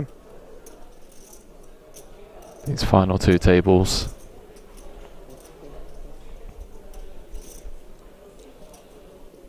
The fact that these cards haven't hit the muck yet. Well, they're not going to get played as a flat. I think that much we can very well rest assured of. Oh man, this guy is such a gangster. This guy is so sick. Please do it. They're not in yet. Please do it. But they certainly look like they're being baked. Let's go. Into the oven it goes. Let's go, Poodle. Doesn't just execute it to perfection. Doesn't take long for the Italian to concede, and you see Dario just so frustrated by the way this feature table has gone for him. This guy's such a gangster. Wow. I mean, we remain impartial in the booth, right? But Poodle's certainly come here to play. We were talking about it when we first jumped into the booth. Who is going to buckle under the pressure and who's really going to step up to the plate to try and bat all the way down to a champion? Klezis out in pole position, Volkov in second, Poodle in third at this table. Sai also in the 60 big blind territory, then a big drop off to Mazza as the 2 Italians at the bottom of the counts. That elimination, by the way, on the other table, coming at the hands of Michael Rocco, eliminating The Bulgarian Lachezar Petkov was a single raise pot, button v big blind, Jack 9-6, 2 spades board. Rocco continued for 300k. Petkov called. The ace of hearts rolled off on the turn, where Rocco fired a second barrel of $1 million. Petkov called again. The 4 of hearts completed the run out.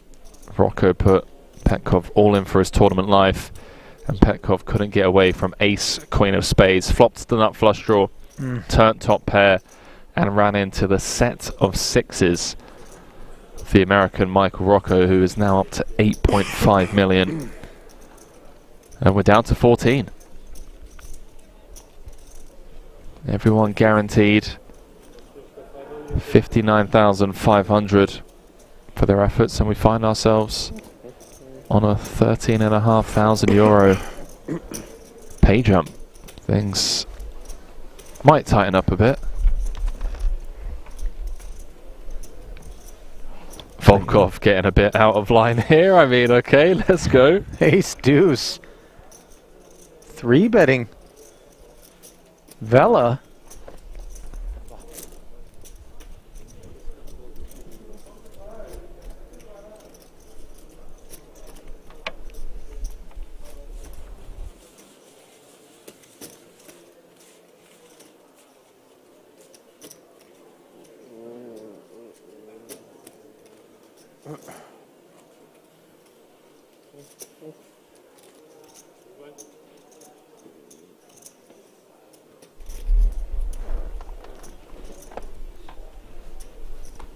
You know, Volkov has shown, I think, a measure of restraint which has been commensurate with the fact that he finds himself out here in waters that include the likes of Poodle and Klesis.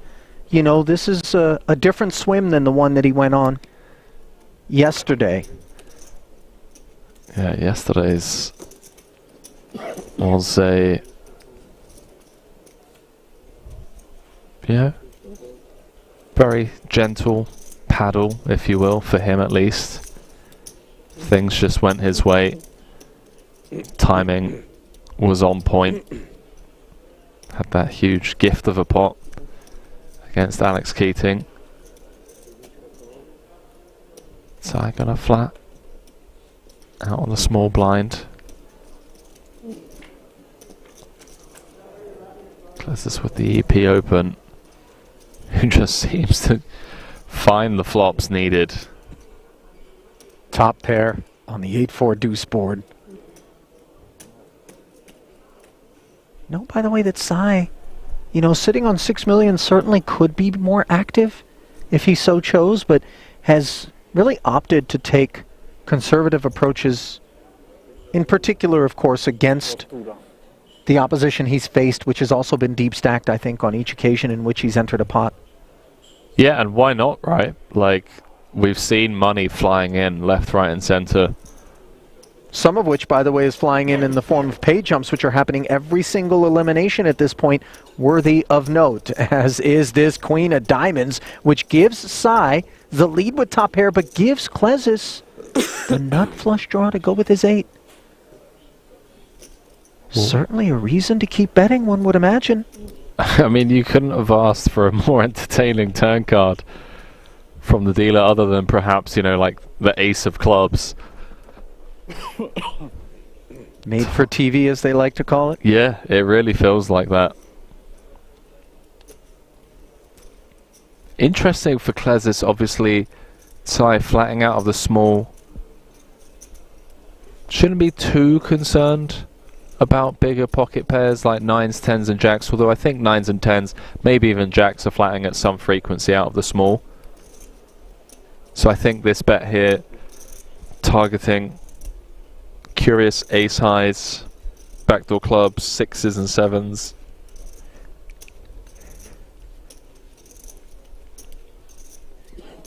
Just so happens to have run into a favourable queen for Sai. Not the first time he's been bailed out of poker prison by a lady. Excuse me? Can I have a bottle of sparkling water, please? 10 on the end, not the card that Klezis needed. As Sai, you see, just keeping it clean out there. Maybe leaving some meat on the bone, Henry. Not sure whether or not the ace-8 was going to be a payoff candidate, but still, whether or not it was, in terms of having that much kit on the end as played, maybe Sai could look to sprinkle something out there. I don't think so. Would be inappropriate? I think it would be highly inappropriate to check call flop, check call turn out of the small to then just suddenly start leading into our opponent. It opens the door for us to just get put in the absolute bin. But we can also get put in the absolute bin when we defer on 3 streets and then suddenly in comes a very big bet, which we're a lot less comfortable with than maybe being able to dictate our own size. We've seen the blocks come in before. Maybe not in that spot, but these are ideas. Well, keep your ideas to yourself, Ali, okay? Check calling flop and turn to then block river. Something that I haven't seen in a very long time. It obviously comes more so when Not it goes on that board check, either. check on the turn, then on the river. The block more frequently employed. Klezis putting ace-queen to work, picking up size 8-9 suited as he begins to get more and more involved.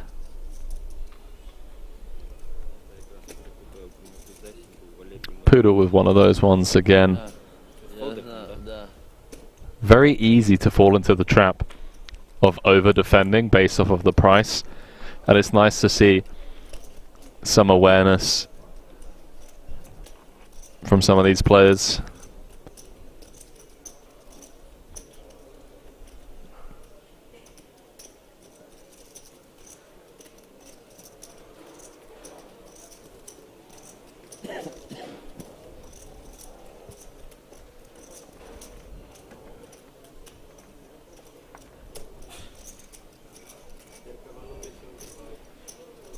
King 6 deuce rainbow board, 175, the follow-through sizing from Klezis. Interactions with that 6 of spades for Sai. Let's see whether or not he's in the mood to peel and see what happens.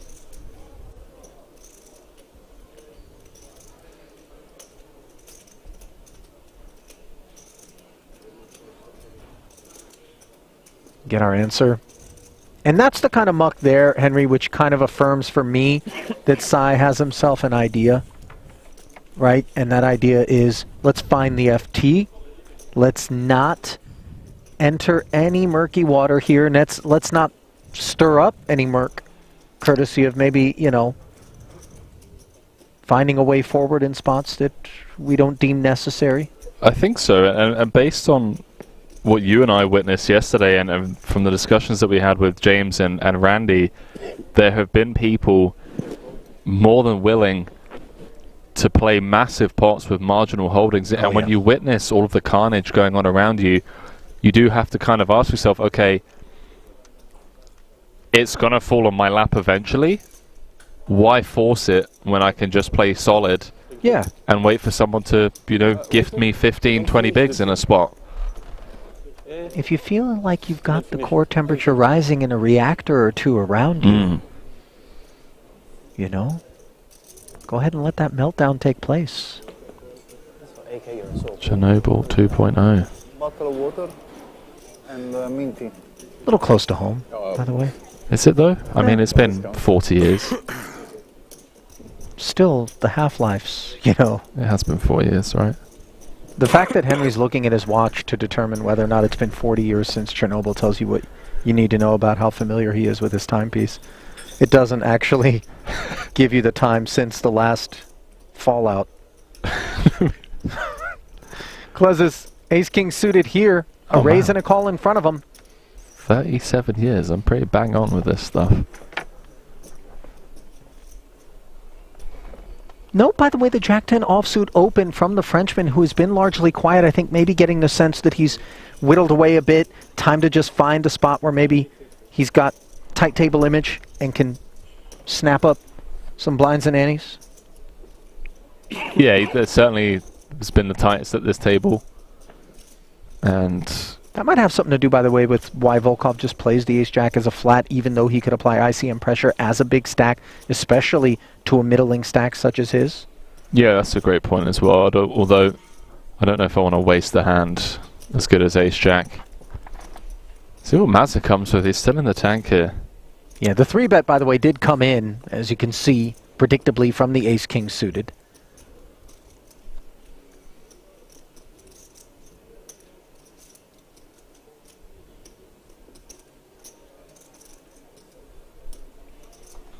Oh, no. No, no, no. Put these chips back into your stack. Oh, boy. This feels like the classic, I haven't played a hand in a long time, my time to shine kind of thing. To be fair, Henry, if this was a squeeze from a big stack like Klezis's in the big blind, courtesy of the flat from Volkov, one could see how this would look very credible. But this 1.7 smolders. But now it's a little funky. Do we just play for the full 4.3 now if we're Klezis without any other option? Yeah, I mean, we've got ace-king suited for 45 bigs. Sorry to give such a straightforward answer, but... No, I mean, that's what we're looking for. If there's ever a time to make an insane fold, I perhaps see this being the case in Klezis' shoes because of his opponent and who it is. Yeah. But there it is. All in on request, and you normally see this. We see this, it feels like every tournament you and I cover where there's that one guy who hasn't played a hand for a while and just gets a bit impatient, wants to just try and force something to happen. Look, timing-wise, obviously not great. Bad timing. His opponent... You heard him say it, by the way. I like it, you know. Klezis has certainly been very active, certainly capable of having squeeze folds.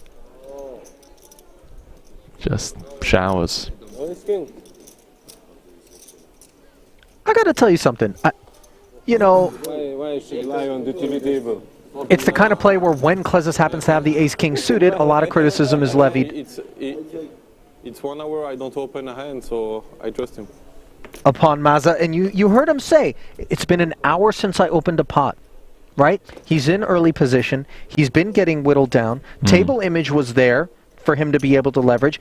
If Klezis doesn't have that ace-king of clubs, maybe he's got an ace-queen off. Maybe he's got a pocket pair. Table, so when I 3-bet you. Yeah, but couldn't you... And let's say it goes in the muck. Now all of a sudden, I feel like the same people that are being, you know, very critical of this Jack-10 would be celebrating the heroism of such a play. Could you not argue on the flip side that Klezis is going to be very aware that Mazza hasn't opened in an hour, thus the 3-bet squeezes that contain the lighter part of the range are going to be a lot less likely, especially against a UTG +1 open? Fair.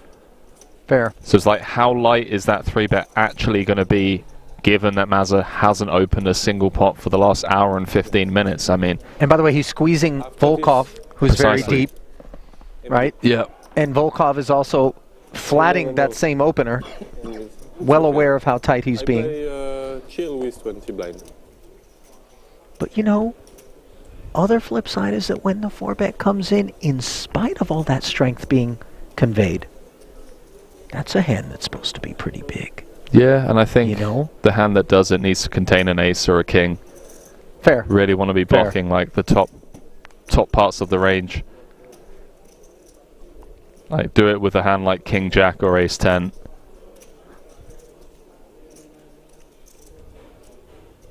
Back to Poodle. Couple of 5s. Klezis over 11 million now. Short stack Vela waking up with the hooks.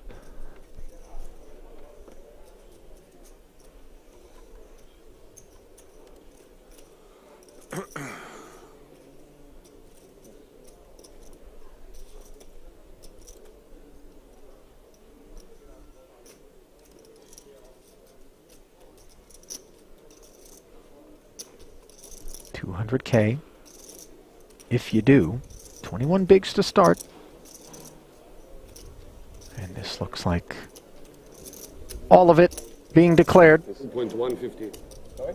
2.150. By Vela Poodle. Asking for a count, not sure that fives are the one. Indeed. We're going to play roulette with better kit than that, says the German. Vela's been showing real resiliency here, you know, Henry. We've seen him. Most of the involvements have been in the form of an all-in double, all-in and take it. Swingy day for him. He was down on short stack duties, obviously, earlier on, after not being able to find the fold with the ace-queen on the queen-jack-6 board. But just chilling. Seven-handed poker. Pick up a hand every orbit, and you'll be just fine.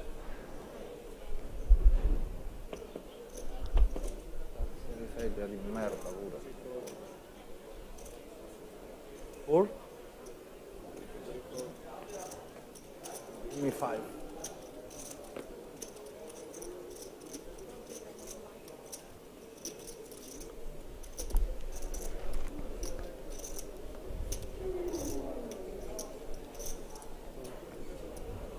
Nice. Thought he was going to pass up on this spot for a second. It's not going to work, but I like it.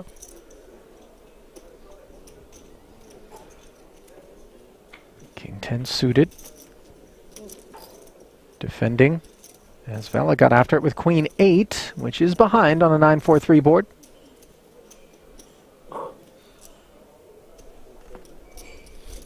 No heart in sight for Volkov. Vela with 1 over and a club. Queen 8 also wrapped around that 9. Can barrel on like a jack or a 10. Decides not to. You have queen? Huh? You really have queen? Which queen is queen? Left. And 1 pair. You have 1 pair? Yeah. And you raise on the river? I blocked the queen, so it might be true. It wasn't for you, so. Huh? It wasn't for you, the race. No betting with 1 pair. on the flop or the turn. Is Volkov going to be allowed to showdown king high? Well, he's not going to wait. There he is. For permission. He's arrived. Just a casual overbet. With no club, no ace, no 6. You know, it's just Volkov. This is where the ICM begins to press upon the Italian. Not that Queen 8 was ever interested in showdown. Yeah, Volkov, a known bully in the PLO cash game streets. I think he's really enjoying the fact that he can bet more than pot. Right, the shackles have come off. Yeah, he's like, finally, I can overbet. Something we've seen him do on multiple occasions. Right, imagine that. My spirit's been freed.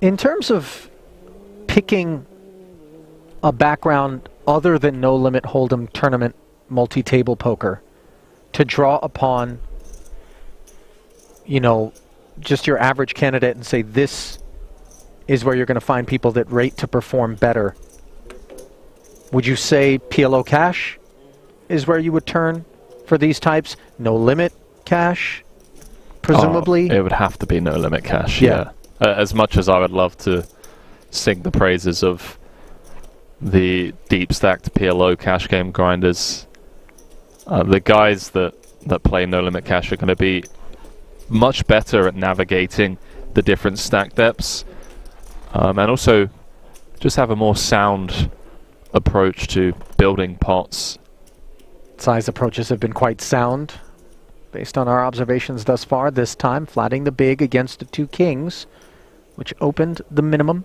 from Poodle. Check 2 here on the Queen-Jack 4 board. Sai with a little piece. See how he reacts to a follow-through.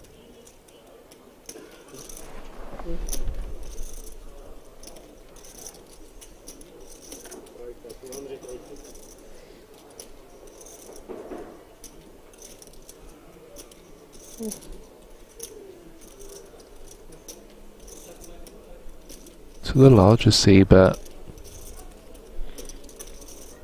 Would love to see him just pitch this. Nice. Real nice. It's one of those that feels like, okay, we call flop. Now what? Unimproved on turns, it just gets really awkward.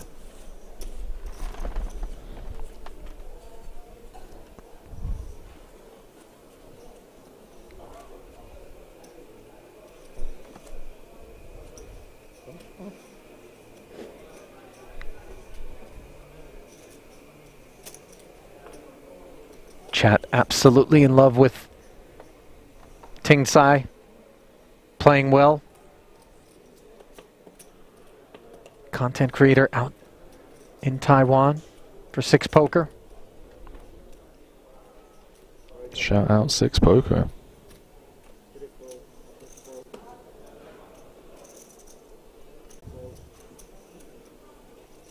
No cause for alarm. Volkov simply dropped a few chips. Wasn't actually looking to get involved with 6-3 off.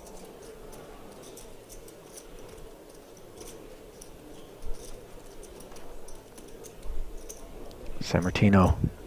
Diamonds are smothered. Has really his morale. Yeah, it's been a rough level. Very rough level. Started with around 55 bigs, dropped down to 29. Potentially going to pick some up here. But yeah, losing 20 blinds in any level is rough, especially with a clock like this and a structure like this.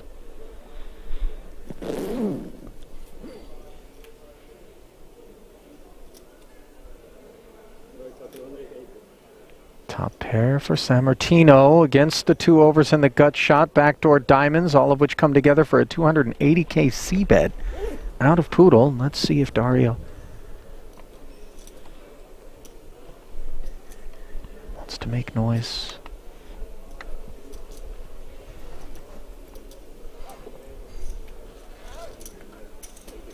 For now, just a flat. 10s and 7s, though, on the turn as it goes from gut shot to double gut shot for Poodle and from 1 pair to 2 for Dario Sammartino. That's a very spicy turn card. The fact that Poodle still has 8 outs here. It's pretty wild. 1.1 million out there. Potential lead card for Dario would be unorthodox, but honestly don't mind it. I mean, if it's a turn card that you think your opponent's going to check back a decent amount of the time, yeah, reaching for chips.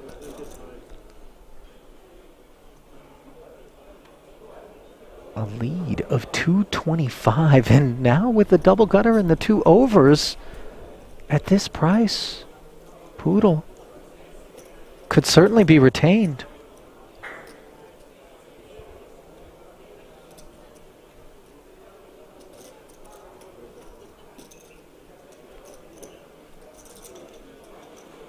So another 450 sliding in, and no. The Queen of Hearts, the Devastator for Sammartino. Backdoor hearts on the board.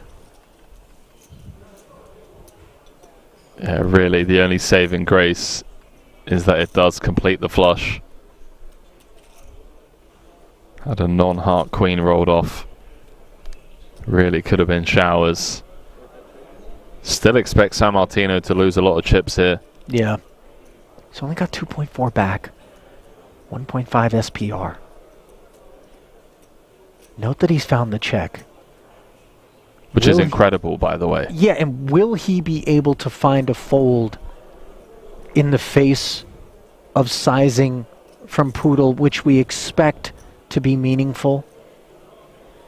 I'm not sure. I think Poodle's going to have some very natural bluffs here. Some ace-jack type holdings. I don't think Queen-jack, Jack-10 or Jacks ever turn themselves into a bluff. That doesn't really make much sense. It has so much showdown. But there certainly are bluffs in there.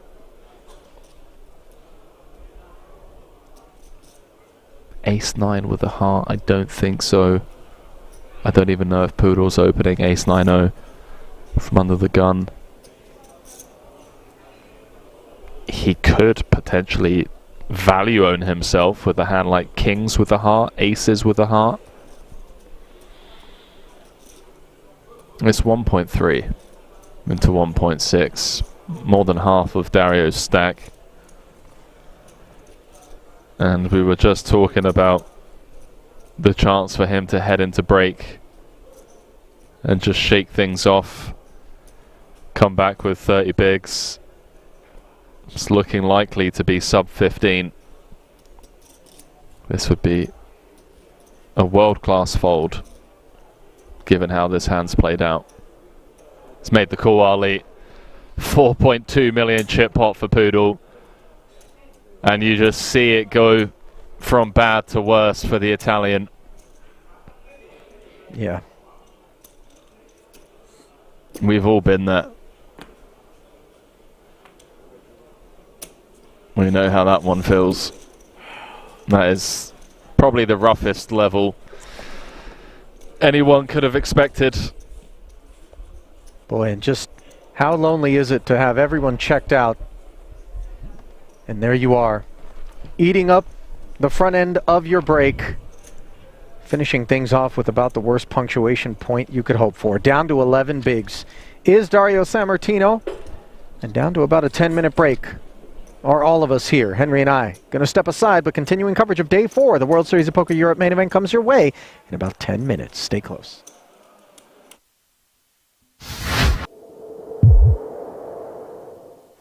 We have to throw chips in the middle. She knows.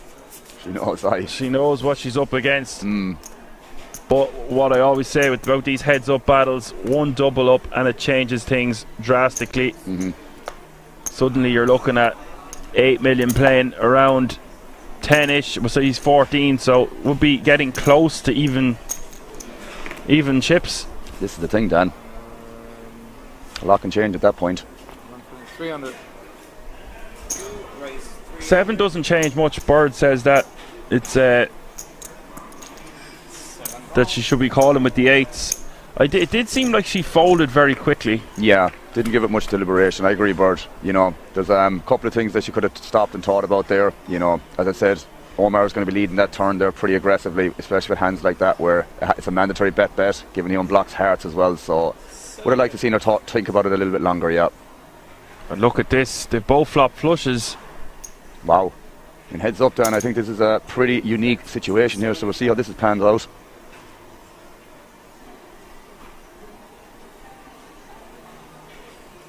I think it's just a call though for Diana. Doesn't want to bloat the pot.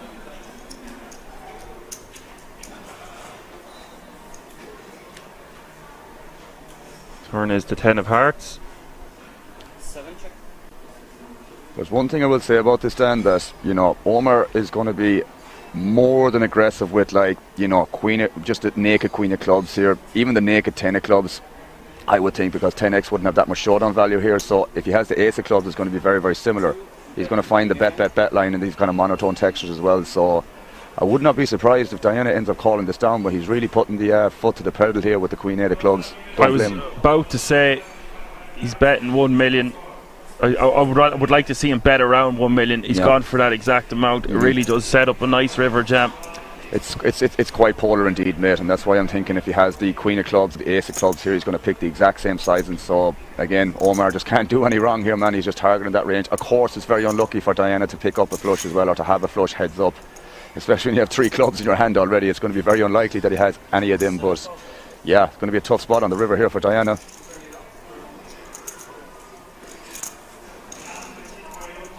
I have to imagine as well, when from Omar's perspective, when he check calls twice, or when he faces the check call twice from Diana, that she's going to have 2 pairs and potentially lower flushes. So this is obviously going in the middle, Dan.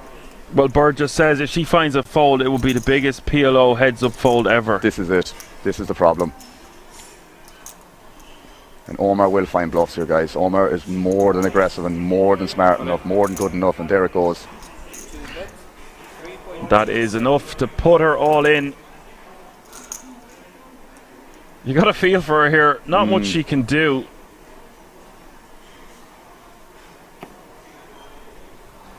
Go.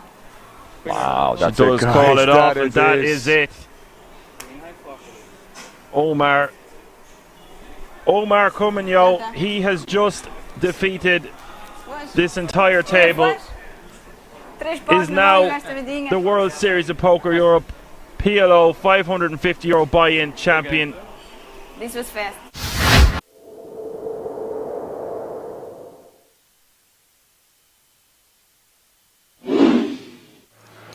Appreciate it, chat. Really do. You guys have been incredibly kind 9.6 throughout this series. Glad you're all enjoying the coverage. Once again, if you haven't already, please do hit that like button. Before I bust, will you tell me if I was dead there? Really helps us To give Orphan? spread the word and reach a wider audience. As Nikki B says, before I bust, will you please give me that info? Yeah. Sean Deeb, gonna look him up. 7-5 of diamonds. Domination Nation. Huh? Domination Nation. You sucked out on me in the same spot earlier, so I hope I revenge it. I'll tell you another day. No, I can't tell you when I'm playing with Open, right? And Nikki P. I feel like no matter what, I'm just dead anyway. I don't know if I'm supposed to call. Has Deeb in rough shape. 4.4 in the middle. Oh no. 5-4-3. Deeb out flopping Nikki P. 6 would chop it. A deuce or an ace would win it for Nick Petrangelo. 1 to come. 8 clubs on the turn. Changes nothing. Hand 126 here. Will we be down to 3? River card is the 8 of hearts. And Deeb Take it down, bro. eliminates Nick Petrangelo in 4th place. €220,000 for his efforts. One of the best players in the world. Upswing coach. And now up to over 27 million in total live earnings. Sean Deeb, 2 away They come to you for advice now. How did they from joining the 6-time bracelet winners club. You're just used to being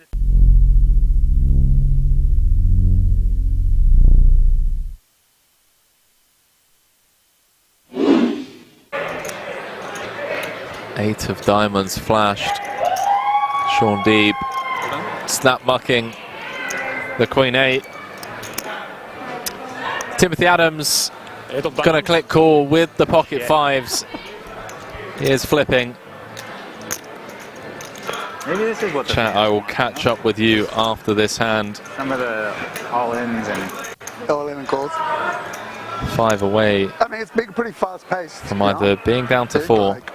As a spectacle. What did you have? Don't give him over, don't fucking tell him. Oh, wow. I mean, I had naked 6s, like, 6s? The worst. I mean, the way my range plays is like the worst pair. And it's just like... yeah. Are they gonna deal the turn?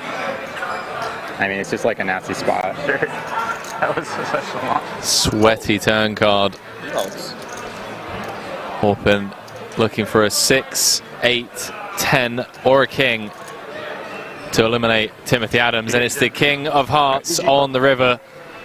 One of the best players in the world, Timothy Adams, fresh off of his 100k victory here just a couple of days ago, comes up short in bracelet event number 11, 5th place for €159,000.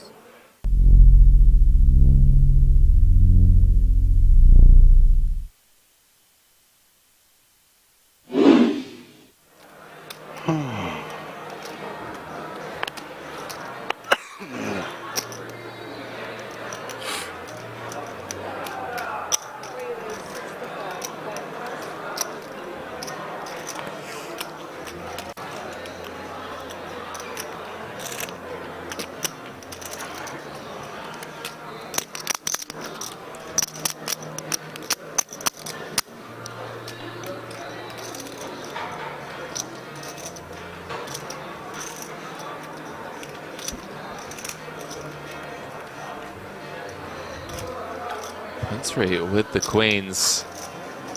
Second time in the space of 2 orbits. Up against Nejad. Comes with the 3-bet on the button to 200k. Start off this hand around about 45 effective.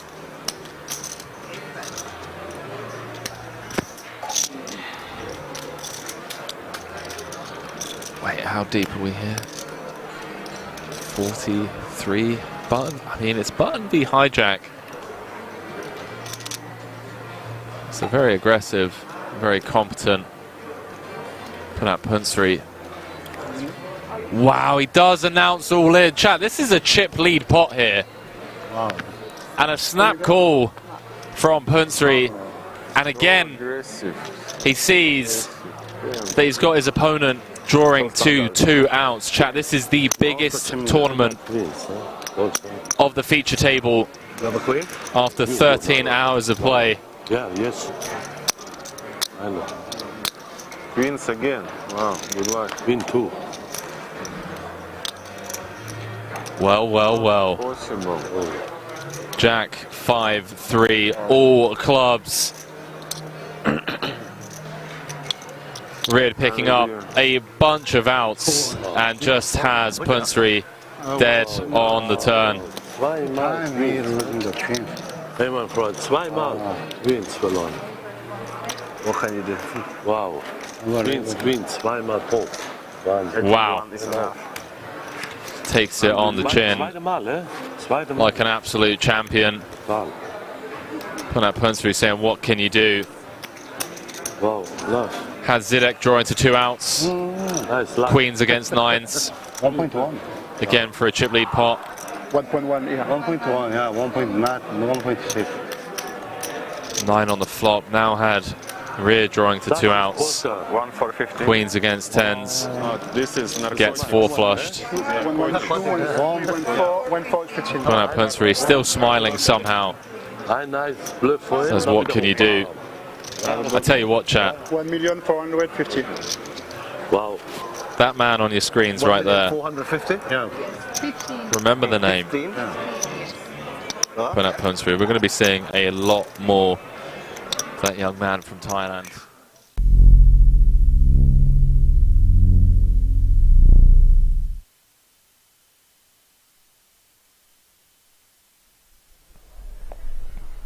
A very warm welcome back to continuing coverage live from King's Resort here in Rozvadov, Czech Republic, home of the ongoing WSOP Europe and home of this feature table. Down to the final 14 players in the main event with 1.5 million euros up top. Was an absolute disaster of a level for Dario Sammartino, #1 on Italy's all-time money list, and most famously known for his 2nd place finish at the WSOP main event in 2019. Is showing that he's coming back with 32 bigs. We know that that's not the case, as he just lost a monster pot to Poodle. He's actually down to sub 10 with the blind level increase. It is Poodle again, apologies for the graphics, that is up there amongst the top of the chip counts along Kasparas Klesis. Ali Nejad alongside myself, Henry Kilbane. We're going to be here into the early hours of the morning. We're just speaking with WSOP Tournament Director Andy Tillman. What's the latest? The latest? He said, I'll see you at 3 AM, Henry. Is that a hard stop? He said, I'll see you at 3 AM. Okay. Sorry. Meaning like he'll just be checking in on us as we continue to play at that point? Or? I mean, I don't know. We'll see. Well, there's a look at Yulian Bogdanov and company then. The other collection of hopefuls here that have their sights set on that 1.5 million up top. Mike Rocco also there. Andrea Radicki Shuffle up and deal has been declared, so the cards will get back in the air here. Day 4 main event. Nice of you to bring us back, by the way, Henry. That was well done, mate. Maybe Actually, you have business to attend to. I actually ran into Leon Sukernick, owner of the King's Casino, out by the bar, and obviously when Leon is having a conversation with us, we don't walk away from such things. I mean, you could be like, hey man, I know it's your casino, but I've got a job to do. Probably would have been. Would have been a bit rude. The professional thing to do, but well, you know. Listen. Was actually talking to me a bit about Dubai. I've got you, mate. I've got you. Emerging market. Possible new home of some gaming, from the looks of it. In no small part due to efforts from folks in your orbit. We're trying, man. Definitely trying. Dubai is very rapidly growing.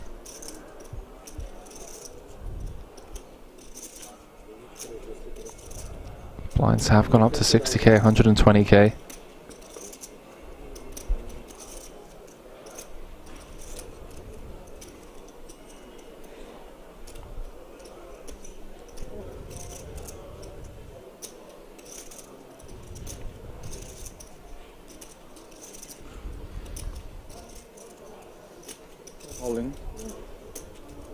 Sammartino, who has not been able to get anything going, Henry, targeting the button open of Ting Tsai, which is attached to some reasonable kit here. Ace-10 offsuit and actually dominating this Jack-10.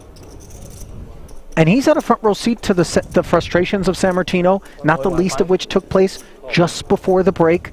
He wasn't present for it, but obviously comes back and sees the impact to the stack. And it all comes together to form a call, as you hear Tsai letting his rail know what's what. Yeah, from 5.5 million to out in 5, unless he can connect in some form, whether it be a straight, spades, or a jack. Ace, queen, deuce, and Sammartino's woes continue here. Gut shot straight. That's what he's gonna need, and a king is the only thing that will give it to him. Instead, queen on the turn for the time being, and it's just 4 outs. One time for the former runner-up in the World Series of Poker main event back in the US. Can he stay alive here in Europe? No. That'll be that. So what began the last hand prior to the break is finished off. First hand back from it. And truly, it is with some sympathy that we announce the departure of Dario Sammartino. Henry, just a brutal day. Super brutal. I mean, to go from 55 bigs to out in a level, that doesn't come unless you've been cold decked in a few spots. Probably what's good to say that I bluffed the hand before. It's speed off.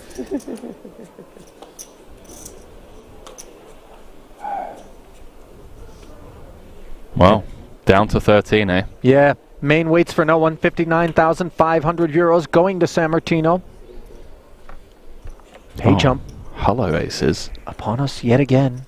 And Volkov, who we suspected would be far more active than he has been, but again, we've pointed out that he's surrounded by real talents. At present, landscape a bit different.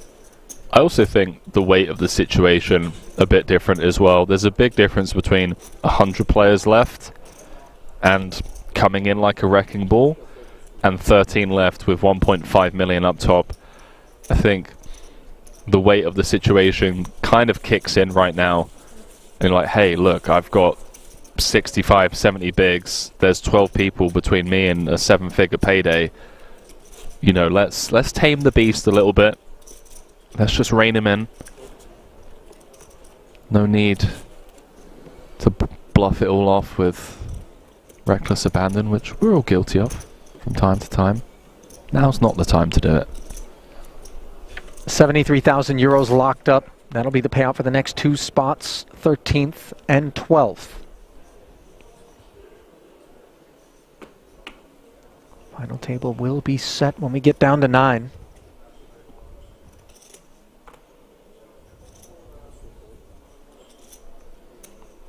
Kings now for Sai. What's going on? They've all had some Haribo fizzy colas on break or something. I mean, rocket fuel.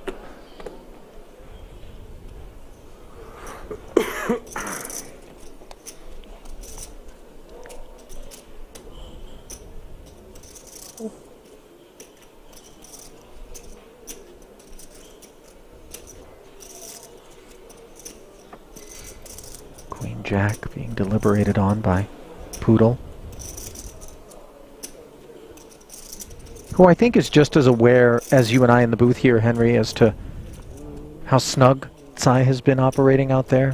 Decides not to get cute as... Money's just going in, Harley. Yeah. I mean, let's go. Back-to-back hands, the wheels have come off. Ladders round every corner. Under normal circumstances, this ace-king would just be so sexy, but in the face of a snap call by 2 black kings... Just gonna be bang bang. Yeah. Sayonara, Italy. Sai, the Italian assassin, if he can just hold here. I believe Arrivederci, Italy would have been the more apropos, but I know... Yeah. You know, I'm trying, okay? It's been a long month, Ali. That it has.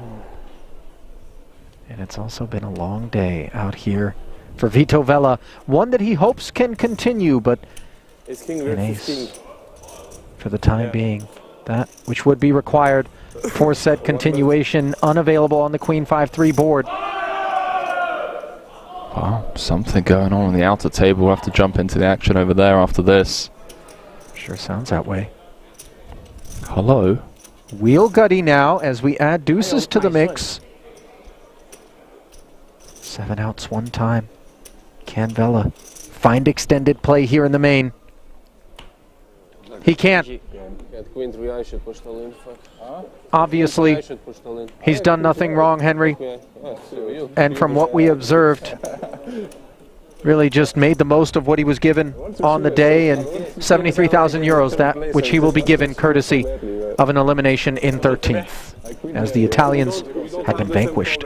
Yeah, kick things off with a pretty set up spot, flopping top pair, top kicker against a very competent and aggressive opponent who had flopped a set. Managed to spin the wheel back up, survived a couple of ladders. 73,000 euros for his efforts, down to 12, and it sounded like there was all sorts going on. The outer table, we're going to need a player brought over here to balance things out. New player, welcome, yeah. Who do we want? Yulin Bogdanov. Now, when you Andrea say Radicki. we, do you mean you and I here in the booth, or do you mean the gentleman there at the feature table? Because far be it from me to make assumptions as to their opinions out there, but in terms of a guy who will stir the pot and give us a little bit of action, who's your candidate? I mean, I wouldn't mind seeing Rocco. I agree. Come over and, you know, the lone American flying the flag out here for quite some time. I mean, scrolling all the way down through the payouts, was the only American player to reach day 4. I get the sense that while we wouldn't mind seeing him, those 5 very much would prefer not to. 100% is Giuseppe Mazza on short stack duties. Incredibly deep here. I mean, this is insane.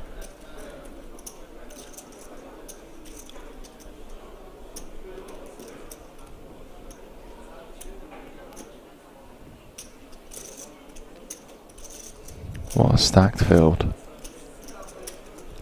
Incredibly deep stacked. Actually, it's 10.8. Yeah.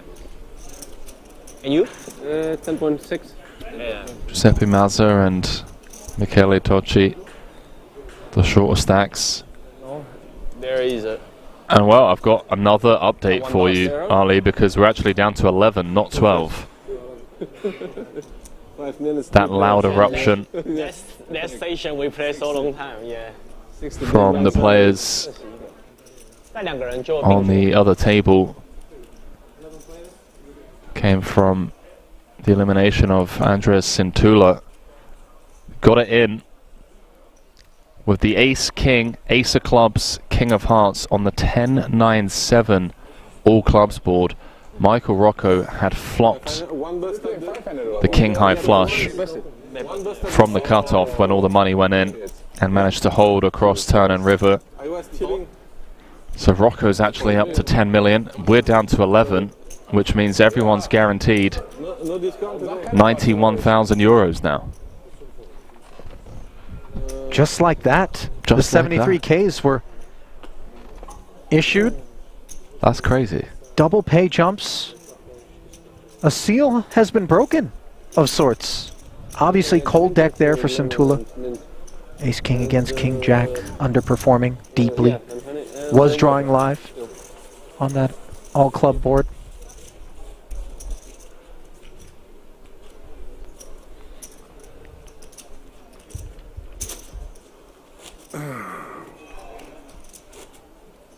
Yeah, thank you.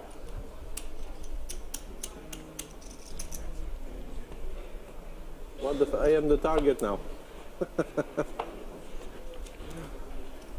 So we carry on 5 and 6 then. Henry, as nobody is brought over. 11 left. Makes sense, given that we had that elimination.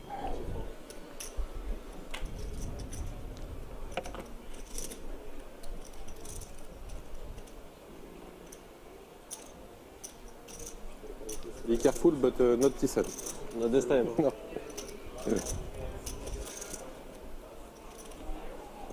Volkov, who has been incredibly patient today.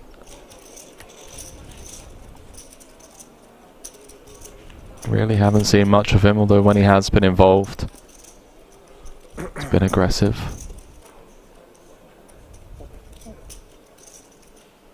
This is with an interesting one, flopping bottom pair. It's actually Volkov that's going to lead out here from the big, just recognizing this is a board texture that should favor him more so than Klezis.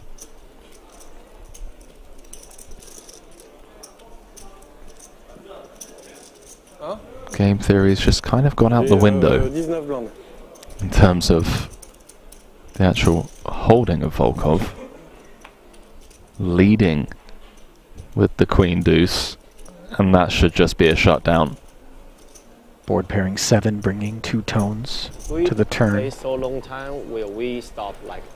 You know, we see these sorts of things. It's emblematic of Volkov's keen awareness and understanding of range advantage as a big blind defender against a cutoff opener. Yeah, Volkov just putting me in my place saying, Henry, I'm no Skepta. No shutdown for this man. By the way, now it does get slightly funky here for Klezis. 700 into 1.2. His call would bring the pot to 2.6. Still so many semi-bluffs out there. Sure. 8x, 10-9, 10-8, 9-8, 5x, spades, backdoor clubs. I like the approach in theory from Volkov. I think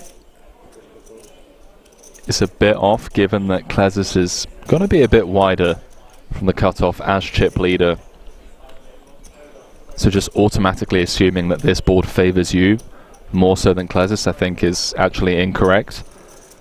Sure, I don't think Klezis is opening like 5-3, right, 6-4, 7-4, 8-5, but he's still going to have 7x here, he's still going to have flush draws here, still going to have pocket 4s, 6s. Spades do complete. Man, this guy is just brutal. And now he's just trying to fold out. High cards, like ace-x. That's all this bet is designed to do. Is this 200,000 into 2.6 million, Henry? Is that what we're seeing? It is. I mean, all he has is queen high here, the ace-4, even if it thinks it's no good. By the way, ace of spades very relevant upon the arrival of the king of spades here. Granted, paired board, maybe we don't think the dry ace play is available to us since it's not nutted. But this, for me, Henry, I understand where you're coming from, just trying to fold out ace highs with complete air, but putting a little weight behind it rates to shed those sorts of hands, I think, more assuredly. Well, the front door flush does complete, so I think the range of hands that we'd want to bet big with are reduced significantly.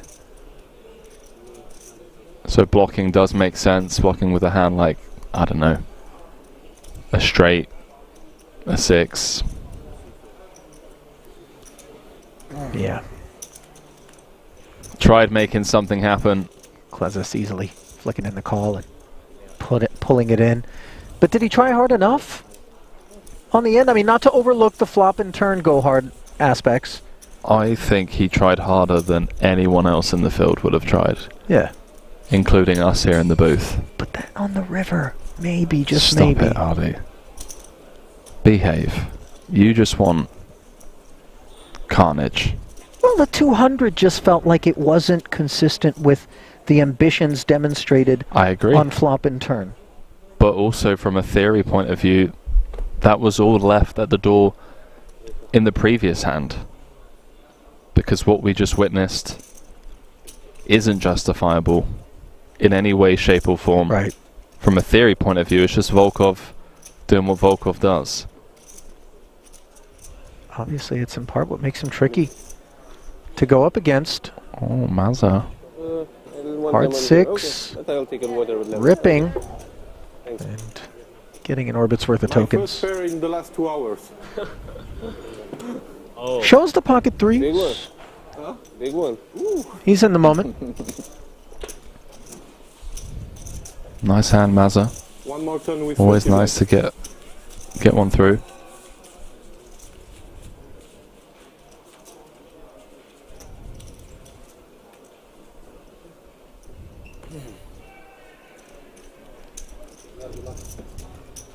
Thank you.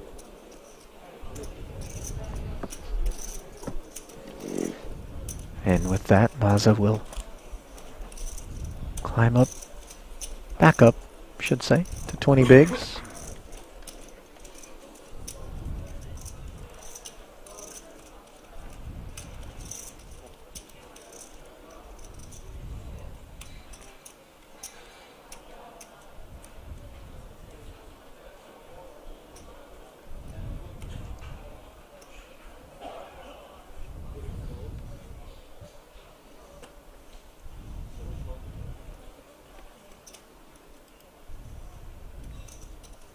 Quick peek at those chip counts. Volkov slipping off the high water mark.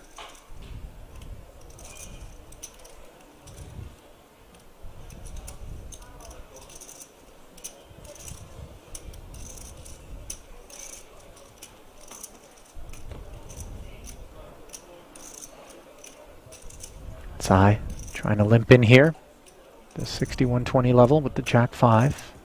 Poodle with Jack 4.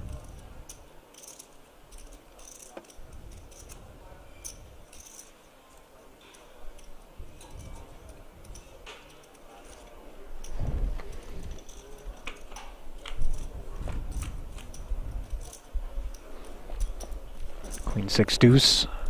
Rags on rags. Size had quite the spin.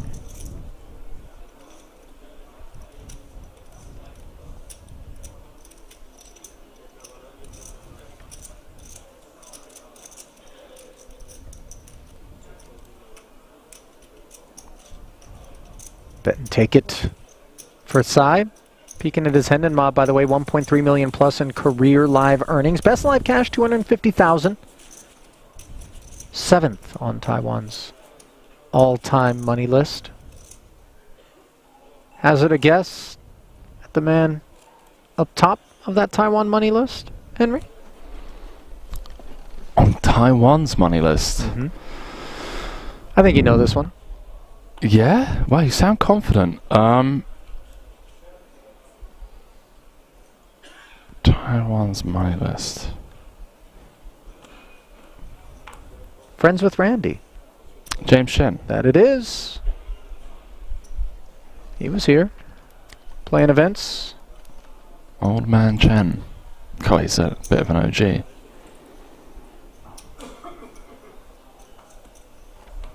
Tsai back involved. Yet again. Certainly had his fair share of hands since we returned from break.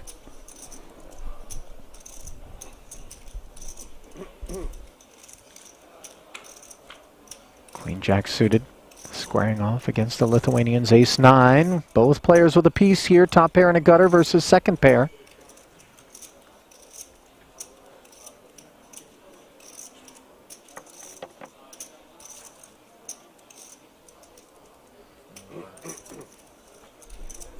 More value to be pursued here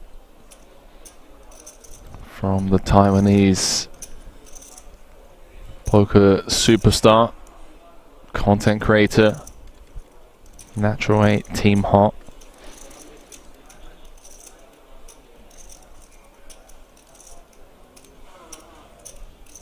A sizable c-bet as well, 460.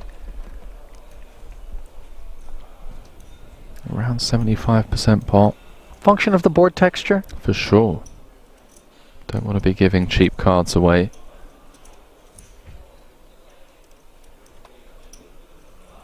$1.1 out, that'd be very impressive. I mean, I don't ever see Klezes just getting away from a single bet, right? We've said that before, haven't we? We have. It would be very impressive. I mean, if he just doesn't give Tsai weak hands here, wow. It's so funny. The minute that you said it, Henry, as much as I tended to agree with you, I stopped and just examined the where do we go from here aspect with the ace-9. Absent a 9 or an ace on the turn, we find ourselves very much adrift, paddleless, if you will. And so you kind of begin to understand. Now, a lot of times the simplistic argument comes in. If you're going to bother to defend, flopping middle pair, when it's hard to flop a pair... Not middle pair. Yeah, like, and then you're going to check fold. Why bother defending, right? But we reserve the right. No, 100%. I mean, it's difficult to have clarity across turn and river. Right. Any 10, queen, king, rolls off, spade, 7. Difficult to get ace-9 to showdown. So world-class fold there from Klezes, and I think he's really showcased what he's capable of so far today already.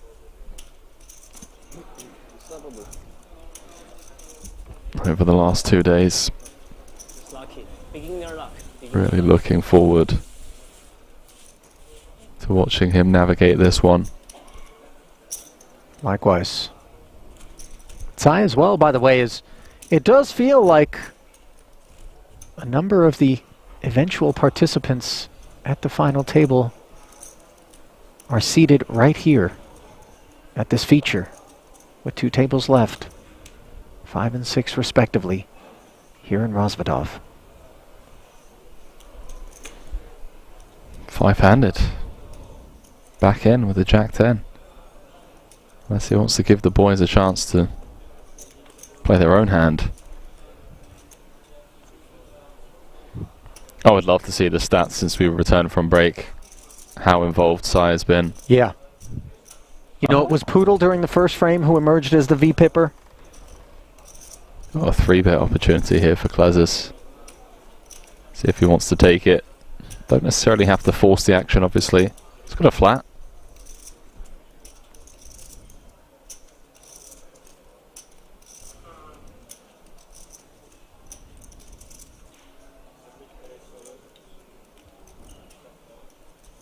Jam here from Maza.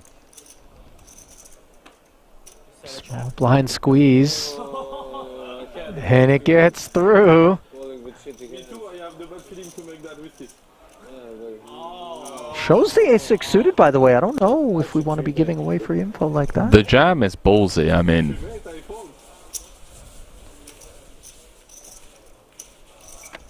I mean, it was kind of like a snap jam as well. They didn't really take too much time. It felt like more than ace-6 suited, didn't it? Just the way it came in from the man who's got just $250,000 in live earnings over the course of his career, 82,000 and change. His best career cash. He's right there with 11 left. 91,000 euros. What did his biggest cash come in? New high water mark. 82,000 and change, so. Yeah, but what did it come in, do you know? Ah, what did it come in? Stand by. Is it like a WSOP event, or what are we saying? Runner-up in an $1,100 Venetian deep stack. Love that. June of this year. Okay. A Venetian deep stack, let's go. Grinding.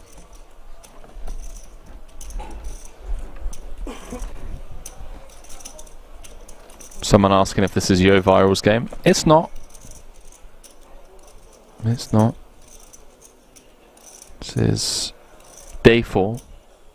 The 10,000 euro WSOP Europe main event. 13th bracelet of the series. Live from Rozwadov.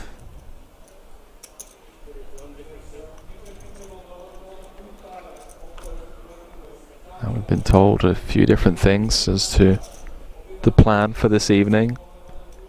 Some people told us we'd be playing down to the final table of 9.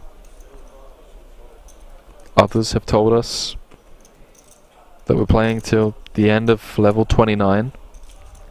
I'm inclined to believe the tournament director more so than my co-commentator who, you know, perhaps had motives behind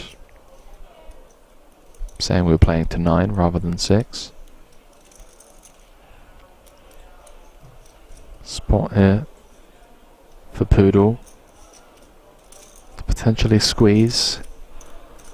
Under the gun open, cut off flat.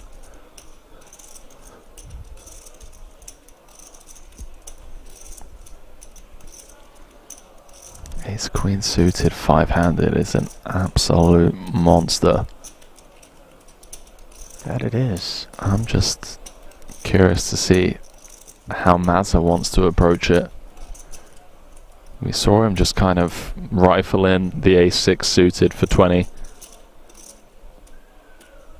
If he thinks he has fold equity, which he does, depending on the sizing, Poodle goes for. I think Klezis can sense the 3-bet coming and he's kind of over this hand already. He's like, really? Kind of wanted to see a flop with 10-9 of diamonds.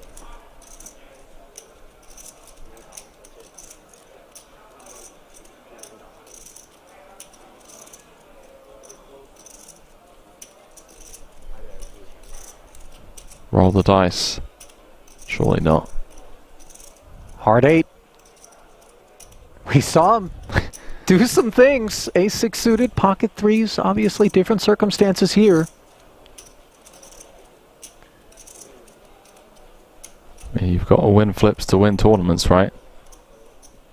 Yeah, but maybe you've got to flip with better than pocket 4s is the thought on the Frenchman's mind. I hear where you're coming from, Henry. He's whittled down 2.6. But you know, we're not in that 10 big blind territory where we anticipate those sorts of eventualities.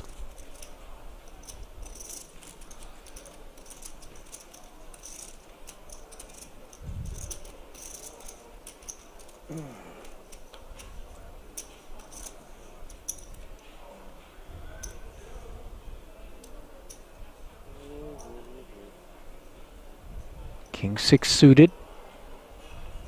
Up front. That's a hand that's become a bit of an idea. The suited kings. Played as 3-bets more often. Yeah, some of the times I think 5-handed they just play very well as flats as well. To single raise opens. Ace-Jack on the button certainly plays well 5-handed. So we see Tsai again increasing his VPIP and has Klezis in a way. Any ace here 5-handed. In the blinds against the button opens, certainly. Worthy of continuation. Let's see 3. These two kind of jousting for the chip lead. Well, one of these hands is not like the other. Middle pair, nut kicker, position, betting lead, and a chokehold on this 680k pot for Sai. This should do it. Taste the rainbow.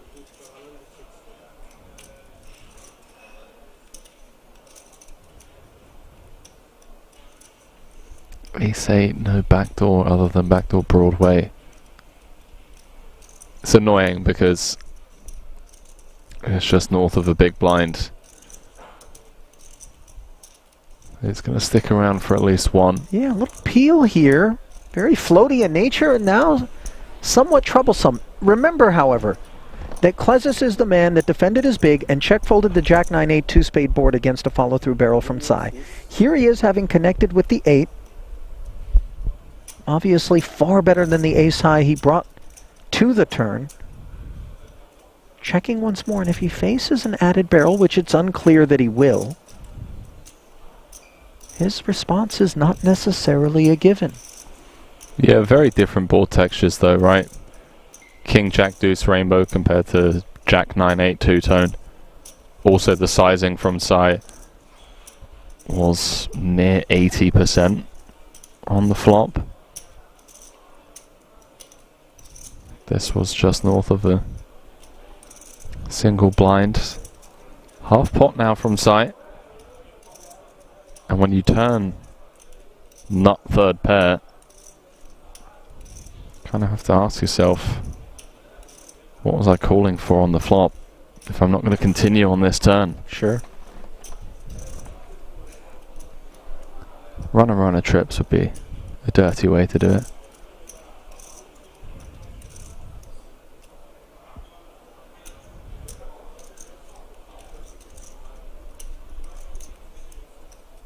I think it's just the bet size that's really throwing Klezis off. The sizing on the flop, the follow through on the turn for half pot. Does let it go though. In spite of the very different board textures which you alluded to, Henry, and on this occasion, like the one before it, finds the right decision as he was beat. Yeah, you can just tell he's clearly a thinking player and he's been thinking through every spot we've seen him in so far. His presence and focus during hands as well. It's really impressive. Foresight, I think, is the word that comes to mind with respect to Klezis, much like a chess player. Henry moves ahead on his mind, seemingly at all times.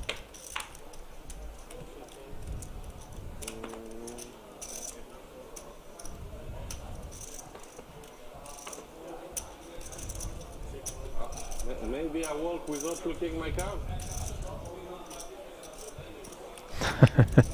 Is Maza trying to dissuade pursuits here from Klezis' small? Sounds that way. There's the short stack in the big here. Ace for Klezis, and he's just going to rip it. 10-5, not the one.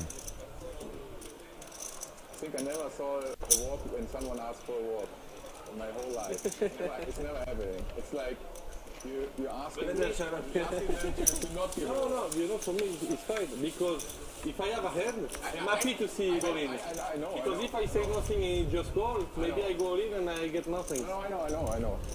It was just like a thing I never experienced. Seeing someone get a walk if they ask for a walk. It's okay. End deep.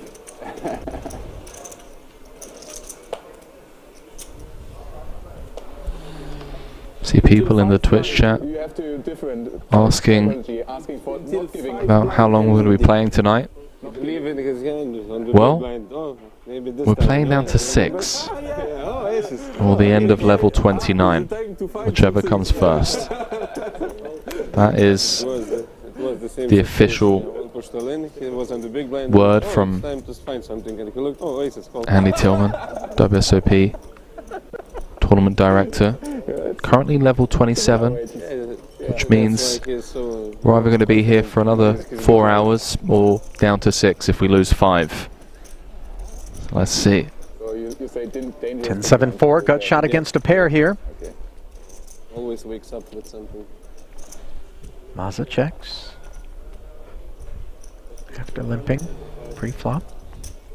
Volkov politely flicks 125 out there. At that price, Maza can pursue. Now, an open-ender.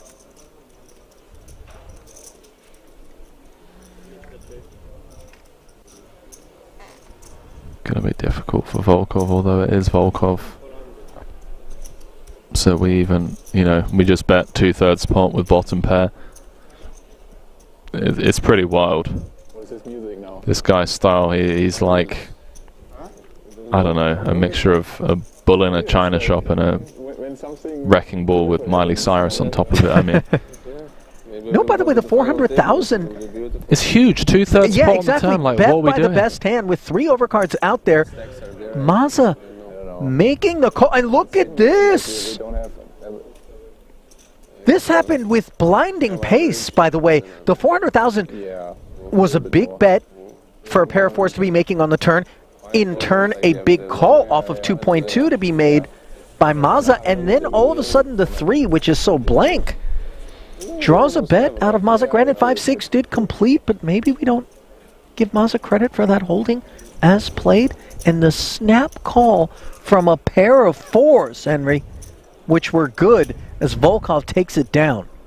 It wasn't a small bet as well. It's 5-2-5 around third pot.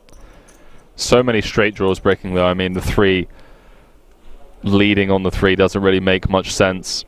All of the straight draws, you know, the 9-8s, the Jack-9s, Jack-8s, 8-6, 8-5, diamonds, and then just snapping with bottom pair. Story didn't check out. Maza's gonna run it. Oh, Volkov letting go of the 5s, by the way. In the face of the button jam. That's quite surprising. He's the type of guy that seems to want to control his own fate, if that makes sense. Well, for that matter, control the fate of Maza in that particular spot.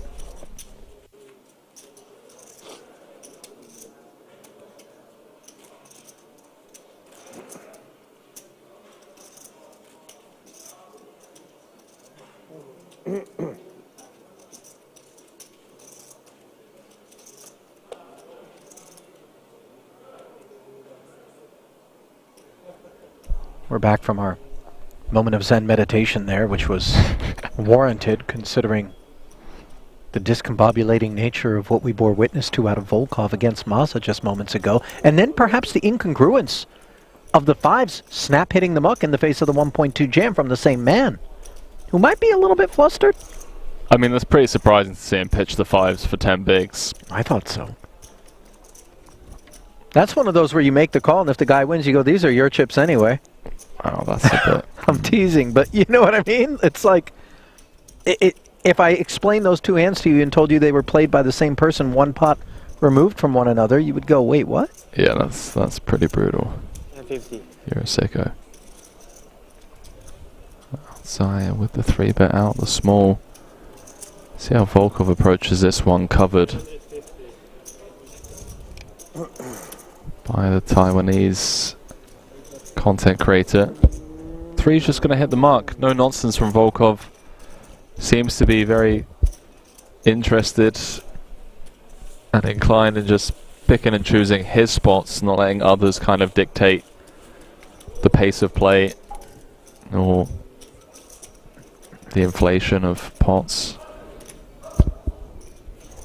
It's you know, I want a brain scan done on this guy. You know what I mean? Like, get him in Andrew Huberman's lab for some testing. You throw someone like Volkov in the mix, 11 left with 1.5 million up top. We might just crown a winner tonight. Doesn't matter that we're 60 big blinds effective. Sorry, 60 big blinds average. Sai's really feeling himself now. It's like, you know what? I can taste it. I can taste victory. Do you think his wife's still mad about the dinner reservations being cancelled? I don't think anger is even remotely close to what she's experiencing at this point. Watching hubby out there on form. Suited one gapper on the button, picking up Klezis for the ride, who is dominating. Both players hitting the 9 here. Advantage Klezis in more ways than one, as the Gutty and the better kicker knuckle over. Yeah, this one's going to be a tough one to win, not to state the obvious. But Sai had been getting the better of Klezis in a couple of spots, and it's all over now. King high straight for Klezis here.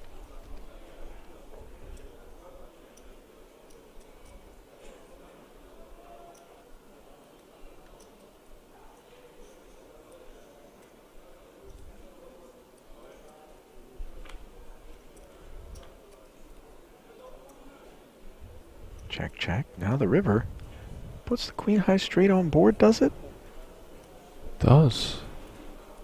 Sai's also got 80% of a straight flush.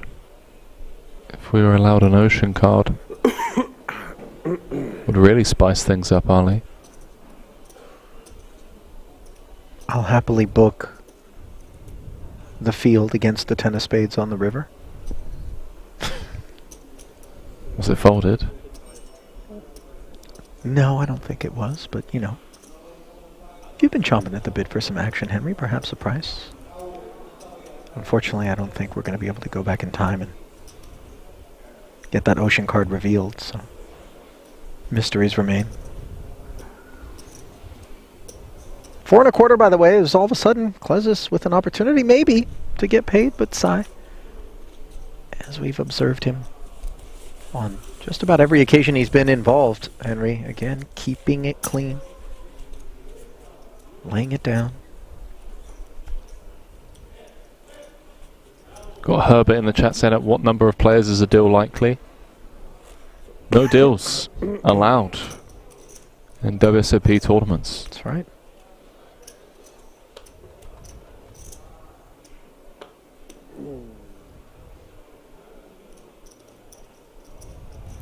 That simple.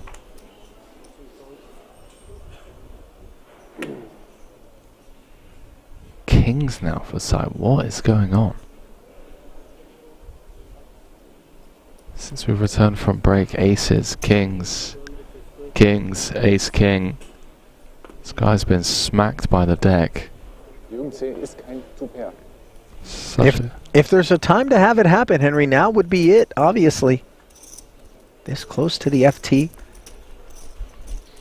Mazza's gonna defend and does not want to connect. He's really thinning out. 1.2 back after the call, and he's flopped himself a queen.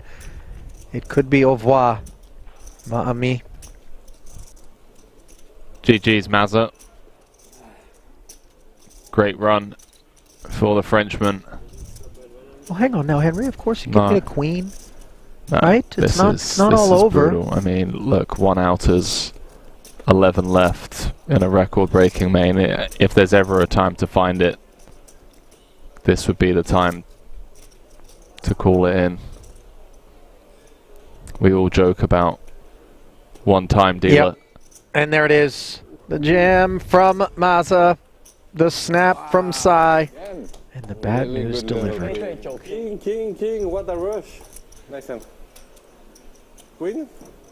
Top pair. Yeah, that's the time you're gonna have. Day old baguette.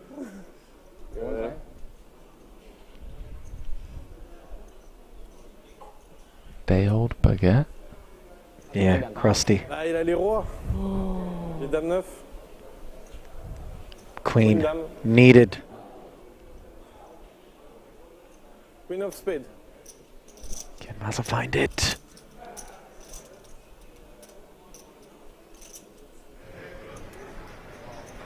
Israel certainly hopes so. One time, you can do it. No.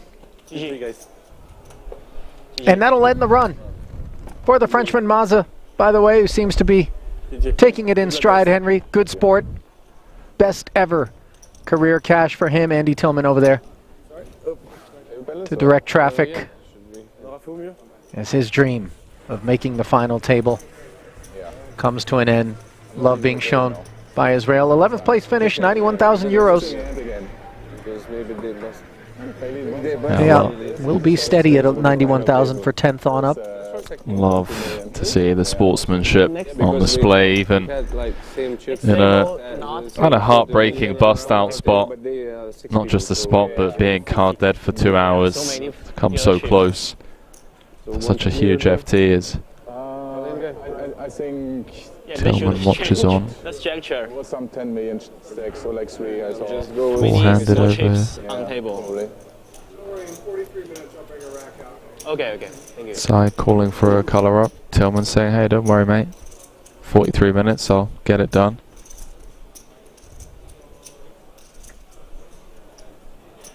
It's just been non-stop carnage over here. Final table bubble. And we're 80 big blinds effective, or average rather.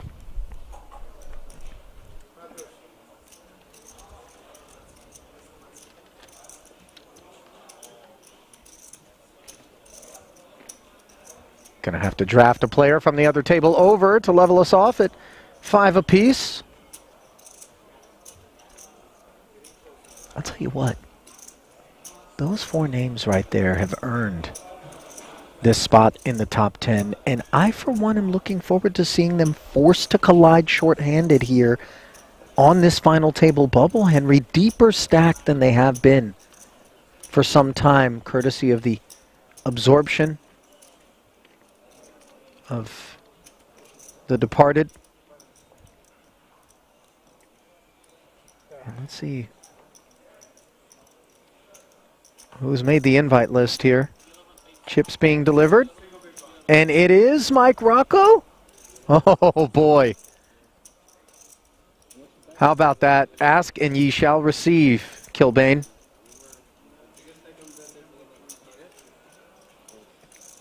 These guys are gonna have their hands full. I mean, this is insane. Just to give some context, 5 of the top 6 stacks are over here. I mean, it's literally 1, 2, 3, 4. Andrea Radicki out on the outer table, and then Ruslan Volkov in 6th. So the other table, a lot shallower. This one, I just don't expect to see anything other than really solid poker being played. Well, this is where the technicians reveal themselves, is it not? Where those who are keenly aware of ICM, those who have experienced runs to the top of the mountain from 2 tables on, start to look very fit for what's before them. Yeah, but the issue is we're super deep. At this feature table alone, the average stack is more than 90 big blinds. 90 big blinds average, 5-handed. Is that an issue, per se? Yeah, I mean, it's an issue in the sense that you can't, it doesn't matter how much of a technician you are when it comes to ICM understanding and awareness, this deep, it's a lot harder to leverage someone's entire stack and push them around. Poodle trying here against Volkov with the ace-9, and Volkov just having none of it. Back to 2 million. Surely Poodle's ace-9 just hits the mark here. What did Volkov have? Queen 10 suited, I mean. There you go. Take what I just said and throw it out the window, because Volkov just 4-bet clicking with Queen 10. I mean, let's go. Like I said, I for one am very much looking forward to this. Now, granted, if I were one of these 5 and I cast my eyes over at that other table and I saw the chip counts, I would feel a sense of injustice associated, as any one of them, bar Volkov, parking themselves over at the other table would be the big stack. Yeah.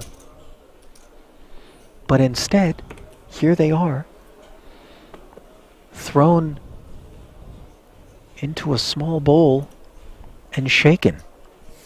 Yeah, those guys on the outer table loving the fact that Michael Rocco's been moved over here.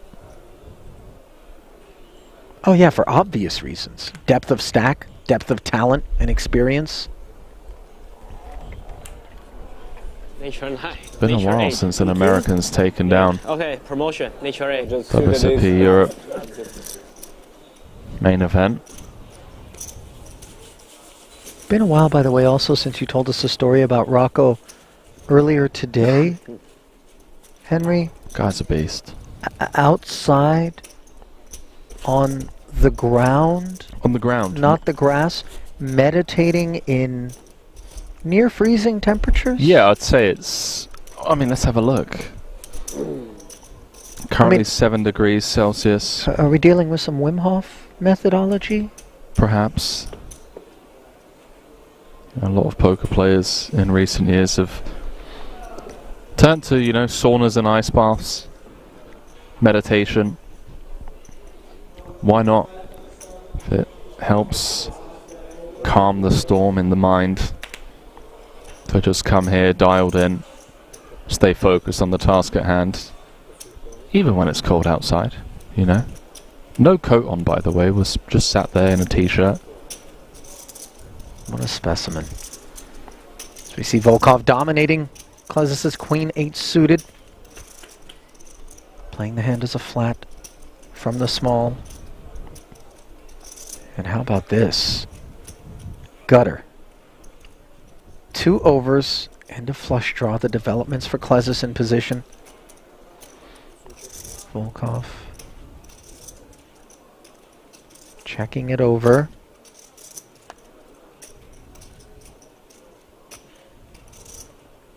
Michael Rocco still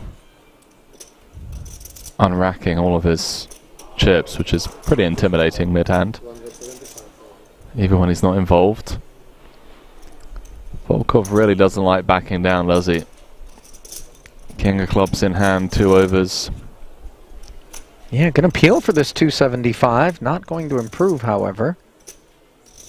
Now it's a double gutter for that 8. And he's playing it as a post-flop stop and go. Check, call, lead.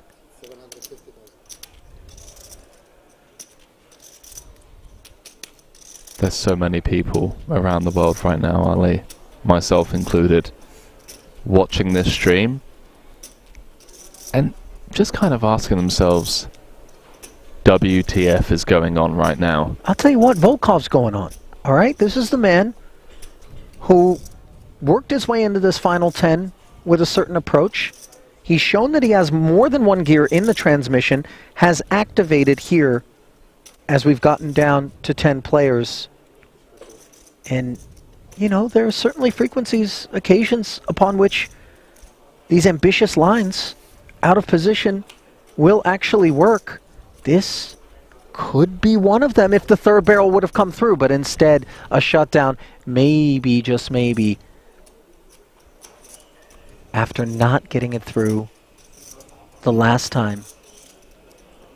Volkov a little bit more apprehensive about going hard.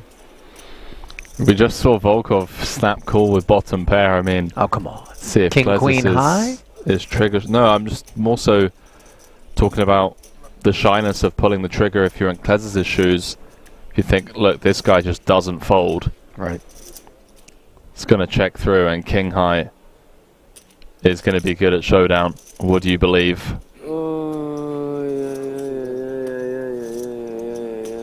Wow.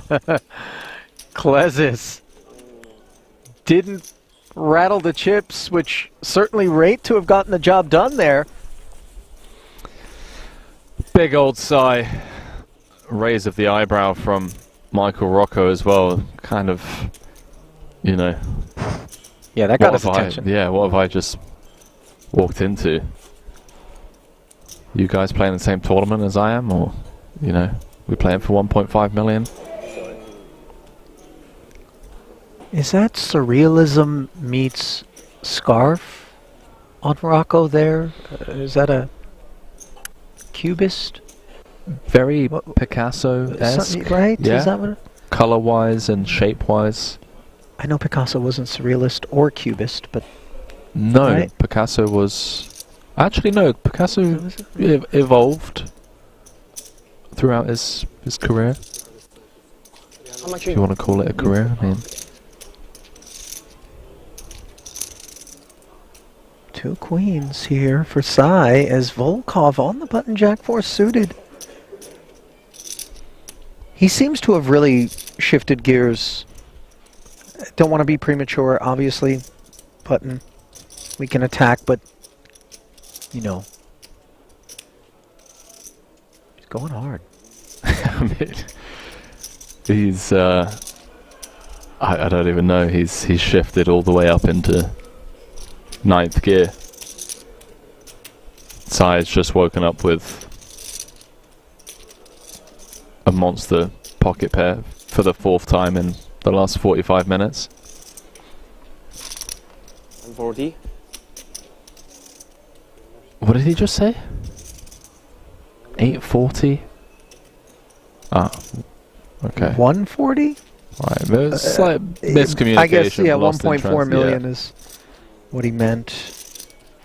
And this should do it, but, you know, in the hands of Ruslan Volkov, we can never make assumptions as to what will transpire. Yeah, this isn't the first time that Sai's 3-bet him out the small, by the way. In fact, this is the second 3-bet in as many orbits against the Volkov button open.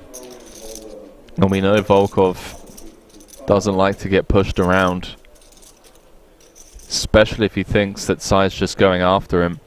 Oh my word. I mean, ladies and gentlemen, we give you Ruslan Volkov. Obviously, his timing has been rather poor on the occasions in which we've observed him really go hard. He's run into queens that, you know, Sai would make this 3-bet with less. Granted, we've seen him be on the snug side in terms of operators here at this table. But imagine this was something along the lines of ace-queen, maybe? Does that feel like it's on the lower end of... I love how PC you're trying to be right now. Like, I mean, can we just call a punt, a spade a spade? It's... Yeah, okay. You know, the man's demonstrating cosmonaut-like tendencies. Thank you. Of course, no bluff here. Who can bluff here? Like, it's just insane. The king-queen lead against the queen-8 of clubs, the 4-bet here. It's okay to shift back down from higher gears. How I didn't bet against you. Doesn't need to be top gear and top gear only, you know. We've got a long road ahead of us. And 4-betting for a third of your stack to then fold is pretty huge. I mean, that's quite detrimental. At least he knew he was supposed to fold. And we have the suited Robbie. I think Rocco's just come over and he's like, okay, this guy's got 7 million chips that he's going to give me. That's how I'd be feeling if I just came over here. I mean, sure, you may find yourself a single data point there and decide, maybe 2 data points, the king-queen, and decide that maybe... Out of the 3 hands played. You know, the gift wrapping is out in the living room floor and there are presents, stockings to be stuffed. But, I don't know, man. Volkov can do it. Ace-king. Now hand... Ace-king, of course, not good. Aces. Ace-king, Let's go side, by the way. I never shove ace-queen here, no. Now has more than 20% of the chips in play. 10 left, 1.5 million for first. Alright, I gotta ask you this. Please do. Right. When you're at the table and you see a guy, 3-bet a third of the stack. Or 4-bet, was it? 3-bet. It was a 4-bet. 4-bet. And then fold. And then you look up at Sai and he's still stacking the rest of that pot. Do you ever just think, must be nice, buddy? Huh? Must be nice. Yeah, especially if you've been card dead and... Exactly. You know. Waiting patiently. Yeah. For your moment. Where such joys could be bestowed upon your struggle.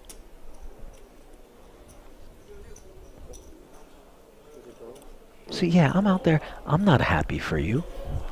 You know? I'm not going, oh, nice guy. This side character, he deserves it. No. You're bitter. Yeah. Yeah, 100%. I see it all the time in cash games, you know. You've been waiting for the slot machine to pay out when you're involved in a hand for hours and hours. Some guy that only just joined the table 20 minutes ago sits down and just automatically wins a 3,000 big blind pot. The win looks pretty automatic here for Rocco. Trip jacks, limp, blind versus blind. By the way, I incorrectly speculated upon observing this kind of affect on Rocco first time I was in the booth, corrected by you, Henry, that maybe he was feeling the effects of days on end of play here toward the latter part of this World Series of Poker Europe, but that's just him. Oh yeah, definitely. You know? Yeah. It's just, you know, laid back, chill. Curls, by the way, with the heavy part of the dumbbell set upstairs in the gym on dinner break. Yeah, he does. He goes hard. I was there the other day, and he was just banging out. I can't even remember how many I counted, but push-ups and burpees. Results speak for themselves. Yeah, You know what I mean? Yeah, the guy can probably do like, I don't know, 100 burpees in a row. Yeah, but come see me at the donut station at the buffet, Rocco. Let's see how many of those you can throw down. Okay? You might be drawn thin against me. I feel like he could probably put some back after a workout session. You're probably right. I'm probably drawing thin against Rocco in most endeavors, is the sad truth that I've just come to realize. Be it poker, Carlos. That's okay. Donuts.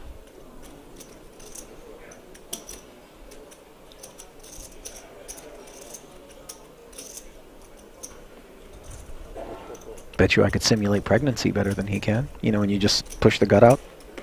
He probably can't do that. Take that, 8-pack. Well, we went there. Got him. We really went there. that just happened. King 7 suited against Volkov 6-4. That just happened is something that we could have muttered on multiple occasions when he's been involved in a pot of late.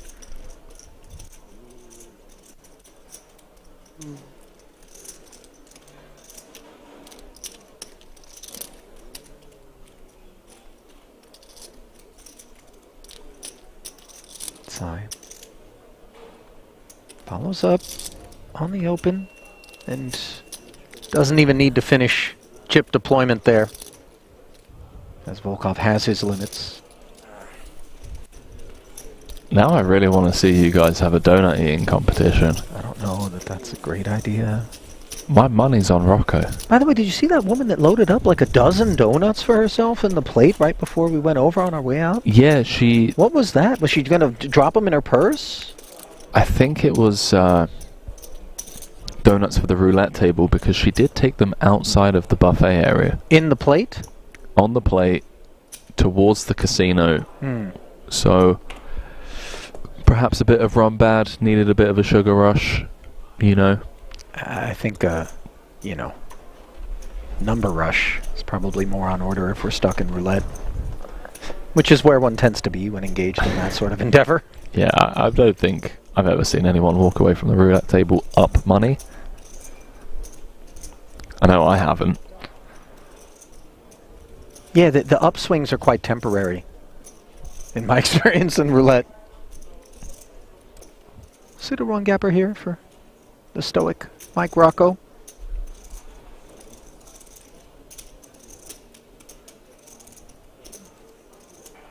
He really is incredibly stoic, isn't he? Wow, Volkov just... I mean...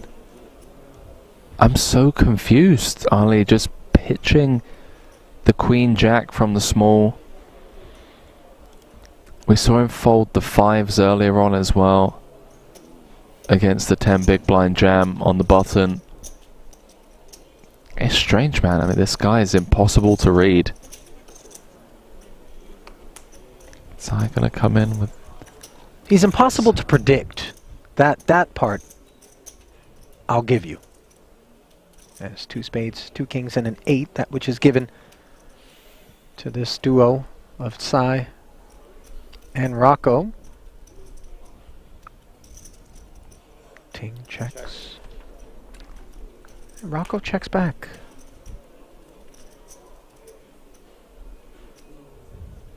Ten on the turn.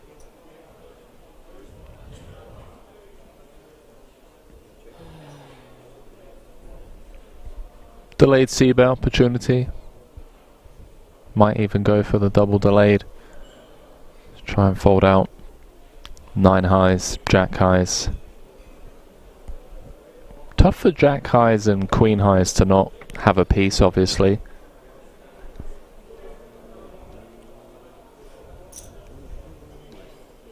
Rocco just giving himself a great price on a bluff.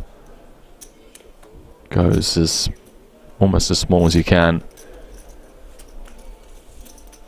Got Red Misty in the chat, said my wife won 6k and walked away from the roulette table, but only once. Yeah, how's she doing lifetime there, Misty? That was going to be my question as well. By the way, just pulled up Mike Rocco's Hendon, Henry, for those less familiar with him. 4.3 million in career live earnings, 540,000 his best cash, and he already has a runner-up right here in Rosvedov in the GG Millions. 25k buy-in event, earning him near $400,000.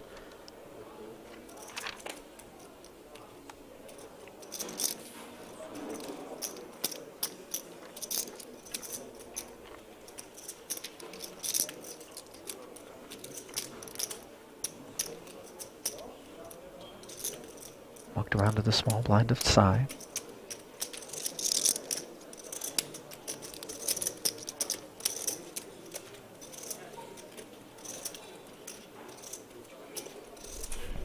Yeah, Rocco's been around the block, man.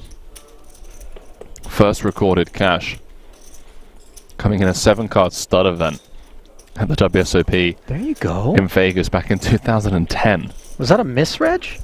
Because I don't see any more non-no-limit events as I'm scrolling down. I mean, maybe that's what got him hooked. Or maybe he played that event and got sucked out on in a brutal way and said, I'm never playing stud again. Well, I mean, 2014 is the next time we see him involved in a stud event with a cash. Thanks for putting him on blast for not cashing a stud event I for mean, 4 maybe years. it's just what he does, and you know, just free time is $500 buy-in, $1,100 buy-in. Yeah. Just get the neurons firing, and yeah, synapses firing in a different manner. I mean, if you like watching paint dry, sure. Yeah, no, we love, as mixed game players, observing the tanks, you know, no limit event. Yeah, that's awesome, Henry. Come on down to the dark side, my friend. Pay your tuition. 7-card stud. That's part of it. You know, one of only 16 games we play. Never a bored moment. Promise you that. Double board Omaha High. I'll come down and learn the games if you reduce the stakes. I'm not going to come and test the grounds in a 40-80 game. Like, I like money. I learned deuce to 7 triple draw playing 400-800, Henry.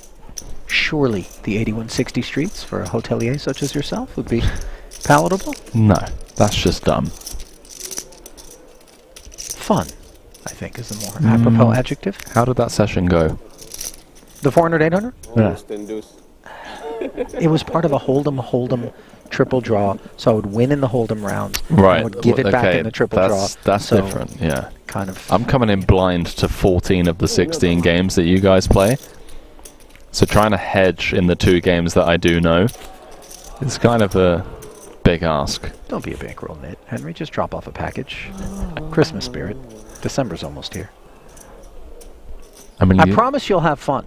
You saw me misplace the Joker in the Chinese game the other day. It could have cost me quite a few points when I put it at the back, remember? That really was Yeah. remarkable, by the way. There we go. That's how we've been unwinding after each day of commentary, by the way, is a little bit of Chinese poker with dual jokers in the mix. Randy, James, Henry, and myself. Little team building exercise. Also bankroll reducing if you're me. Queen Deuce suited, by the way, as Sai now gives us a bit of a different look, having surged up to 17 million. Haven't really seen this out of that seat. The red eights from Poodle, who's been quite quiet. First frame, you'll remember, Henry, he was the man that was driving action. Now off of roughly 7 million. Plays the Snowman as a flat. Rocco with this unintrusive 4-5 suited.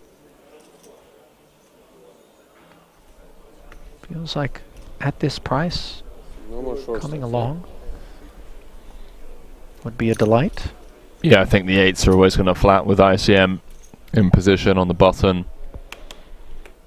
50 bigs plus deep would be a disaster to have to 3-bet fold. Ace Jack 5 board. 8s actually still in front. Rocco has flopped a piece, does check.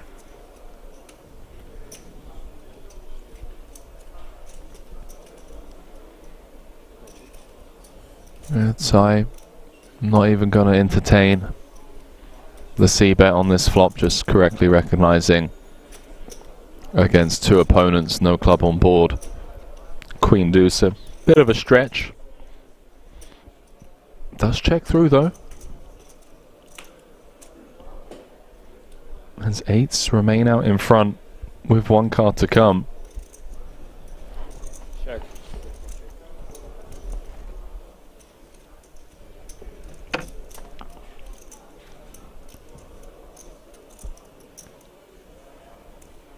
Surely I can't find a delayed C-bet. I mean, that would be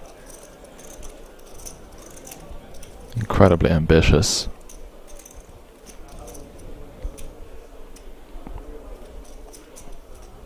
Now it's 2 checks. Once more in front of Poodle. And if he removes the ace from Poodle, from Tsai's range rather, and he thinks that Rocco is simply taking a price with a wide array of holdings, he could begin to try to represent something. Happens to have the best hand.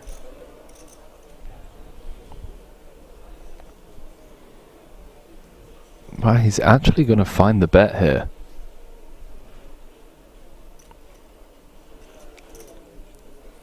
Modest? It's got meat on it. Yeah. 480. Not from the appetizer part of the menu. Doesn't want to give a free card to an overcard.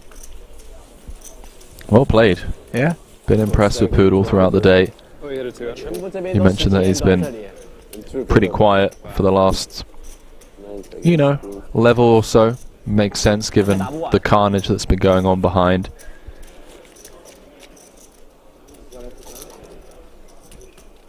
Just waiting for his gift-wrapped delivery of plastic tokens.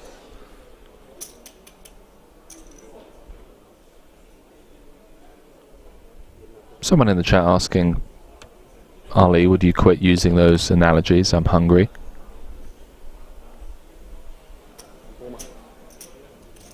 Well, hungry for more analogies, I should hope, because cease and desist orders are not going to be heeded around here in that regard. But shout out to my name is Slim Donkey out there in the Twitch streets.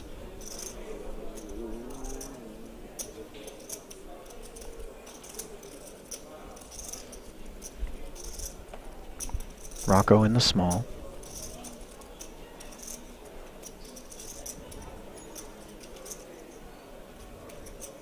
No allegations, by the way, Henry, but the last time I saw a man whose eyes were doing that was on the back end of a deep bong rip in college, right? Now, again, no allegations at all. But I'm just saying, that's, you know what I mean? This is like a, dude, where's my car, half-baked? Is it? See, for me, it's more... Is it blue still? I always get it mixed up. Well, the lips, I think, are giving you the blue steel part of it. And the 30-mile gaze. Yeah. To the abyss. Great way to describe it, by the way. Just intentionally blank. The man is Zen incarnate. Yeah, he tripled up. 9 seconds queens. No, by the way, as soon as the hand's over at showdown, he snaps right on out of it. You know what I mean? This is clearly... This is with intention that Rocco one guy with queens furnishes that affect. If you move to left table,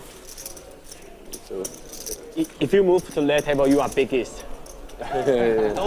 no more than 8 million on left table. All big 6 here or what? Yeah, looks like that. Unbelievable.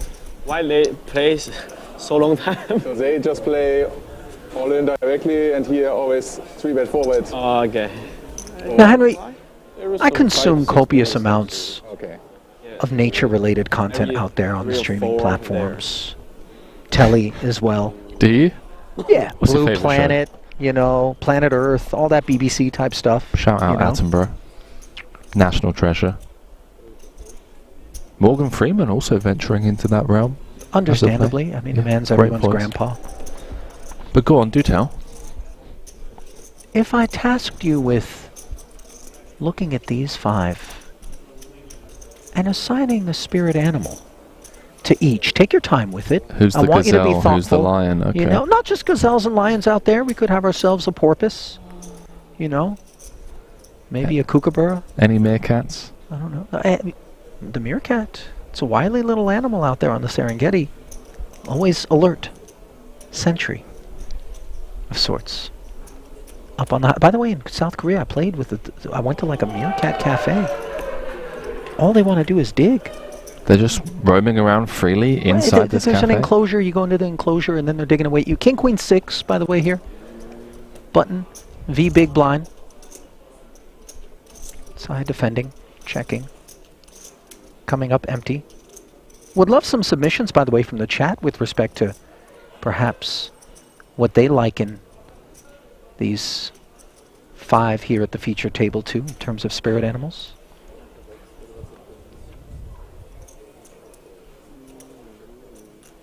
Yeah, I mean, Rocco, with his almost half asleep like nature at the table. Sloth? I didn't want to say it. Do sloths pack a punch? I don't know, because at the same time, this guy's an absolute machine in the gym. So it needs to be something that is like naturally slow but can just activate at any moment. The sloth is actually quite strong, believe it or not. Slow moving, only descends from the treetops to relieve themselves. Yeah, once a week. So, you know. Wow, donkey all over that stat, by the way. You know, I knew this, but... I mean, it's weird that you knew that, but... It's not. I'm not when you here to watch as judge. much of this stuff as I do, I'm telling you, I eat it up. You know? These long-haul flights, mate. No. You've run out of content. Not on the long-haul flights. This is, you know, back home, get the theater setup going with the OLED, you know? Visual spectacle. Migrating flamingos. The Sphere in Vegas. Oh, that movie I heard is amazing.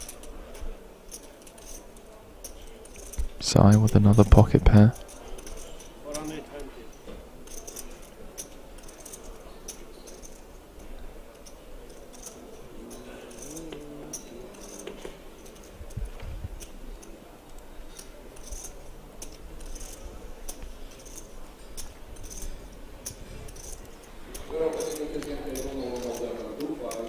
Sai with a sizable open, 3.5x.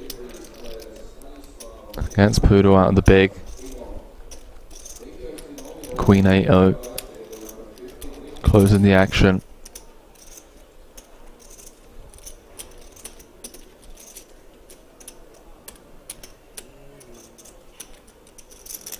Taking his time, and this is due to the fact that there is no soft hand for hand here.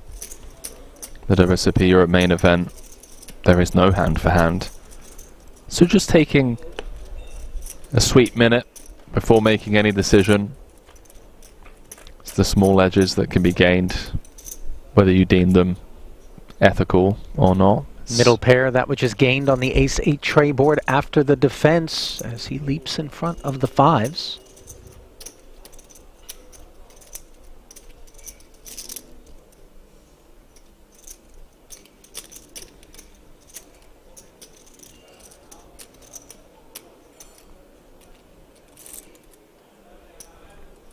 $960 out there.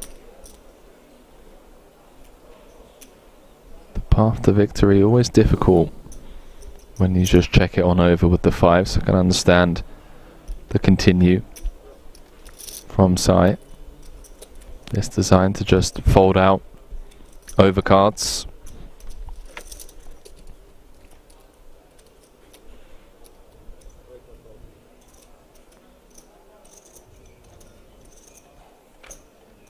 Bet and call of 250K. Mindful of that ace is Poodle. King. Also a concerning card here. Although once we get called with these two fives, which really didn't want to be forced into seeing a turn, we're left to question what it is that has proceeded in the form of a call. Enough to warrant a check, deems Sai.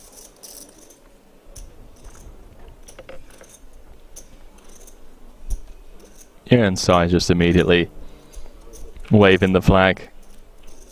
He knows that the range of hands that continue on this board are going to be weighted towards pairs that have him beat, especially on the King of Diamonds turn. 1.5 out there. Poodle going to be back up to north of 8 million.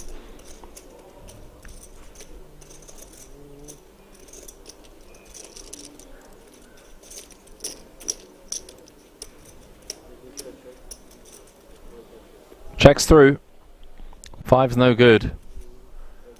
Yeah, Poodle not looking for any value there. Happy to get to showdown. Understandably. By the way, a submission. In terms of the... Have you been thinking about spirit animals, by the way, Henry? Hopefully here you've had some time now. I can't say that I have, to be honest with you. We have a submission for Rocco, which I thought was... I've got one, though. Was kind of... A panther. Okay, I was going to go silverback gorilla. Very relaxed and calm, you know, in nature. Until he isn't. But until, you know, you F around and find out comes to mind, you know? Right. Yeah, there's a quiet, implied confidence. I do like silverback quite a bit. It kind of matches the build. You know, you can see the undertones of the gym. Physical and behavioral kind of correlations. Shout out Michael Rocco, by the way. You know, all of these conversations come in jest from Ali and myself. I mean, look, the respect we have for Rocco hopefully doesn't need to be reiterated. Well, you never know. There's some people out there that... It's 2023. People get upset over all sorts nowadays. Those people can suck it. Rocco. Just for the record. Suck what, Ali? I don't want to have, you know, just imagination. Just it. Yeah, the proverbial it. Rocco, fresh off a little 7-month hiatus. You know, just enjoying life. Believe building a farm with his family out in California. Just trying to explore different avenues outside of poker to get his family set up and comfortable. Building a pot here against Klesis and a straight draw with the inferior kicker. Both players with middle pair here. Advantage Klesis. Now remember, he had an ace-9 against Sai. on a Jack 9-8 board, 2 spades, found a check fold. This is a different proposition, albeit. Ace Jack. Much smaller bet as well. Queen Jack 8. All things to be acknowledged, of course. This 175. Bet and called as another 350 goes into the middle. Board pairing 8. Rolling off on the turn. Expect to see Rocco slow down now on this turn card. It's always nice to charge diamonds, charge gut shots, but the reality is this is a turn card that I think we either bet in some fashion to check behind on most rivers, or we slow it down now.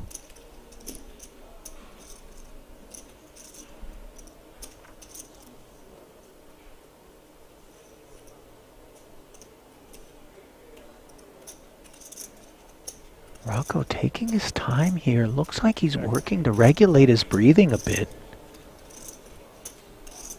Checks back and now a sopping wet king of diamonds. Splashes down on the end.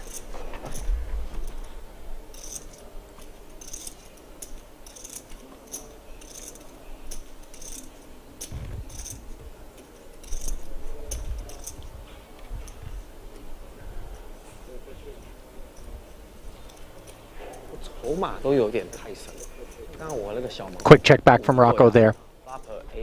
Improving his kicker to the king. Not improving his holding adequately, though, to take down Klezus as the Lithuanian picks up tough chips to earn there. What about Klezus, by the way? I feel like we need to search for an animal typically associated with wisdom. Oh, hello. You know? That'll look good. You know, something that bothers me about those who win the World Series of Poker bracelets, and granted many of those who win, who play as professionals, own multiple, I don't see them donned on the wrist often enough. They're considered tacky. Trophies. Yeah, I was going to say, that's a bit tacky to kind of just rock up with the bracelet that you want on your wrist. You don't think so? I'll tell you what, bit of a flex. Henry. Unnecessary. Okay. You wouldn't rock up, you know. I'd wear them around my neck on a necklace. If I had multiple bracelets, I promise you when I walked into the poker room, you would hear like I had spurs on in a country western movie, you know? Like, just ching, ching, ching. Every time I bet, it's going to sound like a tambourine. All right? Turn all in. For sure. Just letting you know right now. Like I said, tacky. Battle cry. Yeah, sure. Queens, small blind, round 2, perhaps upon us here. Going for the limp raise, okay.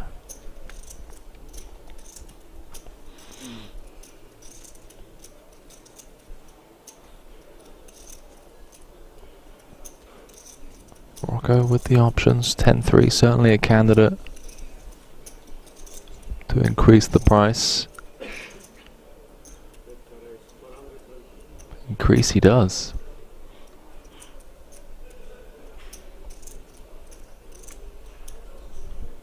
420 to go.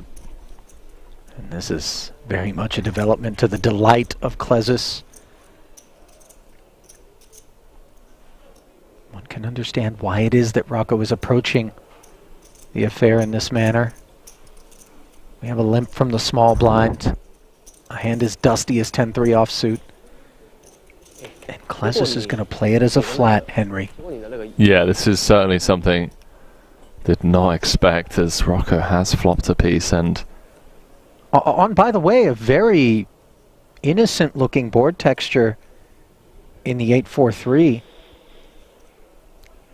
Hands played as a limp and call. Is the range still wide, or can we begin to condense it away from this part of the deck? The range of Klezus or the range of Klezus. Yeah, I would definitely say that the 8-4-3 is more likely to hit Rocco than it is to Klezus because of how polar Rocco's going to be. He's going to have hands like 8-3, 8-4, maybe even some 4-3 maybe not, but you know he's going to have all of the 2 pairs. And Klez is going to have over pairs. Hardly ever. This trap working out perfectly for him so far. So Rocco has flopped a piece that he's happy to continue with. 1.5 out there.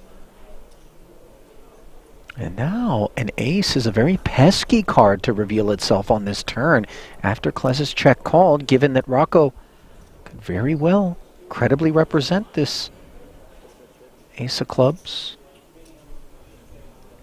Klez's again checking. And you see Rocco just trying to piece together exactly what it is that Klez's would play as a limp, call the raise, check call the flop.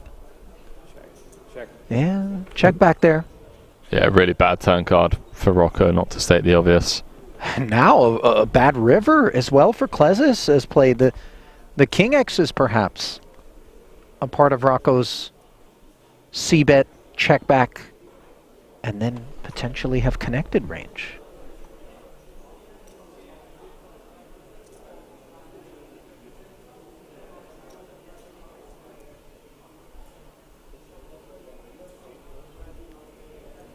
It's an awkward one to bet at with queens. Block makes sense. 20% pot. You're kind of just kicking yourself at this run out. Although you could argue that Rocco, at a very low frequency, going to check back top pairs, turn top pairs that is. It's more of the king that we're concerned about. You know how wild my imagination is, Henry, but I do wonder just a little bit as to whether or not doors are opened when we come with these blocky sizes. 300 into 1.5. You think in the 1.2 on tap? A little bit. Rocco doesn't need to not have an ace. He's gonna just keep things clean with a fold. Yeah, Rocco doesn't have fancy play syndrome. He's just solid, man.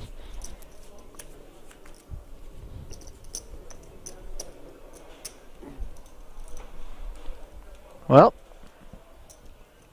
he's on break. Is he really on lead? Thanks for that. And so is the rest of the field. See you in about 10. Did you catch a glimpse of Shilko's glass, by the way? I don't think that's on offer here at King's. That may be a personal receptacle there. That copper. Well, he's not working a Moscow Mule. No. Venti. Is he, or a mint julep? It's the entire fit. He's got the Rolex Yacht Club polo shirt on.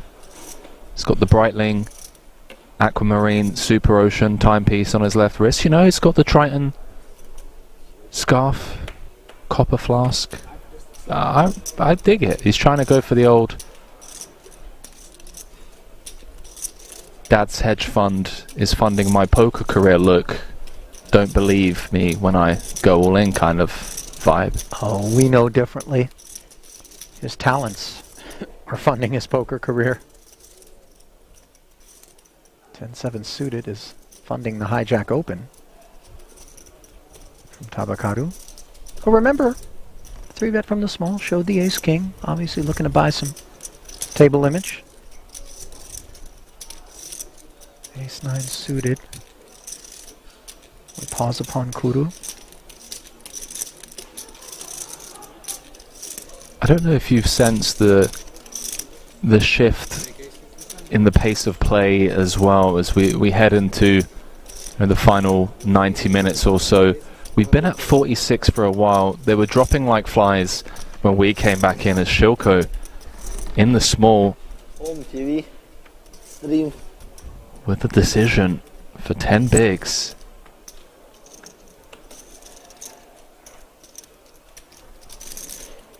Oh, here we go. Is this it? Checking the itinerary.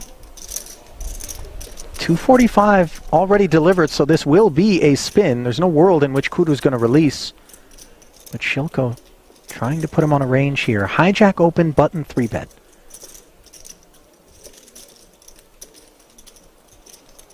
When you have the ace-queen, you're focused more upon the three-betters holding than the opener, correct? Yes and no. I mean, the three-better is on the button, playing around the same stack as the opener. Going to just be leaning into the perceived lighter open from the hijack. I think it's evenly split in terms of how worried we are about both players. Not an easy spot. Not an easy spot. I mean, he knows he has no fold equity, so he's always going to be spinning the wheel. It's whether he wants to go for it or not. Everybody playing so slow. Who just said that? I didn't catch it. Maybe Benitez? Oh, there we go. Comes to the right decision. Yeah, Benitez a bit uncalled for in my opinion.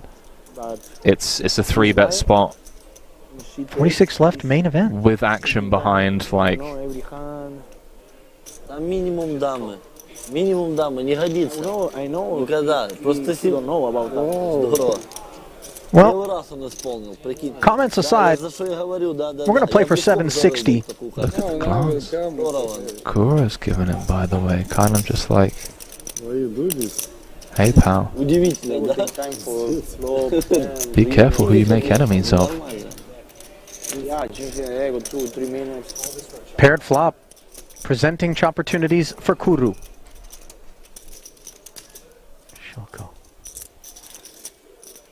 Nervy moments for his ace-queen, and the 9 on the turn. A dagger delivered to the Belarusian. Can he find a queen in turn on this river? That would be the only escape. And he cannot. No justice sometimes. Obviously, Shoko coming off of a massive victory at the PSPC. Doesn't have a whole lot to complain about, but that was a spot that deserved a bit better. I will see. Doesn't matter. There's not a player at this table who doesn't mind seeing that 9 roll off on the turn. That much I can assure you, as the talents of Shilko no longer need to be contended with. Bravo. You play slowly, but now you are hot. Саня. Давай, брат.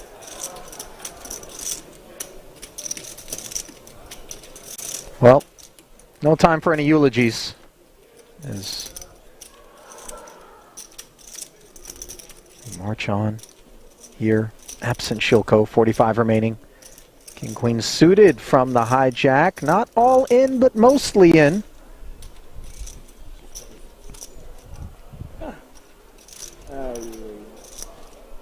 Got Ali Sara saying, don't forget Benitez called time against Charles Cornuth in a hand at the break that he wasn't even playing in. I remember that. Chance had some choice words for Benitez after that one too. That was at the World Series of Poker main event in Vegas this summer. Oh, Volkov. Wakes up in the big with ace-king suited. 3-betted I like you. You play to get the last 70 in there. Yeah, you don't, I don't like you. you. Don't Yeah, I like him.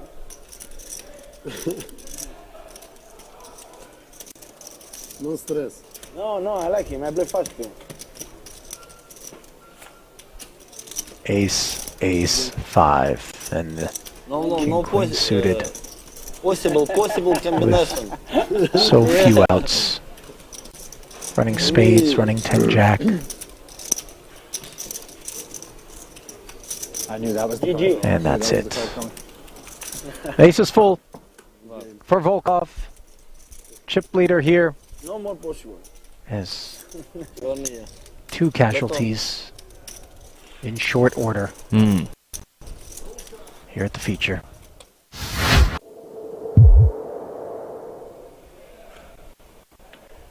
Of Keating, he's used to playing the role of table captain. I did say, there's only enough room at this table for one B-knock. Looks like we're going to have a blind v blind confrontation between the two. And Volkov. He can open with far less than 2 9s, and yet that is what has been delivered. And let's see Keating's reaction.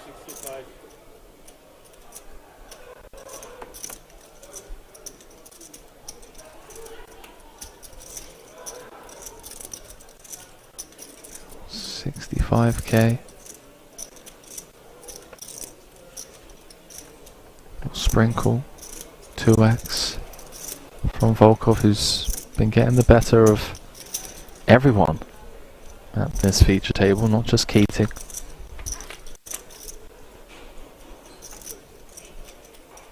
Good shot, straight draw on a 7-7-6 board.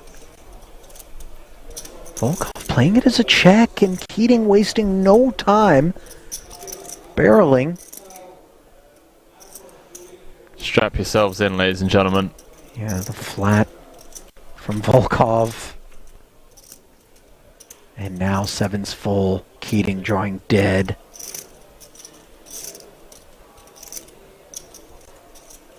Perhaps a safe turn card for Keating to avoid going broke on. Although probably less inclined to give Volkov these types of holdings. Would have expected pairs to c-bet perhaps.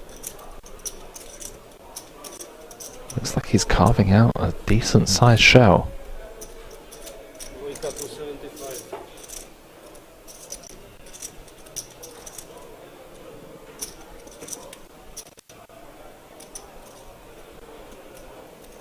And look at the way Ruslan is playing this one, Henry.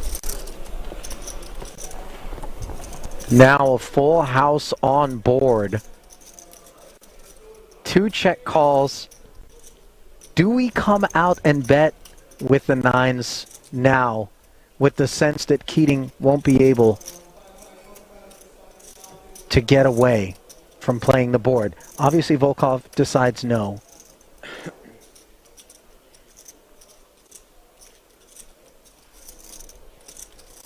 I mean, surely Keating feels as though this is a gift from the deck on the river that would allow him to chop. Oh, no. You know, only a 7 that Volkov, I think, is truly worried about as played. I mean, we were teasing that this was an entanglement waiting to happen. Yeah.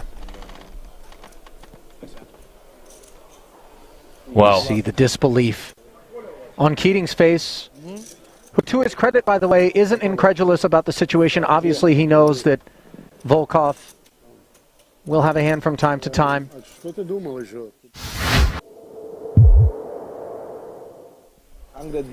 Daniel Dvoris comes to mind as someone that's just always involved in dogfights.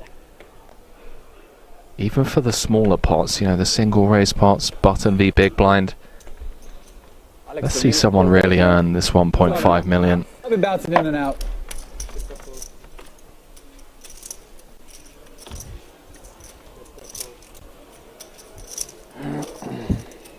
Twitch chat, by the way, speculating that perhaps we got some vowels jumbled up with respect to Benitez's online screen name, because if it is indeed Temato, as opposed to Tomate, Temato is I kill you. And that would seem to be a little bit more.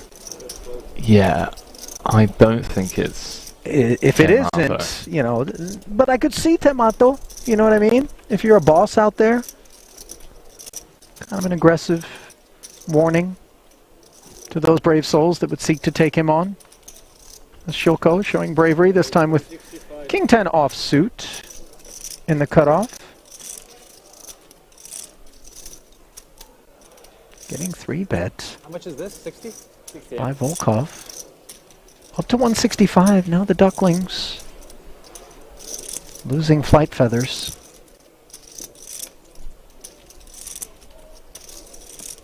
Surely Keating isn't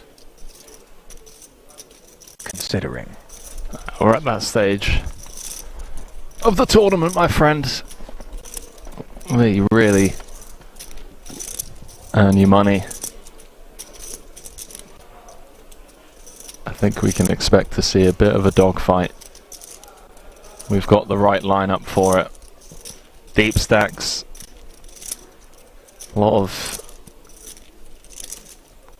ego, testosterone, competitiveness amongst these players. Hello. Hello, cold 4-bet. Quack, quack. Up to 440 in total. Ladies and gentlemen, we give you Alex Keating.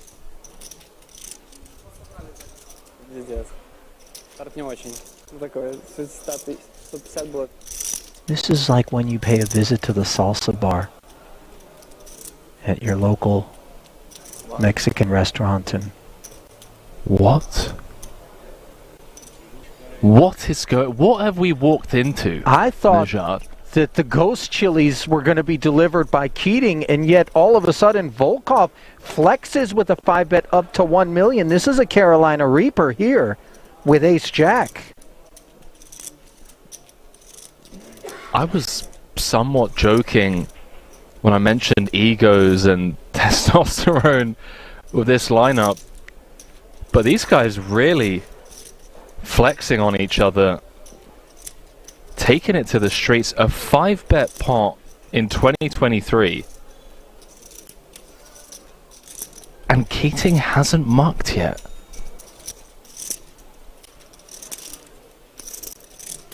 This has nothing to do with the deuces at this point and everything to do with whether or not Volkov's out of line. Ultimately, the fold does come in. Bit of an exhale, of course, from Volkov, who has to believe the ace-jack is always beat in that spot, but perhaps not as marginally as it was.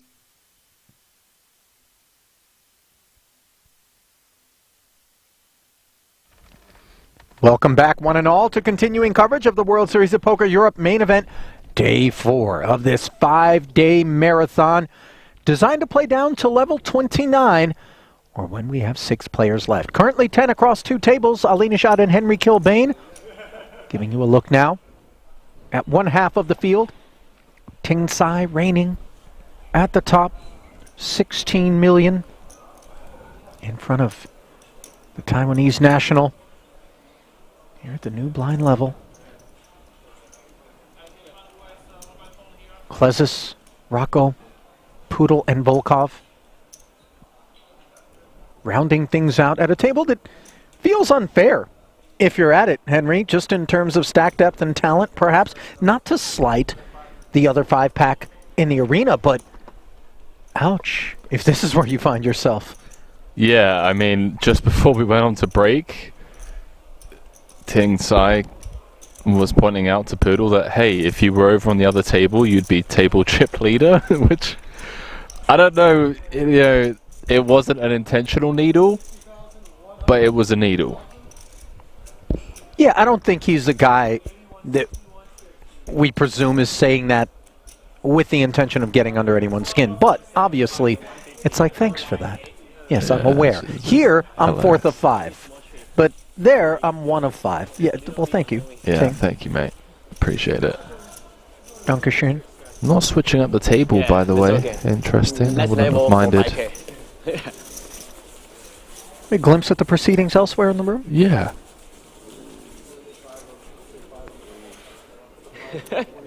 Andy broke out the heavy artillery in the footwear department here today. I saw that. I saw that. Could really take someone's eye out. Those Oxblood Oxfords.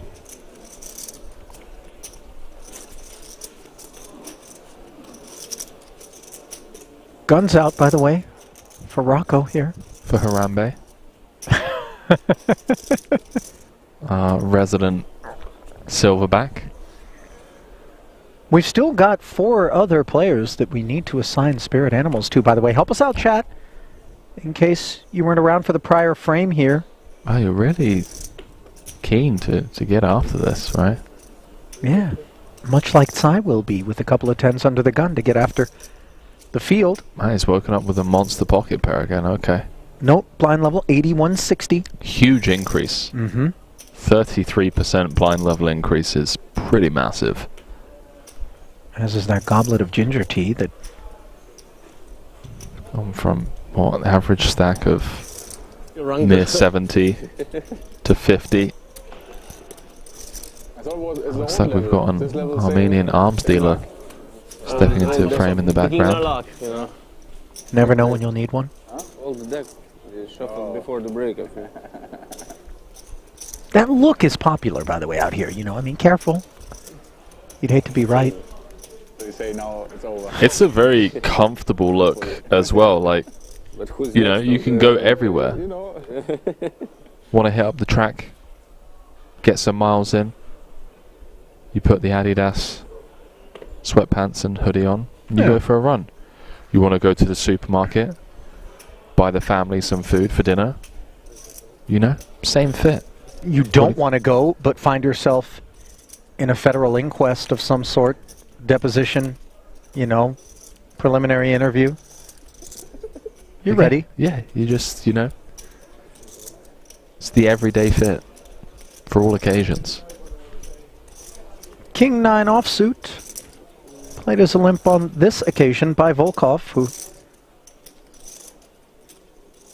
you know, I'm working on an animal that is deeply unpredictable and a bit aggressive in terms of Volkov's spirit. The warthog comes to mind. I'm going more rhinoceros. I was gonna, yeah, I could see rhino. I was gonna go hippo. Well, the hippo before, you know, he's just hungry for chips, and they thrash around, you know. And quite dangerous. Incredibly dangerous. Deadliest animal in Africa, if I'm not mistaken. Yeah. More so than the saltwater crocodile and the black mamba. Why I know that, I don't know. Well, because I think when you come across a black mamba or a crocodile, as a human, you're more inclined to react with fear. With the hippo, no. They just kind of creep up on you. You're like, here's a head of lettuce, and then suddenly you find yourself in the jaws. To the turn. Top pair against the gutty. Volkov peeling, unable to pick up the heart draw or the queen that he sought. Yeah, blind v blind, limped pot. Can get behind the check call, the 1 over and gut shot. It's a pretty nutted gut shot as well, so I gotta check back. Top pair, bit of deception.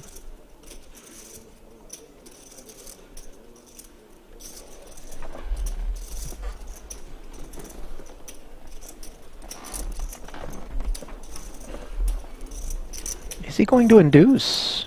No. As we see the Volkov check.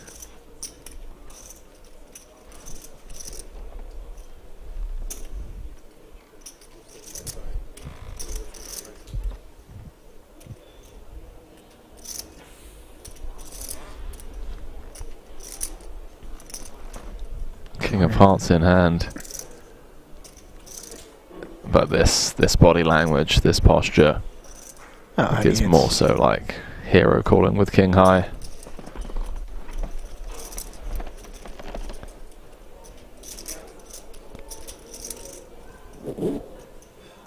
Oh, he's flicked in the call.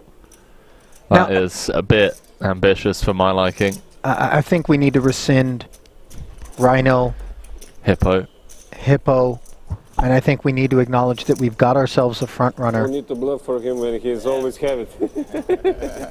As we see Tsai getting paid on the river there. Player.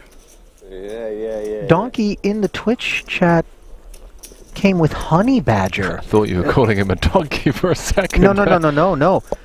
Honey Badgers, as you know, don't care. I mean, these are animals that'll go right into a beehive. You know, be damned. I'm getting my honey.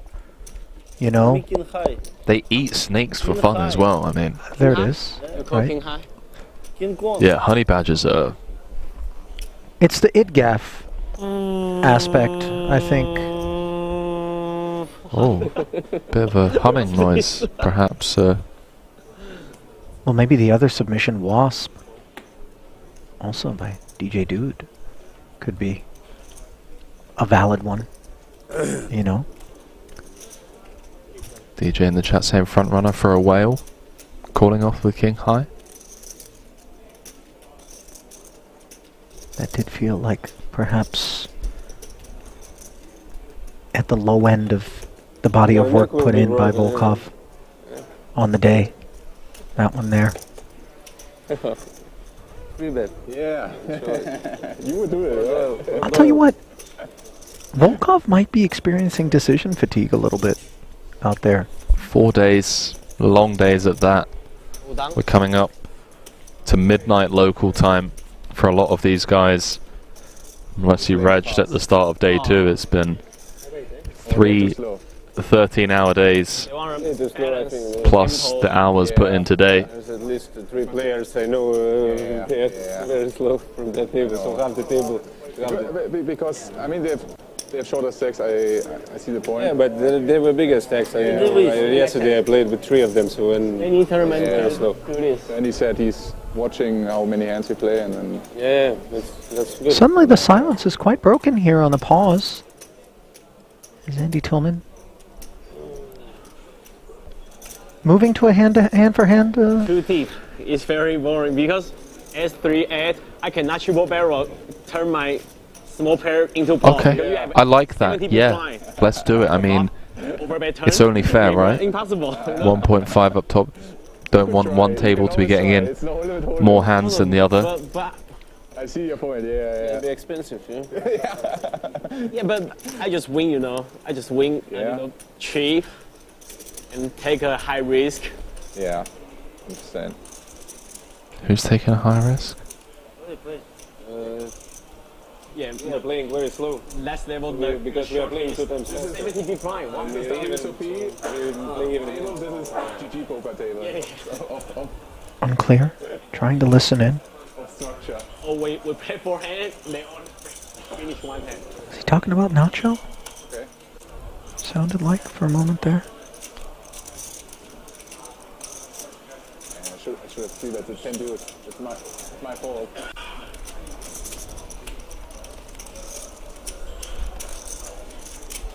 King tight. Then the hand would take longer, and then The Taiwanese poker streamer, Natural 8 ambassador, in pole position by quite some margin here on the final table bubble. The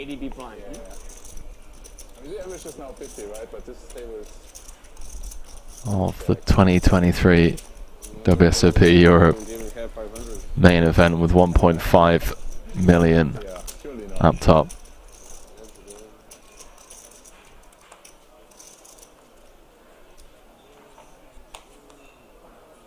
Cards back in the air here at the feature. Ooh. Weak type passive. Only play real hand, premium hand.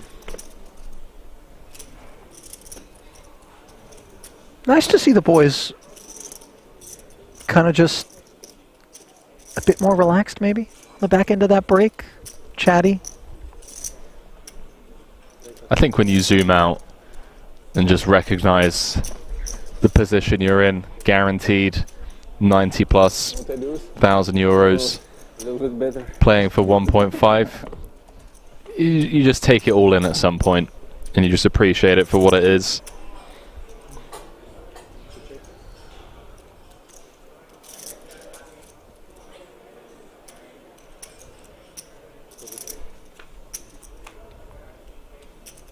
Jack 10-6 board with 2 hearts, both players with a piece. Work our way to the turn. Blind versus blind. Limped pre, no betting on the flop. See whether or not Klezis feels cozy enough now in the face of a second check. Indeed he does. So measured is the Lithuanian Henry. I don't think I can recall, across 2 days by the way, day 3, day 4, of observing this specimen here, an occasion on which he just seemed to lack thought in a spot. Yeah, I think Klezis for me has probably been the standout player from the feature tables that we've covered over the last 2 days.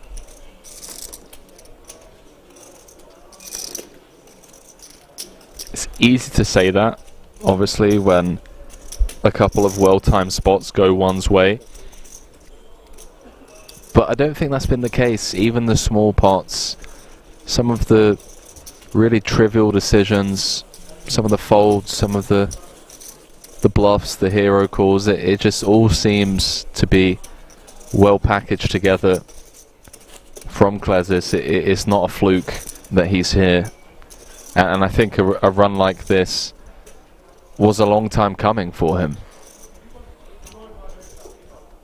And maybe this is going to be the breakout tournament that he looks back on in a few years' time. You know, let's not sleep on his resume that he's already built. 651,000 in career live earnings for Klesis. 104,000 his best live cash. Yeah, you can just tell this guy is talent. Wow, that best live cash, by the way, coming this trip. Third in the 5K PLO for 104,000. One of 4 cashes that he's already notched here. 5, if you include the top one as well. That's pretty wild. 5 cashes, this being his 6th.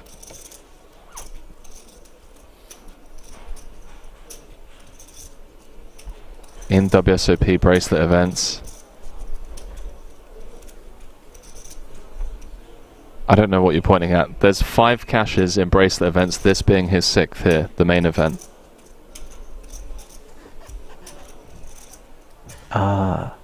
Side event. We got there. In the Omaha streets is... He's been out there. He is 3-betting the ace-king suited over the top of the Psy Open. All straightforward. Don't do it, Rocco. Don't do it. There's 2.1 out there. It's always tempting. Just gonna let it go.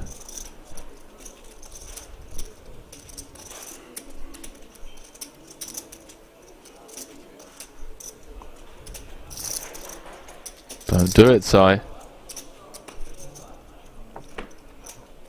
There we go. Ayah, shows the ace.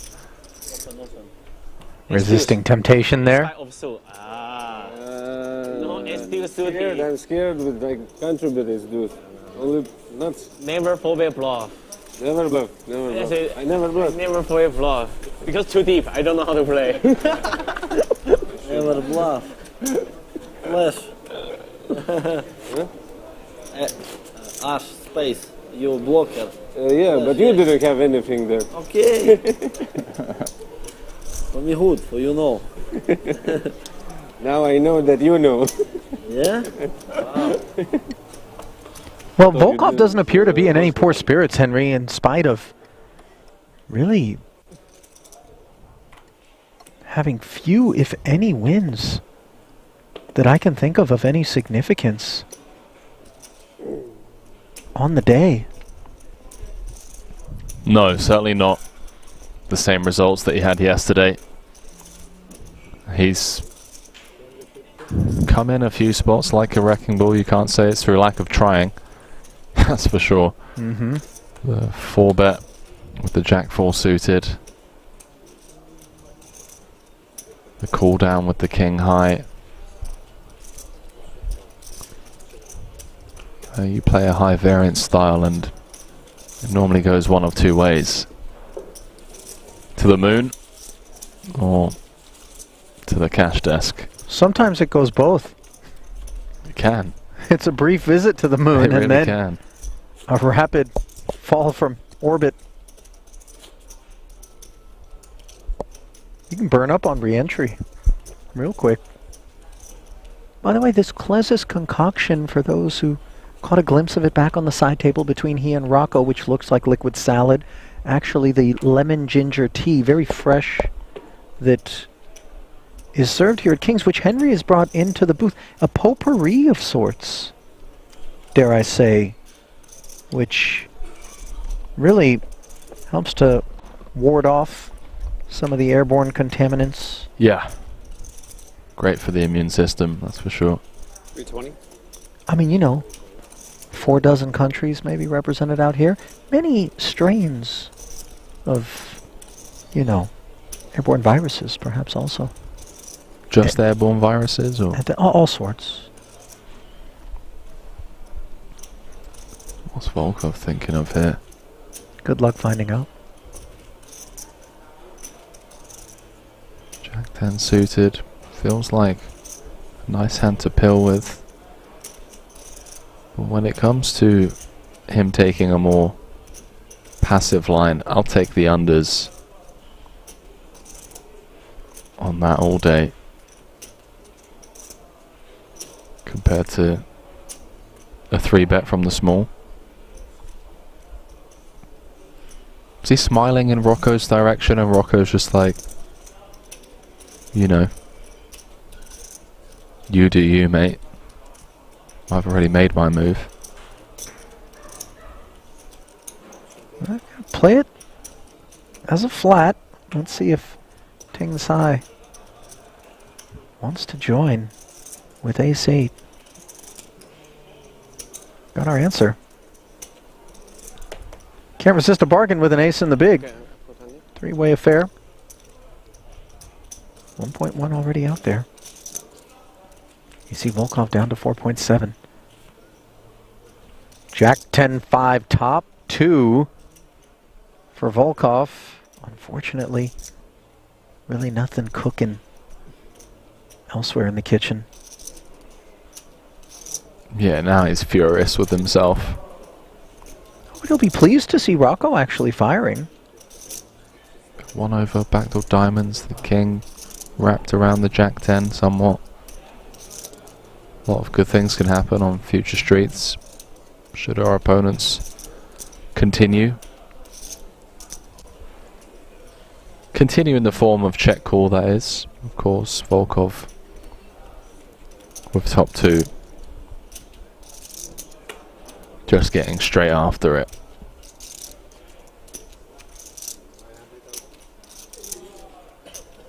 Check raised to 900,000.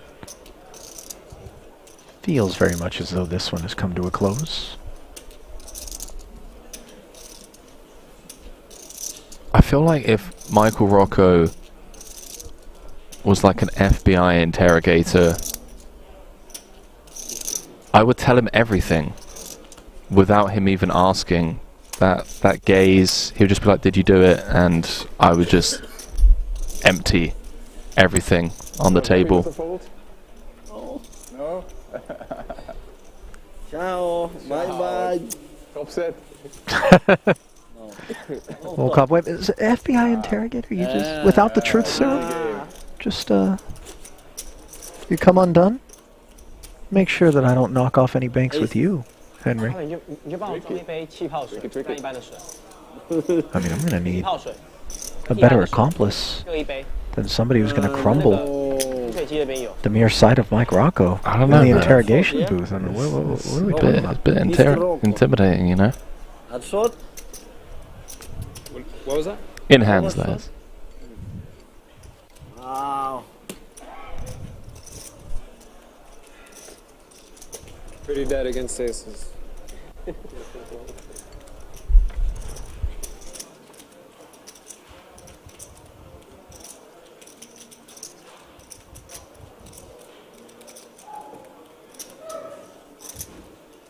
Volkov shrugging with the King 5 offsuit on the button as if to say, look guys, I'm ready to get after you, but just not finding hands with which to do it.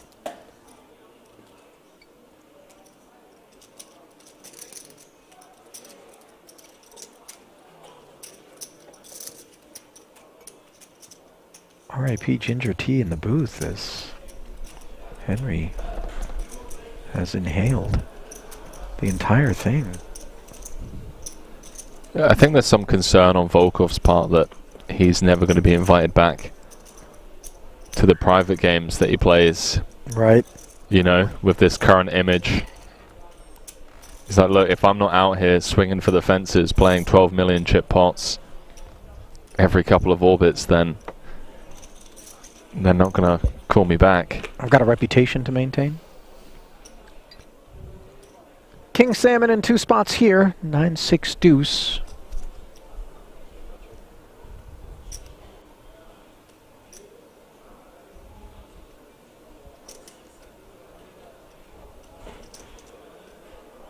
I don't want to look into the crystal ball too deeply here, but I don't think this is going to be the most exciting pot of the night. I beg to differ. 10 left, 1.5 up top, 3 hearts on board. So this one is going to be the most exciting 3 pot of the night, bigs then? in the middle. Yeah. We're going to get a turn check raise. This feels like a terrific time for me to dive into the last bit of this beef soup. Enjoy yourself over there, Chach. I'm on it. For the sake of the thousands of people around the world, mute your mic. We don't need this weird food ASMR. Not with beef soup, anyway. You know, like... King high. It's gonna check through the most anti-climactic King High v King High check down. There we go, everyone shares a laugh. 0.5 be blind. Fair enough. So, been hinting at the short stacks involved over on the outer table. Talk to us. Looks like Andy Tillman just put a pause on this table as we're waiting for action to play out over there. Hand for hand, if you will.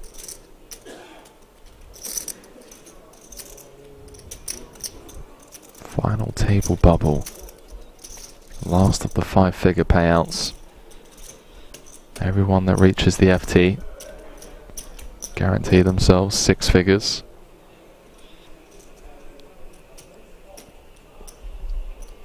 And although we're deeper stacked over here, oh hello. Must be something brewing on the outer table. Yeah, it's the Italian Andrea Radicki against the Bulgarian Julian Bogdanov. It's like Bogdanov's got about 2.2 million in front of him. Yeah, this is river spot. 8-8 jack flop. 6 on the turn, 4 on the river. And it would appear that Bogdanov has put in the raise in the face of a bet. Wow, what's going on from in Radicki? Seat 4, sorry. Kenny from South Park Vibes. Bogdanov getting it through. Don't know what he had, of course, but taking down a sizable one. Looks like he's playing around 8 million or so. Wielding the Triton scarf, by the way, as many who found their way into that Super High Roller Series have been doing here in Europe. I maintain that this is an intimidation tactic as much as it is a functional accessory to kind of cover up your neck, stay warm out there. It's a great accessory, it really is.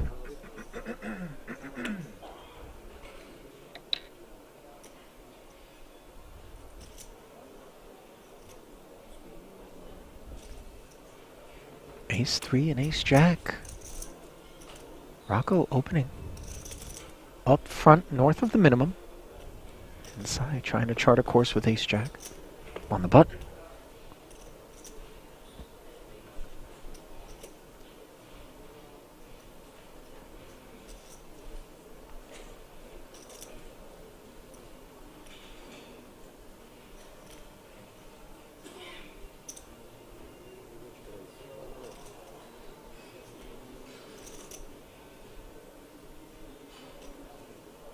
Three bet to 1 million.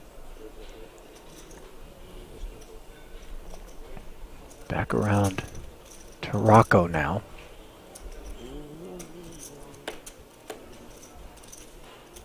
And he will concede.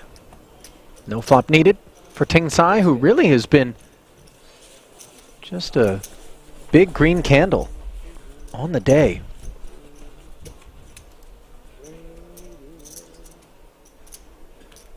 One-way train. Indeed.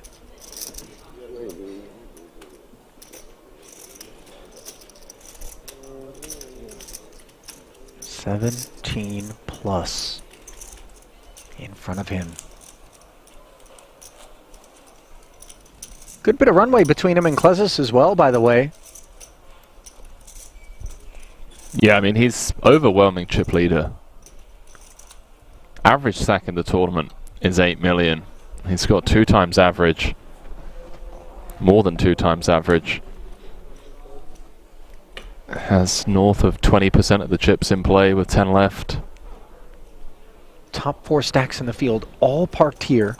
Ruslan Volkov's the only exception. He's 8th of the remaining 10 runners.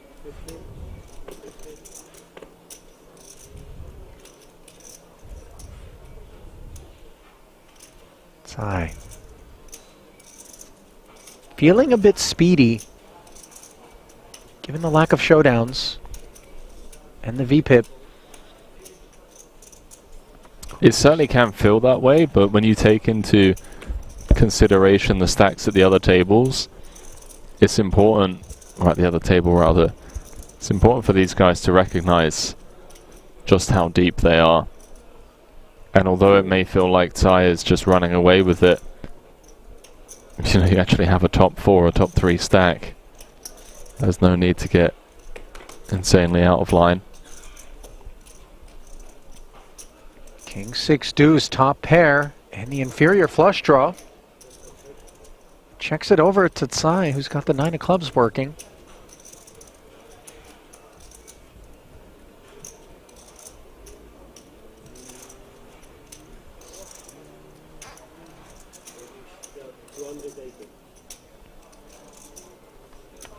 Feels like Tsai's entered a different gear since returning from break. Firing out here.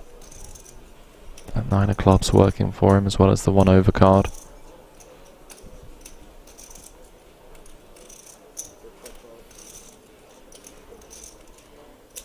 .280 bet and called as another 560 slides in there. And there's the disaster for King 7. A 3 of clubs, which puts Tsai in the lead for good. Value to be extracted, perhaps. 5th nuts. Does he want to go for it now? Does he want to check back for some pot control? Reevaluate rivers. Goes for the latter. Very dry 10 of hearts on the end. And Rocco well aware that the check back from Tsai doesn't need to be tethered to a lack of a club. No, not at all. Hence him reaching for chips to block rather than go big. Yeah, 160. The evidence of the nature of this bet.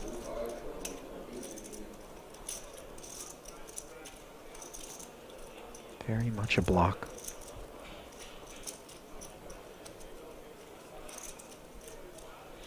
And you can see really just a great example of the effects of a block bet in this spot. Tsai never really wants to put a raise in here, obviously doesn't want to fold, so then is left with what feels like just one option. Yeah, I think it really boils down to whether you give Rocco credit for bet 3 betting on this ball texture, which he's certainly capable of doing with a high club, like a queen or a jack. Or an ace, I mean. He can have the ace of clubs here. It would stand in contrast to the procedures we've observed so far.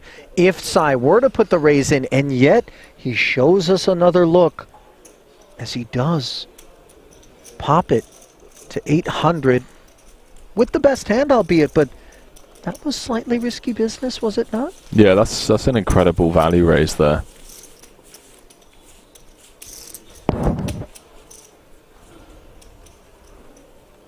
Checking back turn. Popping up on the river. No nonsense from Rocco, by the way. Snap mucking the 7 of clubs. Bit dicey, that raise, to be honest with you. Just never expects Rocco to block with like the 10 or jack of clubs, I guess.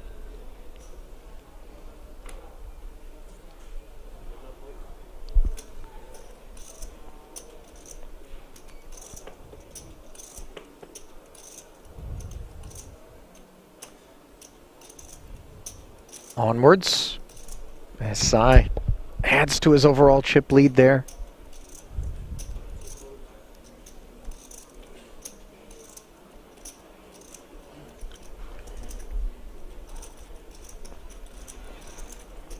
Pulled it around to Klezis. Ace on the button.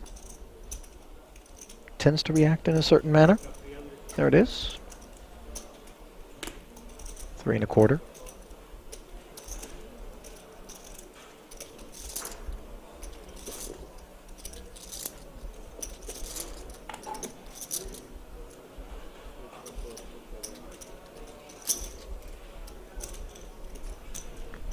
No takers. Klezis will haul one in. He's very much a no-nonsense type of player, Klezis.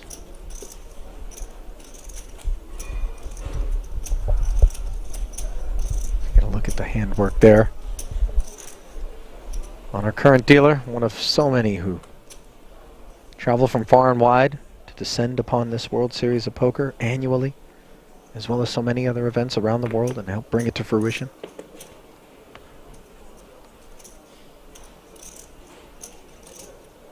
Truly does take an army to administer these events. Or a small village. Sure. Excuse the pun. King Jack suited for Neil's poodle.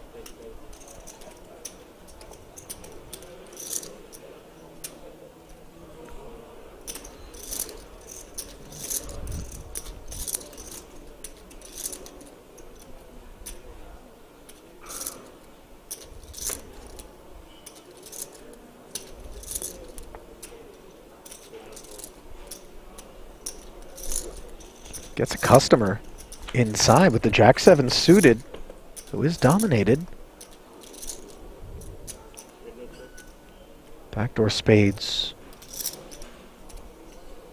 Some straighty ambitions for Tsai. The developments on a Queen 9-4 rainbow board. Immediate gut shot for the King High of Poodle.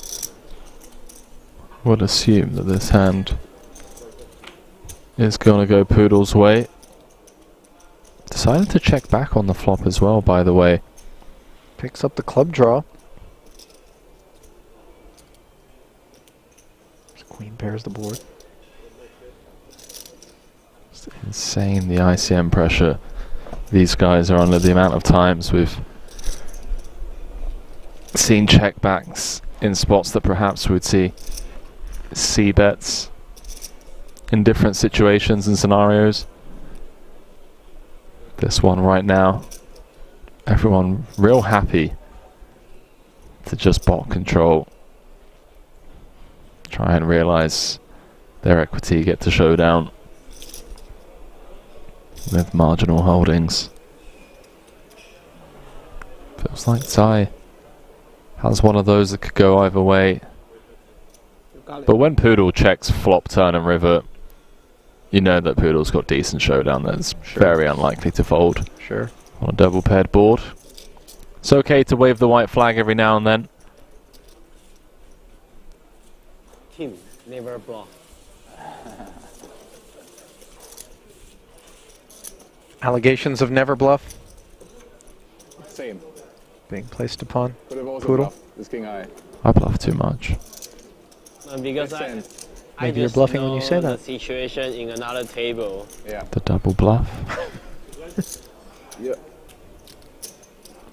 It's that old joke, how do you know when a poker player's lying? The lips are moving. No, that's actually what my parents used to say to us as kids. ICM suicide. Not just poker players. In reference to who? Just be like, do you know how I know you're lying? Like, Oh, no, right. Mum. Why? Because your lips are moving. Dramatic, I know. Yeah, have you worked through all this, by the way, Henry? Because I'm trying. I mean, perhaps a leather sofa and a steep hourly cost would render some assistance in kind of parsing through that. By the way, there are some laws against. I'm not trying to get Mom locked up, but you know, just seems like you might have had a tougher go of it than you needed to there, Kilbane. 850. Gets dark here in the night shift sometimes. The wheels are off, I was about to say. 8 minutes past midnight. And Klezus The night shift. getting 3-bet here by Rocco's Queen 9. Yeah, there he is. Rocco's dipped beneath 10 million. It's like, hang on, boys. Yeah, pounding his chest a little bit.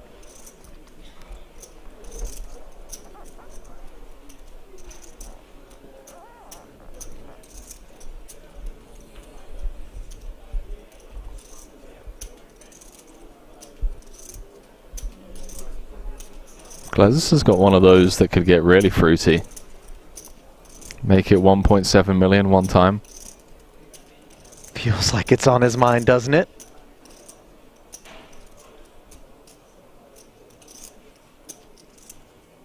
Do it. He knows he wants to. He's got the hand to do it with.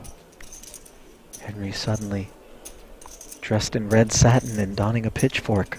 Yeah. I'll be that devil on his shoulder.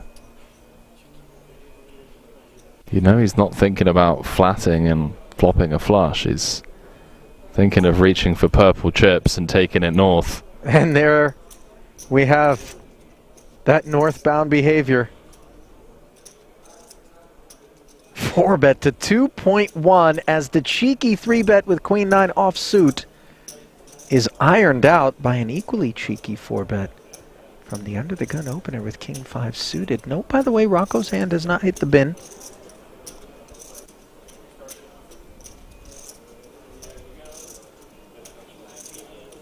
Now then, the more I watch Klezus play poker, Henry, the more I realize what a threat this guy is. Real to swap talent. that wristwatch out for a bracelet. Yeah. Real talent. His execution and timing has just been masterful over the last 2 days. Yeah. Timing in particular. Seems to just have a great feel for the game and where the other players are at. Flashbacks to that King Queen of Clubs hand yesterday as well. That really put the spotlight on him. Kind of brought him to our attention. Ever since then, it's just been impressive to see him navigate this one. Second in chips. Doesn't seem phased either, you know. Some players reach this stage and all their experience leading up to this event goes out the window. They just freeze up like a deer in headlights. Klezus feels like the guy that's just been stepping up to the occasion. Polar bear. That's the one for me now. For You know? Klezus? Yeah. Ice cold. Yeah. Ice cold killer. And in his natural environment, you know what I mean? Like, some people might freeze out there, 10 left, main, 1.5 milli up top, big ICM pressure. Yet the Lithuanian showing no signs as he dives right into the Arctic waters of these final 2 tables.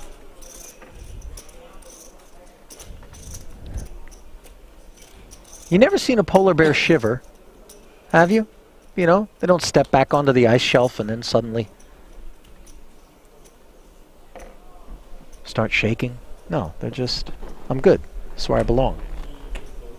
And he certainly looks like he belongs out here.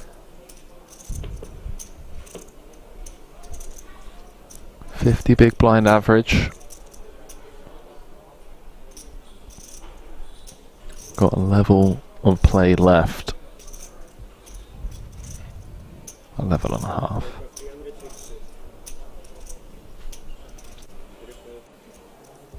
How much you start with? You have like Million.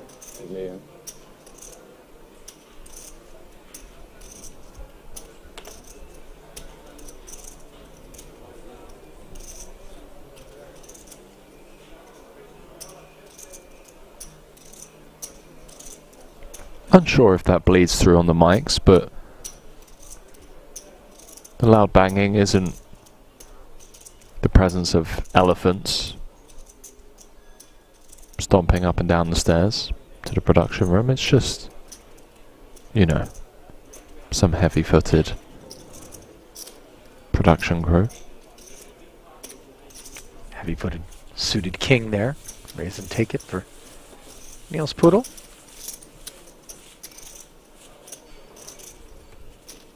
what was the action? Raise, 3-bet, 4-bet. Credit to these guys, by the way. All in the call. Henry, you know, Split. this is the fourth day, most tense that they've experienced, I would imagine, thus far. Granted, there was some tension on the money bubble. There are 2 players under 20 big, right? But nobody looks worse for the wear. Nobody looks frazzled or rattled or fading, dare I say.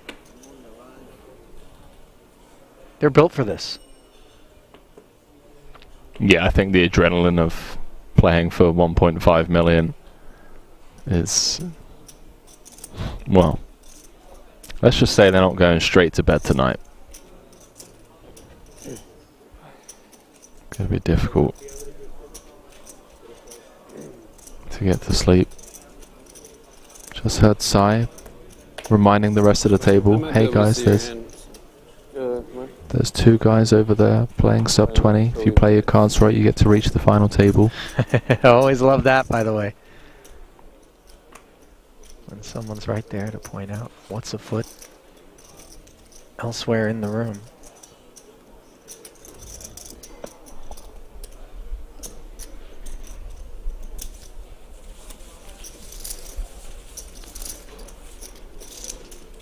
Well, how about that? That is the World Series of Poker Europe Main Event Bracelet 2023 edition, which is incredibly, after all these years, still one of the most intoxicating prizes in poker. You know, it's easy for you and I, Henry, as far along as we are, relatively speaking, in terms of our poker lives, to maybe get a bit apathetic towards such pursuits, you know, and yet I think few and far between are those who really gloss over something like that and care only about the money. Yeah, I think to this day it's still one of the #1 reasons that people get into poker is they watch, you know, the old WSOP highlight reels from back in the day. That clip from Rounders of Johnny Chan against Seidel, Helmuth, Negreanu, just some Ivy, God knows how many legends, Brunson, that we've watched over the years. Sure. And you watch those and you're like, you know, I want a piece of that, I want a taste of that. Well, a lot more than a taste. That which is being delivered to Klezis here on the Ace-Ace King board as Sai defends and checks with air.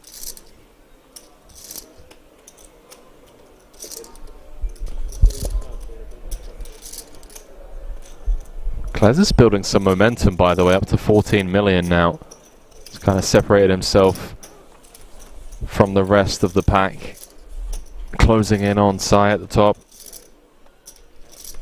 And if I had to guess, his VPIP is going to be quite a bit lower than Sai's, and he hasn't really drawn too much attention to, you know, the manner in which he has accumulated these chips. just quietly operating. Oh, he really is. He's a master of his craft. The polar bear, my friend. Got the silverback, the polar bear. Yeah, you just don't know until it's too late. We've got the honey badger. What is Niels? It's a poodle. Low-hanging fruit. It's for pedestrians. I mean, it works, I suppose. He's very, like, friendly, you know. Yeah? Cameras there, so there's a spot maybe. There is a spot over here. Is this Italian on Italian engagement? Tocci and Radicchi? Looks that way. Just trying to scan around the table, see what we're working with. Some real short stacks over here. 8-8, 9, 2 hearts on the flop. To the turn we've gone. It would appear that Radicchi check called after defending against what I presume to be a button open. Tocci.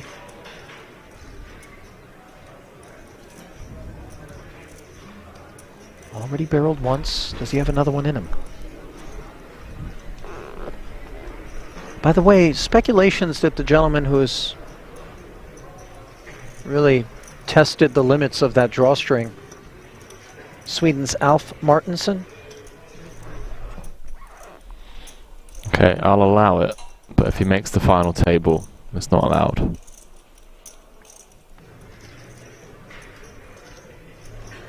Double barrel from Tocci.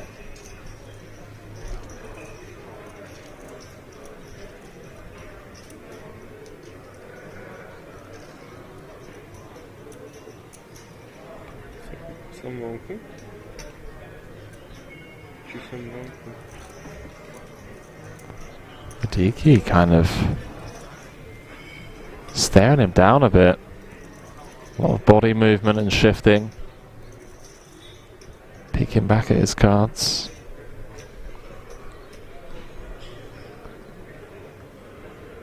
The old triple take.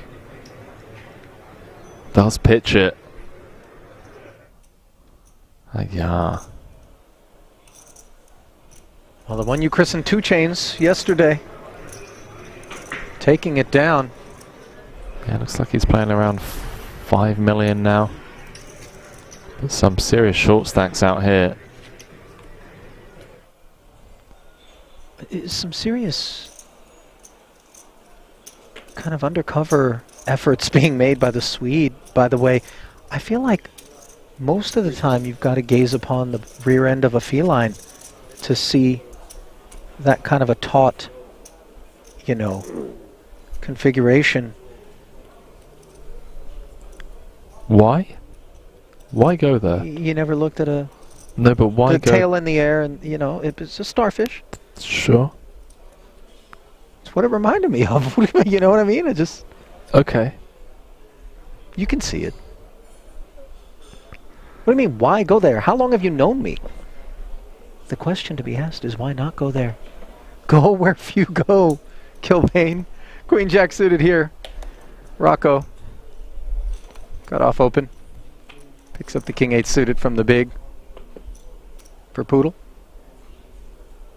10-4-3, all hearts. And see if Rocco wants to have a go. It's been a disastrous stint at this feature table for Rocco. Came over with 12 million, was second in chips at the time, and things just really haven't gone his way.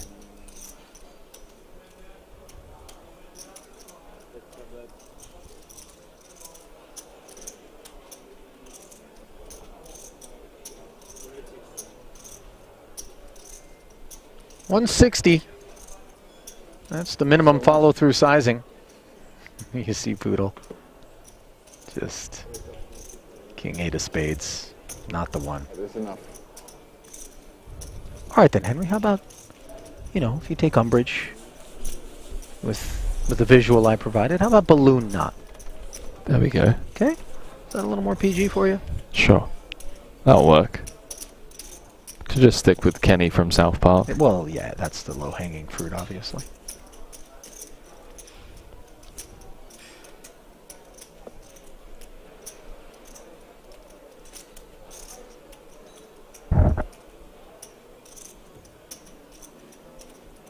By the way, you have an opinion with respect to whether or not it's fair play for the Swede to be wrapped up like that?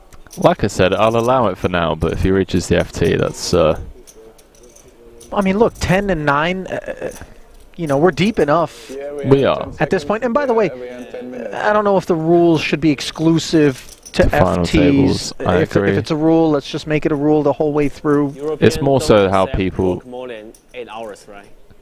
So we play 14 hours every day. Really? Yesterday we played from 12 to 2 a.m. Yeah. And today he said play to 2 a.m. Yeah. One more level, yeah. And because this level finish is 12 or something, and one more level is 2 a.m. Yeah. It's one more level after this? Yeah. He said one more level or final 6. Or final 6. 6. What do you think, Annette?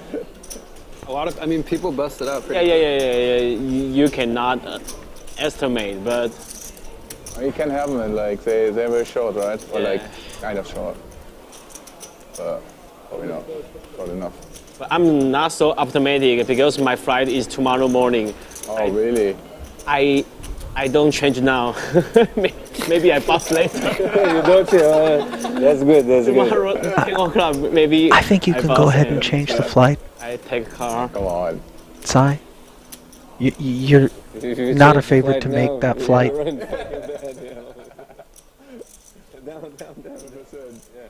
No, because like that. If you never hope something, you never be disappointed.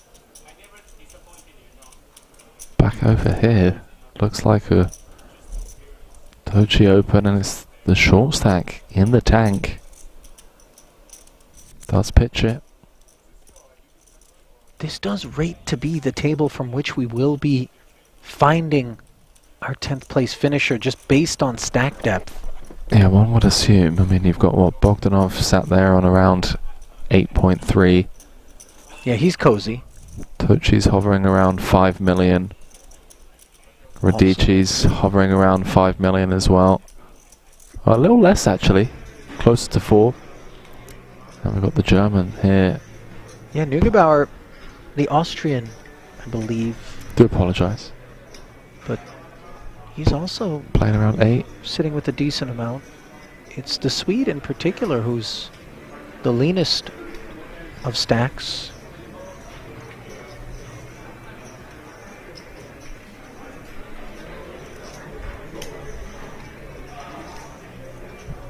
Now some pushback from Max Neugebauer.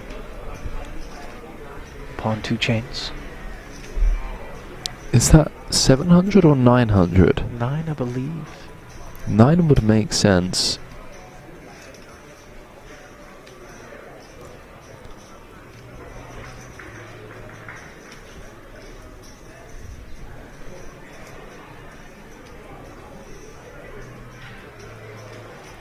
He is the table captain. It's always easy to level yourself into thinking that you're just being pushed around by the chip leader.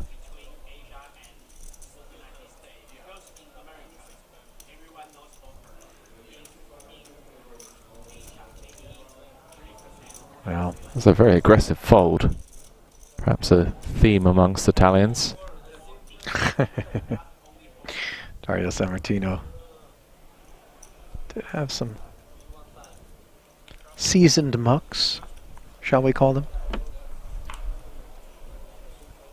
earlier here. He really had a rough go of things at the feature. Day 4. Not one that he'll be looking to remember in this main. No, not at all. That was brutal. To go from 60 bigs to out in 14th. 60 bigs with 16 left to out in 14th is it's impressive.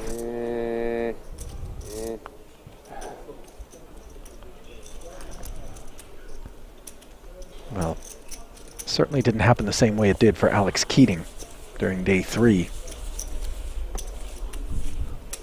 It was gobbled up by Volkov. Speaking of Volkov, by the way, MIA? Perhaps getting some information from the rail. some of the hands that are played out. From Germany? I'm from Germany. Germany. Yeah.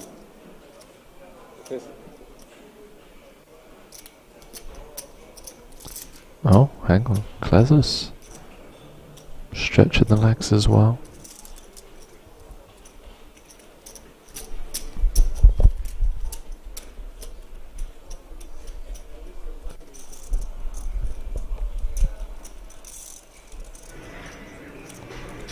Back over again. At the outer. Short stack open. 325k. Looks like we've taken it upstairs to 800. Radicki, the culprit.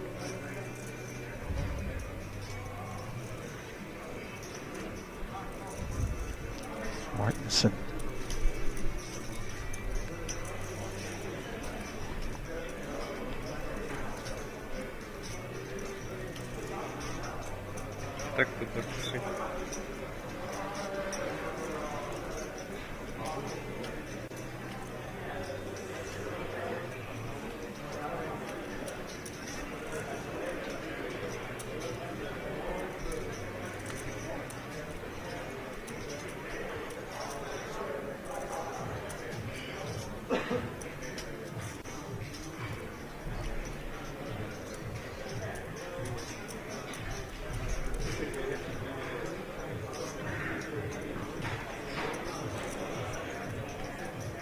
$575 more to call here. Not sure if you're able to eyeball the remains in terms of stack depth. Looks like 2.5 back. 2.6 back. Means he started the hand with just shy of 20 bigs.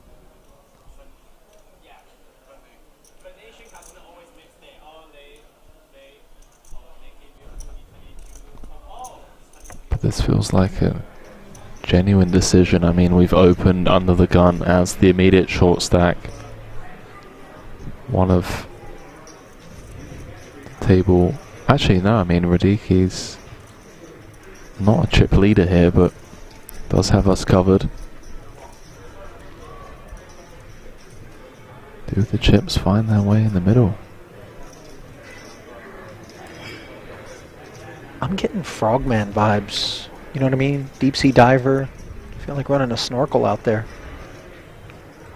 Someone check his pulse. I mean, where's the oxygen coming from?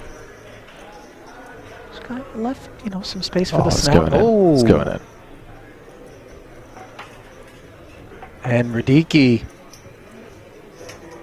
does not make a meal of the muck. As Martinson picks up meaningful chips as the short stack. I see Radicki just shaking his head.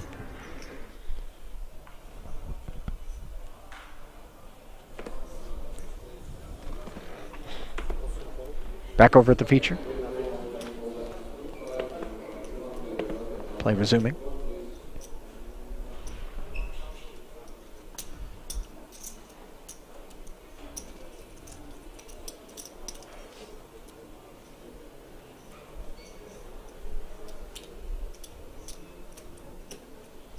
Six suited, plus the button, equals raised to 360 from the German. Ace jack of clubs plus the big blind. Let's see what that equation produces.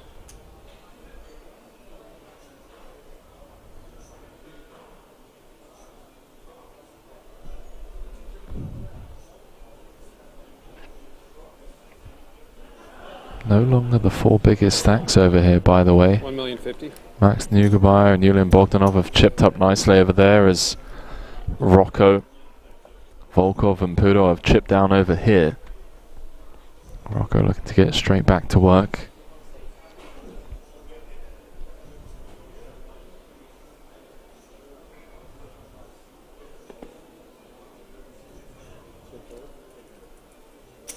Three bet. Somewhat predictably comes in, and equally as predictable, the muck from Poodle.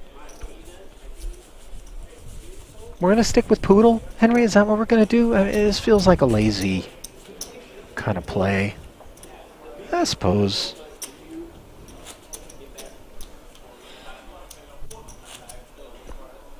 We still got to work on Ting Sai's spirit animal. We haven't come with that yet.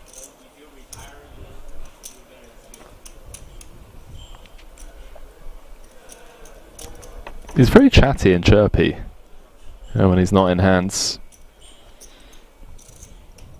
Very fun presence at the table. Dare I come with Red Panda? You could. I can see it. Affable species. Bit mischievous. Actually traveled to China once. Chengdu. Now I know Taiwan, China, obviously. Not the same place, but just on the topic of pandas. Mm-hmm. Native to China. Mainland. Spent an entire day with them at a preserve over in Chengdu in the Sichuan province. Do you play any Chinese? Nah, they're terrible card players. I'll tell you what, they love carrots though. And are very picky about their bamboo, as I came to learn. Well, it doesn't look like any pickiness on display here from Alf Martinson. All his bamboo in the middle. Who wants a nibble?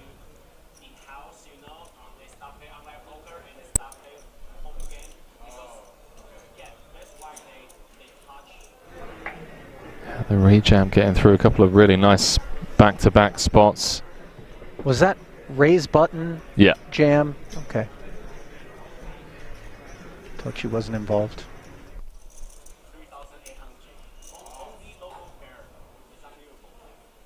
Well, you hate to see if you're, you know, second shortest stack out there or on the lean side, these Martinson spins where he's chipping up.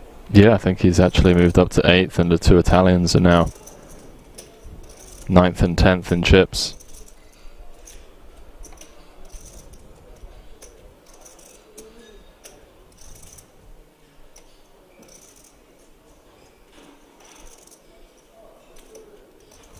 Glad someone appreciates the banter.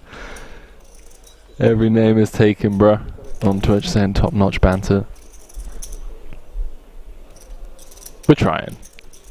It's 1 o'clock in the morning. You also have to bear in mind that Ali and I have been commentating with each other for the past however many weeks on end. Coming up to 4. I don't have to bear it in mind. I won't make it compulsory. Volkov with the best of it here, second pair after defending his big blind against the Poodle docile Blitzkrieg.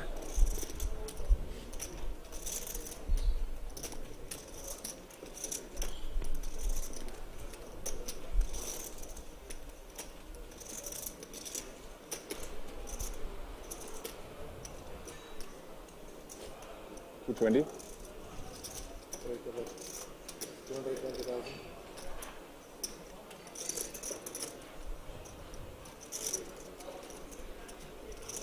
Volkov acts so fast.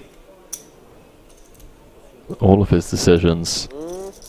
One of the fastest players in the field. As long as that speed is somewhat consistent, then it's not going to leave opposition ranging him in one direction or the other. But if it's only tethered to those kind of mediocre and weakish hands, and then when he's strong, he, you know, tanks, or vice versa, then... Yeah, no timing tells, for sure. Right. Queen on the turn here. Poodle is without a paddle and does check back. Volkov mindful of the 2 overs. Spade's coming in. Again, Volkov checking. Seemingly before the river was delivered. Yeah, which is somewhat surprising. Checks through, obviously Poodle picking up showdown.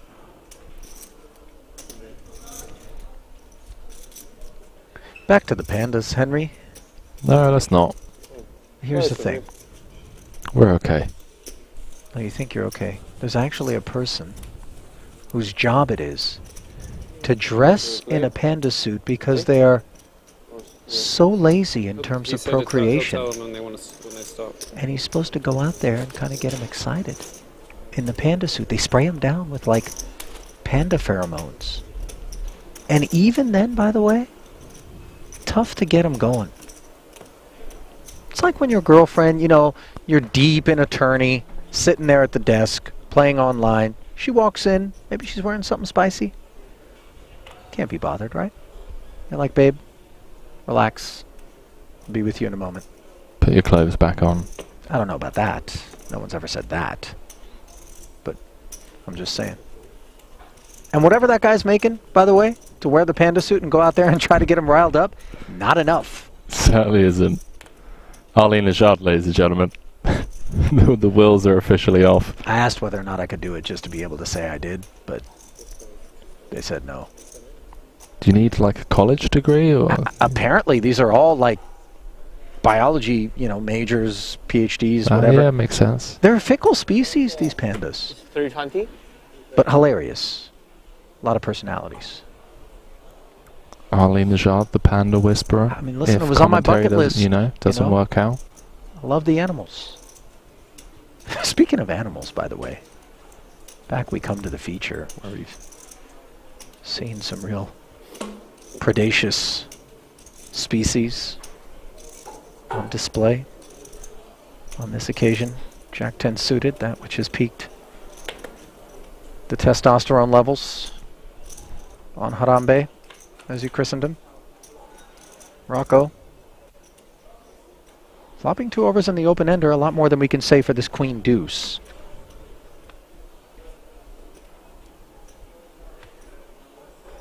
Yeah, this is all Rocco from here on out. Came into this feature table with 10 left. Started around 12 million. Couple of spots not going his way, but still above tournament average.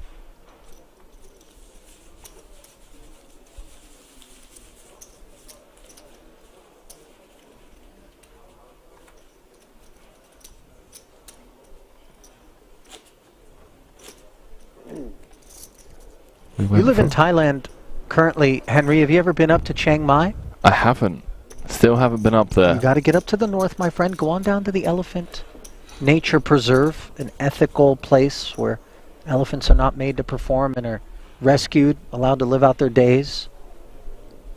And go on one of those hikes. They've got some old retired elephants. Do you know go who I off to a think private area and just needs to go on a hike? They go on a hike. What, the short stack so we can get to the FT? No, maybe you need a little walk around Roz. Nah. Calm you down. No pandas, no elephants out here. But there are some interested parties in the form of Queen Jack and Pocket Sevens. Klezis opening up front. It's high. Playing it as a flat. Invitation declined for Poodle. Yeah, these hands kind of play themselves out of the small. Gonna try and flop a set. And, well, you know, 7 of spades window card. Mission Chip leader. Doesn't get much better than that. Obviously, some better interactions for Klezis would have been nice for size purposes. Let's see whether or not the Lithuanian will c-bet this. Get our answer quickly. Third heart on the turn. Annoying for the set, of course.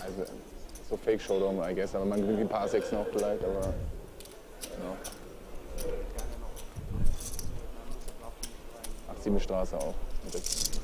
Feels like a clear probe spot here for Tsai.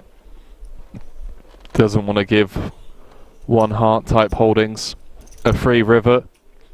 Value to be pursued as well.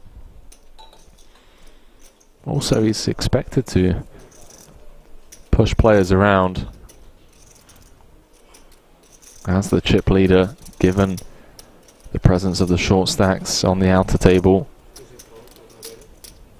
Tsai just bulldozing his way towards the final table. 18 million of the 81 million in play, closing in on 25% of the chips.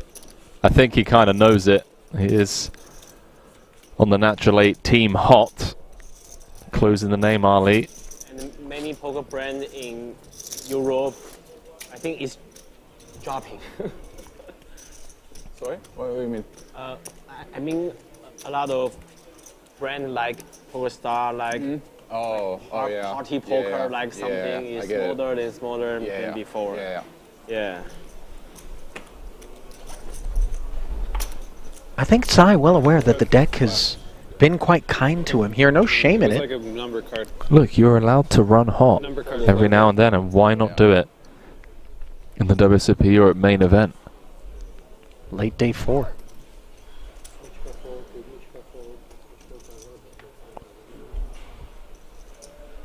Well, it looks like, by the way, Ali, on our screens, side table 10th place in a few seconds' time.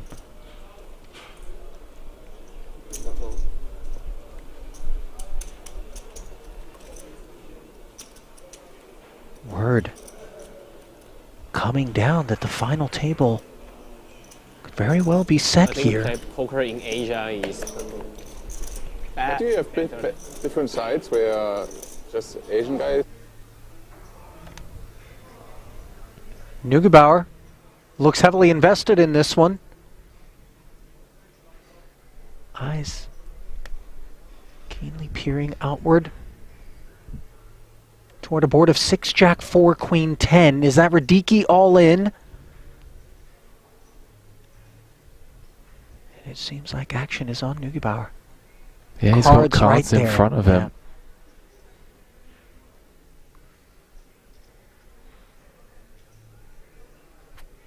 Looks like Radicki's on the button.